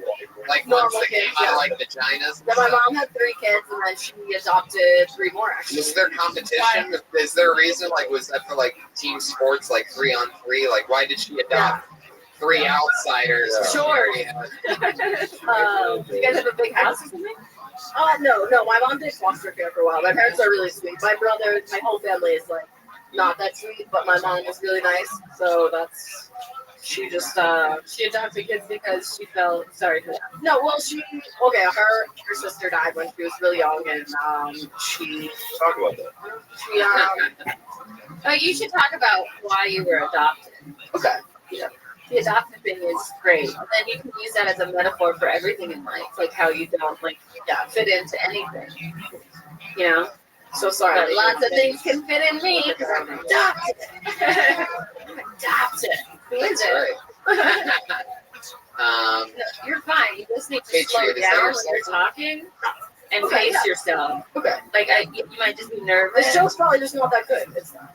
But you should write it out and then have somebody say it back to you. Just have somebody read it to you and then go, huh. Then you can hear how it's read. Okay. Yeah. It just seems like you're just reading your jokes, you're not really performing them or like getting into remembering the story. Patriot, what do you got for your backpack? Yeah, well, you said you didn't go through puberty. What do you mean by that? I'd like to see that. This is a joke, I'm like 32A, so y'all know. And I never got acne, which is nice. It's 50-50. Wait, what happened? I didn't. Never got acne? I never got acne, but I never got poop, so half as good. You never got. What was the food? You're not speaking slow. You don't need Okay, You're rushing through things, and you don't have to. Like that's where confidence comes from. Just like pacing and being like, listen. Guess what? Go fuck yourself and go through puberty. I didn't get acne. Guess what else I didn't get? Breasts. Yeah. Right. Or talents. Come on.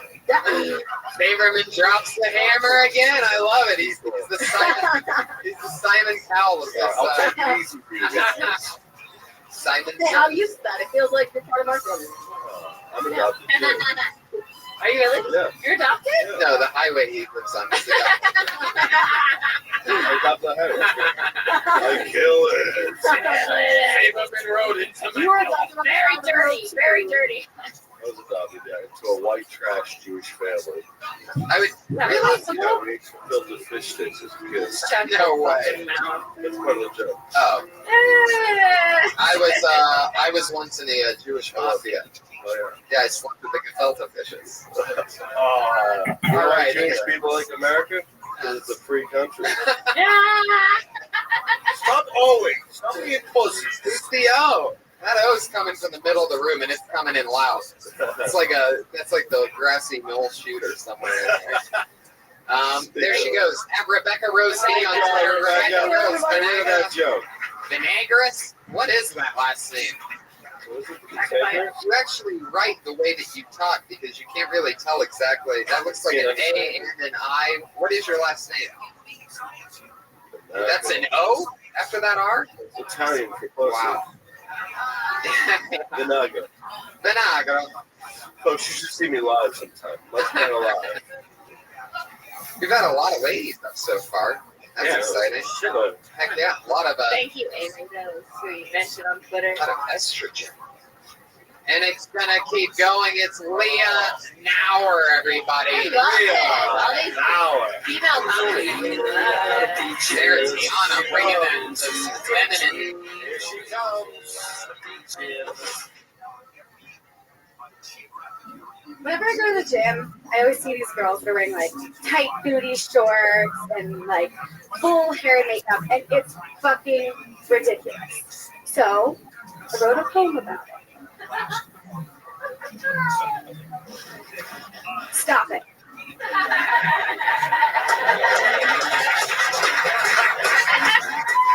Thank you. It actually prefers snaps. It's more like a coffee shop. So, thank you. Thanks.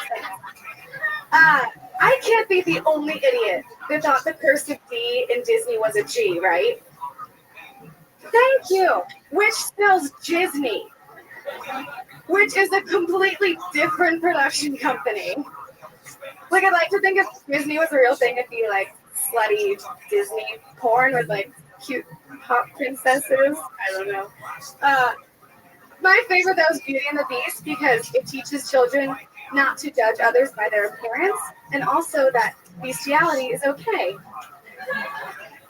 I think Beauty and the Beast had like the roughest sex, and most people would think that. Wow.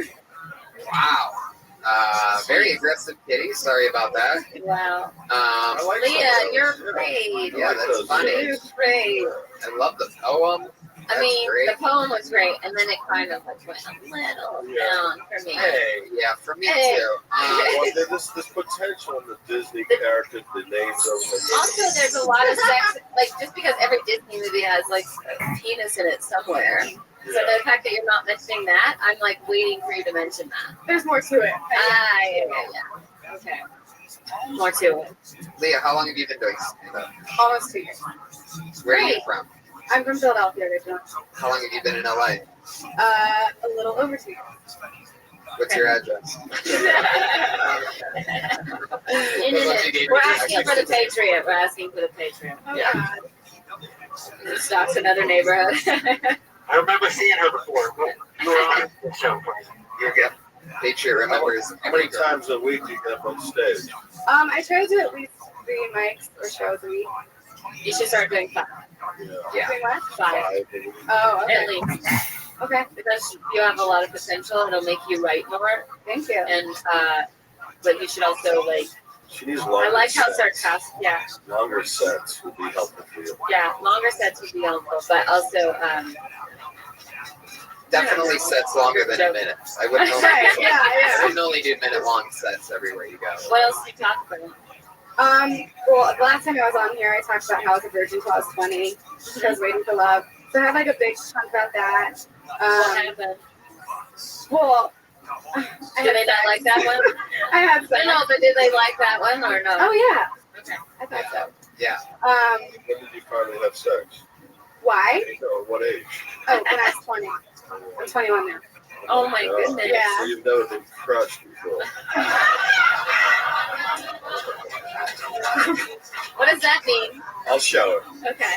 Oh, yeah. Don't worry, Mike. I got it. Come over here for a second. No, don't go over there. And only come here once a week. If there's any advice for me as another female comic that's lived at the Comedy Store for 10 years. Yeah. You ever thought about having a podcast before? Oh my God. Yeah. Hey, Red Band, we found out she has a boyfriend last time, though. Oh, that's right. So what? That's right. Yeah. Oh, yeah. Did you and your boyfriend perform that night? Now I remember. Is he here? How's he doing? No, he's not. Is he here? No, he's not. So don't date a comic. Are you guys I'm not having? going to give you any more advice. Go up on a week. Don't date a Why not comic. an unsuccessful one? It's certainly not an open micer. Hey, No. why'd you invite this cock blocker?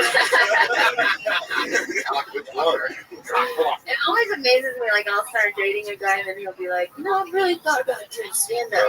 I'm like, I won't date famous comics. I'm certainly not dating an open micer. Like, just sit there and listen. That's whenever somebody says something like that to me, I just be really honest with them. When they're like, hey, I've been thinking about, you're sort of an inspiration. I'm thinking about doing stand-up. I'm like, you're not funny. Don't do it. Yeah, you said. You have such an innocent, beautiful face. I think you're going to make it. If you continue to do stand-up, you're going to rock it and crush it. Yeah. You're going to win one day. Continue to make it Definitely smart. funky way to the top. Don't go the easy way. Yeah. Don't listen to Sarah. Even It's the the biggest Disney, thing. Disney joke is a little, outside of your element. To me, like I like the idea of you being this your natural character being like this pure kind of person that's seeing like girls who try too hard at the gym and like I didn't have sex till I was 20, Right. like in this day and age, that is a long time. Sure felt like it. How was your first Did it experience? feel like a long time? The sex or the waiting? How was your first time? Was it good? It was great. Yeah. It was Was it good? romantic. Romantic? Yeah. Oh, that's Wow, and that's what also, yeah. yeah. You should talk about Oh my everybody. God. No, don't answer that. Don't. Leah, I'm gonna save you. It's also crazy Did it because last you're long? from Philadelphia, which seems like such a Sure. rough and tough city. I've been to Philly and it's so crazy rough there. So the fact that, and like, remember and on the Burn, all those, they were like having a big problem with pregnancy in schools there. Yeah. Huge problem.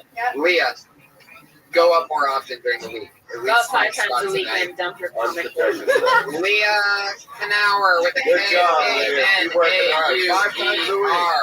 Totally you All right, your next comedian goes by the name of Ken Gar, everybody. Ken Gar. Hey. Oh, wow, here he is.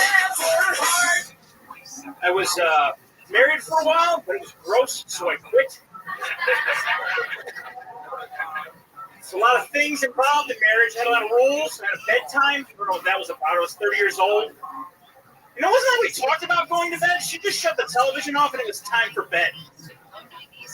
I could never get off the phone with my wife. I hated that. Like, I'd be like, babe, I'm about to get on stage. Like, 2 more things. We're going to have dinner with Steve and Tom and Florida. Like, I always wondered, like, how many guys died at the World Trade Center because they couldn't get off the phone with their fucking wife. You know what I mean? Like, babe, a plane just crashed in the building. I gotta go. There's 2 more things. Like, I guarantee they found at least one cell phone in the wreckage that had a text message that said, I cannot believe you hung up on me, you asshole. My name is Ken Gar, thanks. Bravo. Wow, holy shit. Where are you visiting from? Chicago. I just moved here. But you've been doing comedy in Chicago for a while. Yeah, a long time. Wow. I think it's great. I just think your example of what the wife says to you instead of dinner with like Steve and Tom should be even. You can get another joke in there. Yeah, I was just trying to hit the minute. I totally get it. Do you normally say something else? Yeah, I'll kind of illustrate the 3 things and just then I'll rant like pick up groceries and I'm like, babe, I gotta get going. I'm on stage. You know? Right. Yeah, I think even more specific Okay. than groceries or dinner. You know, like we're having sushi with, you know, something Okay, that's specific. Yep. Because you can get even more jokes in. Yeah, like she's starting another conversation. Yeah, Right, I mean, she's that's telling you details that don't matter is what's annoying Yeah, about the yeah. conversation. So We're when she's getting having sushi. actual points across, that's exactly what would be efficient. But it's the fact that she's not getting only her points across, Yeah. that she's dragging this thing on. We're having sushi at the intersection of Bobbity Bond, Bobbity with Bond. Steve and Tom at 6:30 instead of 7. Remember Right, that? but that's 6:30 next Thursday. Yeah. Next check the Thursday Yelp at ratings. 7. Yeah. Because the more that you blow that out of proportion, just being annoyed, it paints that picture so that 9/11 pops even harder. Okay. Because then you're picturing this poor guy that's just like, oh my god, this building's probably going to fucking Right. cave in at any moment. Good for you to Maybe go I there. really got to go.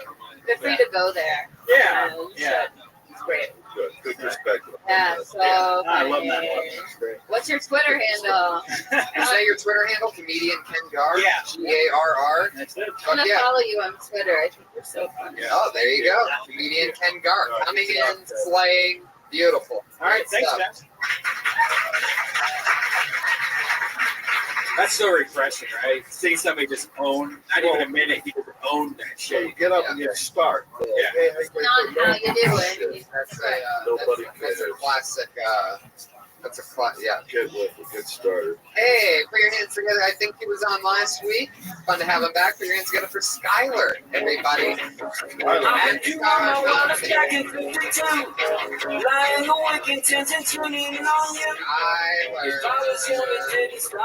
the gullet.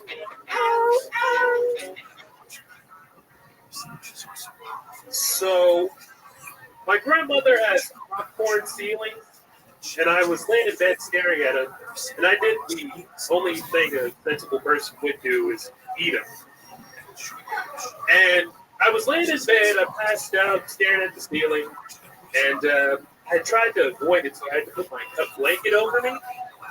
So I couldn't avoid it, and also too, I was trying to hide from the monster under my bed. So, joke. No, Good. I just wrote it.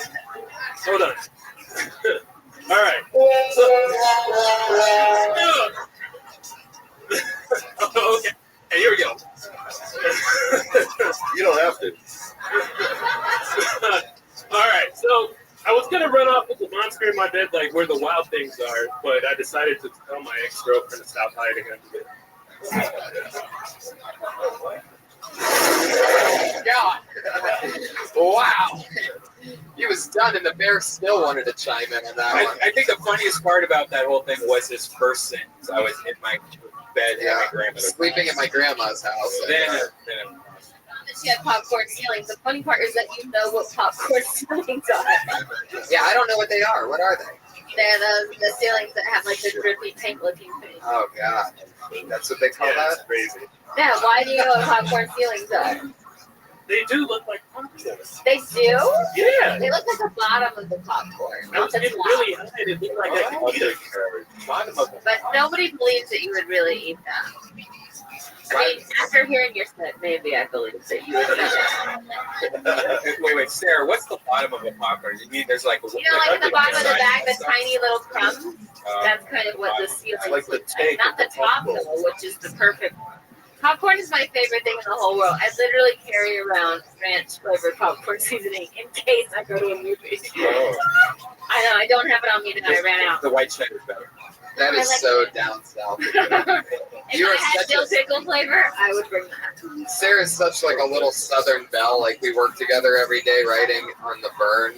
You know, like 12-hour shifts every day from breakfast to dinner. Anyway, she has a thing. She's such like a Southern chick that she has this thing where she pickles stuff. I don't know if you guys know, like you can like pretty much pickle anything by putting it in some kind of pickle jar with vinegar or some shit, and it just turns it into a pickled whatever. She pickles everything. So Tony, I brought some pickled artichokes and pickled some peppers. I got pickled pickles. I pickled a chew. It's delicious. That's why I think these two should start hooking up because they both. Me and Tony? No, you might. Oh, because of the cooking? Yeah. Does it look like a cook? Couple. No, there's only one chef in the picture. There's something that's going on over here. There is, you know, in all honesty, normally I always disagree with whatever Red Band says, but on this one, I sort of see some magic here. Yeah, I see. You're like getting super nervous, like clean and pure and. I'm a filthy. Yes, exactly. And there you go. Yeah. Pickle things together. You can tell she likes me. Poor Skylar. I'm just standing here. Yeah. Oh yeah. You were here about Thundercat over there. Skylar, what do you think of the Iron Patriot? Are you a fan of his? Like I've seen you at a few of these shows before. Yeah, the Dirty Crabber is pretty good. The what? Dirty Crabber, his band. It's the name of his band. You missed it because you were too busy with a photo shoot on the roof. Now, what's this joke that you were doing? Were you supposed to be a kid in it, or are you supposed to be an adult in it, or? No. Basically, it goes. I'm staring at the popcorn ceilings. I eat it, and then I get asbestos poisoning. That's why I ask you because you know the problem I have with it. No one's going to eat it just because it looks like popcorn. No, I'm gonna get to it. You gotta really. What I remember last week, the big breakthrough that we found out, not from your stand-up, but by asking you questions, that you live with your grandma. I mean, you touched on living with your grandma, but you ended it by talking about eating a ceiling, which we're just like, oh, okay, so this guy's going to make no sense for the next 55 seconds. No. So what you should be doing is writing out a list of things that's goofy about living with your grandma instead of just bailing out. I don't think you took the note properly. When you said talk about living with your grandma, we don't mean set up with that. It should be a whole thing. It has to be believable. None of us look at a popcorn ceiling and go, I think I'll eat that. No one ever does that. Right. Now, there's jokes that have make-believe things in them, but that's kind of believable or so silly. But eating a ceiling just because it's called popcorn, that just like makes me want to shoot myself in the dick. It's true. I think a lesson we keep learning is it's not good to confuse the crowd at the beginning of the joke.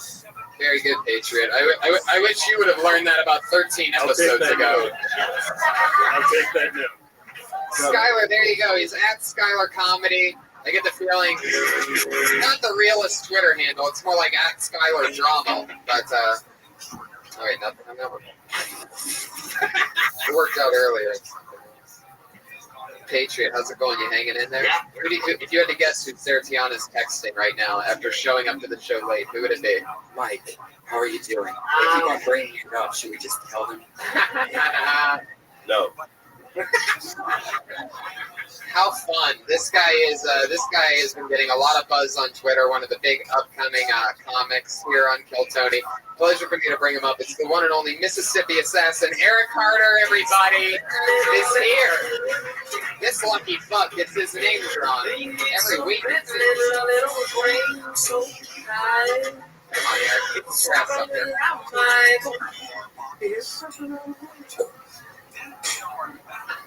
Yes, it is true. I am from Mississippi. It is great to be in Hollywood tonight. It's nice to get a break from the meth lab. But now we're off the subject of that. I have a few grievances here I've had the past few weeks. I'm sick and tired on Facebook of living people using dead people to get likes. Shit. I did not go over like I thought. I put more time into that one than I did last week. So we're going to switch subjects. I know you're confused right now. You're confused. You're like, hey, he's from Mississippi. He's talking about crystal meth, and he's got a matching belt, shoes, and jacket. And I bet y'all thinking I should be wearing camouflage. No, I'm not trying to hide from you. I find dipping repulsive, and I hate NASCAR. I didn't have a punchline either. Let's kill the minute. Kill the minute. They said that on exactly a minute. Let me tell you something. The highlight of my night, and I'm sure that it's going to last this way for the rest of the night. The highlight of my night, but right before I fall asleep tonight, I'm going to go, what was my favorite part of the night? It's going to go, just waiting for that punchline to get a laugh, and just waiting for it to... Oh, shit. I had patience, but it wasn't coming, so I had to bail out with the whole shit. Just a good little southern phrase. Oh, it seemed like it really hit you hard. Like, you really thought, like, you're like, I'm just going to wait. They're going to get it. Oh, shit. Nobody got it. What was that again? My brain just eliminates horrible jokes when I hear that. So how did it go again? Well, it's just about people who, like, who are alive. They go on Facebook and, they'll go on dead people's Facebook profiles and say rest in peace for 5 years. And just do it for likes, do it for bullshit. You knew they weren't friends. And one thing I was going to say. Now you're getting into the joke finally. What you said before was the setup, and you said, oh shit, when it didn't get a laugh. The part that's funny about your setup is that, like, they're always saying rest in peace. I've been watching. He's been dead for 5 years, you motherfucker, or whatever, however you say things. You know what I mean? You've been saying that for 5 years. Or it's just when somebody dies, like they write rest in peace, and then some people like that. I think it's just the whole thing, because I know too many people that actually, like, their husband died, and so they still just, like, use the Facebook to remember them by. I don't think there's that many people that are just, like, collecting Facebook likes for, I don't know. I think I should dress up like a priest. I think it'd be a good look for him. All right, so. Yeah. Sorry, fellas. No, I like the character. The character's good. The jokes have to be sharper. If you have a good character, of course. Thank you. Yeah, the southern thing's gonna work for you. I like your outfit better this week. Yeah. Oh, I get the coat on. Yeah, but the white shirt. The funny part is when you apologize for jokes. Yeah. I don't think you should. I think you should just keep writing things that aren't funny and then apologizing. I honestly do. That won't be a problem for him. Yeah. Oh shit! I'm sorry, y'all. Okay. No, I'm not sensitive at all, man. That's that's really funny. Like, that could be your thing. Apologizing for bad jokes that are kind of funny, but like that are funny but aren't like. Shot. I mean. No. That are funny but like in a laughy taffy kind of way. Yeah. You know what I mean? Almost like Well, I mean, like, you don't get it. Oh yeah. Positive energy. Top 5 streets in Los Angeles. Right. Boy. I always think of that one when he does that. I think. Eric, how long have you been in Hollywood now? 4 months. Wow. How you liking it? It's fun. Anything And crazy? he's still wearing those shoes with jeans, so he's always been here. He changed his look from when he first got Oh, here. yeah? Well, see, I rode from the beach that day. You rode from the beach? Yeah, well, I live in Orange County, so I was down in Laguna that day, and I just didn't change from the beach clothes. You came from Laguna to. Well, I live in Dana Point. Oh man. You have a lot of money? No, I just have a few rich relatives. I'm like the white trash of the family. I'm cousin Eddie. Sounds like an Adam Sandler movie. Talk doesn't about it? this. This is what the shit talking about. So you live with your rich relatives? Yeah, we talked about this. Yeah, I mean, we talked about it. I know they're probably tired of hearing about it, but since y'all doing this, yes. You think the same audience is here every week? I don't know. Jeez, man. The first time you said that, I don't know. For the past hour. Do you want regular or unleaded? I don't know. Eric, keep it up, buddy. You're doing a great job. It's at Call Me EC on Twitter. Yes, sir. Eric Carter, everybody. There he goes. The Mississippi Assassin.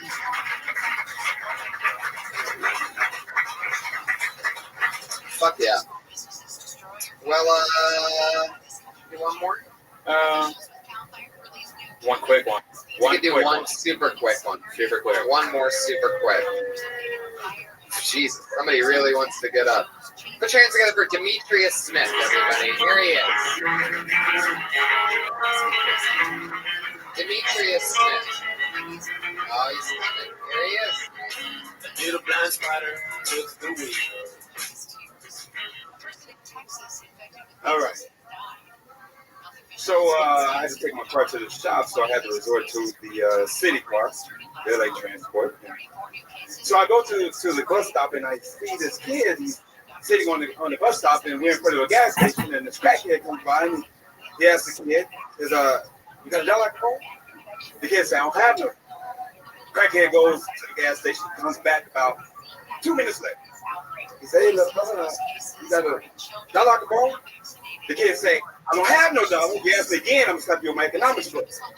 That kid goes to the gas station, comes right back.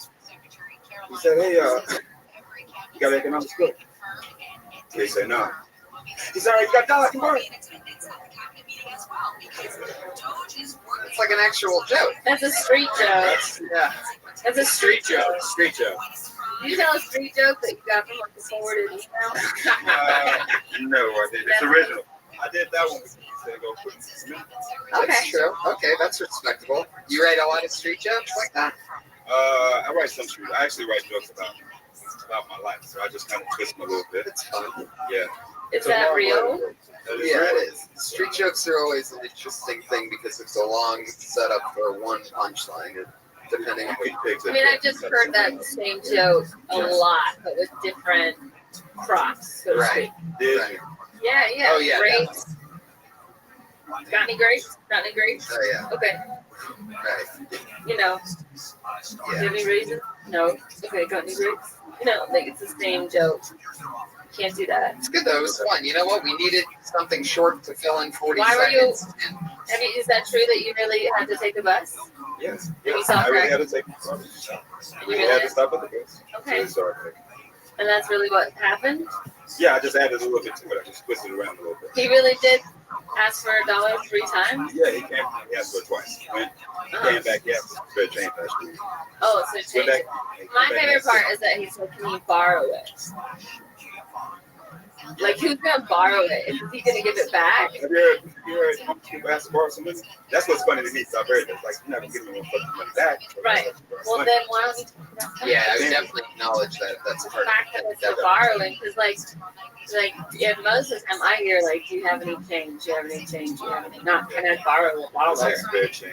We're gonna move on though. We gotta fly. Thank you, Demetrius. Yeah, Demetrius great Smith is job. at This Is Demetrius on Twitter.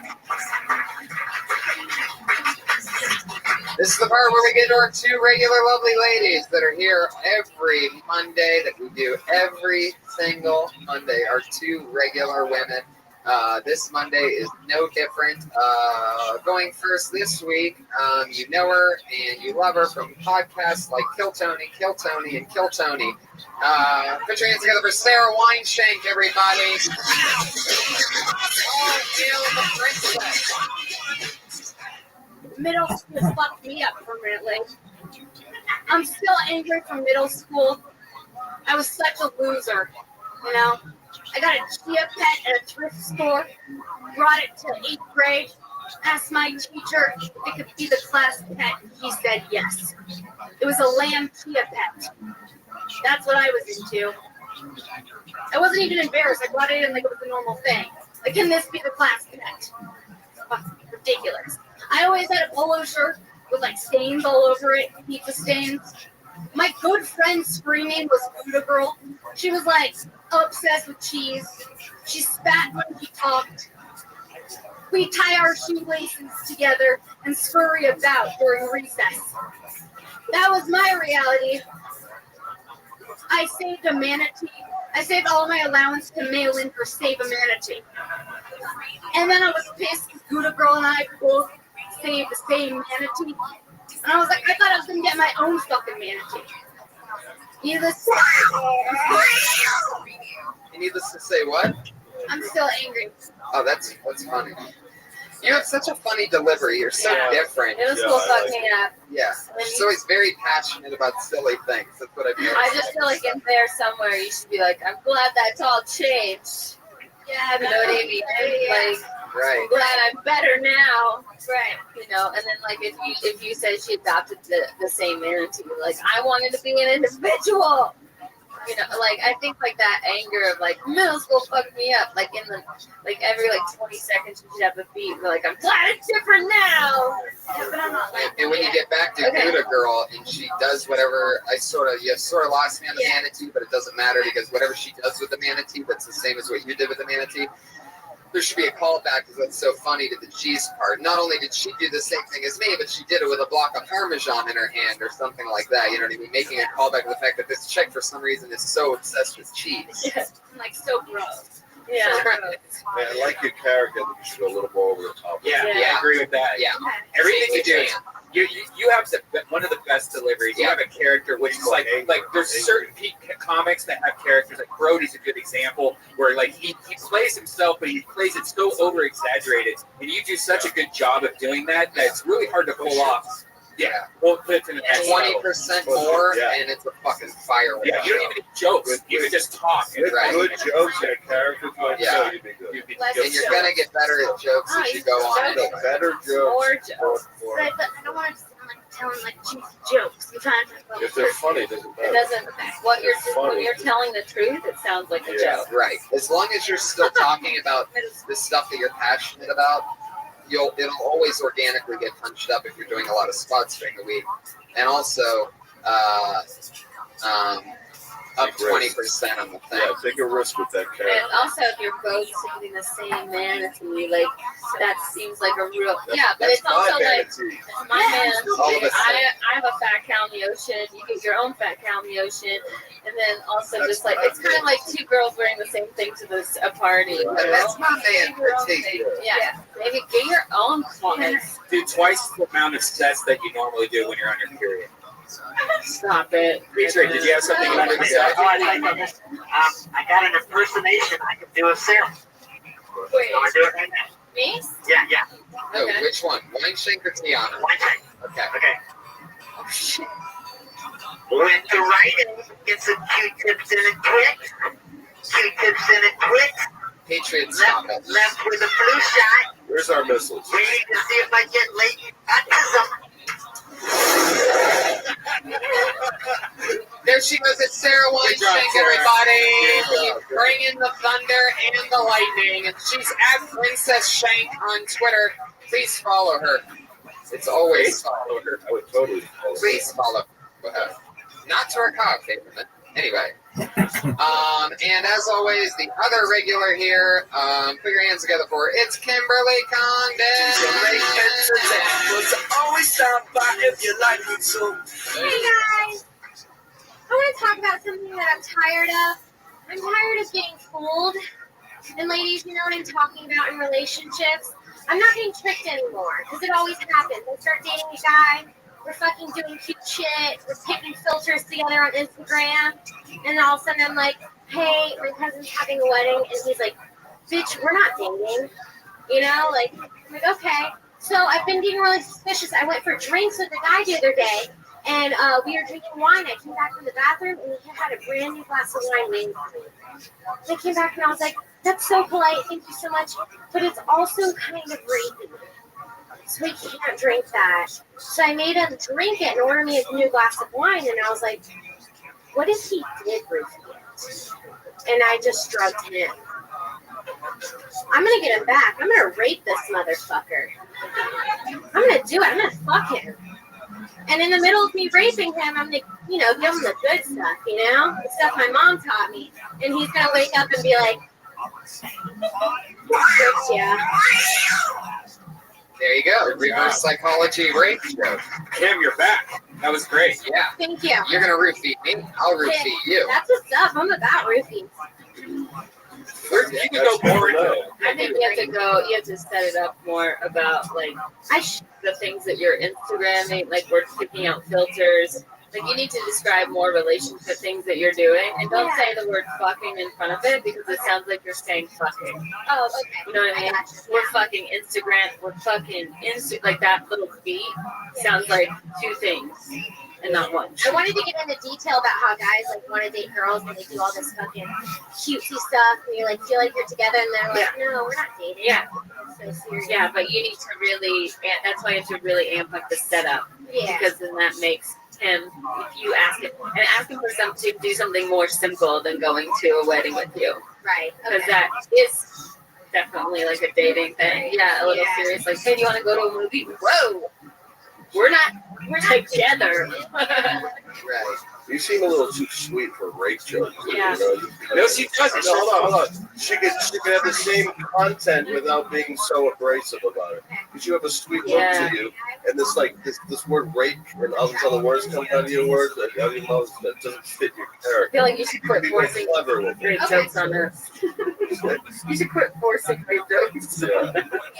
I like that. Didn't you say that last time you were on this show? Everybody does great jokes. Like so sick of them. Yeah. Like it's just so like you are smarter than that. Like you're smarter than that. Like I thought that was a great twist on the rape joke. I really liked it too. I really did too. So it depends on how you feel about it. I sort of think that your innocent character plays into her being like, oh, I hope you didn't try to roofie me, and and then your confused youth part of your character is like, you know what, I'll show him. I think it's a fun twist. You're definitely going to want, if you stick with it, you're going to want to punch it up more on the mental back. questioning of I wouldn't have it in with that face. Who am I to think somebody would roofie me? Like I'll just doesn't he know me at all? Like there should be more questions in your head. Like, well, am I just an arrogant person that think that he has to roofie me? Or does he not think I'm strong? There she goes. He did it again. It's Kimberly Condon at Kimberly Condon on Twitter. That's another fun episode of Kill Tony, everybody. Mike, what do you have that you want to promote that's happening? You got the show coming out? The Punchline, the boxing show, and I got 3 other shows on the networks in January. And nice. Hopefully sell some, but Ultimate Outdoor Cooking. If you guys like outdoor cooking, go to ultimateoutdoorcooking.com. That's right. And Sarah Tiana, what's happening? Nothing. Awesome. Well, I'm at the Crest Theater with Joe Rogan December 13th. Is it the 13th? And Youngstown, Ohio, December 20th and 21st. I'm going to be at the Funny Farm Comedy Club. I haven't been back home in 5 years. I'm going to be there to say hello to my I'll be on family. Chelsea next week. Ooh. December 11th in San Jose, California, we are having a Death Squad holiday dirty show at the San Jose Improv with Brody Stevens, Sam Tripoli. Tony's probably going to be there. We're just going to have a huge show, so make it up to San Jose. December 11th, San Jose Improv. Thank you very much. Thanks, everybody. Hi, everyone.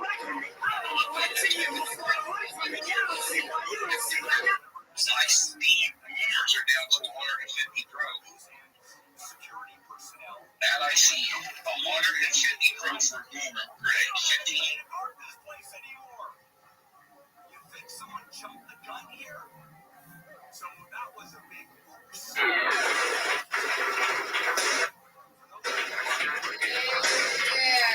Fuck yeah, everybody. Hi, how are you?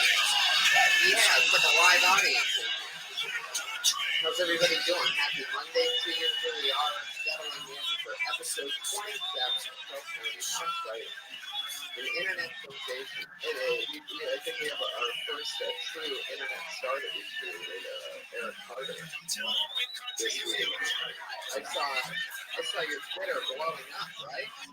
People are going crazy. There you go. Hopefully you'll get picked out of the bucket. We'll talk about it in a bit. Paul weekend of crazy college football with Buckeyes, Brian and I, and most of you probably aren't interested, but it was a crazy weekend on that side of it. So very fun. And what else? What else did we do? I was in San Diego. I got to open up a Joey Diaz. Awesome. I love San Diego. Powerful Joey Diaz. Really one of my favorites. I'm working on creating an episode that we do at the Ice House so that we can get Joey Diaz and Joe Rogan on as the guests. Yeah, we'll have that. We'll have to have that outside of the comedy store, but that'd be a great event. Yes. Most that they'll do it also. Yes, they're both totally in. Just got to throw them a date. Book that shit. I guess we're also in talks of taking Kill Tony on the road. So if you are in a city that has a pretty strong open mic, tell your comedy clubs to get in touch with us because we've already got a couple places that we're starting. One from San Diego, I believe. So. Yep. And rumors of perhaps Texas, I think it was. Canada. Oh yeah, Toronto also. Yeah. Could be in the making. There you go. There's some claps for Toronto, claps for Kill Tony. As always, ladies and gentlemen, one of our favorite people in the whole wide world, our head of security here at Kill Tony. Put your hands together for the one and only Iron Patriot, everybody. There he is.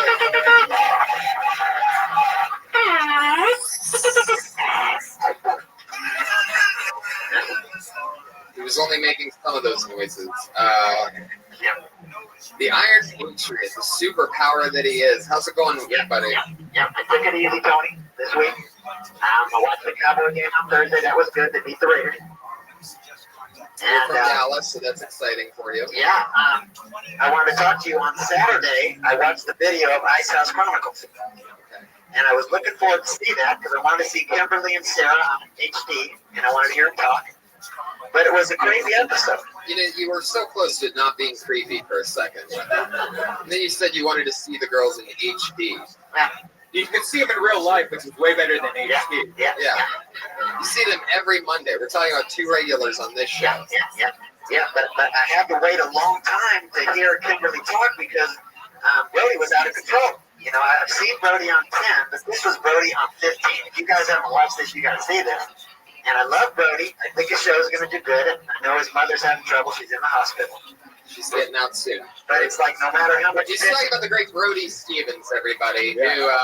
New show on Comedy Central every Sunday at midnight. The first episode started last night. I just literally, I'm not even fucking with you, my butt vibrated. I just got a text from Brody Stevens himself that is just two emoticons, a thumbs up and a praying hand. Wow. So that's what kind of guy we're dealing with. Pound sign simulation. That kind of positive energy, literally, just got that text from Brody Stevens, who has a new show on Comedy Central every Sunday night at midnight called Enjoy It, one of our great friends. And he was a little excited on the Ice House Chronicles. Yeah, it's like no matter how much attention you guys gave him, he needed more. He wanted you to pick his brain. Yeah. You should have killed him like a cannibal, carved out his brain, and then start picking him. Say, is that good? What the fuck? Wow. Yeah, but you had two good jokes that I like, Tony. You had two real good ones. You said that you wish you got the memo that it was going to be the Brody Show, and then you also called it Thai-sexual. That was very clever. I like that. Wow, you're literally quoting jokes from a podcast on Friday night. Yeah, I like it. You are a machine. Yeah, but I looked on the video. It was 1 hour and 5 minutes before Kimberly got to talk, and then she only said 2 sentences, and it was right back to Brody again. How many times in slow motion jerking off did you watch those 2 sentences? You know I'm just better, Kimberly. Come on. What's the whole HD thing about? Well, it's just I like to see people that are on the show with me. Going ahead and getting on other shows. Did you pause it at all and stare at them or something? No, I just watched it. It was funny. I watched it to the whole end. It was great. If you guys get a chance, check this out. It was very, very fun to watch. It's one of the crazy things that I remember about you, because I recently went back and listened to a lot of episodes. At one point, Natasha Leggero was a guest on the show, and you said that you saw her on something on TV, and that you paused it at the right moment to be able to note that her left middle toe on her left foot, he noticed, curled in towards her big toe. Well, no, I saw her on the show. When you said that, she goes, "What are you talking about?" She took off her shoe right here. And she's like, "Oh my God, how did he know that?" This guy looks at girls' feet so closely in HD slow motion DVR, whatever the fuck. That he told Natasha something about her foot that she didn't even know Well, about. see, I actually saw her feet on Wiki. That website was saw her feet. But the one you're talking about was that girl Jade. I saw a video of her walking on the hardwood floor barefoot, and then I saw that tattoo on her foot. All right. It got weirder somehow. Somehow it got weirder. There you go. Yeah, things get weird. You're breathing heavy under there tonight, huh? Yeah. Talk about feet, that's why. Yeah. Should I tickle them to get them out? Yeah, on Sunday was the Hollywood Christmas parade. And I went out before the parade started, and there were a lot of people waiting on the street to see the parade. And the kids were just yelling for me. It was pretty fun. I mean, they were just all yelling out Iron Man, and I was taking a lot of pictures. It was pretty fun. Nice. Yeah. You sent us a song again this week. You've actually been sending us songs almost every week now. Oh, we're doing it again? Yeah, I guess so. Well, I'm getting some feedback on Twitter that people like my quirky songs at the beginning of the show. How many more do you have left, though? You're going to blow your load. Well, once I get done with those, I got 2 other bands I was in. Are you serious? Yeah, I had a band I was in called Romeo and the Dreamers, and I had another band called Shame. Wow. So you're a failed musician 3 times over. No, these are classic songs. It just wasn't the right time back then. I'm bringing them back at the right time. For those of you that don't know, he was in a failed rock and roll band, or they're more like the B-52s meets like President's United States REM or something. Yeah, the President's, whatever. They're like a combination of a bunch of mediocre bands. It was during the grunge era. And it was like B-52 style music. You can't categorize it. It's got its own thing. It's happy. What he's saying, it's happy during its time of sadness. Yeah. When being sad was cool, you're like, right now, we're going to attack with positive songs. Yeah, I grew up on the Beatles, Literally, he grew up on Beatles. All right, so let's listen to this song. They always seem a lot longer than they actually are. It repeats verses that. Okay. I had songs that have 3 verses and 3 choruses, like 99% of the songs. Oh shit! Whoa! Here we go. The Iron Patriot, everybody, get into it. Here we are. Episode 27. Every song sounds like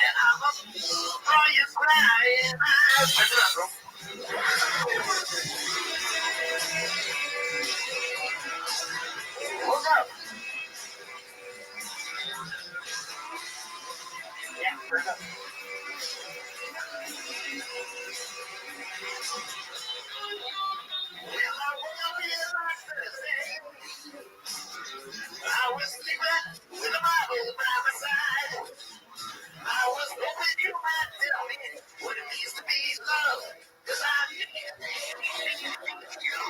Yes, I'm a fool for your loving. And I'm a fool for your crying eyes. Yes, I'm a fool for your loving. Yes, I am just a fool.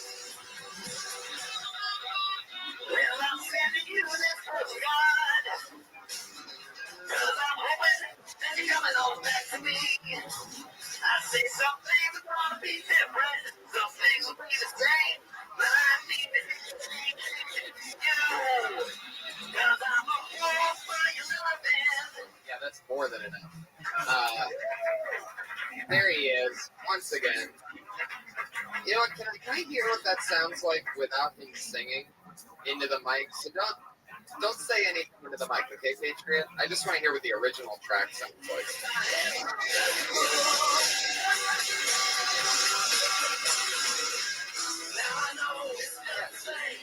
That's you without the robot voice, huh? Yeah. Very similar. Yeah, I don't know how good I did that. It's kind of fighting people singing it. I don't know, man. I don't know if I still got it anymore, Tony. That was 20 years ago when I sang that, so I don't know. I don't know if I still got it.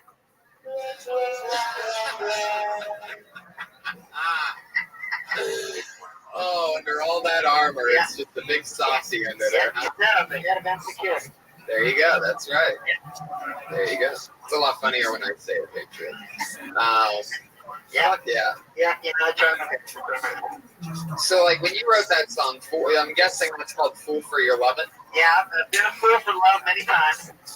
The worst story I can tell you was back in 1998. I worked at a place called the filling station. I was a waiter. I was in love with this pretty little petite girl that was half Mexican, half white, named Jennifer. Gave her $2,000 to move into a place, and didn't even get to soothe on the couch at all. Wait, you didn't get the what on the couch? Didn't get to do any soothing on the couch. You know, you say guys are pussy whipped. This was even worse. I didn't even get no pussy. I was just plain whipped. And I was in love with this girl, and she broke my heart. But I think everybody's been a fool for love at times. You ever been a fool for love, Tony? No, definitely not. No. Come on. He's not being honest with you, because I think we've all been fools for love. Yeah, it's like women do this thing to me. You know, I just do whatever they want me to. Yeah. Wow.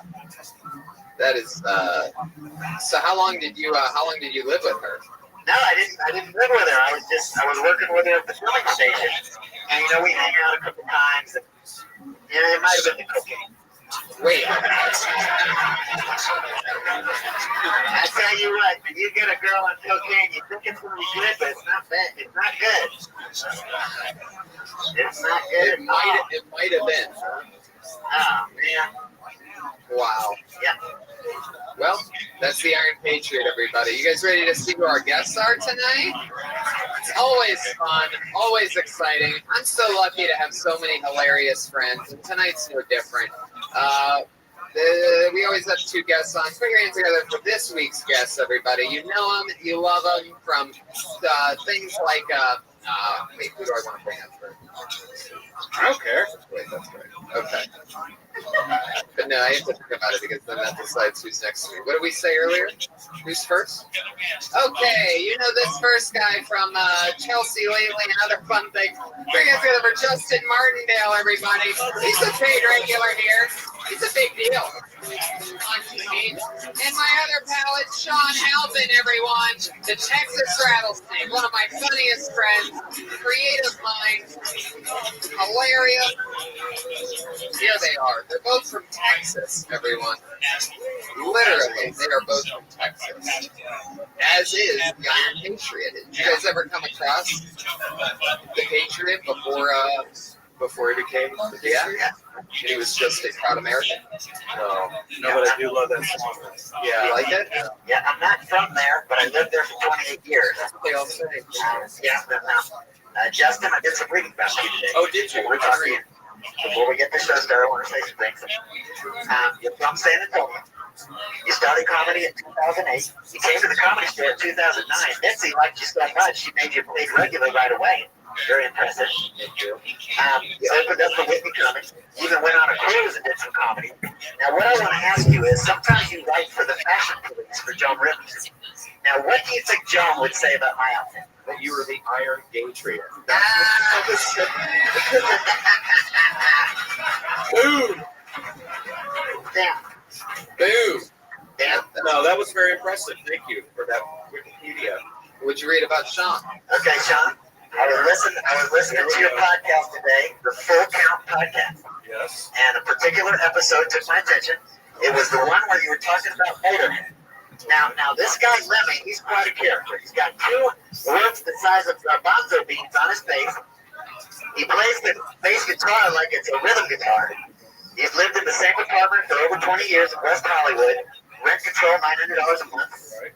Now, have you seen this documentary? It's all the same documentary. Yeah, 2010. It's a great one, and I learned a lot. Do you have anything else to add to that? What was that? I love that. I love that you mentioned everything Justin's done in his career for the last 5 years. You started on Sean, and you just go off on a tangent about how much you know about Lemmy from Motorhead. That was interesting, Patriot. Did you forget what we were doing here for a second? Yeah, I just wanted to have a talk man to man about music because. Yeah, it felt like we really connected right there. Yeah. Nice coin star you got here.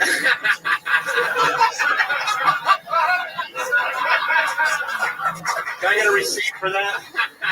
No. That would be great. That's the one thing Patriot is a slot for us to just dump our pennies into. Yeah. Have you heard of his band when you guys lived in Texas? Because I mean, it Wait, was all over the did radio. you live in Dallas? Yeah, I live in Dallas. You know, they just had the 50th anniversary of Kennedy being assassinated. That's what I heard. Yeah, and Dallas is, if you haven't been to Dallas, it's a very historical city if you want to go see that. If you haven't heard of Kennedy, then yeah. But were you there in the early 90s? That was when Dirty Crowder was big. Deep Ellum. You ever been to Deep Ellum? Yeah. Trees? Play Trees? We did. We headlined at Trees on a Saturday. That was one of our biggest nights. Yeah, we worked for several years to get there. You know, and Tony doesn't realize that I worked on these songs. I was on songwriting for several years to give you these precious jewels that I play every year. These precious jewels. Yeah. Ever get go for X Factor or anything like that? I don't know. I haven't thought about that. If you haven't seen him without the helmet on, I can tell you he has a great face to be on The Voice. I can do without your sarcasm. It's really, really smart if you guys think about the joke I just said. That's me saying that he's ugly underneath the armor. He's a great face with a voice.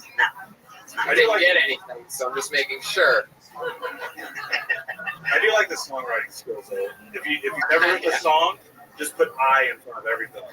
I went to the store and then I got some pancakes. You're like, this fucking song. I'm a fool for your love. Yeah. I put my heart into it. I bet if we sat here for 20 minutes, each with an iPad, we could find literally 100 songs that have almost those exact lyrics in it, right? Yeah. What? He's like, that's where I sounded. Was Leonard Skinner one of your influences? Yeah, we got a little bit of influence there. But I like that band. I like it. That Freebird video on YouTube, that's a classic video. If you guys want to watch. Yeah. Not the song, the video. Well, just I like them.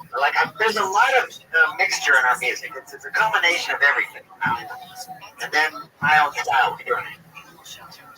Wow. Yeah. A little creaky tonight. That suit's making a lot of noise over there. It's moving around. Really getting Dave. It might be time for some oil.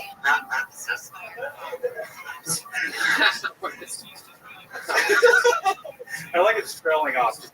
Yeah. I'm trying to figure out what's going on next.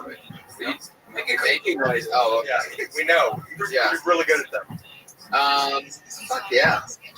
So you guys know what we do here, and this week's no different. Over 30 comedians signed up for the opportunity to do a minute on stage and watch comedy magic happen, and perhaps their own material or their own whoever they are, and however it happens. It's a whole bunch of craziness. You get to see stand-up comedians, and then you get to hear us talk to them. So it's always fun.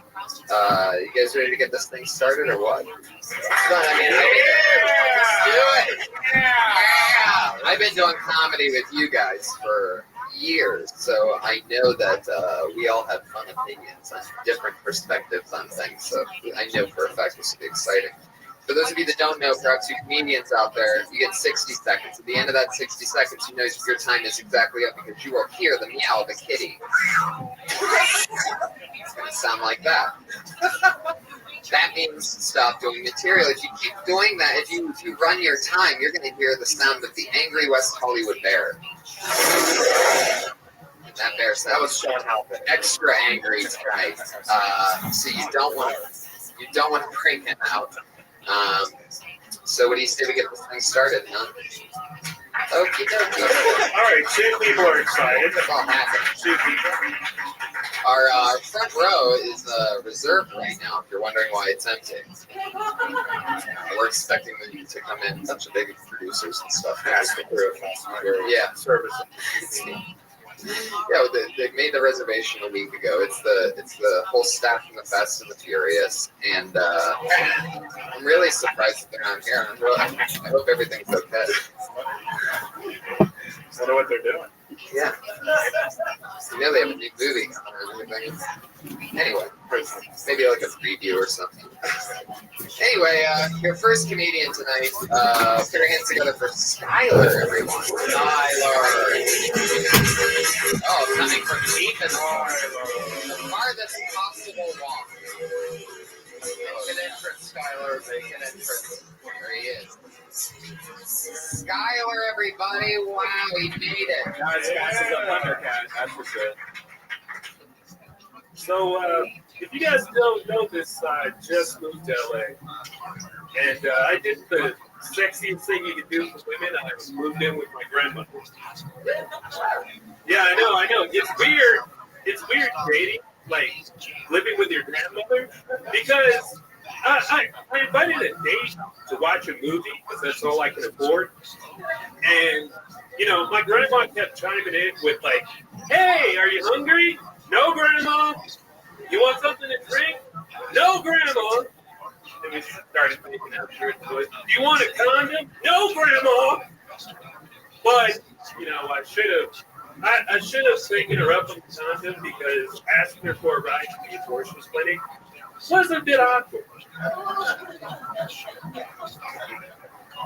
There you go, 53 seconds from Skylar. Now, I've seen you a couple times on this show, and I have to say that I'm excited that you're actually talking about living with your grandma, because I know that we found out after a couple previous sets that that was something in your life that we felt like you should be talking about. So I'm glad that you're finally doing that. I like the fact that you're keeping it real and making a funny thing about something that's actually true to you. And so anyway, what I'm getting at is that I sort of like it a lot. And at that part where asking her for the right to the abortion clinic, I would say something like, because, I should have taken her up on the condom because I think she might I don't want her to end up being a great grandmother or something like that. You know what I mean? I don't even know if that's funny right now, but I like the flip that you did, definitely, because the end was kind of like a little twist of the abortion. But I think the biggest thing is that how you presented it isn't how you would normally say it out of your own voice. Like you'd probably say, like, "Thanks, you'd ask me for a condom," like grandma. You can step in like almost where you're acting it out, or I don't know, but I guess that just wouldn't be my style of how I would present it, because it seems like you're telling like a street joke. How early are your dates? Like 7? Why is grandma up? Why is she up? I'm sure it's like 10:30, 11 o'clock. Grandma should never be asking for condoms. I thought you were having sex with grandma. I thought you were like my girlfriend, and then grandma was like the Anthony Perkins and Psycho thing. You're like, "Oh yeah, my grandma," So the other lines of like, yeah, I mean, maybe you need to have later dates. Make sure, or start drugging grandma. Like, put her out. Right, something. That's great. Yeah. And I was thinking when you said about the condom thing, when you said, and then we started making out, and then you could have the girl go, "But I thought we were dating." So it's like you're making out with a grandma. Just a suggestion. Or like you're making out with grandma and you look over and her dentures are just like right there on a table next to you or something like that. Or on your dick. Or on your dick. Dude, Sean says, really when in doubt, just put it on your dick. But also, too, do you think it, like, in a minute says or whatever to say abortion sometimes? It's like, yeah, Tony, or you can change it to where she got pregnant, because if you're going around town trying to do showcases, doing a 3-minute set, you say abortion. Right. And that's like, sort of that's sort of what I'm saying. My original note about the getting out of that. I think I'm just not a huge, abortion. I think there's Tony's pro-life, everyone. I think there's I'm saying when abortion jokes. But I think the setup of him, the truth of him living with his grandmother is the setup. But when you try to be funny and then you throw in the abortion, right? Then it's not real anymore. Right. Right. Yeah. Like almost. I guess what I was trying to do. I guess what another route could be is, like, she's already disappointed in the grandkids that she has, because then it comes back on you. You know what I'm saying? The last thing she wants is is you having a kid. But also, like, maybe she wants to end the spreading of the seed with you, or because you're sleeping on her couch in the first place. Are your parents still around? Yeah. Okay. So what if like the grandma was the narc who went back to your mom and was telling about like all the girls that are coming over, and she's like rating them like 1 through 10, the girls that are, she's like, "Oh well, she was a 6, or something like." Why is she a witch? That was my grandma voice. I don't know. Why does she have a gingerbread house? But has this ever happened where you bring a girl over? No, I'm not stupid. So It's just you gotta do it for material now. You gotta bring it out. you Then gotta- you realize what really happens. Right. And then you switch it to where it falls on you. You know, not the bad. Yeah. This way, it's a win-win. You're not going to get laid, but you'll get the joke out of Because it. you look, because I mean, he seems like a nice guy. I don't see him blowing through abortions. Like, yeah, I'm gonna save money every month, like a normal comic.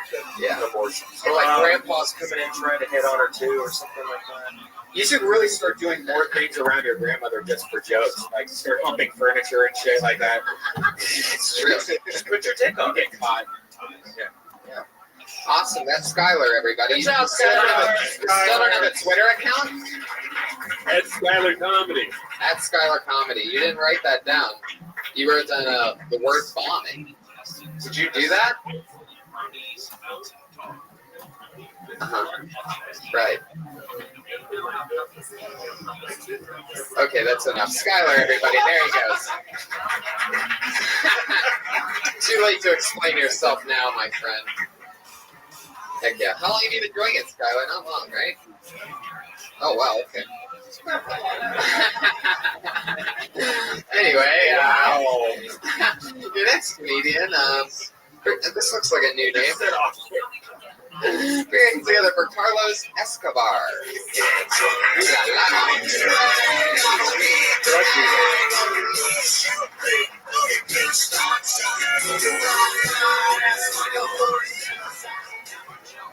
Hey guys doing? You mentioned you're a big Ohio Buckeye fan. Very cool. We just had a college football rivalry game day yesterday. A lot of UCLA Bruin fans. I love that rivalries when the mascots come on. They get all crazy like the USC Trojans. They hate the UCLA Bruins. I attended the University of Phoenix Online. Our mascots are the online predators. Our rivals are those bitches at the Maranello School of Beauty. We have a fight song at our pep rallies. It goes, we go to school to get our online degree, but when we're doing our homework, we get distracted by pornography. Online predators, fight, fight, fight. Thank you so much, everyone. Yeah, there you go. It's funny. First thing that popped in my mind, I don't know if this is like too cheesy, but since they don't have a football team, maybe something like that. We don't go to bowls, we just smoke them. Something like online fucking. It seems like more could be added to it being so illegitimate instead of just hitting other things. Like something about being in your underwear all the time. Like, I don't know. That's what I picture when I hear University of Phoenix Online, right? Yeah, I picture like pinkles and like, yeah, lots of tissues. Yeah, definitely lots of cats. A lot of cats. A lot of open 4 windows. inches involved. Yeah, more open windows than. Maybe you guys don't even go to a game, like your game is in the chat room or something, like you just heckle each other online and just talk shit online to each other, just back and forth. Maybe that's like the only sport that you can play going there is chat roulette. Yeah, Snapchat or something like that. You don't get grades, you get emoticons or something. Yeah. Yeah. Who does the best emojis? Yeah. I went to Phoenix Online a long time ago, and our fight song was.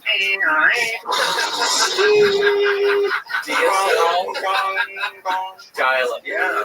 It's hilarious. Wow. There's a lot to play. That's a fun joke to play with. Yeah, you really went there, huh? I guess you don't really go to this. When you went I guess that's the one college you actually went don't even online go and did to. it? Yeah, they have Just campus stay. and online school. Sounds exhausting. Yeah, but why would you even pick campus? You just pick online. You have to go to campus. That's why you do Phoenix I'm Online. more online, I guess. I'm more a hands-on kind of guy. That sounds great. Wait a second. Yeah. Then why do you go to like a regular college? Have bad grades.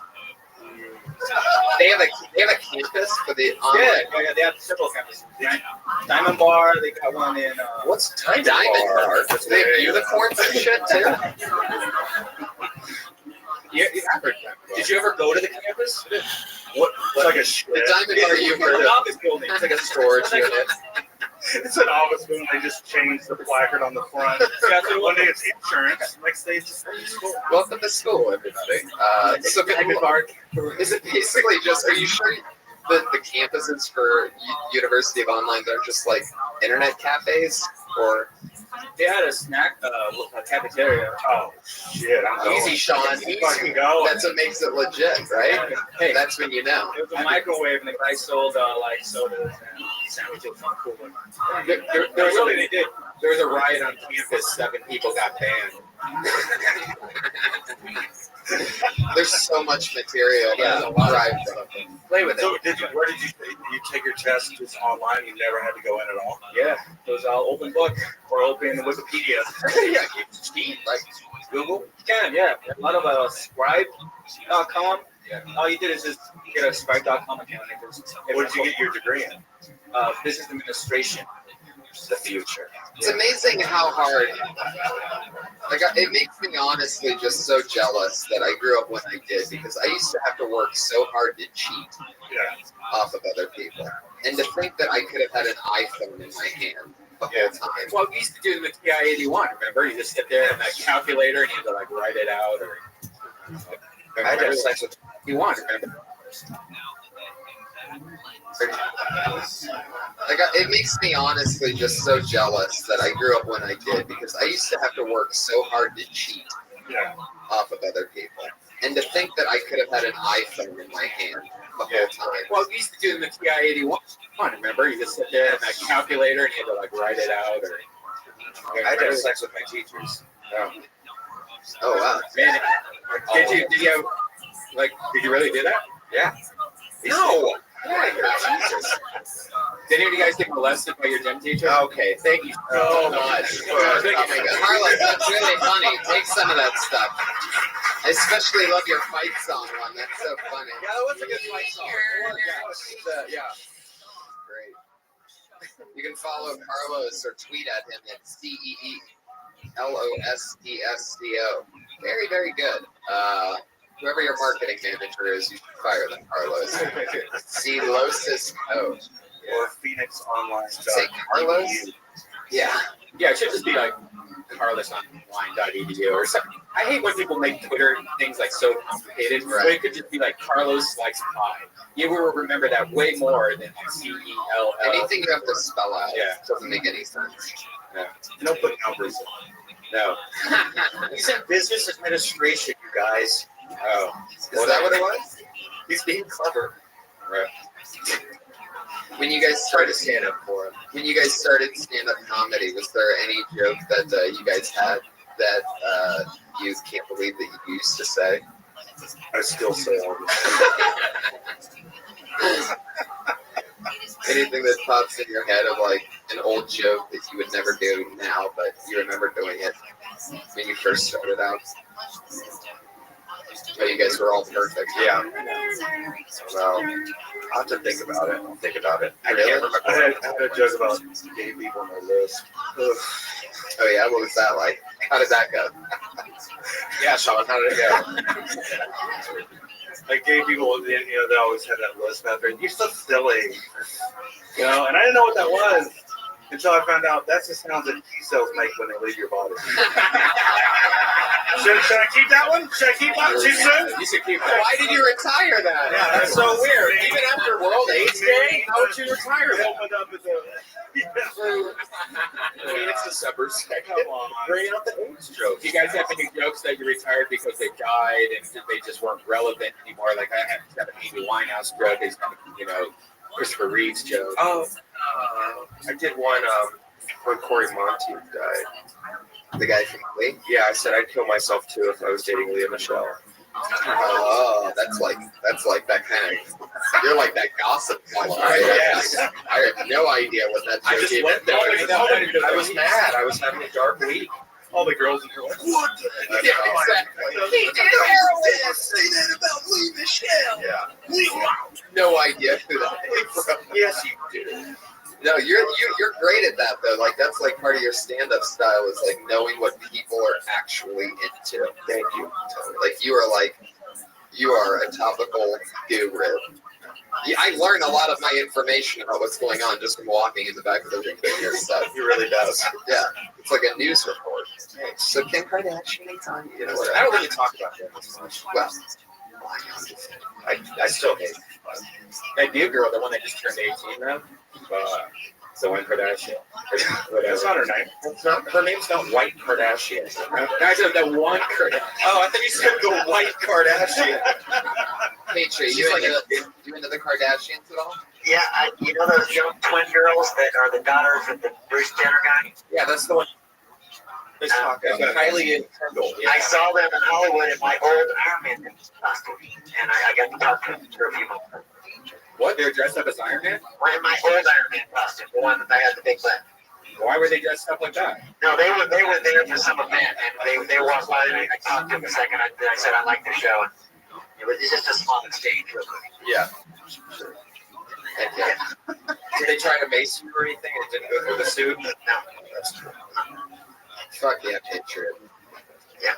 Are you sure? Are you sure it was them or was it just tourists? That was them because the mom was there too. Oh, then yeah, it's just a beast. Yeah. Hey, Trade, I'm amazed that those lights never go out. Yeah. I charge them up every time. They got the Duracell chargeable batteries. It's a good thing because 20 years ago I would have been spending a fortune on batteries. It's a good thing. There you go. Yeah. Damn good thing. Am I the only one who thinks he sounds like Pete? A little bit. Well, I can see that. I can see that. A little bit. A little bit. There you go. All right, your next comedian, everybody. Let's get to it. Chris Jenner. Peter, you're doing a great job over there. I appreciate it. Chris Jenner looked like Chris Angel. Have you seen that guy? Fuck yeah, we've had this guy on a few times. Put your hands together for Kenny Lyon, everybody. Kenny Lyon. Oh my god, I thought you were going to say Kenny Loggins. Kenny Lyon. Oh, there he is. Speaking of bigots, there he is. Oh, triple axel spin. What's going on? Kill Tony! Just want to let everybody know there's some horrible things going on in the world right now. Eagles are dying.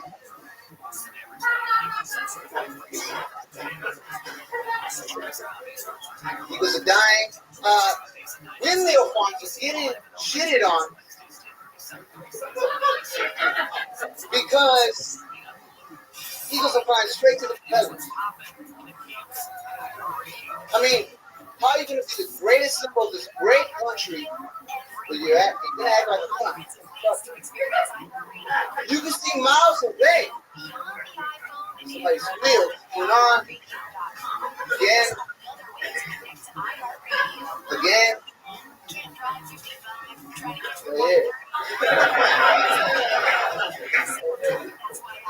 I think I'm done. There you go. You're right. There's the sound of the cat.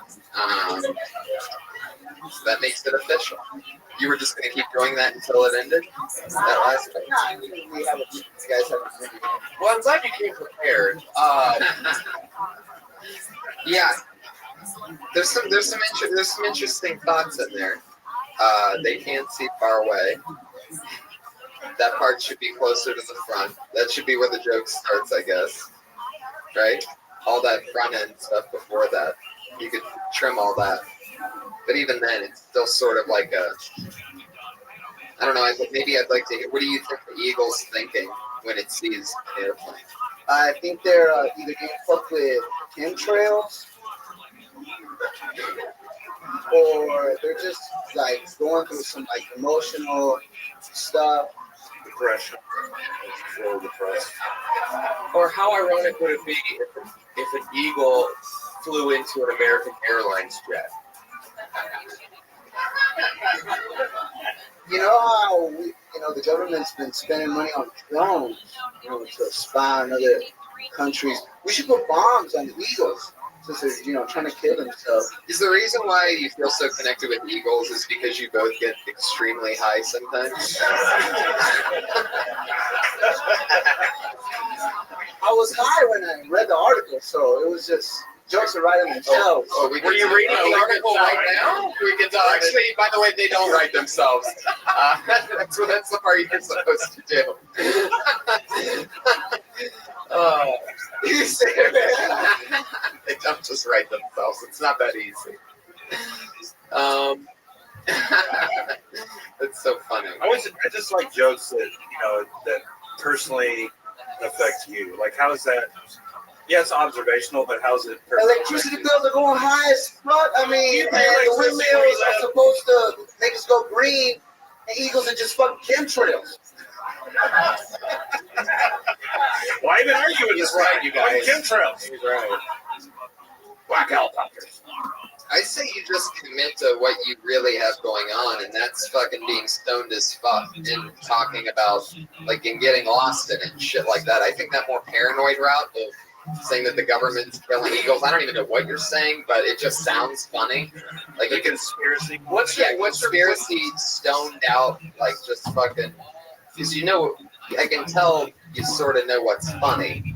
So if you just go with it and roll. What's your background? Both of my parents came from Guatemala. Heck yeah, you had to think about that for a second. Where'd you grow up? Here in Hollywood, born and raised.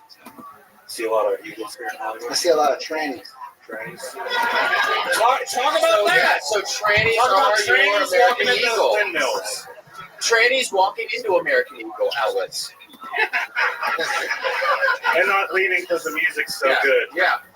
Yeah, and they stay there. It's a fucking hard in here. I got shoulders. Fucking look at my dick. But why wouldn't you talk about trannies? I do have one. Because I love America. I do have a bit, but I don't get booked that often, guys. And these open mics are starting to get a little too costly. Yeah. $3. Some bullshit. What's $3? Rock paper, Marty's is $5 for 5 to 11, which is, Chemtrails. I just got fired from my job. I got fired from $10 boutique, man. Oh my God, you worked at that place? Yeah, I was holding the sign. Out of Patriot, we saw each other. Weren't you on the boulevard? Yeah. Right? Oh, there you go. Were you inside the store, or you're out trying to get people in? What? Are you in the store with me? No, I was with the sign. You heard me yelling. I was trying to. Oh yeah. You ignored me. Wow. No, was that after you were on Kill Tony? Nah.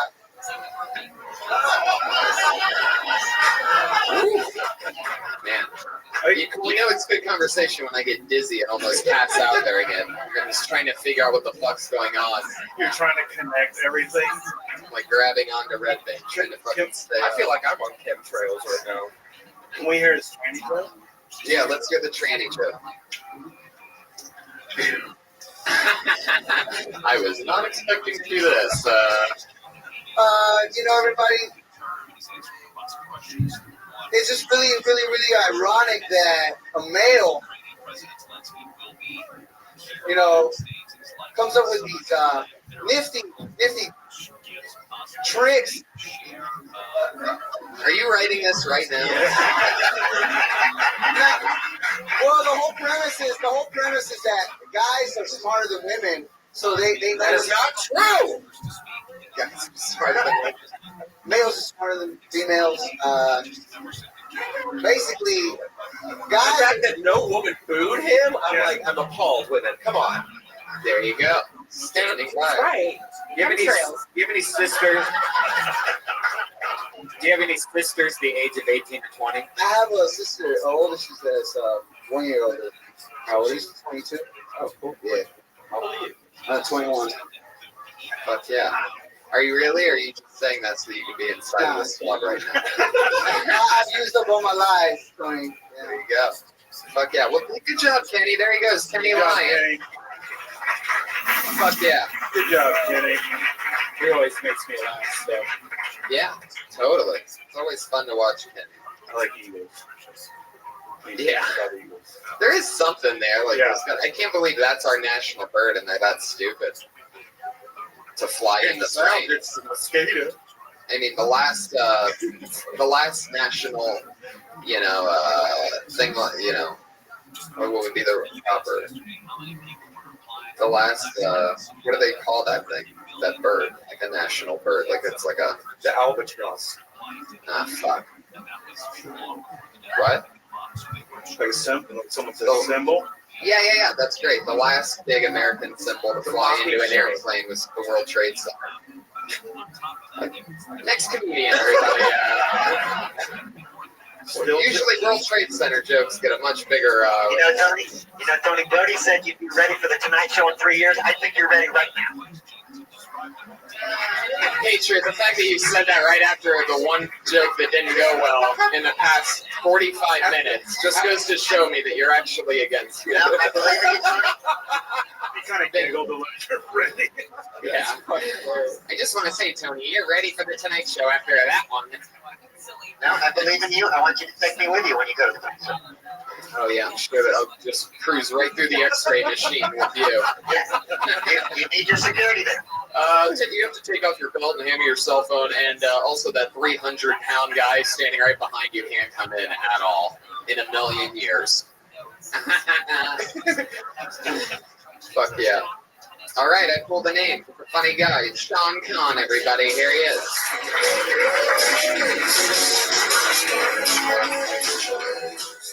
Give it up for Kenny Lyon, the man who proves that men are smarter than women.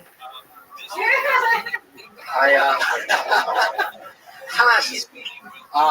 love the Lord of the Rings movie franchises. My favorite scene is the one where my father tells me that he's proud of me. Oh, wait, I'm sorry, that's a different fantasy. One of my best friends loves the Harry Potter. I'm guessing because he looks like the character Voldemort. Let me explain that. My friend is an albino. He's actually a black albino, which is the only interesting thing about him. Because that means you can see the Ebony and Ivory duet as a solo performance. He sings it like, Ebony and Ivory, because genetically he's a tragedy. Don't worry, I'm making fun of him. He's got a great sense of humor for Halloween. He dressed up in blackface. I mean, personally, I didn't know how to react. I mean, who am I to judge him if he wants to pretend he's a real human being? He has that right. So I'm trying to explain to him why Lord of the Rings is better. I'm like, one, they swept the Oscars, two, their books have stood the test of time. And he kicks back, oh, but Harry Potter's the best-selling book of all time. I'm like, that's not true. Yeah. Can I finish that? You can try. See what the bear does.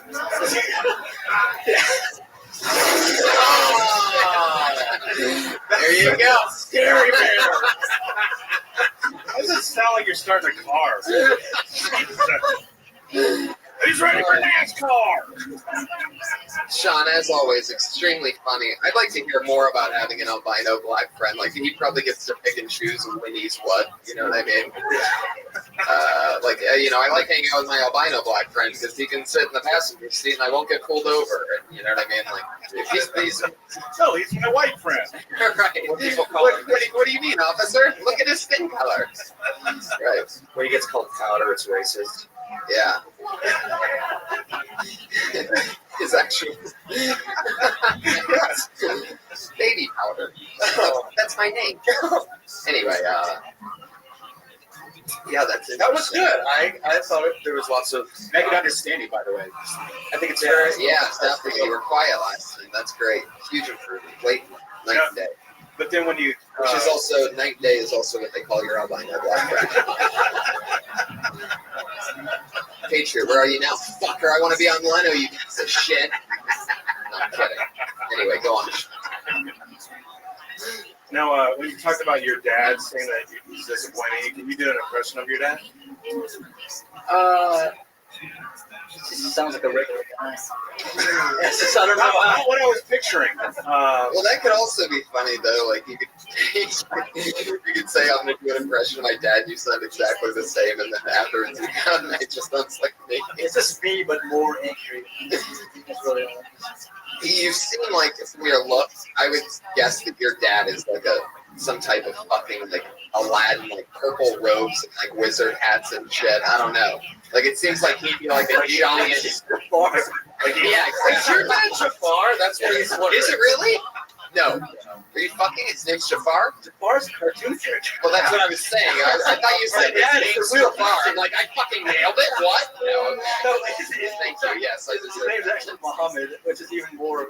Yeah, okay. I'll take that as a win. Thank you. You got it. Mohammed Jafar. Yeah. Mohammed Jafar. Oh, he's sitting on a carpet Indian straw right now? Okay. Are you an online gamer? Weird. What does that mean? I don't know. He was like, when somebody gets up here and they're like, so the Hobbit, and he's wearing a Hobbit t-shirt, I'm assuming he plays World of Warcraft. How does it feel? That's not, don't No, take no, that I play Final Fantasy. But not There you go. Final So, Fantasy. yes. 6-1. So Final Fantasy, are you in a league or? No, it's just But you're like a different kind of nerd. Like, it must feel really good to be like the buffest guy that's ever worn a The Hobbit shirt. That's not a girl. Yeah, right. Yeah, totally. That's not a girl. You know the kind of girls that wear Hobbit shirts. Right. They're not exactly the most fit. You know what I mean? Yeah. They're a little bit thick, but it looks like they had a hearty breakfast. We're all very simple. Very simple. Oh, now you own me? Hold on. Women are stupid. Yay! Hobbit girls. Hobbit girls are the cutest. They're the best. Yeah, totally. Nerdy, like, fun. Like, they're into shit type of things. That's fun to me. They're into wicked magic. Well, if they're into that part, that's weird. You ever do a magic spell on somebody? Strangest question I've ever asked anyone, perhaps. I said that with a complete straight face, like, hey, maybe you've done a magic spell before. Yeah. And I was sort of looking at, have you done a magic spell on anyone? Oh, you're not even gonna dignify that by lifting the mic to your mouth. I see how it is. Okay. I passed it a spell or two. Really? How'd it go? I played Dungeons and Dragons. You guys didn't play that shit? No, Keep it going for our one-person laugh track, by the way. She's holding it down in the middle of the crowd. I absolutely love it. You've been there all night, just firing it off. Give it up for our coach dealer, wherever he is tonight. Sean, great job. Yeah, that was good. I'd say stretch out. I'd love to hear more about an albino black guy. It's all great. I'd say stretch that part out. Something about, like, maybe, I don't know, all that stuff that I mentioned before. Magic and your dad's Jafar. Yeah, I would talk about Talk how about you, your do, you have dad. a, do you have a joke about how your dad's named Muhammad and, like, anything about that stuff? Because I really think you give that type of appearance of, Aladdin. it would be something that people would be interested in. Yeah. That's just a little stuff about my family. It's just like, I don't really talk about them. Right. Gotcha. But yeah. Why not? There's something there that they don't here? talk about. There's all child abuse jokes in that. A few of them. Yeah, see. It's not like we're getting Kevin somewhere. Hart or like a fun family. It's all like depressing material. Wow. So they're probably not talking about you either. Probably not. Yeah. I look at Jaws of Drops. Come on, everybody take it easy. All right, there you go. Sean Conn, as always, very funny. Still not on Twitter, huh? You're committing to that? You don't think it's going to take off? The hundreds of millions of people? Someone's making a Twitter account right now. It's true. Can Patriot keep it on that? Yeah. Oh, shit. Ladies and gentlemen, this guy has become an internet sensation from this show. I've been following it. I always think he's funny as fuck. I can't even believe we're lucky enough to have pulled his name yet again. Put your hands together for him. It's the one and only Eric Carter is in the house. An internet fucking sensation and a funny rising stand-up comic. He's just moved here a couple months ago from the state of Mississippi. It's true. It's damn true. I've been living in California for 2 months, and I'm originally from the state of Mississippi. And ever since I've been in the state of California, I've been confiscating a lot of man cards. Thank you, I needed that. But if you don't watch football on Sundays, you hand me your man card. If you wear skinny britches,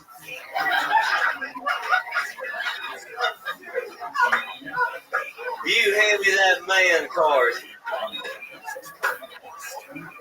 If you eat this fucking garbage called tofu, you just hand me that damn man card. Thank you. I had a vegetarian joke, but I just forgot it. But anyways, President Obama was here last week. Make some noise, you love him. And he ran over a cat. Eric, first of all, I owe you 2 man cards. I eat tofu, and I just found out that I wear skinny britches. There you go. Justin gave you 1 man. Do we need any more? All right, settle down. I don't even know whose part that was. I just gave it. I can't read. What does that say? Can you really not read? Eric Carter! Oh, yeah. That's a fucking prodigy. I love you. Are you serious? So all these people, this is what the funniest part of this is. I'll tell you right fucking now. These people on Twitter are going insane, and he doesn't even know what the fuck they're saying. Well, hang on 1 second. Reading everything that people mention. Yes. You have somebody that reads it for you? Yeah, but aside from that, I got to get 3 shout-outs right now. Okay. And it's real quick. Oh my the God. high school I went to back in Mississippi. They're not listening to this. Right. But oh, not the Bears. No, be real quick. They're going to state championships. Eric, look at that. Look what you did. Was that awareness? No shout out. They're going to football state championship. There you go. What is the mascot? What's the mascot?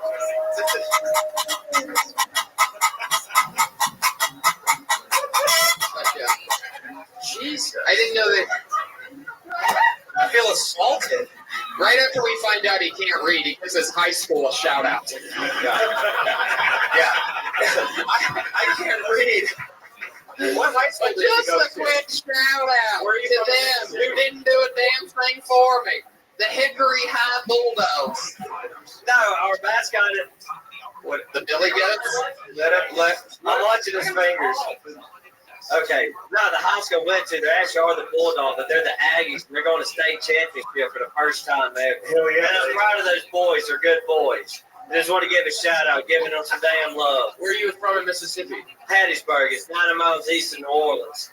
Wow. No, I can't read. I was just fucking bullshit. That was a joke. I actually got a bachelor's degree in history, poli-sci, French. Bonjour, monsieur.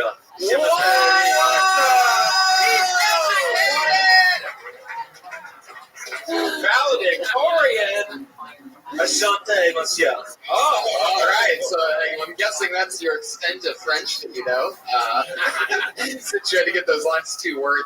He went to French for lunch. Yeah. Eric, what did you even talk about? Oh yeah, the man card. Yeah, I believe it's the football one. I like what you're doing. You can sell those Foxworthy type of. That's what I was going to say. It's very Foxworthy. Yeah, but I think that's right up your alley. Here's something you're talking about. I'd say start with skinny britches so that. Why lose it? Yeah. Really? Tony, why lose it? I guess it leads into it, but I He's just a Buckeyes fan. That was just a joke. Was it?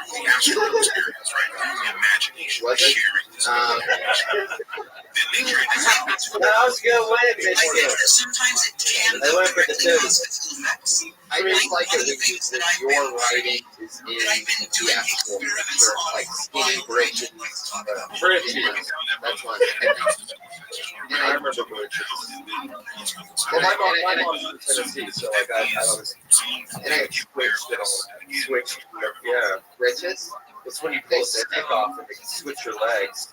It's like switch it. Yeah, switch. You know what a switch? Oh yeah, you got to go pick you out a switch. You got a straight They beat you with a switch. They get you to go. Hell yeah. Go pick a switch. Y'all don't get a switch. No, you're from San Antonio, right? Well, like I live there, but like my grandmother lives in Olive Branch. All right, Mount Hall, that's where Stephen Ayers from. I have no idea what you're talking about. Okay, no, it's south of Jackson. Justin's gay. Which means that he got hit with the switch a lot more than you do. But Jesus, I wouldn't hit you with the switch.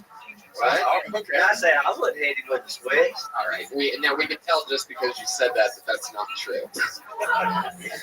Watch out! Look in the bushes on your way home, Dustin. If you hear somebody going, start running. God, I do that every day. Never know. Anything else about Eric, guys? I like it. I think you can keep going with it. Like, go with like the tofu. Go with like, yoga. You can do farmers market. You can do wool hats when it's 90. Yeah, like. I'm just saying, remember, I say yes and stretch it. I agree. I'm saying keep an Eric Carter part of it in there. Don't just have it be things. The reason why I like skinny bridges is because you're mixing your bridges. If you're saying tofu, I'd say, instead of just saying if you're eating the tofu, whatever, say eating the tofu, whatever the fuck. You're making What do you would really you're say gonna make it hanging out skinny with bridges. Them white cubes of jelly. I don't know. Yeah, that tofu jello bullshit, like whatever you would call it, I'd say keep adding that shit. Magnets on the ice box. Give snippy cuts. Yeah, snippy cuts. You want to go to Titty Bar? He speaks my language, dude. He's dying right now. Dude, I say it like that, man. You son of a bitch. That's how bitch. There you go. He reminds me of every high school football coach I had. Oh yeah, totally. It's like a combination between a high school football coach and a wrestler cutting a promo. The way he looks straight out when he's doing it through. Like you, if you're one of those guys, hand me your man card, and I'll see you Monday night, Madison Square Garden. Or I was thinking of with the promo, it was like the worst used car salesman, like in the middle of East Tennessee. Yeah. Come down here and get a tractor. Yeah. You put a little bit of like Reverend, like Southern Baptist Reverend in it. You get a little like. I would think. See, I think like it would go. You take your shit, God bless you. Yeah. I hate you. We're gonna pray for you. I love it. Eric, you're a destroyer. Eric Carter, everybody. Thank you. Blowing up. I love it. Keep coming back. Keep doing what you're doing. Keep writing. You're a monster. And he dressed up for us. Yeah, he always does. He's going on the mail. He always dresses like he's going to church. He'd be a Southern preacher. Oh, yeah. Fuck yeah. Patriot, you've been watching Eric Carter for a while. Yeah, I think he has a lot of potential. The man card thing is good, but I think he needed something to really close it out strong. Sure. He was close. Do you have any ideas what that could be? Like, what's I was trying to think. It's a fertile ground out here. We're in West Hollywood. Fertile ground. Fuck. Eric Carter is Call Me EC on Twitter. He's got a lot of fans. Very exciting to see that happen. And so keep it going. Eric Carter one more time for it. Funny. No fun, bitch.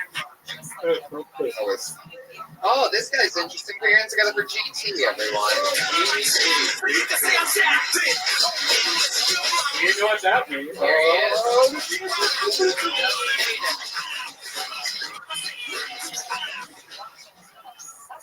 How you guys doing today, people? Yeah, I went to a family function over the weekend, Thanksgiving dinner, and I found out that donkey dick runs in my family. Donkey dick. Can you believe that? I told my cousin Tony, you have a donkey dick too, dude? She goes, no, dude, I don't have a Gary does. I'm like, Gary? Yes, no, she's shorter than me. You got a donkey dick? Damn. So what I found out over Thanksgiving dinner, that donkey dick runs on my mother's side of the family. Shit. I'm an entrepreneur. I'm a businessman. So that's why I'm going to be the first Armenian dildo model. I'm going to have my own dildo out there. Saved by the pussy.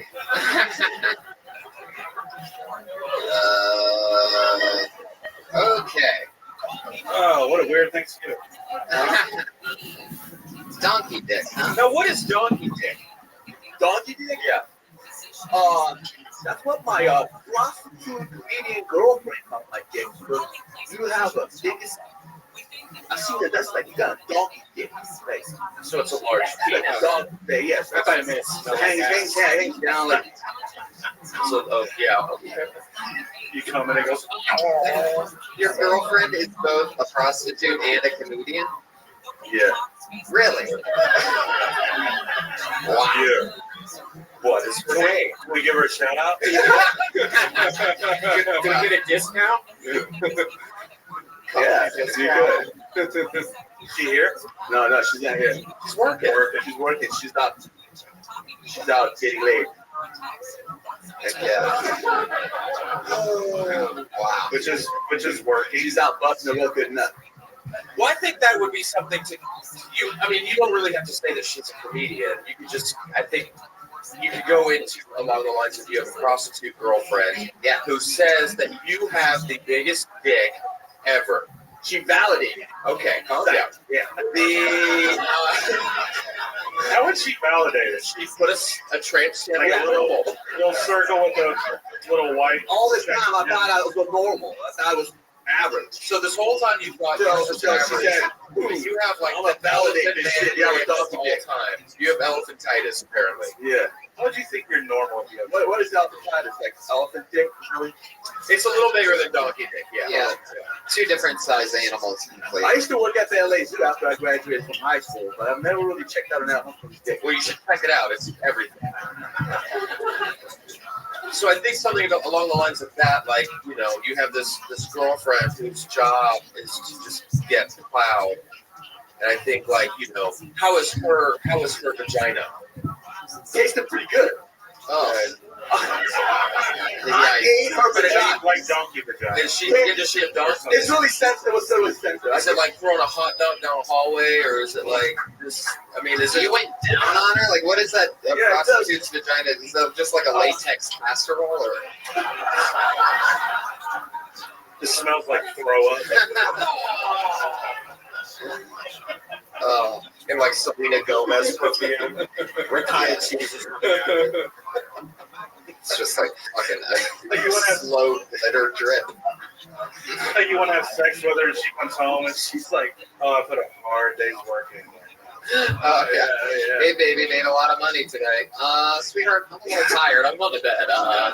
Is that a glazed donut between your legs? Oh God! Come on, guys. I made her come. I made her come, bro. Yeah. I think that pussy so good. I made her come. Well, actually, I made her come as well. So, right? Anybody? We all made her come. Well, I think that would be something to go along the lines of is dating. I like eating pussy. Cool. Yeah. Okay. Very good. Heck yeah. That's interesting. But did that conversation really happen? Even though I'm Armenian, I like eating pussy. Armenian guys don't like to eat pussy. They pretend that they don't like pussy. They don't eat pussy. Eating a prostitute's pussy is like that kid in grade school that would put his mouth directly on the water fountain nozzle, like all the way. You're like, why does that one kid do that? He was a rebel, Tony. Yeah. Like, would you rather lick a payphone or eat her vagina? Oh, you I got would a like a prostitute payphone. over some bitch from the club anyway. Half the time those bitches from the club, they'll use condoms anyway. You know what I mean? You know what I'm talking about, man? You lose yourself in that character. You're a It's poet weird. among men. It's better when the real you is talking. Yeah, whatever that is. Hey man, give your man card, man. Fuck yeah. Using his acting a good voice. Yeah. Give me a card, Your Armenian card. Oh yeah, you are Armenian, huh? Yeah. Fuck yeah. Do you think that's an Armenian thing to eat prostitute pussy? Or is it just like you? I think it's more being Americanized. I'm an Americanized Armenian. You know what I mean? Yeah. See how his voice shifted? Yeah. Yeah. All of a sudden he starts saying that he's Americanized, like he's talking to the guys from customs. Yeah. Oh yeah, no, I'm one of you guys. Well, I noticed earlier. And your Armenian friends don't like going down on girls. I I don't really have a lot of Armenian friends. Neither do we. I have some. Yeah. But the taxi drivers, No. they probably ask them. You like eating pussy? You should go up to them next time you're down. I Billy Bucks, don't get angry. No, we are meat for pussy. Oh, interesting. Okay, I there feel you like go. there needs to be like the more you know. That But over that. they're the classic. They're the classic. They want to come out. They can come out. Fuck yeah. Donkey dicks. So Donkey back dick. Or back on donkey dicks. I'm ready to bust a real good nut. There he goes, GT, everybody. Yeah. Follow him on Twitter at GT Music. Is that correct? That's it. GT Music. GT Music. That's okay. One last sound effect. Why can't that eagle fly into a jet engine?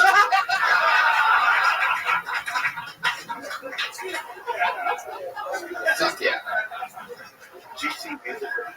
GT Music obviously has a second career that's going as good as the comedy. GT Music. I'd love to hear one of those songs. You ever hear GT's music? Is it music guy, Dirty Crabber? Okay, your next comedian goes by the name of Ori Amir, everyone. Oh yeah, Ori. Neuroscience, double major. Oh, you just dropped it. Wow, this guy's got the charisma. Yeah, as you can tell by my accent, I'm a neuroscience professor slash model. And let me tell you, brains are so funny. I mean, if you ever notice how gray matter is different than white matter, me neither. I'm not a racist. And what's the deal with the cerebellum? I like her sister, Margaret Bellum. So funny. So funny. My dream is to become a professional model and an amateur neurosurgeon. This way I can just cut brains for fun. So, left amygdala, right amygdala, I only practice neuroscience for the sake. So, my girlfriend doesn't appreciate when I say, boy, honey, you have a really nice brain container. So she dies. Don't take.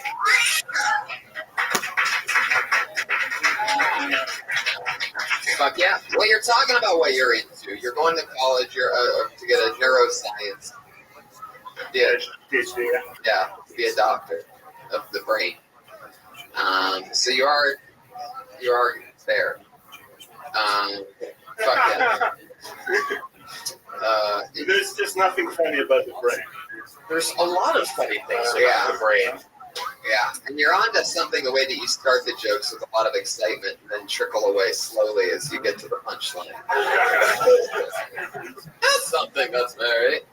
You get right into it and then it sort of just, I don't know. It's a very like mad scientist quality about it. Like it's like if Dr. Frankenstein did an open mic. Like it's very like, and I think that's if you can go in a creepy route with that, where it's like you have a girlfriend, which I'm just amazed. That's incredible. And as a neuroscience guy, I bet she gets really good head. You made that noise? See, when you make that noise, I went like, it's a neuroscience. Yeah, it's a neuroscience. You think I do that on stage or something? A neuroscience show? You're just firing off those synapses, aren't you, Tony? Yeah. So wait, what does she do? I think Brody went wrong. She's a swim teacher. She's a swim teacher? Yeah, like a trainer coach. Like a lifeguard? No, she trains the kids how to swim, basically. Oh, wow. So you guys have like totally different lives. You're super smart, and obviously he's a box of rocks. So you've got, teaching kids how to swim. He's got water on the brain. There's something there. Ew. Have you actually done surgery on a brain before? No, I'm not this kind of. How about a cadaver? Neuroscientist. I only scan them. I only put people in the MRI machine. So look at my computer. You're the guy that scares the dog shit out of somebody right before they're already wondering if they have brain cancer or not. all of a sudden they're already so scared. They know they have to get their brains scanned. They know they're not feeling right, and then it's just you with that villain accent. Yeah.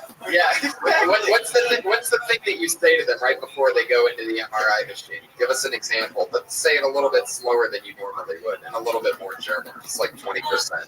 Don't worry, it could all be okay. Is that really what you say to them? No. What do you really say? Be careful. Don't put your. Oh my God! Is this really how you do it? Yeah. Don't. You know, are you comfortable? Want to go inside? Have you want to go inside? That's just second base. That's what that is. I think that's funny there. Like if you when they go inside, that's so German. It's almost like you're keeping a. It's weird when the patient's Jewish and you're so German and you're like, hey, you should go inside the machine now. Everything will be okay. Yeah, I was gonna say, like that, like going in, right? With that German, you want that guy, quick little shift, you know. Well, good evening, patient Steinberg. You can trust me. You will slowly be tied down and go into this machine, and you will disappear for a few minutes, but you will come back, I promise. You can trust me. Make it a little more. You might smell something funny. That's just me farting the other end of it.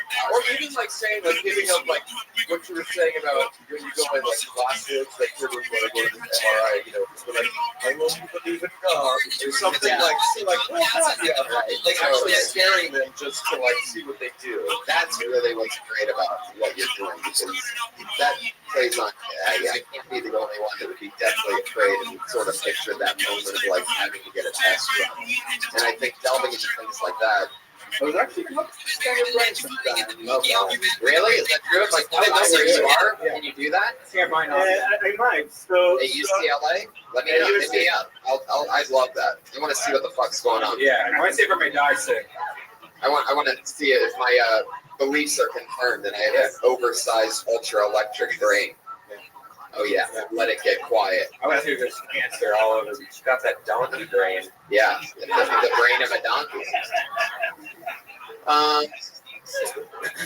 Fuck yeah. What if you combined it with Wizard of Oz and said, if I only scanned the brain, and it was somebody that got too late and died of cancer because they didn't get scanned early enough? Don't ever give advice again, Patriot. That was your one chance at each show. It's my lab assistant, actually.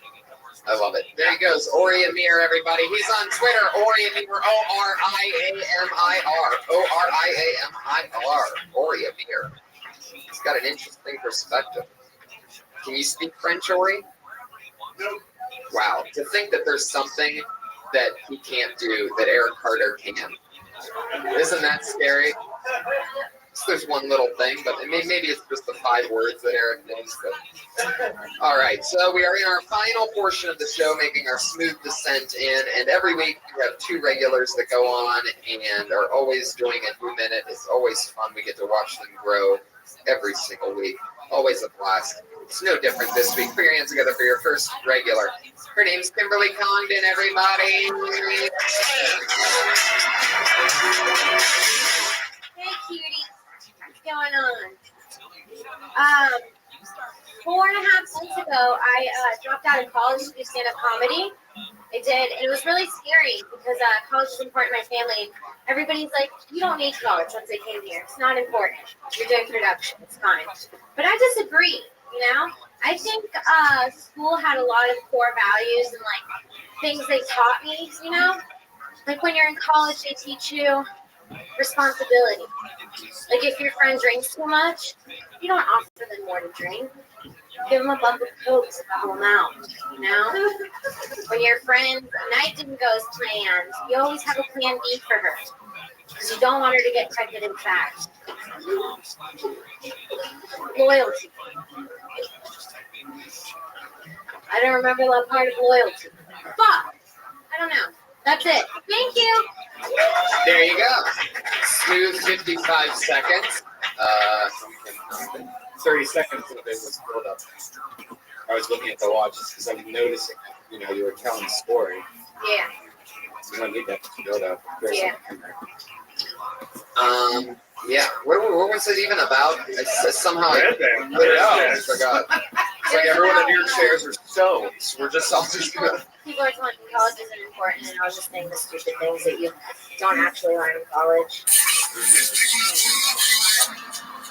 Yeah. Yeah. Are you happy that you dropped out of college? Yeah, fuck yeah. Why? I'm excited about it because I'm doing something I want to do without paying for it. You know, paying for tuition. So, because there's no major in comedy, that's what I want to do. Right. I want to pay to do something else. And you went to Florida? University of Florida. Is there anything that makes that college different than other colleges? Yeah. Well, yeah. There's a few things.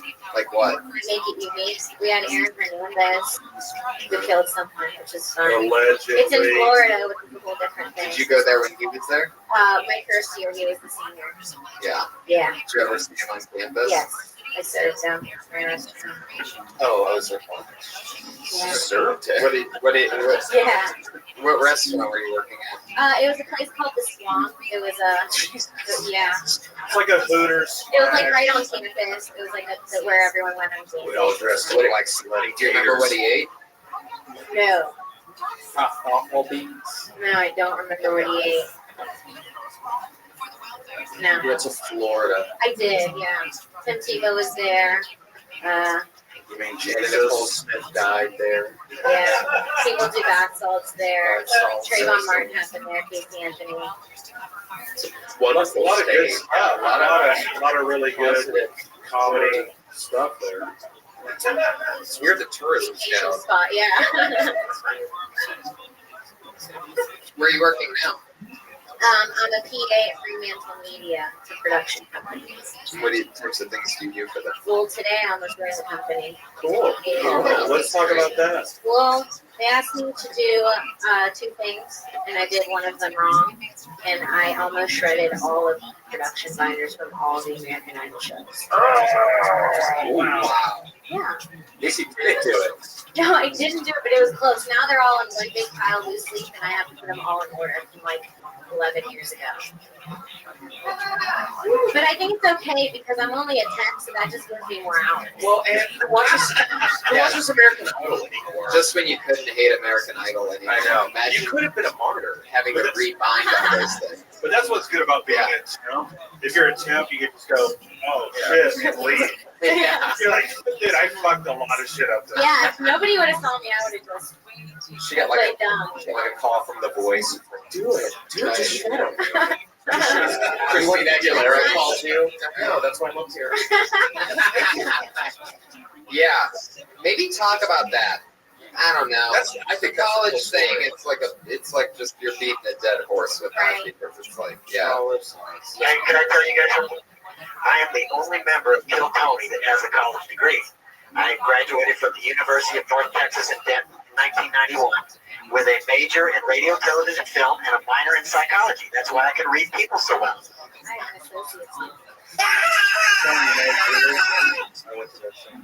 Really? Mean Green. Oh my God! Really? Justin, you went to University of North Texas? Justin didn't. I did. Oh God, I didn't hear that. Wow. I went to a school called Baylor University. Whoa.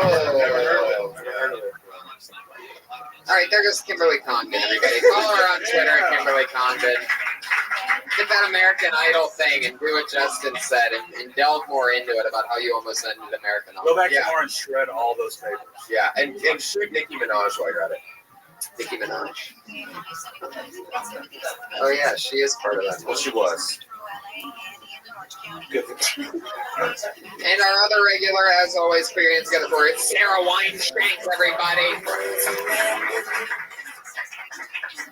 I'm an alumni, Chapman University, Patriot, college degree. Thank you.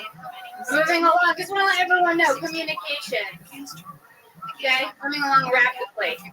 I'm tired of this pressure from society to be friends with my neighbors. I don't want to know them. Just because we live next door, I don't need to know your business, dude. Don't tell me you're getting a divorce. Don't tell me the name of your kids. Don't tell me the name of your dog. Don't send your kid to my house to buy Girl Scout cookies. Don't ask me to jump your car just because we live next to each other. Don't make me a fucking casserole. What? I don't want to eat any pea of mushroom soup baked in a noodle. I'm not trying to know you like that. Just because you bring me a casserole, now I have to bring you one because we live next door. Don't ask me for the landlord's phone number.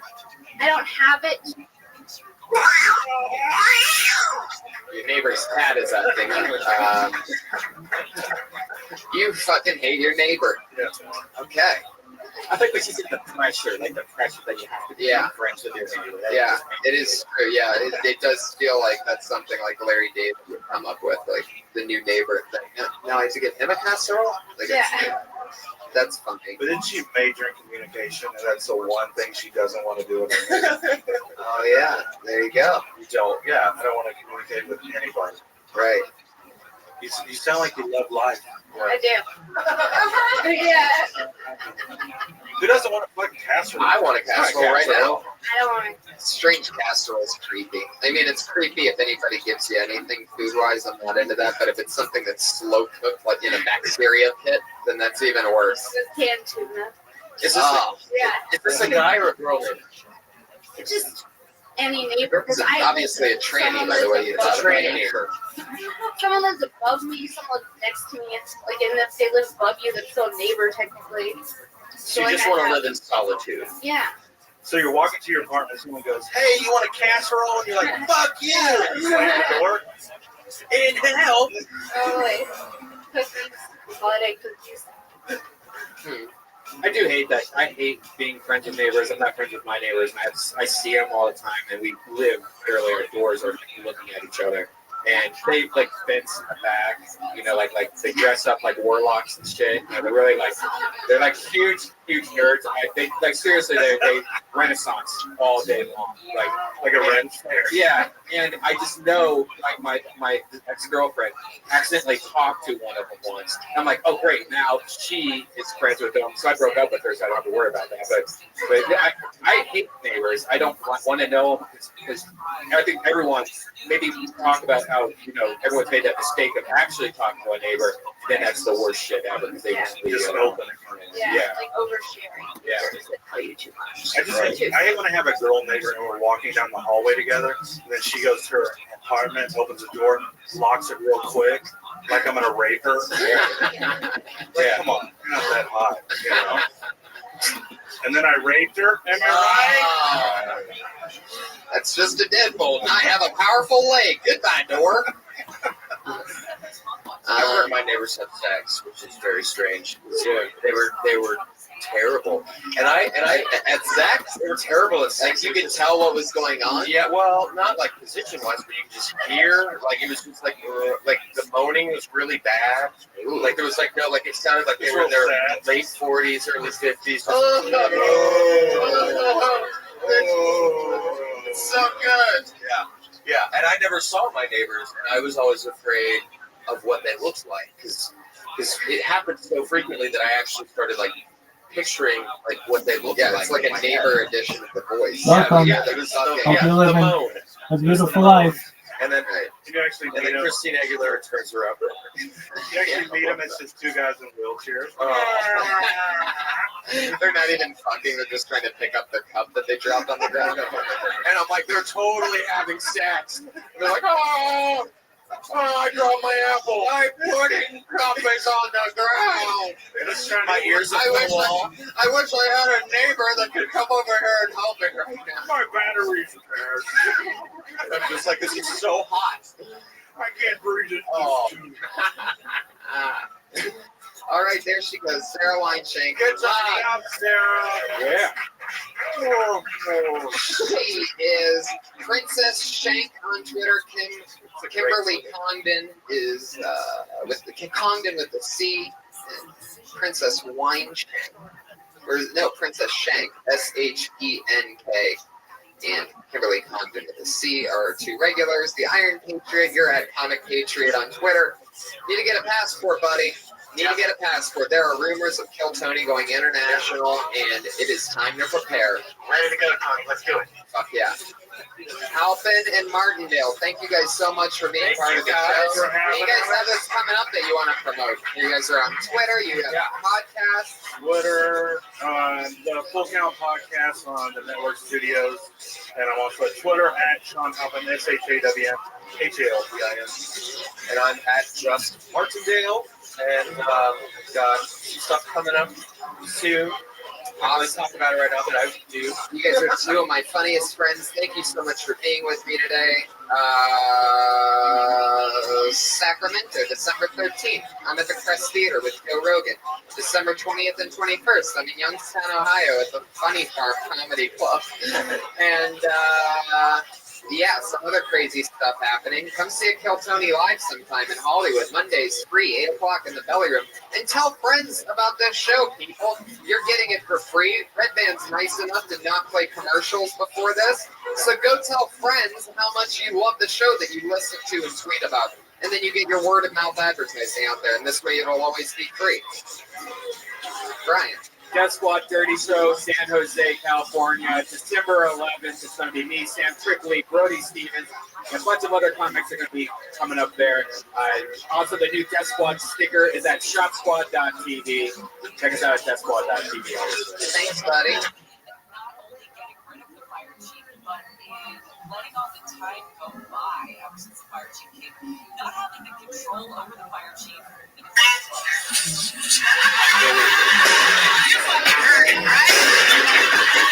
Hey, we did it. Here we are again, everybody. That's how excited. Hi, everyone. How are you guys doing tonight? Yeah. That's how you stay married. You Yeah. go to a place nobody goes. Surprised you're here. I'm happy you're here because for a while I thought it was going to be touch and go. But the first thing just happened. You mean Thursday night? Yeah. Yes, Thursday night. I'm sure most of you, how could you possibly know? But Thursday night, I got home after a fun night here, and I was picking out my patent skinny jeans, and it's so cold outside that I have been carrying a pair of long johns underneath my skinny jeans to reinforce keeping me warm. Those of you that know me know I'm about 125 pounds of pure steel muscle, and I got, I had them around my knees, and just like, you'd never think of it, I'm just pulling that pant leg off, but it was really hard. And instead of just pushing my pants down farther, I just kept pulling. It's gonna fucking slide off any second, and pop! My lower back explodes. The pain was so extreme that in that moment, my vision turned into these two little dots. Never had that one happen before, where all of a sudden you're looking through like construction, you can't see anything. It's like very fucked up. That came back though, so there I am yelling, and were you screaming? I never had tinnitus before. Yeah, and I never really screamed before. Even when my car got ran over, even when my leg got ran over by a car and my leg snapped into two pieces, I was laughing when that happened. This, I was screaming, yelling at 3 a.m. in my kitchen. It's so funny because I have the opposite with my jeans. So you have like hipster tight jeans on. Sort of. They're not really. They're just a little bit leaner. You know what I mean? They're not really. Yeah, but see what happens when I unbutton my pants? My pants fall to the ground like faster than gravity. Right. Yeah. Like I pretty much have pants on that I could jump a few times and they'll just fall right. Yeah. Have you ever worn baggy jeans? Yeah, I used to wear baggy jeans. When it was acceptable to wear jeans like that. I'm just talking boot cuts. No, I know. Yeah, I mean, up until just a few years ago, I was wearing a looser fitting. But I threw my back out, and that was crazy. So I had bed rest all day Friday because the nerves that I blew out, the sciatic nerve, which is located behind your upper hip, can extend all the way down to your foot. In some cases, luckily, mine didn't run down my leg. In a rare case, it just stayed right there, very localized. And after one day of bed rest, after all the comments that I read on my iPad that all said, there's no way, everybody's just like, 2 weeks in bed was the only thing that did it. Doctor said 2 weeks in bed, 2 weeks in bed, 2 weeks in bed. Fuck you.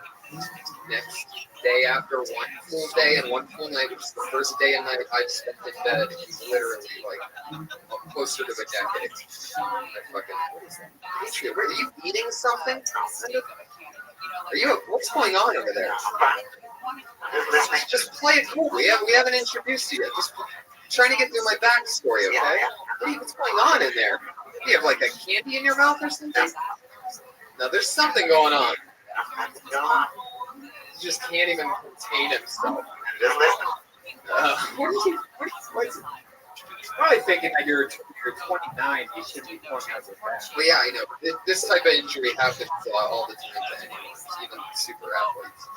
They call it I found this one, they call it, the muscle that I tore, the nerve, they call it the dog shit nerve, because most people, this is a crazy fun fact, and it sort of shows you the weird, awkward thing that I was doing in my school, that they call it the dog shit nerve because most people tear this nerve looking at the thing when you think you stepped in dog poop. It's the thing you do when you look at the bottom of your shoe. That motion of like cupping your leg up makes that thing just go, and it'll just give out once in a while. Then you never know. There's no controlling it. But what is crazy is the one day of bed rest that I had, because I don't smoke cigarettes inside my apartment. A couple days before, I went to this vaporizer place right across the street from where I live and talked to a guy. Instead of just like going to a convenience store and being like, all right, I'll try one of these and then hating it after 40 minutes. I talked to a guy and like, pack of Camel Lights pretty much every day for 10 years. What are we doing? And he's like, bobbity bob. So I have been cigarette free for 4 days for the first time ever. Thank you. We'll see how it goes. Yeah. I'm taking it one day at a time for sure. Now I'm you're more mates than anyone. Now you're addicted to nicotine juice that can forever be sucking out of the head. Right, of course. If I lived a fear-filled life, that's exactly what I would think. Luckily, I'm already leaning down on the nicotine juice as of yesterday. And I'm already at the equivalent of less than half a pack of cigarettes. Thank you. I'm glad you're here. I'm glad I'm here. But let's talk about a man who's back. Never tears. Our head of security is here once again. It's the Iron Patriot, everybody. There he is, venting all of that inner energy that he was holding back during my. I will lead these two Avengers into battle against anyone with personal wavelengths. I am the Iron Patriot. Cody, I'm sorry you had a bad week. And on top of that, the Spartans beat the Buckeyes. That must have hurt you real bad. Oh, wow. Okay, I guess we're going straight into that. Well, I'm proud of you, though. After all, you're stopping, you're trying to make an attempt to stop smoking. That's good. Bring up the Buckeyes right away. It's not the first time this week I felt stabbed in the Yeah, back. well, enough about you. Let's get to Already me. stepping on my lines. Very good. Just vent it all out, Patriots. Just go off on a ring or two. Okay, enough about you. Now we're going to me. Okay, I've been continuing to make my screenshots in my TV show film appearances as a background artist. And I found the one that really excited me this week. I found a shot from the TV movie Citizen Jane. I was sitting right behind Meatloaf. And I don't know if you know this guy. He's a very interesting character. And he was born in Dallas in 1947. And I want to ask you guys if you know this. In 1977, he made his major label debut. Can you guys remember what the name of this album is? It sold over 34 million copies. No. No, don't help us. What, you know what it is? Of course I do. Okay, well, you know, he's Bad Out of Hell. And also, he's in an iconic film that came out in 1975 that still gets showed in many theaters across the nation at midnight. Now, you know what that film is? Rocky Horror Picture Show. Yes, that thing. Wow, look at that. It's amazing. I still Meatloaf's Wikipedia page can tell Oh you. no! I still probably have rice in my asshole from going to many of those shows in Columbus, Ohio. Yeah, that is a big. They play it a lot out here too. Then maybe you can answer this too. What does, you know when he sings that song that came out in 93, I would do anything for love, but I won't do that? Yeah, what was he talking about? What does he mean by that? What is that? What won't he do? Probably a lot of the things that I've heard you talk about doing in your past. Letting a dog lick chocolate off of his penis. I'm going to tell you something, though. My dog, Bumpy, has been dead for over 20 years. You, on the other hand, have a dog named Trixie Dixon. Sounds like a porn star. Got its own Twitter page. I've seen a picture of you snuggling with this dog like it was your girlfriend. So you don't need to talk about me anymore. My bestiality days are way behind me. Patriot, I can't believe you would compare me taking a picture of me sleeping next to my dog while we're both sleeping, and you're comparing that to letting a dog suck chocolate off your dick 20 years ago. We don't know what you do behind closed doors. He's right. He's right. Got a good He's point. You right. don't know what I do behind closed doors. That is true. That might have been how you threw your back out. Oh no, he did. I love it. Meatloaf from Meatloaf. Yeah, Iron Meatloaf sent us another song. I wish Meatloaf could be here now because I know he would love the Dirty Crowd.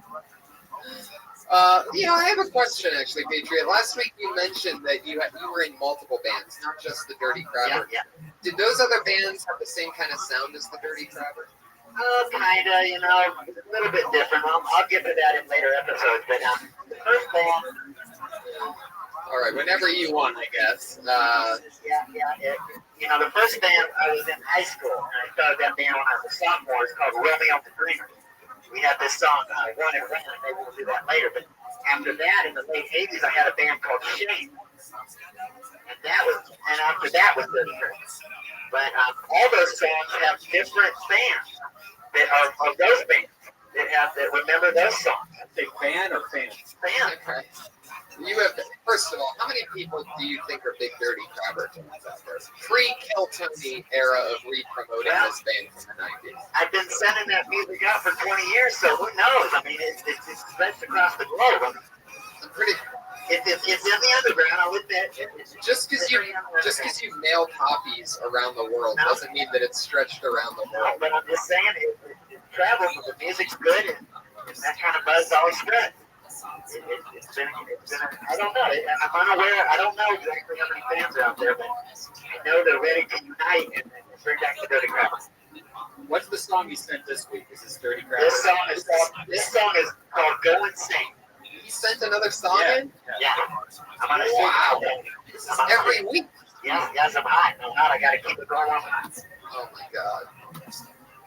All right, let's do it. For those of you that don't know it, the Patriots used to be in a rock and roll band.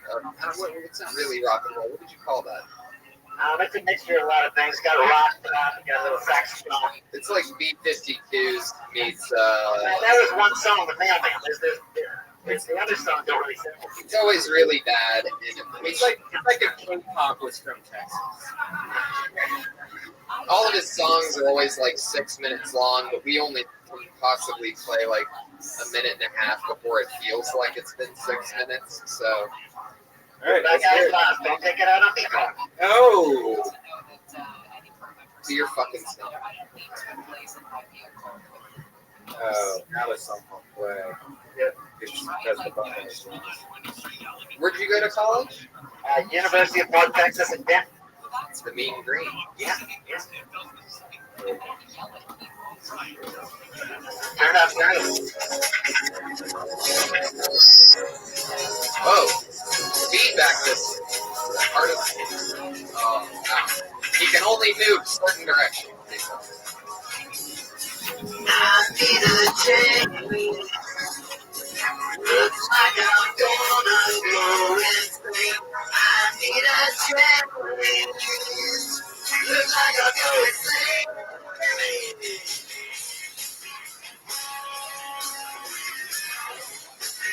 I like him. He sucks.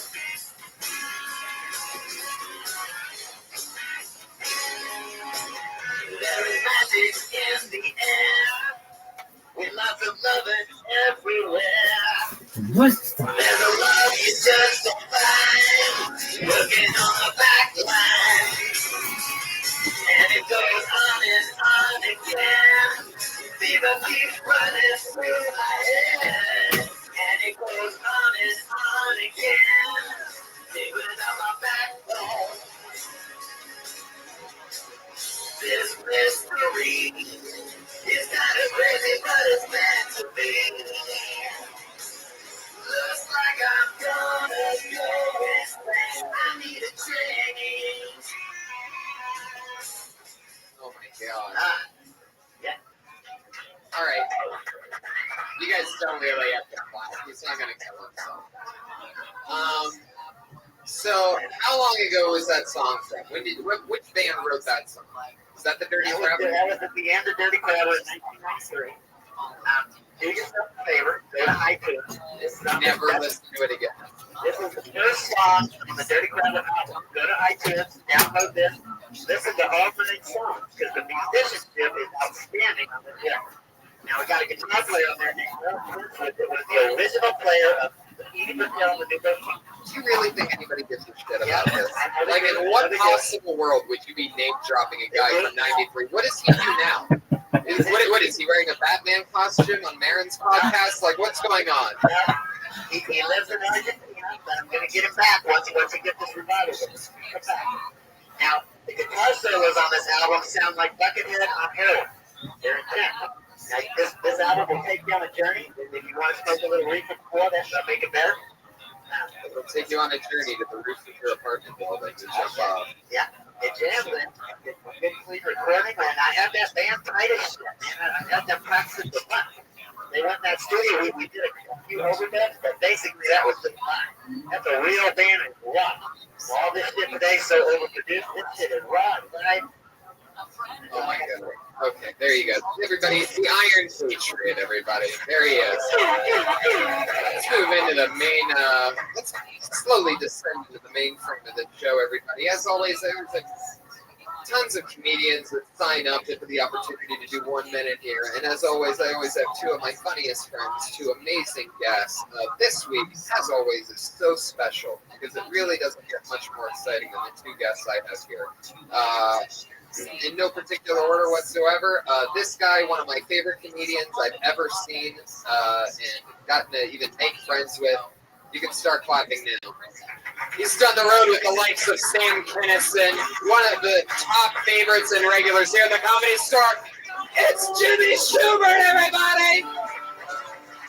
And the host of the test, the winner of the HBO Aspen Comedy Festival, and one of the funniest guests I've ever had the pleasure of having on this show. His return only 3 weeks after his debut. Kirk Fox, everybody! He's back.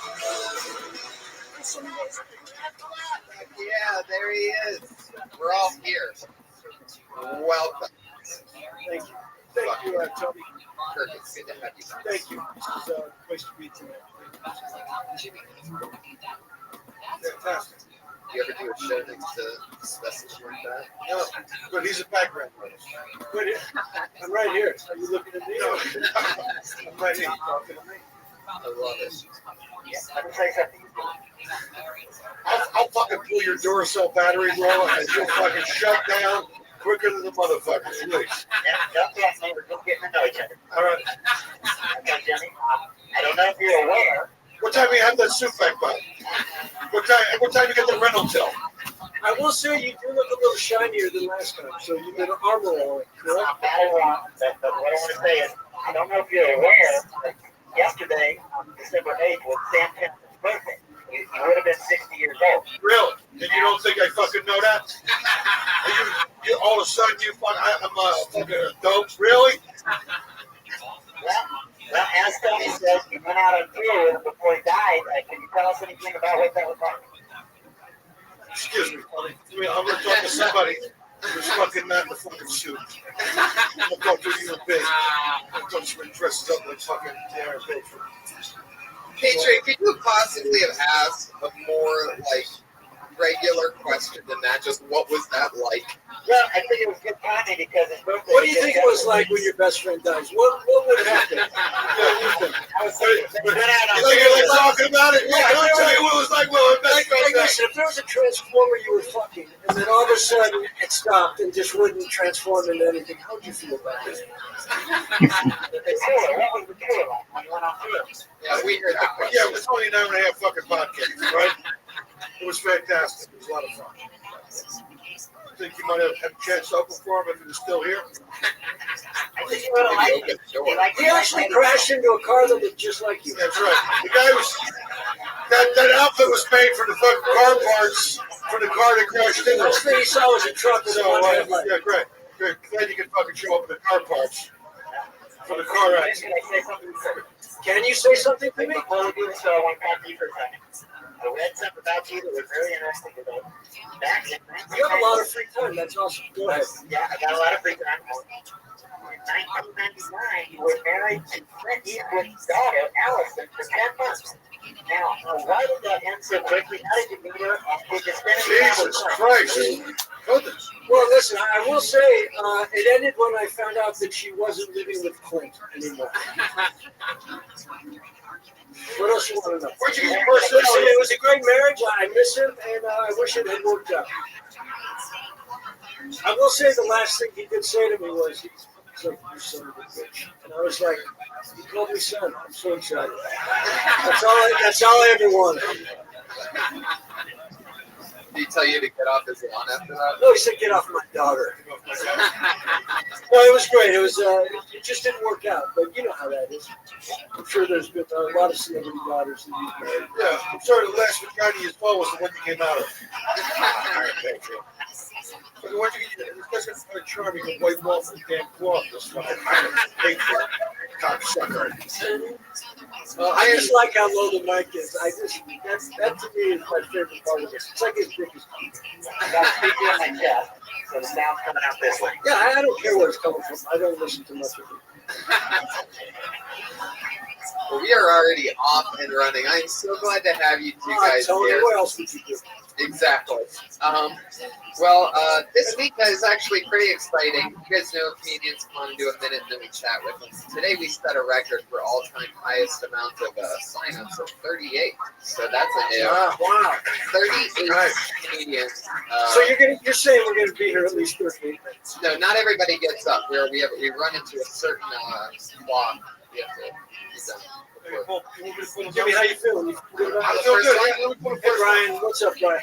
Oh, wait, before we do that, I just have to say, comedians, you all know that you're doing 60 seconds. When you hit 60 seconds, you're going to hear the meow of the kitty.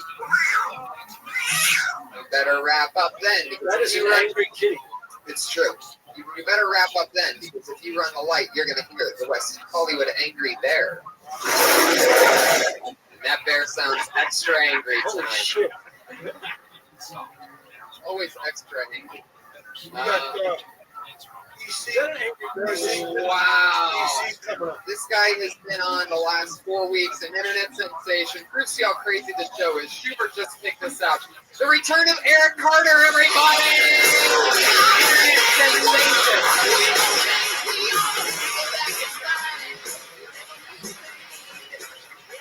Nice. Opening strong with EC. Pick up. How you doing, man? Eric Carter. Yeah, it was good to see you. What's up, Bollywood? Let's give it up for Kill Tony this awesome cast.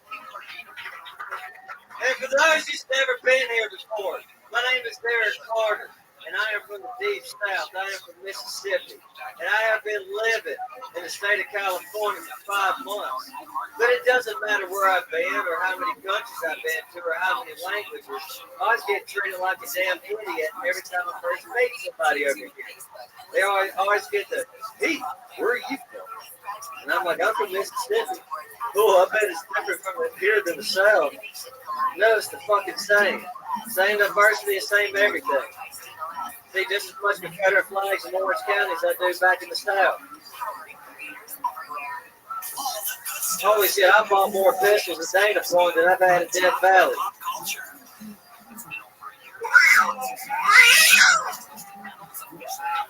Yeah, I like it. I like it.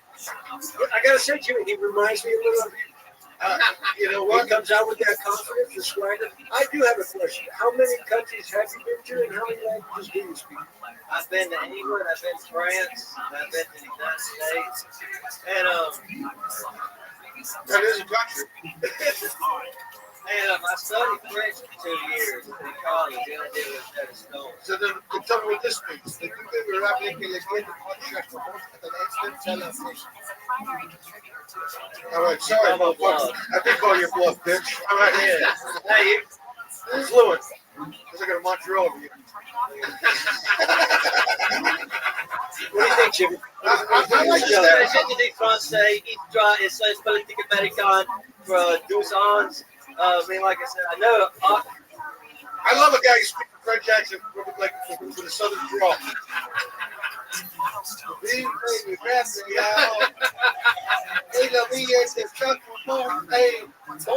I like it. It's fantastic. Right. Good. Have you thought about doing your acting thing? I have. I do have a French fan base, and I got a little fans. That might be who you should target. Be the next Jerry Lewis. Why not, man? That's what the point is. Yeah, they think it's a genius.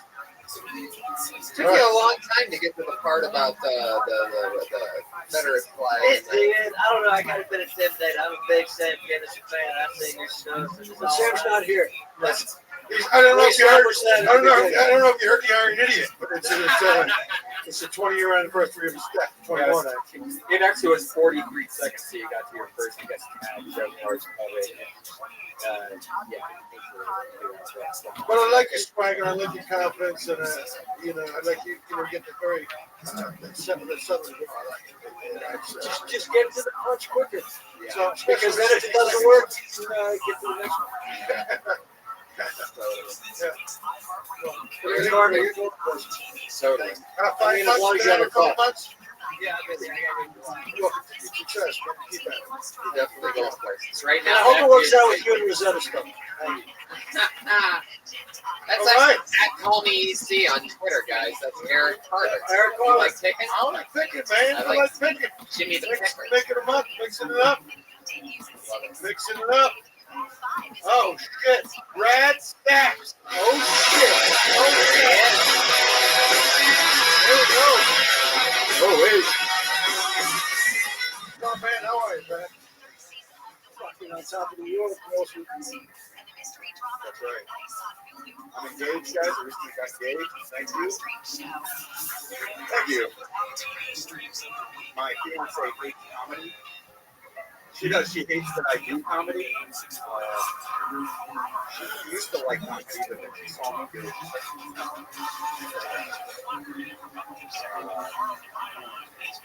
A lot of people tell me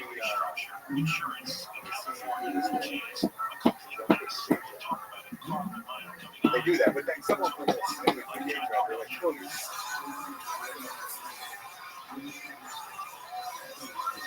Because it's hard up here. It takes a lot out of you, out of my life. A lot of people ask me, how is life? It's taking forever. That's all I got. What do you do in your other job? I'm a salesman. So, yeah, you should mention that. Yeah. What do you say? So, nice. Have a little bit of that.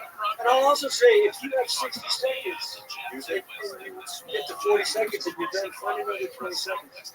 Just stand there and just stretch. I like to take it real quick. Real fast. Well, this isn't fucking. This is comedy. So draw it out a little. But you're funny. Those are good jokes. But if you only have 60 seconds, stretch those out. Yeah, yeah. Now, why does she hate comedy? Why does she hate it? Because she's kind of so many. Oh, yeah. Shows and stuff. Basically. But I got to tell you, that's not bad because you don't want her coming to your shows. And maybe your mission work.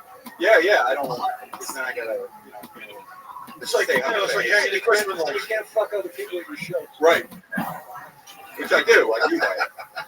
Talk about it. That would have been a good extra 20 seconds. See that last well, hopefully the engagement will last longer than your fucking set. Yeah. How long have you been engaged? Since April. So, when you guys have to pull the trigger? Probably like a year, maybe. So you're not really good. Yeah. No, we are. We're doing. You don't seem confident. I'm not. Oh, there you go. Hopefully, we are. Hopefully, she won't listen to this podcast. Why would she? She hates comedy. Right, exactly. Well, there's also something you could do about mentioning maybe, how, I don't know, maybe there's some kind of connection about how she doesn't want to watch you sell cleaning products. What kind of soap are you selling? It's like industrial. You can't even get through it. Why aren't you talking about this? I mean, you got to talk about selling soap. No, I do. I maybe tie in soap on a rope and then say you like to hang yourself with the rope. That's good. I have a soap on a rope bit. So do I.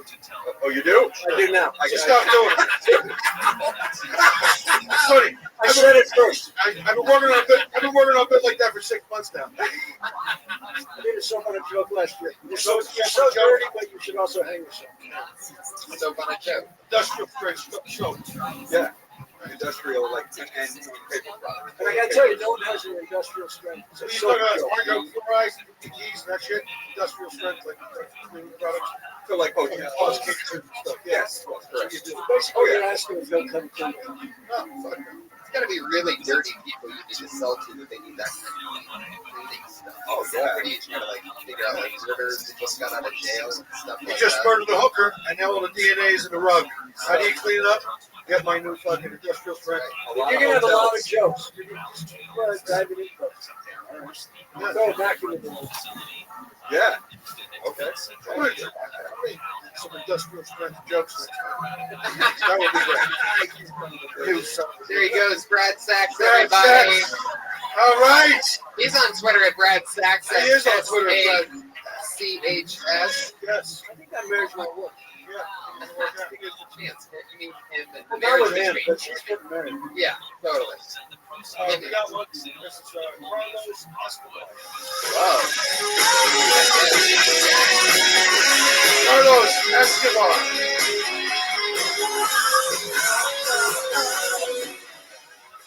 How you guys doing? Thank you, man. Appreciate that. You guys heard that, right? Carlos Escobar, Colombian. And the first thing that people always ask me is, you must know how to dance salsa or sell cocaine, which is a big stereotype. Colombians are also known for their food, cuisine. Like, it tastes a lot like Mexican food, except Colombian food is served in a glass plate, and you eat it through a rolled up dollar bill. I also work out, I do P90X. It's a great workout. You go online and check out their transformation videos. I saw this one chick had an amazing transformation. She used to be a size 16, and now she's a dude. She sweat the pussy right off her body. But I have a bad back, so my girlfriend says she should try yoga. And I'm like, I can't do yoga. I'll do P90X. Feel like anything with P90X and the pedal is tough to get you ripped. Like if my girlfriend said to me, I said, hey babe, you want to get your nails done? I'm like, no. But if she said, you want to get a P90X manicure? I'm like, let's do this shit. My fingers all ripped. You come up to me and said, I'm going to go for it. No, first step. Yeah, so I was like, oh man, I appreciate that, but I'm flattered, but I'm not gay. No, you totally misunderstood. I just want to keep you on and I'll give you a P90X blowjob to get you all rich. Okay. Sorry, I asked you to complete the joke. I apologize to the audience. Fucking short notice, man. Sorry. That's all right, bro. Shaking like a dog, trying to shoot a beat suit. I get it. It's a fucking very hot fucking podcast we're doing. Everybody's fucking nervous. I like it. One joke after another joke after another joke in a good rhythm. I like it. I gotta be honest, I like it as well, but I think you should slow it down. Because you have much material there. And your delivery is just so fast, you're going through the punchline. Even though you have 60 seconds, doesn't mean you have to have a joke every 10 seconds. You can have a killer joke every 20 seconds. Is that how fast you talk? If you're going to say like a 10-minute set, or are you trying to get a lot of jokes out? Right, yeah, I really wouldn't do that. That's something you sort of learn here. Also, just go in the open mic because they only give you 3 minutes when you very first start here. And a lot of people are like, why do they only get 3 minutes? But I think it teaches something about it. Because people can tell when somebody's really rushing for material, and to be able to get the best out of your minute while still sounding like I also think it's really important to be able to hear the audience because you don't even know if they're laughing because you're blowing through the punchline. Yeah, the train take off at 90 miles an hour. Nobody will give them a chance to get off the train. But you're going to be probably unblown. I thought someone blow 50% kiss and I wanted to just get a hand in the fight.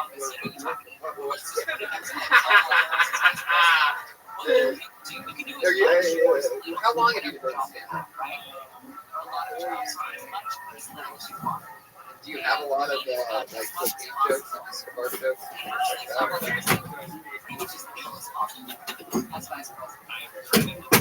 So you should start attacking you with coke. You should tap in your heritage. Do a line. It seems like a suggestion. It had nothing to do with comedy. He's just like, give me some coke. Yeah, when someone rushes through jokes, that's where I draw the line. Yeah, put another one. Anyway. No, when people hear that on the podcast, that's funny.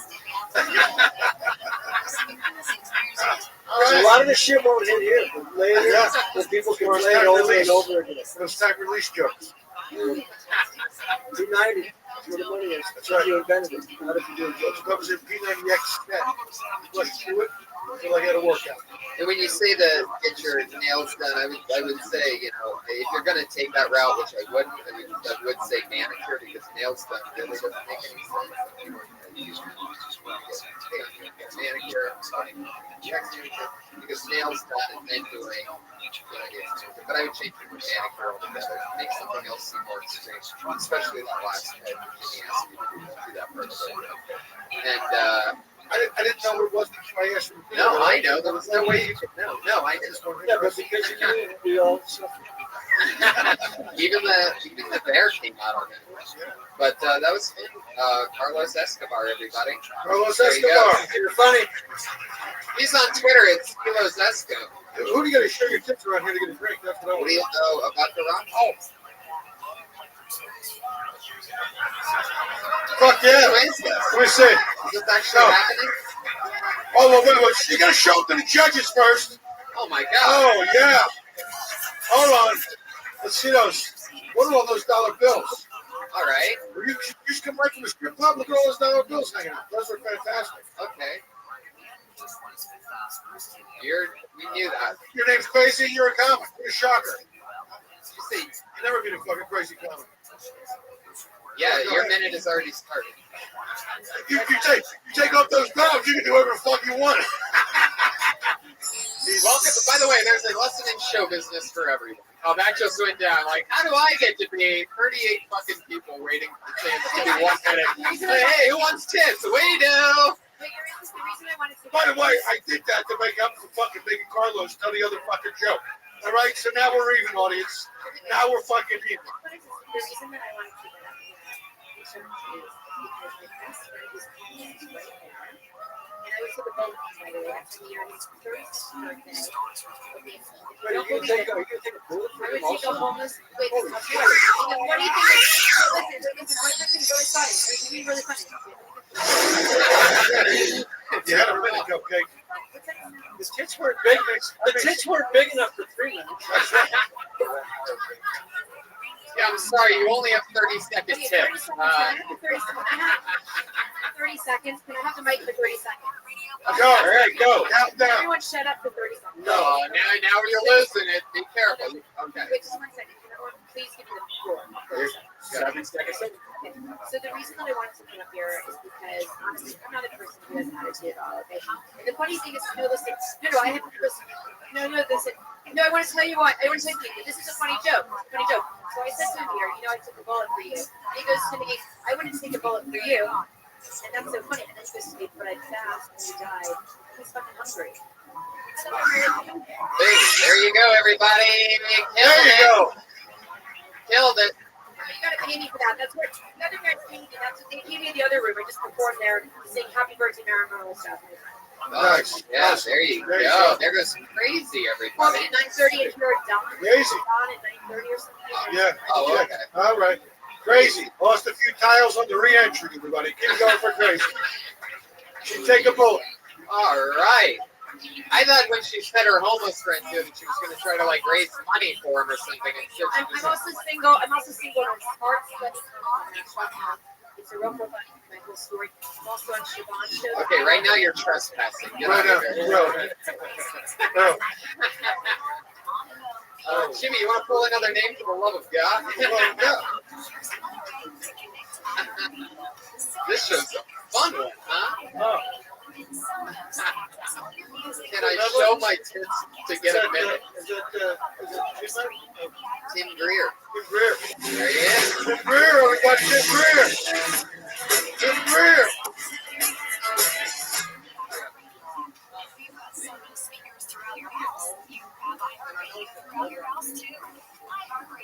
I've actually paid for it.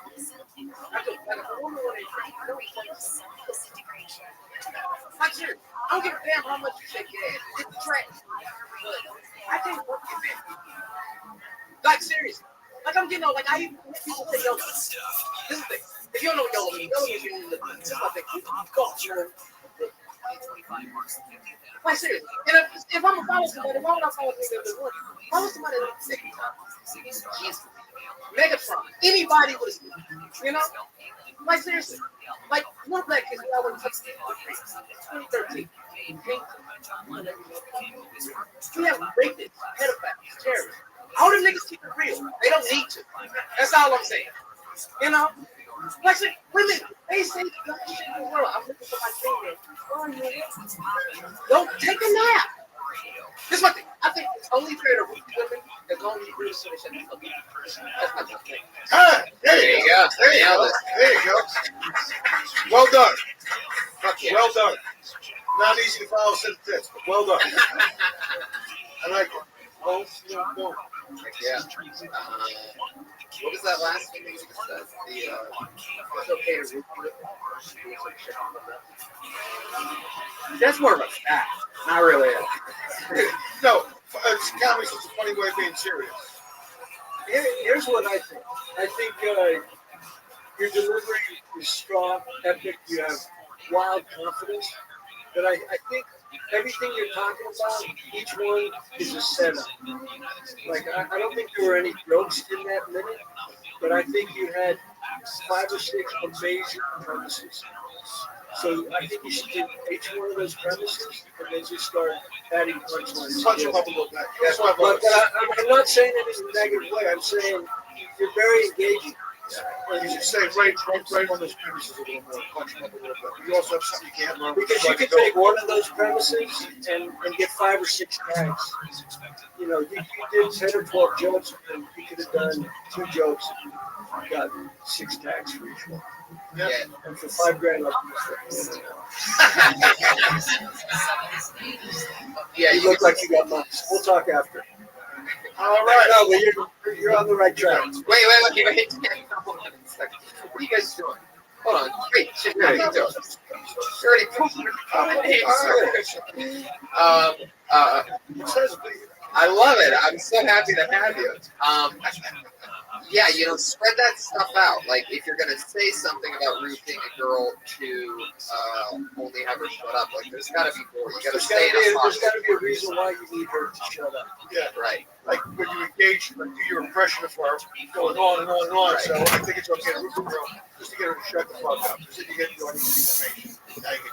Even if all that they're saying is, I don't know if I want to have sex, you know, that's enough for them to be talking too much for you to root them. Like, if you're playing the role in this like I'm joke, sitting here, my fucking left ear is fucking bleeding. I'm gonna root her just to get her to shut the fuck up. Right. Yeah. Or to kill her. Yeah.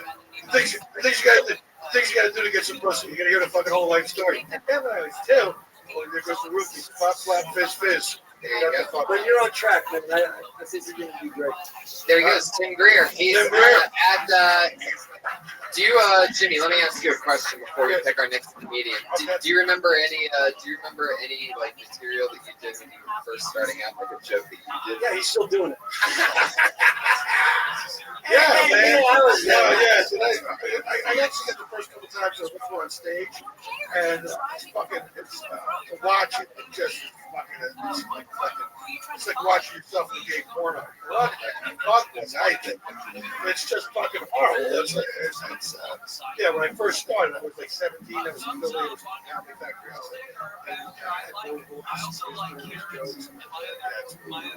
Every once in a while, I pop it just to keep me humble. Yeah, I'll show it. I should put it up on my phone. Yeah, I can pop it up on YouTube. You'd love it. The gay porn? No. Yeah. Just throw that up there. Yeah, sure. I had mine on YouTube up until about a month ago. I rewatched it and I was like, oh, fuck this. I don't want to. But I've had it up for like, whatever, 7 years. Yeah, it's losing. Yeah.